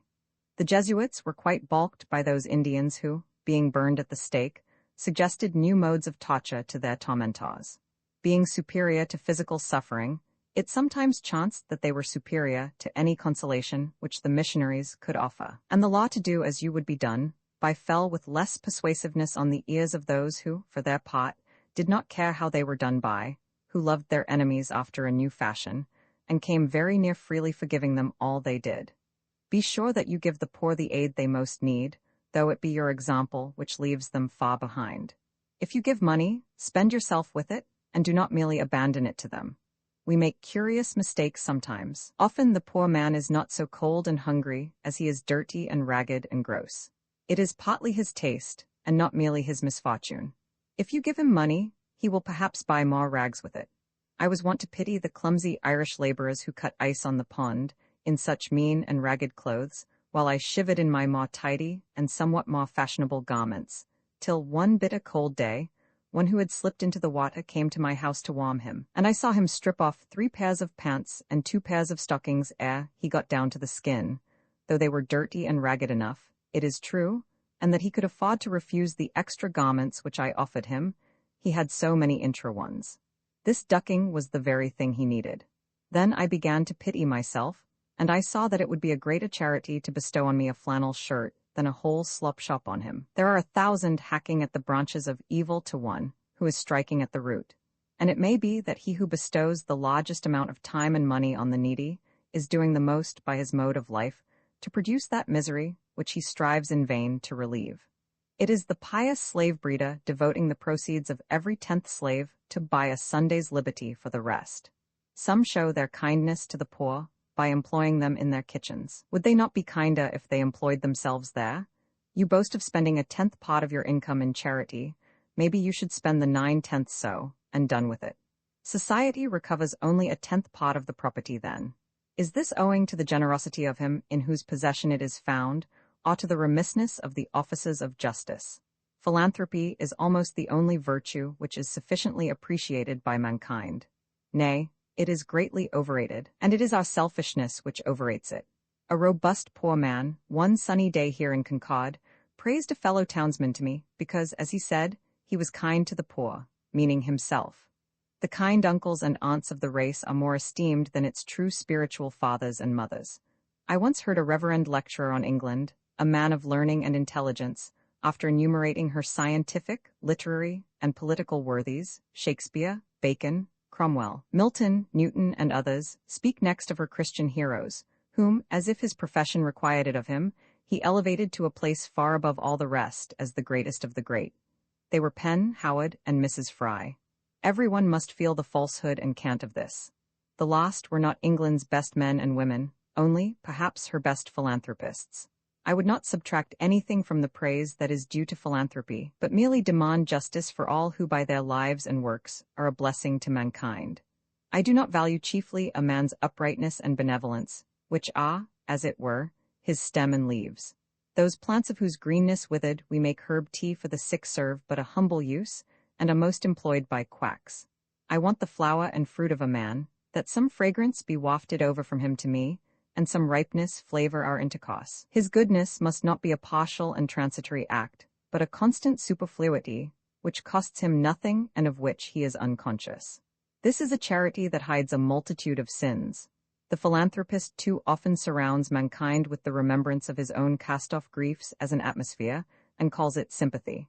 We should impart our courage, and not our despair, our health and ease, and not our disease, and take care that this does not spread by contagion. From what southern plains comes up the voice of wailing? Under what latitudes reside the heathen to whom we would send light? Who is that intemperate and brutal man whom we would redeem? If anything ail a man, so that he does not perform his functions, if he have a pain in his bowels even, for that is the seat of sympathy, he forthwith sets about reforming the world. Being a microcosm himself, he discovers, and it is a true discovery, and he is the man to make it, that the world has been eating green apples. To his eyes, in fact, the globe itself is a great green apple, which there is danger awful to think of that the children of men will nibble before it is ripe. And straightway, his drastic philanthropy seeks out the Eskimo and the Patagonian, and embraces the populous Indian and Chinese villages. And thus, by a few years of philanthropic activity, the powers in the meanwhile using him for their own ends, no doubt, he cures himself of his dyspepsia. The globe acquires a faint blush on one or both of its cheeks, as if it were beginning to be ripe, and life loses its crudity and is once more sweet and wholesome to live. I never dreamed of any enormity greater than I have committed. I never knew, and never shall know, a worse man than myself. I believe that what so saddens the reformer is not his sympathy with his fellows in distress, but though he be the holiest Son of God, is his private ail. Let this be righted, let the spring come to him, the morning rise over his couch, and he will forsake his generous companions without apology. My excuse for not lecturing against the use of tobacco is that I never chewed it. That is a penalty which reformed tobacco chewers have to pay, though there are things enough I have chewed which I could lecture against. If you should ever be betrayed into any of these philanthropies, do not let your left hand know what your right hand does, for it is not worth knowing. Rescue the drowning and tie your shoestrings. Take your time and set about some free labor. Our manners have been corrupted by communication with the saints. Our hymn books resound with a melodious cursing of God and enduring him forever. One would say that even the prophets and redeemers had rather consoled the fears than confirmed the hopes of man. There is nowhere recorded a simple and irrepressible satisfaction with the gift of life, any memorable praise of God. All health and success does me good, however far off and withdrawn it may appear. All disease and failure helps to make me sad and does me evil, however much sympathy it may have with me or I with it. If, then, we would indeed restore mankind by truly Indian, botanic, magnetic, or natural means, let us first be as simple and well as nature ourselves, dispel the clouds which hang over our own brows, and take up a little life into our paws. Do not stay to be an overseer of the poor, but endeavor to become one of the worthies of the world. I read in the Gulistan, or flower garden, of Sheikh Sadi of Shiraz, that they asked a wise man, saying, "Of the many celebrated trees which the Most High God has created lofty and umbrageous, they call none azad, or free, excepting the cypress, which bears no fruit. What mystery is there in this?" He replied, "Each has its appropriate produce and appointed season, during the continuance of which it is fresh and blooming, and during their absence dry and withered. To neither of which states is the cypress exposed, being always flourishing, and of this nature are the azads, or religious independents. Fix not thy heart on that which is transitory, for the Dela, or Tigris, will continue to flow through Baghdad after the race of caliphs is extinct. If thy hand has plenty, be liberal as the date tree, but if it affords nothing to give away, be an azad, or free man, like the cypress. Complemental verses, the pretensions of poverty thou dost presume too much, poor needy wretch, to claim a station in the firmament because thy humble cottage, or thy tub, nurses some lazy or pedantic virtue in the cheap sunshine, or by shady springs, with roots and pot-herbs, where thy right hand, tearing those humane passions from the mind, upon whose stalks fair blooming virtues flourish, degradeth nature, and benumbeth sense, and, Gorgon-like, turns active men to stone. We not require the dull society of your necessitated temperance, or that unnatural stupidity that knows nor joy nor sorrow, nor your focked falsely exalted passive fortitude above the active. This low abject brood, that fix their seats in mediocrity, become your servile minds, but we advance such virtues only as admit excess, brave, bounteous acts, regal magnificence, all-seeing prudence, magnanimity that knows no bound, and that heroic virtue for which antiquity hath left no name, but patents only, such as Hercules, Achilles, Theseus.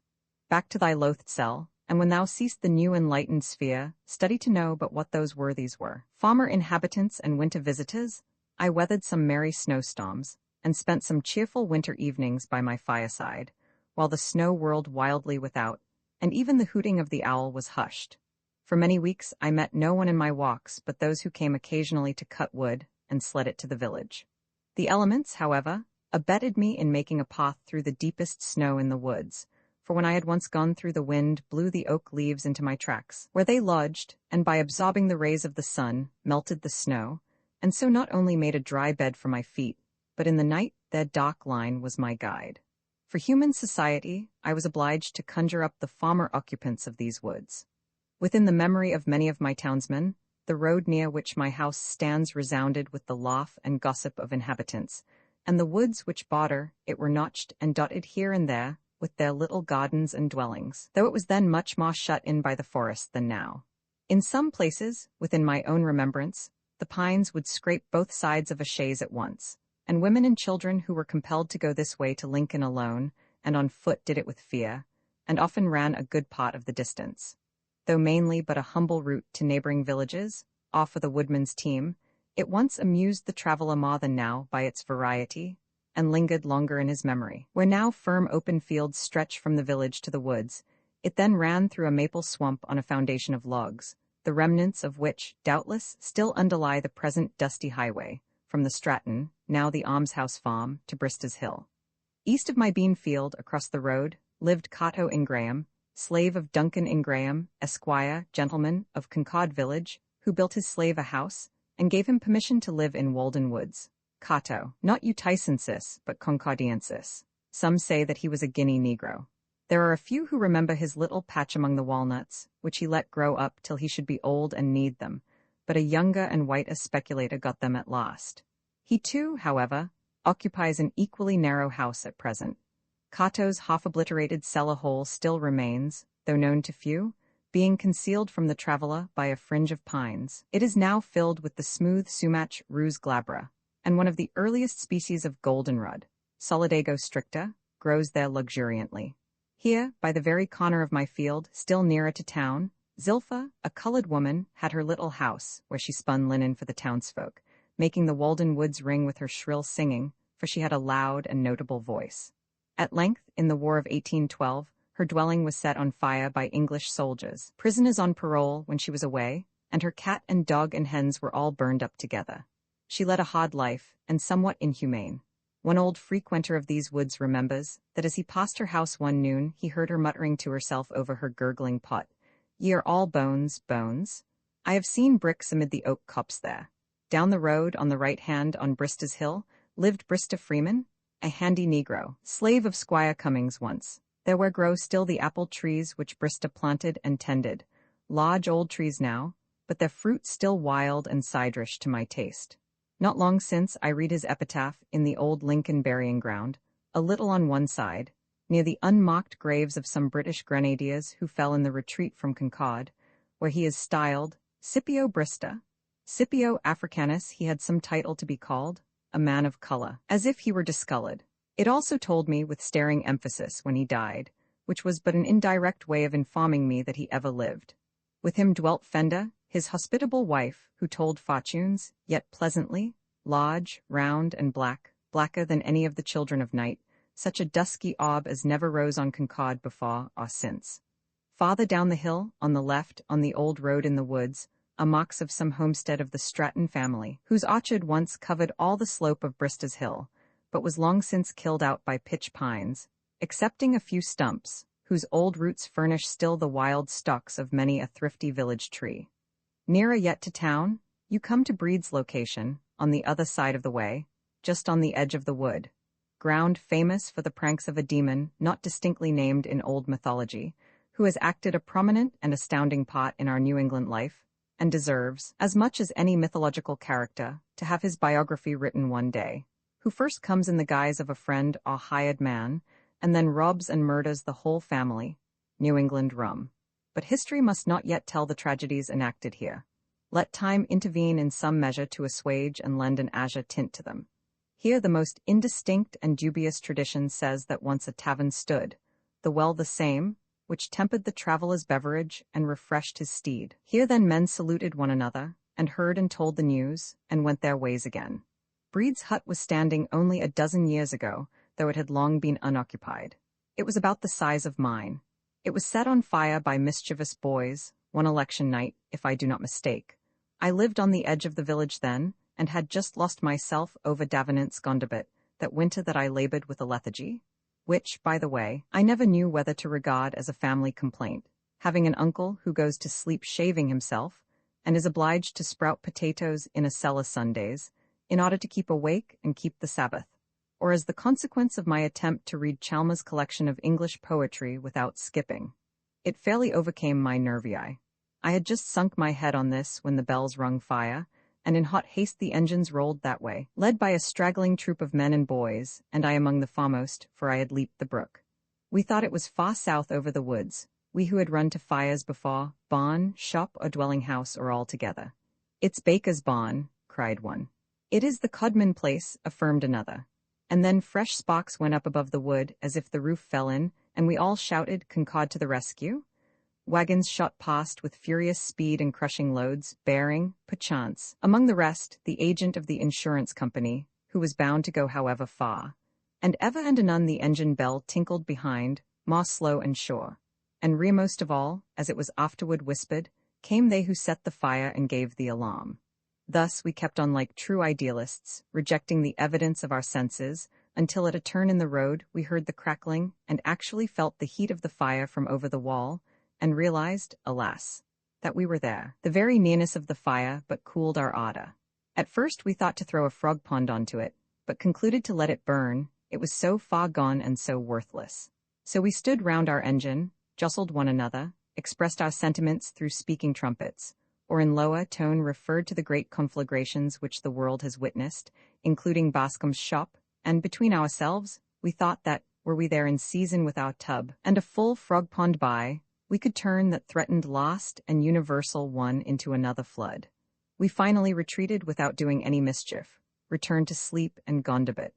But as for Gondibet, I would accept that passage in the preface about wit being the soul's powder, but most of mankind are strangers to wit, as Indians are to powder.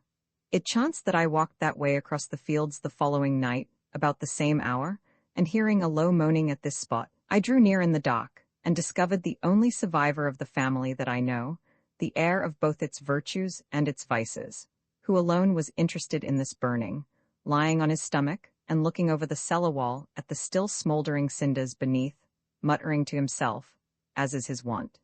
He had been working far off in the river meadows all day, and had improved the first moments that he could call his own to visit the home of his fathers and his youth. He gazed into the cellar from all sides and points of view by turns, always lying down to it, as if there was some treasure, which he remembered, concealed between the stones, where there was absolutely nothing but a heap of bricks and ashes. The house being gone, he looked at what there was left. He was soothed by the sympathy which my mere presence implied, and showed me, as well as the darkness permitted, where the well was covered up, which, thank heaven, could never be burned, and he groped long about the wall to find the well-sweep which his father had cut and mounted, feeling for the iron hook or staple by which a burden had been fastened to the heavy end, all that he could now cling to convince me that it was no common rider. I felt it, and still remark it almost daily in my walks, for by it hangs the history of a family. Once more, on the left, where are seen the well and lilac bushes by the wall, in the now open field, lived Nutting and LaGrosse. But to return toward Lincoln. Farther in the woods than any of these, where the road approaches nearest to the pond, Wyman the potter squatted, and furnished his townsmen with earthenware, and left descendants to succeed him. Neither were they rich in worldly goods, holding the land by sufferance while they lived, and there often the sheriff came in vain to collect the taxes, and attached a chip, for form's sake, as I have read in his accounts, there being nothing else that he could lay his hands on. One day in midsummer, when I was hoeing, a man who was carrying a load of pottery to market stopped his horse against my field and inquired concerning Wyman the younger. He had long ago bought a potter's wheel of him, and wished to know what had become of him. I had read of the potter's clay and wheel in Scripture, but it had never occurred to me that the pots we use were not such as had come down unbroken from those days, or grown on trees like gourds somewhere, and I was pleased to hear that so fictile an art was ever practiced in my neighborhood. The last inhabitant of these woods before me was an Irishman, Hugh Quoyle, if I have spelt his name with coil enough, who occupied Wyman's tenement, Cull. Quoyle, he was called. Rumor said that he had been a soldier at Waterloo. If he had lived, I should have made him fight his battles over again. His trade here was that of a ditcher. Napoleon went to St. Helena. Quoyle came to Walden Woods. All I know of him is tragic. He was a man of manners, like one who had seen the world, and was capable of more civil speech than you could well attend to. He wore a greatcoat in midsummer, being affected with the trembling delirium, and his face was the color of carmine. He died in the road at the foot of Brista's Hill shortly after I came to the woods, so that I have not remembered him as a neighbor. Before his house was pulled down, when his comrades avoided it as an unlucky castle, I visited it. There lay his old clothes curled up by use as if they were himself, upon his raised plank bed. His pipe lay broken on the hearth, instead of a bowl broken at the fountain. The last could never have been the symbol of his death, for he confessed to me that, though he had heard of Brista's spring, he had never seen it, and soiled cards, kings of diamonds, spades, and hearts were scattered over the floor. One black chicken which the administrator could not catch, black as night and as silent, not even croaking, awaiting Reynard, still went to roost in the next apartment. In the rear there was the dim outline of a garden, which had been planted but had never received its first hoeing, owing to those terrible shaking fits, though it was now harvest time. It was overrun with Roman wormwood and begatics, which lost stuck to my clothes for all fruit. The skin of a woodchuck was freshly stretched upon the back of the house, a trophy of his lost Waterloo, but no warm cap or mittens would he want more. Now only a dent in the earth mocks the sight of these dwellings, with buried cellar stones and strawberries, raspberries, thimbleberries, hazel bushes, and sumacs growing in the sunny sward there. Some pitch pine or gnarled oak occupies what was the chimney nook, and a sweet-scented black birch, perhaps, waves where the dawstone was. Sometimes the well dent is visible, where once a spring oozed, now dry and tearless grass, or it was covered deep, not to be discovered till some late day, with a flat stone under the sod when the last of the race departed. What a sorrowful act must that be, the covering up of wells. Coincident with the opening of wells of tears. These cellar-dense, like deserted Foxborough's old holes, are all that is left where once were the stir and bustle of human life, and fate, free will, foreknowledge absolute, in some form and dialect or other, were by turns discussed. But all I can learn of their conclusions amounts to just this, that Cato and Brista pulled wool, which is about as edifying as the history of more famous schools of philosophy. Still grows the vivacious lilac a generation after the daw and lintel and the sill are gone, unfolding its sweet-scented flowers each spring, to be plucked by the musing traveller, planted and tended once by children's hands in front-yard plots, now standing by wall-sides in retired pastures, and giving place to new-rising forests, the last of that stirp, sole survivor of that family. Little did the dusky children think that the puny slip with its 2 eyes only, which they stuck in the ground in the shadow of the house and daily watered, would root itself so, and outlive them, and house itself in the rear that shaded it, and grown man's garden and orchard, and tell their story faintly to the lone wanderer a half-century after they had grown up and died, blossoming as fair, and smelling as sweet as in that first spring. I mock its still tender, civil, cheerful lilac colors. But this small village, germ of something more, why did it fail while Concord keeps its ground? Were there no natural advantages, no water privileges, forsooth? I, the deep Walden pond and cool Brista's spring, privileged to drink long and healthy draughts at these, all unimproved by these men but to dilute their glass. They were universally a thirsty race. Might not the basket, stable broom, mat-making, corn-potching, linen spinning, and pottery business have thrived here, making the wilderness to blossom like the rose, and a numerous posterity have inherited the land of their fathers? The sterile soil would at least have been proof against a lowland degeneracy. Alas, how little does the memory of these human inhabitants enhance the beauty of the landscape. Again, perhaps nature will try with me for a first settler, and my house raised last spring to be the oldest in the hamlet. I am not aware that any man has ever built on the spot which I occupy. Deliver me from a city built on the site of a more ancient city, whose materials are ruins, whose gardens cemeteries. The soil is blanched and accursed there, and before that becomes necessary, the earth itself will be destroyed. With such reminiscences, I repeopled the woods and lulled myself asleep. At this season, I seldom had a visitor. When the snow lay deepest, no wanderer ventured near my house for a week or fortnight at a time, but there I lived as snug as a meadow mouse, or as cattle and poultry, which are said to have survived for a long time buried in drifts, even without food, all like that early settlers' family in the town of Sutton, in the state, whose cottage was completely covered by the great snow of 1717, when he was absent, and an Indian found it only by the hole which the chimney's breath made in the drift, and so relieved the family. But no friendly Indian concerned himself about me, nor needed he, for the master of the house was at home. The great snow? How cheerful it is to hear of! When the farmers could not get to the woods and swamps with their teams, and were obliged to cut down the shade trees before their houses, and when the crust was hotter, cut off the trees in the swamps, 10 feet from the ground, as it appeared the next spring. In the deepest snows, the path which I used from the highway to my house, about half a mile long, might have been represented by a meandering dotted line, with wide intervals between the dots. For a week of even weather, I took exactly the same number of steps, and of the same length, coming and going, stepping deliberately, and with the precision of a pair of dividers in my own deep tracks. To such routine the winter reduces us. Yet often they were filled with heaven's own blue. But no weather interfered fatally with my walks, or rather my going abroad, for I frequently tramped 8 or 10 miles through the deepest snow to keep an appointment with a beech tree, or a yellow birch, or an old acquaintance among the pines, when the ice and snow causing their limbs to droop, and so sharpening their tops, had changed the pines into fir trees, wading to the tops of the highest hills when the snow was nearly 2 feet deep on a level, and shaking down another snowstorm on my head at every step, or sometimes creeping and floundering thither on my hands and knees when the hunters had gone into winter quarters. One afternoon, I amused myself by watching a barred owl, Strix nebulosa, sitting on one of the lower dead limbs of a white pine, close to the trunk. In broad daylight, I standing within a rod of him. He could hear me when I moved and crunched the snow with my feet, but could not plainly see me. When I made most noise, he would stretch out his neck, and erect his neck feathers, and open his eyes wide. But their lids soon fell again, and he began to nod.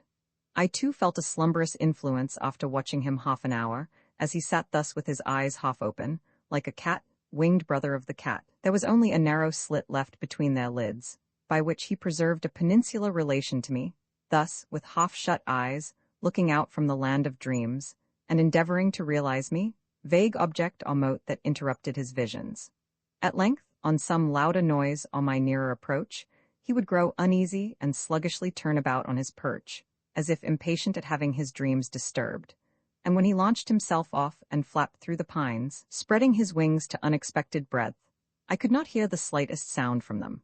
Thus, guided amid the pine boughs rather by a delicate sense of their neighborhood than by sight, feeling his twilight way, as it were, with his sensitive pinions, he found a new perch, where he might in peace await the dawning of his day.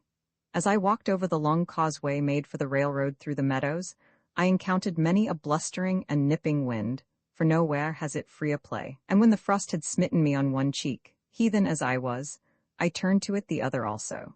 Nor was it much better by the carriage road from Brista's Hill. For I came to town still, like a friendly Indian, when the contents of the broad open fields were all piled up between the walls of the Walden road, and half an hour sufficed to obliterate the tracks of the lost traveller. And when I returned, new drifts would have formed, through which I floundered, where the busy northwest wind had been depositing the powdery snow round a sharp angle in the road, and not a rabbit's track, nor even the fine print, the small type, of a meadow mouse was to be seen. Yet I rarely failed to find, even in midwinter, some warm and springly swamp where the grass and the skunk cabbage still put forth with perennial verdure, and some hardier bird occasionally awaited the return of spring.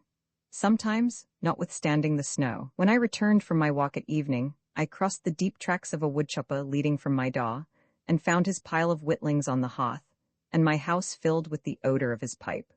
Or on a Sunday afternoon, if I chanced to be at home, I heard the crunching of the snow made by the step of a long-headed farmer, who from far through the woods sought my house, to have a social crack. One of the few of his vocation who are men on their farms, who donned a frock instead of a professor's gown, and is as ready to extract the moral out of church or state as to haul a load of manure from his barnyard. We talked of rude and simple times, when men sat about large fires in cold, bracing weather, with clear heads, and when other dessert failed, we tried our teeth on many a nut which wise squirrels have long since abandoned, for those which have the thickest shells are commonly empty. The one who came from farthest to my lodge, through deepest snows and most dismal tempests, was a poet. A farmer, a hunter, a soldier, a reporter, even a philosopher may be daunted, but nothing can deter a poet, for he is actuated by pure love. Who can predict his comings and goings? His business calls him out at all hours, even when doctors sleep. We made that small house ring with boisterous mirth and resound with the murmur of much sober talk, making amends then to Walden Vale for the long silences. Broadway was still and deserted in comparison. At suitable intervals, there were regular salutes of laughter, which might have been referred indifferently to the law-studded or the forthcoming jest. We made many a brand-new theory of life over a thin dish of gruel, which combined the advantages of conviviality with the clear-headedness which philosophy requires. I should not forget that during my last winter at the pond, there was another welcome visitor, who at one time came through the village, through snow and rain and darkness, till he saw my lamp through the trees, and shared with me some long winter evenings. One of the last of the philosophers, Connecticut gave him to the world. He peddled first her wares, afterwards, as he declares, his brains. These he peddles still, prompting God and disgracing man, bearing for fruit his brain only, like the nut its kernel. I think that he must be the man of the most faith of any alive. His words and attitude always suppose a better state of things than other men are acquainted with, and he will be the last man to be disappointed as the ages revolve. He has no venture in the present, but though comparatively disregarded now, when his day comes, laws unsuspected by most will take effect, and masters of families and rulers will come to him for advice. How blind that cannot see serenity? A true friend of man, almost the only friend of human progress. An old mortality, say rather an immortality, with unwearied patience and faith making plain the image engraven in men's bodies, the God of whom they are but defaced and leaning monuments. With his hospitable intellect, he embraces children, beggars, insane, and scholars, and entertains the thought of all, adding to it commonly some breadth and elegance. I think that he should keep a caravanserai on the world's highway, where philosophers of all nations might put up, and on his sign should be printed, entertainment for man, but not for his beast. Enter ye that have leisure and a quiet mind, who earnestly seek the right road. He is perhaps the sanest man and has the fewest crotchets of any I chance to know, the same yesterday and tomorrow. Of Yah we had sauntered and talked, and effectually put the world behind us, for he was pledged to no institution in it, freeborn, ingenues. Whichever way we turned, it seemed that the heavens and the earth had met together, since he enhanced the beauty of the landscape. A blue-robed man, whose fittest roof is the overarching sky which reflects his serenity. I do not see how he can ever die. Nature cannot spare him. Having each some shingles of thought well dried, we sat and whittled them, trying our knives, and admiring the clear yellowish grain of the pumpkin pine. We waded so gently and reverently, or we pulled together so smoothly, that the fishes of thought were not scared from the stream, nor feared any angler on the bank, but came and went grandly, like the clouds which float through the western sky, and the mother-o'-pearl flocks which sometimes foam and dissolve there. There we worked, revising mythology, rounding a fable here and there, and building castles in the air for which earth offered no worthy foundation. Great looker, great expecter, to converse with whom was a New England night's entertainment. Ah, such discourse we had, hermit and philosopher, and the old settler I have spoken of. We three, it expanded and racked my little house. I should not dare to say how many pounds weight there was above the atmospheric pressure on every circular inch. It opened its seams so that they had to be calked with much dullness thereafter to stop the consequent leak, but I had enough of that kind of oakum already picked. There was one other with whom I had solid seasons, long to be remembered, at his house in the village, and who looked in upon me from time to time, but I had no more for society there. There too, as everywhere, I sometimes expected the visitor who never comes. The Vishnu Purana says, the householder is to remain at eventide in his courtyard as long as it takes to milk a cow, or longer if he pleases, to await the arrival of a guest. I often performed this duty of hospitality, waited long enough to milk a whole herd of cows, but did not see the man approaching from the town. High Allahs as I came home through the woods with my string of fish, trailing my pole, it being now quite dark, I caught a glimpse of a woodchuck stealing across my path, and felt a strange thrill of savage delight, and was strongly tempted to seize and devour him raw. Not that I was hungry then, except for that wildness which he represented.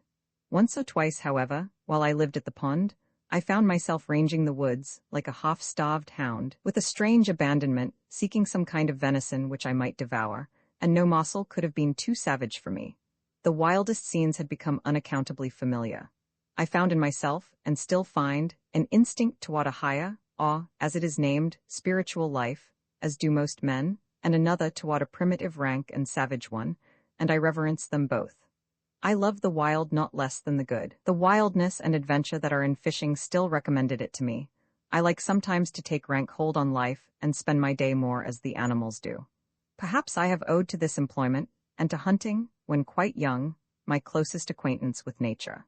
They early introduce us to and detain us in scenery with which otherwise, at that age, we should have little acquaintance. Fishermen, hunters, woodchoppers, and others, spending their lives in the fields and woods, in a peculiar sense a part of nature themselves, are often in a more favorable mood for observing her, in the intervals of their pursuits, than philosophers or poets even, who approach her with expectation. She is not afraid to exhibit herself to them. The traveler on the prairie is naturally a hunter, on the headwaters of the Missouri and Columbia a trapper, and at the Falls of St. Mary a fisherman. He who is only a traveler learns things at second-hand and by the halves, and is poor authority. We are most interested when science reports what those men already know practically or instinctively, for that alone is a true humanity or account of human experience. They mistake who assert that the Yankee has few amusements because he has not so many public holidays, and men and boys do not play so many games as they do in England, for here the more primitive but solitary amusements of hunting, fishing, and the like have not yet given place to the farmer. Almost every New England boy among my contemporaries shouldered a fowling piece between the ages of 10 and 14, and his hunting and fishing grounds were not limited, like the preserves of an English nobleman, but were more boundless even than those of a savage. No wonder, then, that he did not often stay to play on the common. But already a change is taking place, owing, not to an increased humanity, but to an increased scarcity of game, for perhaps the hunter is the greatest friend of the animals hunted, not accepting the humane society. Moreover, when at the pond, I wished sometimes to add fish to my fare for variety. I have actually fished from the same kind of necessity that the first fishes did. Whatever humanity I might conjure up against it was all factitious, and concerned my philosophy more than my feelings. I speak of fishing only now, for I had long felt differently about fowling, and sold my gun before I went to the woods. Not that I am less humane than others, but I did not perceive that my feelings were much affected. I did not pity the fishes nor the worms. This was habit. As for fowling, during the last years that I carried a gun, my excuse was that I was studying ornithology, and sought only new or rare birds. But I confess that I am now inclined to think that there is a finer way of studying ornithology than this. It requires so much closer attention to the habits of the birds that, if for that reason only, I have been willing to omit the gun. Yet notwithstanding the objection on the score of humanity, I am compelled to doubt if equally valuable spots are ever substituted for these, and when some of my friends have asked me anxiously about their boys, whether they should let them hunt, I have answered, yes, remembering that it was one of the best parts of my education, make them hunters, though sportsmen only at first, if possible, mighty hunters at last, so that they shall not find game large enough for them in this or any vegetable wilderness, hunters as well as fishers of men. Thus far I am of the opinion of Chaucer's nun, who gave not of the text a polled hen that saith that hunters ben not holy men. There is a period in the history of the individual, as of the race, when the hunters are the best men, as the Algonquins called them. We cannot but pity the boy who has never fired a gun. He is no more humane, while his education has been sadly neglected. This was my answer with respect to those youths who were bent on this pursuit, trusting that they would soon outgrow it. No humane being, past the thoughtless age of boyhood, will wantonly murder any creature which holds its life by the same tenure that he does. The hare in its extremity cries like a child. I warn you, mothers, that my sympathies do not always make the usual philanthropic distinctions. Such is oftenest the young man's introduction to the forest, and the most original part of himself. He goes thither at first as a hunter and fisher, until at last, if he has the seeds of a better life in him, he distinguishes his proper objects, as a poet or naturalist it may be, and leaves the gun and fish-pole behind. The mass of men are still and always young in this respect. In some countries a hunting parson is no uncommon sight. Such a one might make a good shepherd's dog, but is far from being the good shepherd. I have been surprised to consider that the only obvious employment, except wood-chopping, ice-gutting, or the like business, which ever to my knowledge detained at Walden Pond for a whole half-day any of my fellow citizens, whether fathers or children of the town, with just one exception, was fishing. Commonly, they did not think that they were lucky, or well paid for their time, unless they got a long string of fish, though they had the opportunity of seeing the pond all the while. They might go there 1,000 times before the sediment of fishing would sink to the bottom and leave their purpose pure. But no doubt such a clarifying process would be going on all the while. The governor and his council faintly remember the pond, for they went a-fishing there when they were boys, but now they are too old and dignified to go a-fishing, and so they know it no more forever. Yet even they expect to go to heaven at last. If the legislature regards it, it is chiefly to regulate the number of hooks to be used there, but they know nothing about the hook of hooks with which to angle for the pond itself, impaling the legislature for a bait. Thus, even in civilized communities, the embryo man passes through the hunter stage of development. I have found repeatedly, of late years, that I cannot fish without falling a little in self-respect. I have tried it again and again. I have skill at it, and like many of my fellows, a certain instinct for it, which revives from time to time, but always when I have done, I feel that it would have been better if I had not fished. I think that I do not mistake. It is a faint intimation, yet so are the first streaks of morning. There is unquestionably this instinct in me which belongs to the lower orders of creation. Yet with every year I am less a fisherman, though without more humanity or even wisdom. At present I am no fisherman at all. But I see that if I were to live in a wilderness, I should again be tempted to become a fisher and hunter in earnest. Beside, there is something essentially unclean about this diet and all flesh, and I began to see where housework commences, and whence the endeavor, which costs so much, to wear a tidy and respectable appearance each day, to keep the house sweet and free from all ill odors and sights. Having been my own butcher and scullion and cook, as well as the gentleman for whom the dishes were served up, I can speak from an unusually complete experience. The practical objection to animal food in my case was its uncleanness. And besides, when I had caught and cleaned and cooked and eaten my fish, they seemed not to have fed me essentially. It was insignificant and unnecessary, and cost more than it came to. A little bread or a few potatoes would have done as well, with less trouble and filth. Like many of my contemporaries, I had rarely for many years used animal food, or tea, or coffee, etc. Not so much because of any ill effects which I had traced to them, as because they were not agreeable to my imagination. The repugnance to animal food is not the effect of experience, but is an instinct. It appeared more beautiful to live low and fare hard in many respects, and though I never did so, I went far enough to please my imagination. I believe that every man who has ever been earnest to preserve his higher or poetic faculties in the best condition has been particularly inclined to abstain from animal food, and from much food of any kind. It is a significant fact, stated by entomologists, I find it in Kirby and Spence, that some insects in their perfect state, though furnished with organs of feeding, make no use of them. And they lay it down as a general rule, that almost all insects in this state eat much less than in that of larvae. The voracious caterpillar when transformed into a butterfly, and the gluttonous maggot when become a fly, content themselves with a drop or two of honey, or some other sweet liquid. The abdomen under the wings of the butterfly still represents the larva. This is the tidbit which tempts his insectivorous fate. The gross feeder is a man in the larva state, and there are whole nations in that condition, nations without fancy or imagination, whose vast abdomens betray them. It is hard to provide and cook so simple and clean a diet as will not offend the imagination. But this, I think, is to be fed when we feed the body. They should both sit down at the same table. Yet perhaps this may be done. The fruits eaten temperately need not make us ashamed of our appetites, nor interrupt the worthiest pursuits. But put an extra condiment into your dish, and it will poison you. It is not worth the while to live by rich cookery. Most men would feel shame if caught preparing with their own hands precisely such a dinner, whether of animal or vegetable food, as is every day prepared for them by others. Yet till this is otherwise we are not civilized, and, if gentlemen and ladies, are not true men and women. This certainly suggests what change is to be made. It may be vain to ask why the imagination will not be reconciled to flesh and fat. I am satisfied that it is not. Is it not a reproach that man is a carnivorous animal?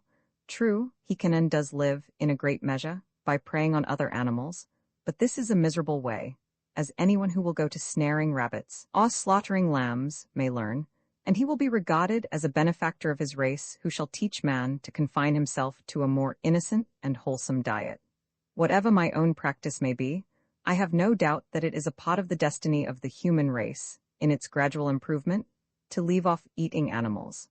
As surely as the savage tribes have left off eating each other when they came in contact with the more civilized. If one listens to the faintest but constant suggestions of his genius, which are certainly true, he sees not to what extremes, or even insanity, it may lead him. And yet that way, as he grows more resolute and faithful, his road lies. The faintest assured objection which one healthy man feels will at length prevail over the arguments and customs of mankind. No man ever followed his genius till it misled him, though the result were bodily weakness. Yet perhaps no one can say that the consequences were to be regretted, for these were a life in conformity to higher principles. If the day and the night are such that you greet them with joy, and life emits a fragrance like flowers and sweet-scented herbs, is more elastic, more starry, more immortal, that is your success. All nature is your congratulation, and you have cause momentarily to bless yourself. The greatest gains and values are farthest from being appreciated. We easily come to doubt if they exist. We soon forget them. They are the highest reality. Perhaps the facts most astounding and most real are never communicated by man to man. The true harvest of my daily life is somewhat as intangible and indescribable as the tints of morning or evening. It is a little stardust caught, a segment of the rainbow which I have clutched. Yet, for my part, I was never unusually squeamish. I could sometimes eat a fried rat with a good relish, if it were necessary. I am glad to have drunk water so long, for the same reason that I prefer the natural sky to an opium eat as heaven. I would fain keep sober always, and there are infinite degrees of drunkenness.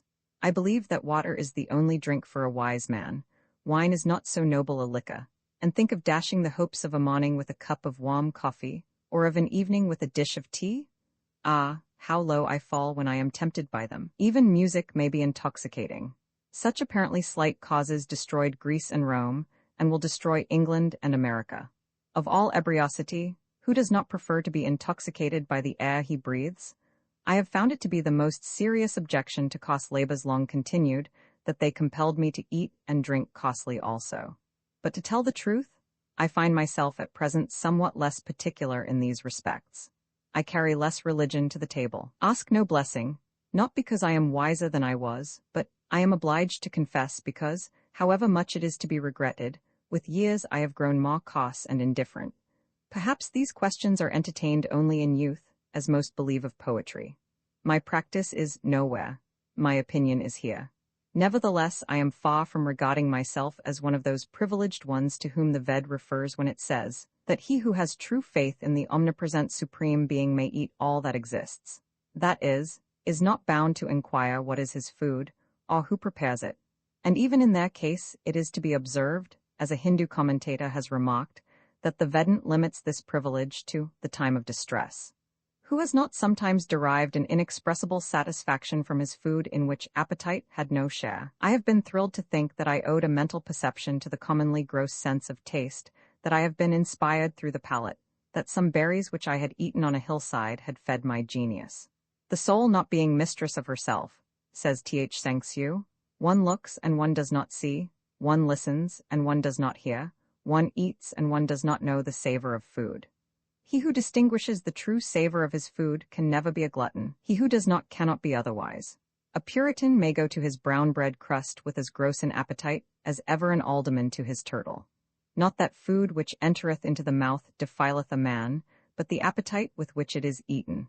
It is neither the quality nor the quantity, but the devotion to sensual savors, when that which is eaten is not a viand to sustain our animal, or inspire our spiritual life, but food for the worms that possess us. If the hunter has a taste for mud turtles, muskrats, and other such savage tidbits, the fine lady indulges a taste for jelly made of a calf's foot, or for sardines from over the sea, and they are even. He goes to the mill pond, she to her preserve pot. The wonder is how you and I, can live this slimy, beastly life, eating and drinking. Our whole life is startlingly moral. There is never an instant's truce between virtue and vice. Goodness is the only investment that never fails. In the music of the harp which trembles round the world, it is the insisting on this which thrills us. The harp is the traveling patterer for the universe's insurance company, recommending its laws, and our little goodness is all the assessment that we pay. Though the youth at last grows indifferent, the laws of the universe are not indifferent, but are forever on the side of the most sensitive. Listen to every zephyr for some reproof, for it is surely there, and he is unfortunate who does not hear it. We cannot touch a string or move a stop, but the charming moral transfixes us. Many an irksome noise, go a long way off, is heard as music, a proud, sweet satire on the meanness of our lives. We are conscious of an animal in us, which awakens in proportion as our higher nature slumbers.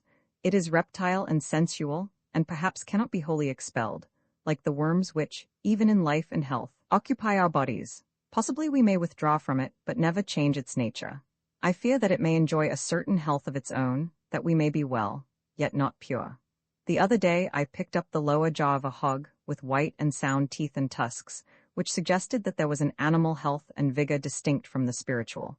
This creature succeeded by other means than temperance and purity. That in which men differ from brute beasts, says Mencius, is a thing very inconsiderable. The common herd lose it very soon. Superior men preserve it carefully. Who knows what sort of life would result if we had attained to purity?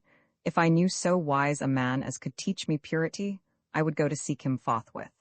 A command over our passions, and over the external senses of the body, and good acts, are declared by the Ved to be indispensable in the mind's approximation to God. Yet the spirit can for the time pervade and control every member and function of the body, and transmute what in form is the grossest sensuality into purity and devotion.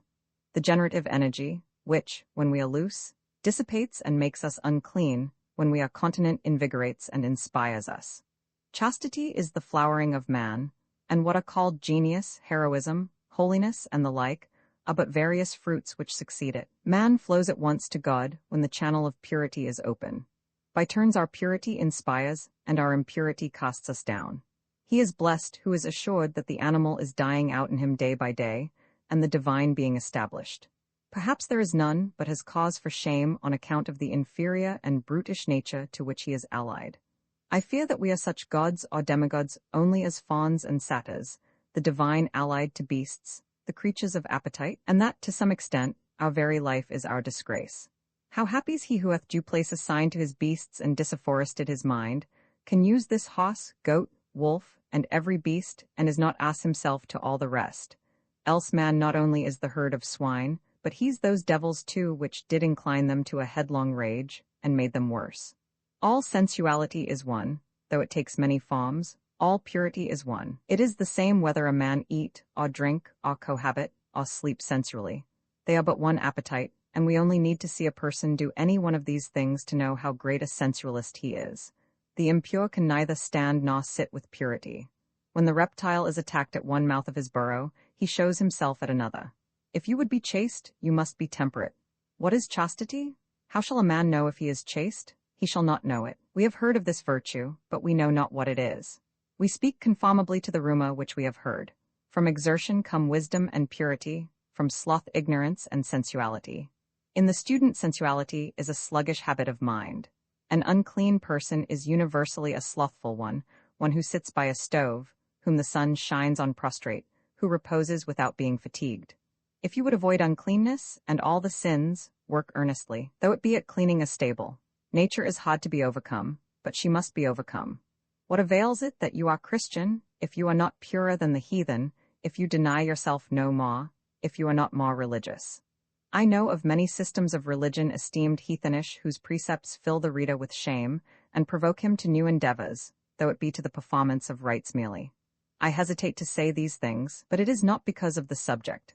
I care not how obscene my words are, but because I cannot speak of them without betraying my impurity. We discourse freely without shame of one form of sensuality, and are silent about another. We are so degraded that we cannot speak simply of the necessary functions of human nature. In earlier ages, in some countries, every function was reverently spoken of and regulated by law. Nothing was too trivial for the Hindu Lagava, however offensive it may be to modern taste. He teaches how to eat, drink, cohabit, void excrement and urine, and the like, elevating what is mean, and does not falsely excuse himself by calling these things trifles. Every man is the builder of a temple, called his body, to the god he worships, after a style purely his own, nor can he get off by hammering marble instead. We are all sculptors and painters, and our material is our own flesh and blood and bones. Any nobleness begins at once to refine a man's features, any meanness or sensuality to imbrute them. John Farmer sat at his door one September evening, after a hard day's work, his mind still running on his labor more or less. Having bathed, he sat down to recreate his intellectual man. It was a rather cool evening, and some of his neighbors were apprehending a frost. He had not attended to the train of his thoughts long when he heard someone playing on a flute, and that sound harmonized with his mood. Still, he thought of his work, but the burden of his thought was that though this kept running in his head, and he found himself planning and contriving it against his will, yet it concerned him very little. It was no more than the scurf of his skin, which was constantly shuffled off. But the notes of the flute came home to his ears out of a different sphere from that he worked in, and suggested work for certain faculties which slumbered in him. They gently did away with the street and the village and the state in which he lived. A voice said to him, "Why do you stay here and live this mean, moiling life, when a glorious existence is possible for you? Those same stars twinkle over other fields than these. But how to come out of this condition and actually migrate thither?" All that he could think of was to practice some new austerity, to let his mind descend into his body and redeem it, and treat himself with ever-increasing respect. Housewarming in October, I went a-graping to the river meadows, and loaded myself with clusters more precious for their beauty and fragrance than for food. There, too, I admired, though I did not gather, the cranberries, small waxen gems, pendants of the meadow grass, pearly and red, which the farmer plucks with an ugly rake, leaving the smooth meadow in a snarl, heedlessly measuring them by the bushel and the dollar only, and sells the spoils of the meads to Boston and New York, destined to be jammed, to satisfy the tastes of lovers of nature there. So butchers raked the tongues of bison out of the prairie grass, regardless of the thorn and drooping plant. The barberry's brilliant fruit was likewise food for my eyes merely, but I collected a small store of wild apples for coddling, which the proprietor and travelers had overlooked. When chestnuts were ripe, I laid up half a bushel for winter. It was very exciting at that season to roam the then boundless chestnut woods of Lincoln. They now sleep their long sleep under the railroad, with a bag on my shoulder, and a stick to open burrs within my hand, for I did not always wait for the frost. Amid the rustling of leaves and the loud reproofs of the red squirrels and the jays, whose half-consumed nuts I sometimes stole, for the burrs which they had selected were sure to contain sound ones. Occasionally, I climbed and shook the trees. They grew also behind my house, and one large tree, which almost overshadowed it, was, when in flower, a bouquet which scented the whole neighborhood. But the squirrels and the jays got most of its fruit, the last coming in flocks early in the morning and picking the nuts out of the burrs before they fell. I relinquished these trees to them and visited the more distant woods composed wholly of chestnut. These nuts, as far as they went, were a good substitute for bread. Many other substitutes might, perhaps, be found. Digging one day for fishworms, I discovered the groundnut, Apios tuberosa. On its string, the potato of the aborigines, a sort of fabulous fruit which I had begun to doubt if I had ever dug and eaten in childhood, as I had told, and had not dreamed it. I had often since seen its crumpled red velvety blossom supported by the stems of other plants without knowing it to be the same. Cultivation has well-nigh exterminated it. It has a sweetish taste, much like that of a frostbitten potato, and I found it better boiled than roasted. This tuber seemed like a faint promise of nature to rear her own children and feed them simply here at some future period. In these days of fatted cattle and waving grain fields, this humble root, which was once the totem of an Indian tribe, is quite forgotten, or known only by its flowering vine. But let wild nature reign here once more, and the tender and luxurious English grains will probably disappear before a myriad of foes. And without the care of man, the crow may carry back even the lost seed of corn to the great cornfield of the Indian's god in the southwest, whence he is said to have brought it. But the now almost exterminated groundnut will perhaps revive and flourish in spite of frosts and wildness, prove itself indigenous, and resume its ancient importance and dignity as the diet of the Hunter tribe. Some Indian Ceres or Minerva must have been the inventor and bestower of it, and when the reign of poetry commences here, its leaves and string of nuts may be represented on our works of art. Already, by the 1st of September, I had seen 2 or 3 small maples turned scarlet across the pond, beneath where the white stems of 3 aspens diverged at the point of a promontory, next the water. Ah, many a tale their color told. And gradually from week to week the character of each tree came out, and it admired itself reflected in the smooth mirror of the lake. Each morning the manager of this gallery substituted some new picture, distinguished by more brilliant or harmonious coloring, for the old upon the walls. The wasps came by thousands to my lodge in October, as to winter quarters, and settled on my windows within and on the walls overhead, sometimes deterring visitors from entering. Each morning, when they were numbed with cold, I swept some of them out, but I did not trouble myself much to get rid of them. I even felt complimented by their regarding my house as a desirable shelter. They never molested me seriously, though they bedded with me, and they gradually disappeared, into what crevices I do not know, avoiding winter and unspeakable cold. Like the wasps, before I finally went into winter quarters in November, I used to resort to the northeast side of Walden, which the sun, reflected from the pitch pine woods and the stony shore, made the fireside of the pond. It is so much pleasanter and wholesomer to be warmed by the sun while you can be, than by an artificial fire. I thus warmed myself by the still glowing embers which the summer, like a departed hunter, had left. When I came to build my chimney, I studied masonry. My bricks, being second-hand ones, required to be cleaned with a trowel, so that I learned more than usual of the qualities of bricks and trowels. The mortar on them was 50 years old, and was said to be still growing harder. But this is one of those sayings which men love to repeat whether they are true or not. Such sayings themselves grow harder and adhere more firmly with age, and it would take many blows with a trowel to clean an old Weissacker of them. Many of the villages of Mesopotamia are built of second-hand bricks of a very good quality, obtained from the ruins of Babylon, and the cement on them is older and probably harder still. However that may be, I was struck by the peculiar toughness of the steel, which bore so many violent blows without being worn out.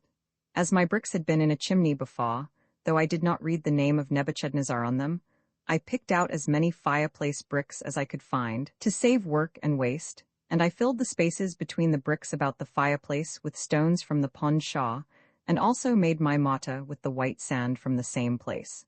I lingered most about the fireplace, as the most vital part of the house. Indeed, I worked so deliberately, that though I commenced at the ground in the morning, a course of bricks raised a few inches above the floor served for my pillow at night. Yet I did not get a stiff neck for it, that I remember. My stiff neck is of older date. I took a poet to board for a fortnight about those times, which caused me to be put to it for room. He brought his own knife, though I had two, and we used to scour them by thrusting them into the earth. He shared with me the labors of cooking. I was pleased to see my work rising so square and solid by degrees, and reflected that, if it proceeded slowly, it was calculated to endure a long time. The chimney is to some extent an independent structure, standing on the ground and rising through the house to the heavens. Even after the house is burned, it still stands sometimes, and its importance and independence are apparent. This was toward the end of summer. It was now November. The north wind had already begun to cool the pond, though it took many weeks of steady blowing to accomplish it. It is so deep. When I began to have a fire at evening, before I plastered my house, the chimney carried smoke particularly well, because of the numerous chinks between the boards. Yet I passed some cheerful evenings in that cool and airy apartment, surrounded by the rough brown boards full of knots, and rafters with the bark on high overhead.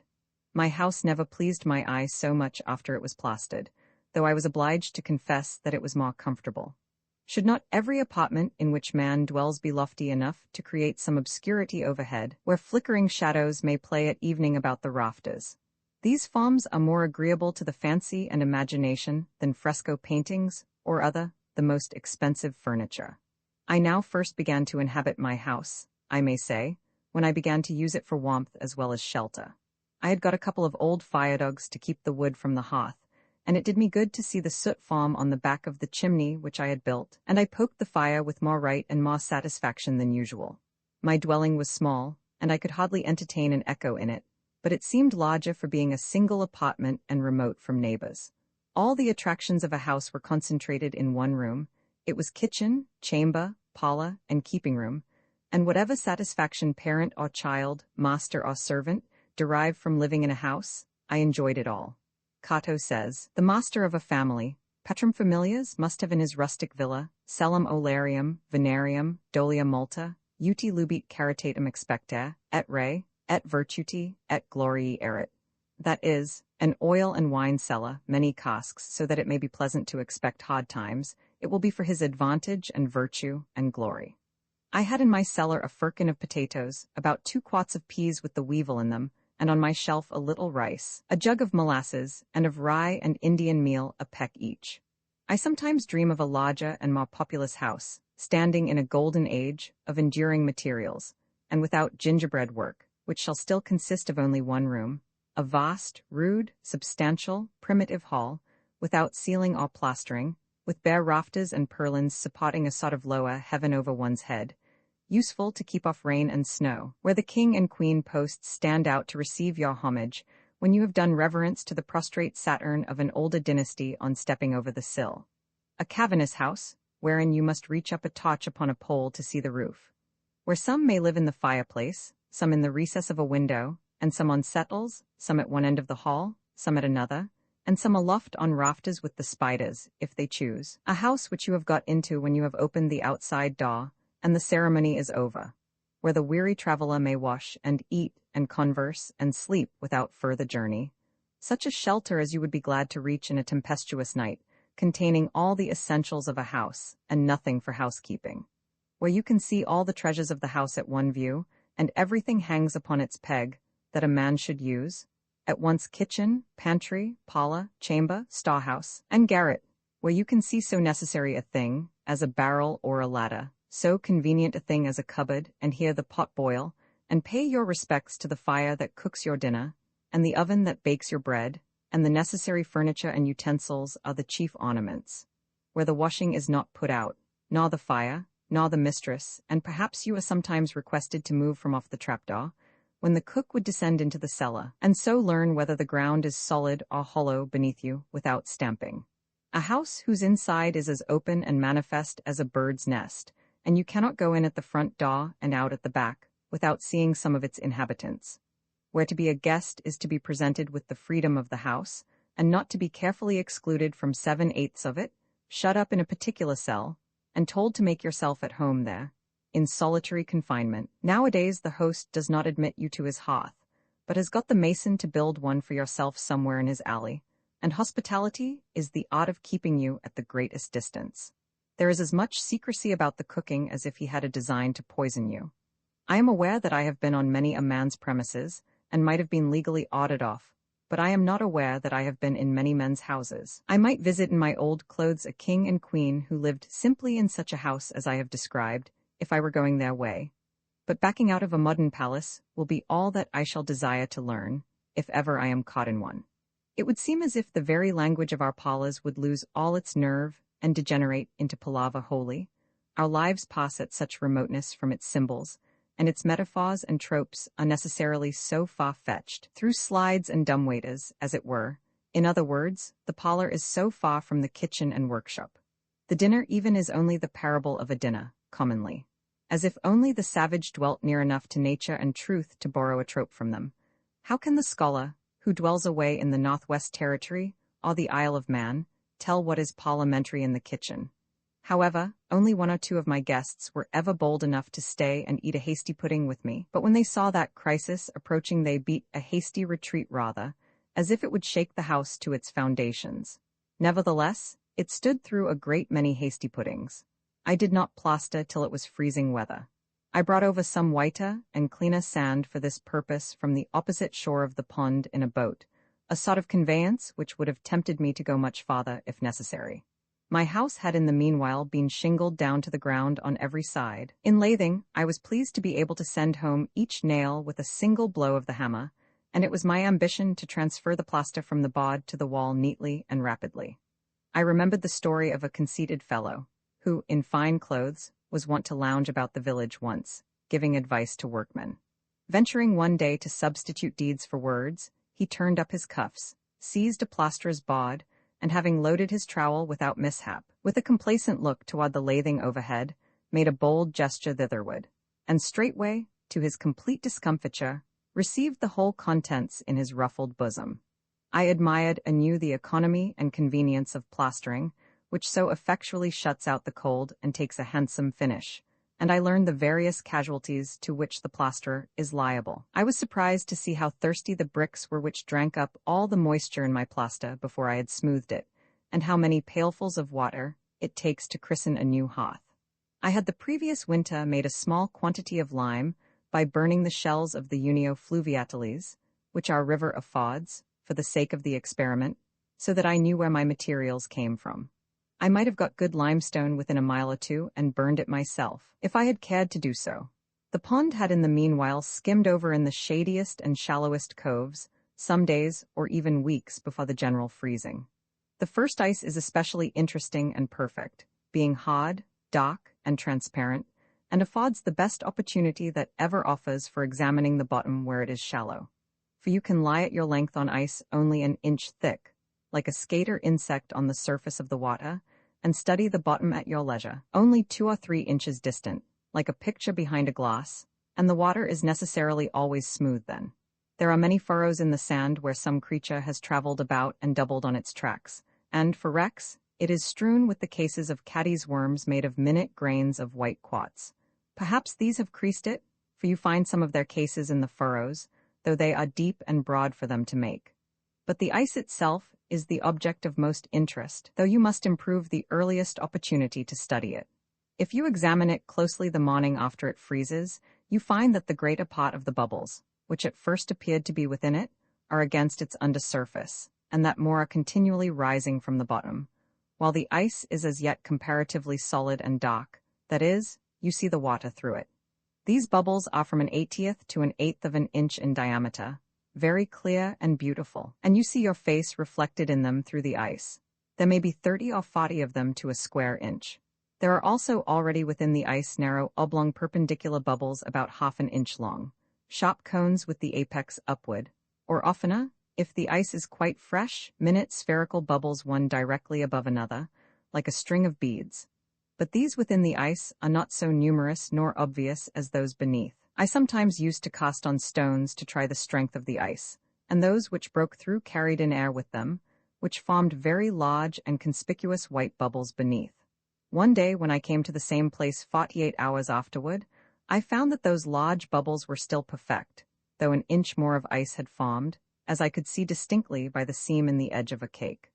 But as the last 2 days had been very warm, like an Indian summer, the ice was not now transparent, showing the dark green color of the water, and the bottom, but opaque and whitish or gray, and though twice as thick was hardly stronger than before, for the air bubbles had greatly expanded under this heat and run together, and lost their regularity.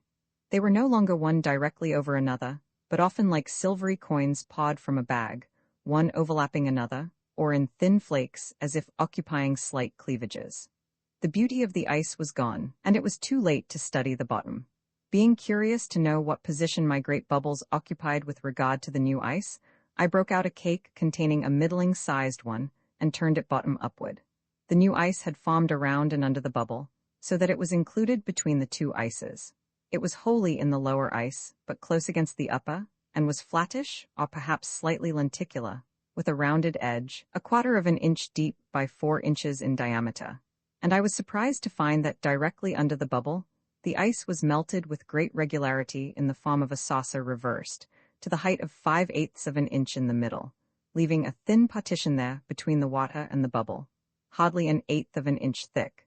And in many places, the small bubbles in this partition had burst out downward, and probably there was no ice at all under the largest bubbles, which were 1 foot in diameter. I inferred that the infinite number of minute bubbles which I had first seen against the under surface of the ice were now frozen in likewise, and that each, in its degree, had operated like a burning glass on the ice beneath to melt and rot it. These are the little air guns which contribute to make the ice crack and whoop. At length the winter set in good earnest, just as I had finished plastering, and the wind began to howl around the house as if it had not had permission to do so till then. Night after night, the geese came lumbering in the dock with a clangor and a whistling of wings, even after the ground was covered with snow, some to alight in Walden, and some flying low over the woods toward Fair Haven, bound for Mexico. Several times, when returning from the village at 10 or 11 o'clock at night, I heard the tread of a flock of geese, or else ducks, on the dry leaves in the woods by a pond hole behind my dwelling, where they had come up to feed, and the faint honk or quack of their letter as they hurried off.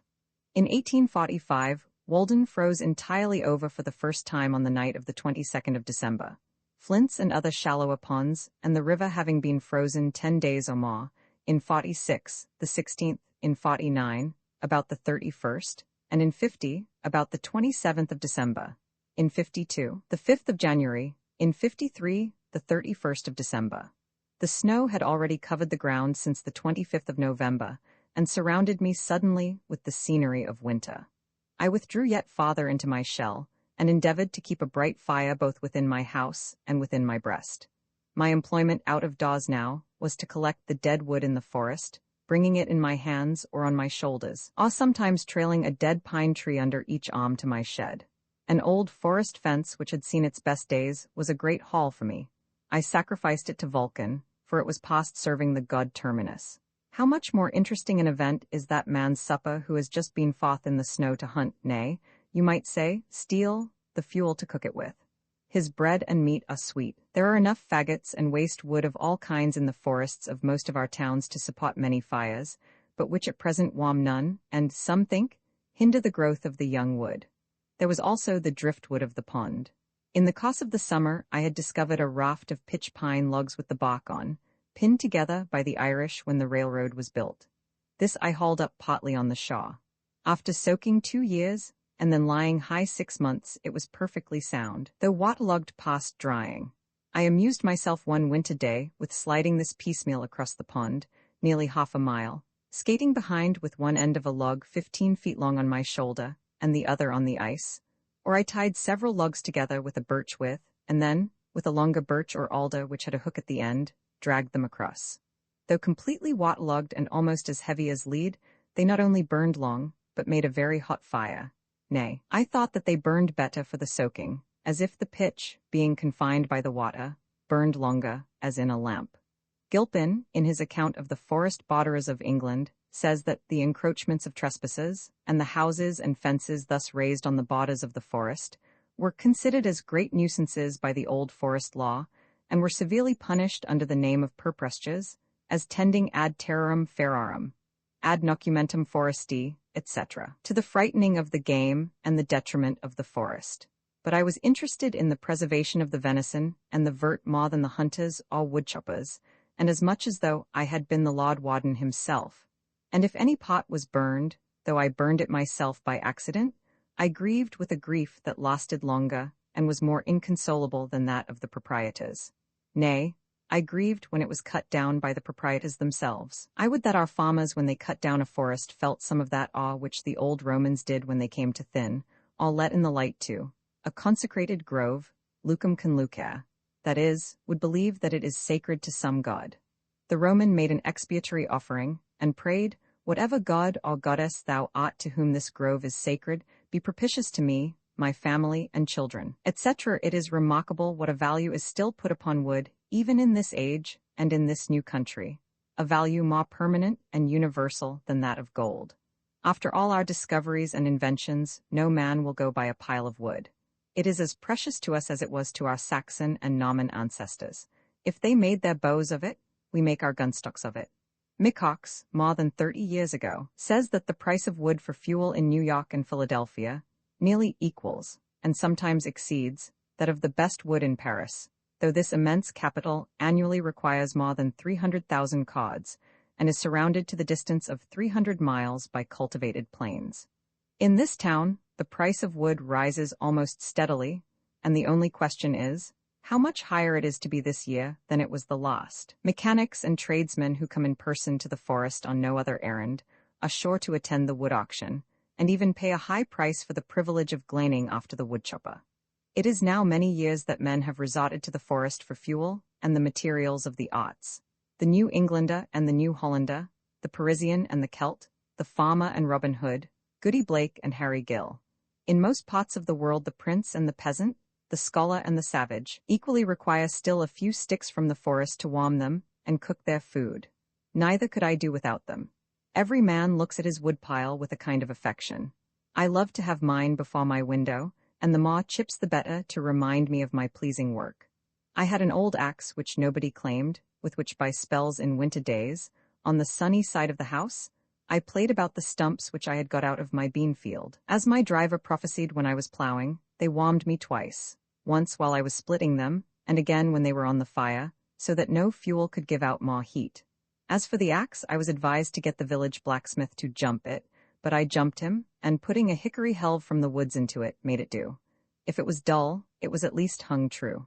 A few pieces of fat pine were a great treasure. It is interesting to remember how much of this food for fire is still concealed in the bowels of the earth. In previous years, I had often gone prospecting over some bare hillside, where a pitch pine wood had formerly stood, and got out the fat pine roots. They are almost indestructible. Stumps 30 or 40 years old, at least, will still be sound at the caw, though the sapwood has all become vegetable mold, as appears by the scales of the thick bark forming a ring level with the earth 4-5 inches distant from the heart. With axe and shovel, you explore this mine, and follow the marrowy stalk, yellow as beef tallow, or as if you had struck on a vein of gold, deep into the earth. But commonly, I kindled my fire with the dry leaves of the forest, which I had stored up in my shed before the snow came. Green hickory finely split makes the woodchopper's kindlings, when he has a camp in the woods. Once in a while I got a little of this. When the villages were lighting their fires beyond the horizon, I too gave notice to the various wild inhabitants of Walden Vale, by a smoky streamer from my chimney, that I was awake.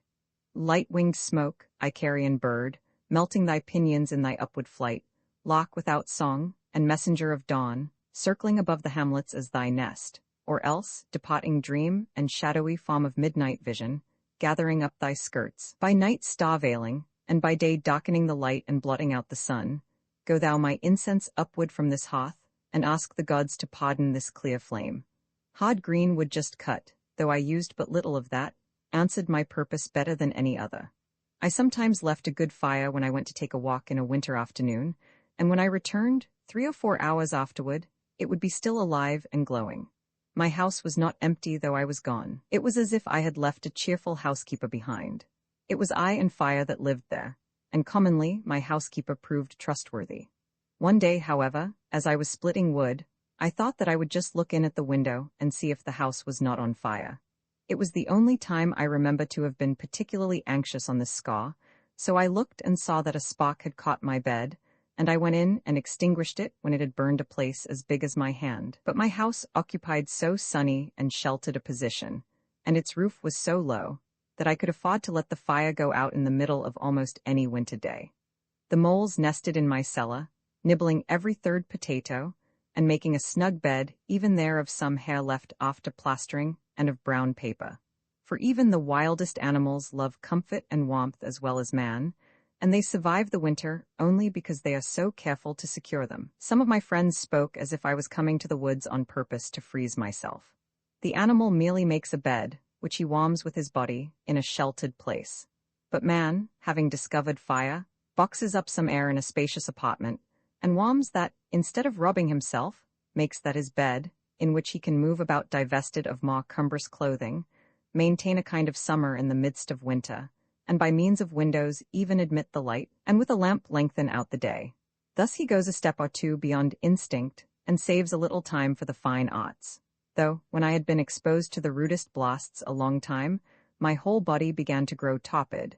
When I reached the genial atmosphere of my house, I soon recovered my faculties and prolonged my life. But the most luxuriously housed has little to boast of in this respect, nor need we trouble ourselves to speculate how the human race may be at last destroyed. It would be easy to cut their threads any time with a little sharper blast from the north. We go on dating from cold Fridays and great snows, but a little colder Friday, or greater snow, would put a period to man's existence on the globe.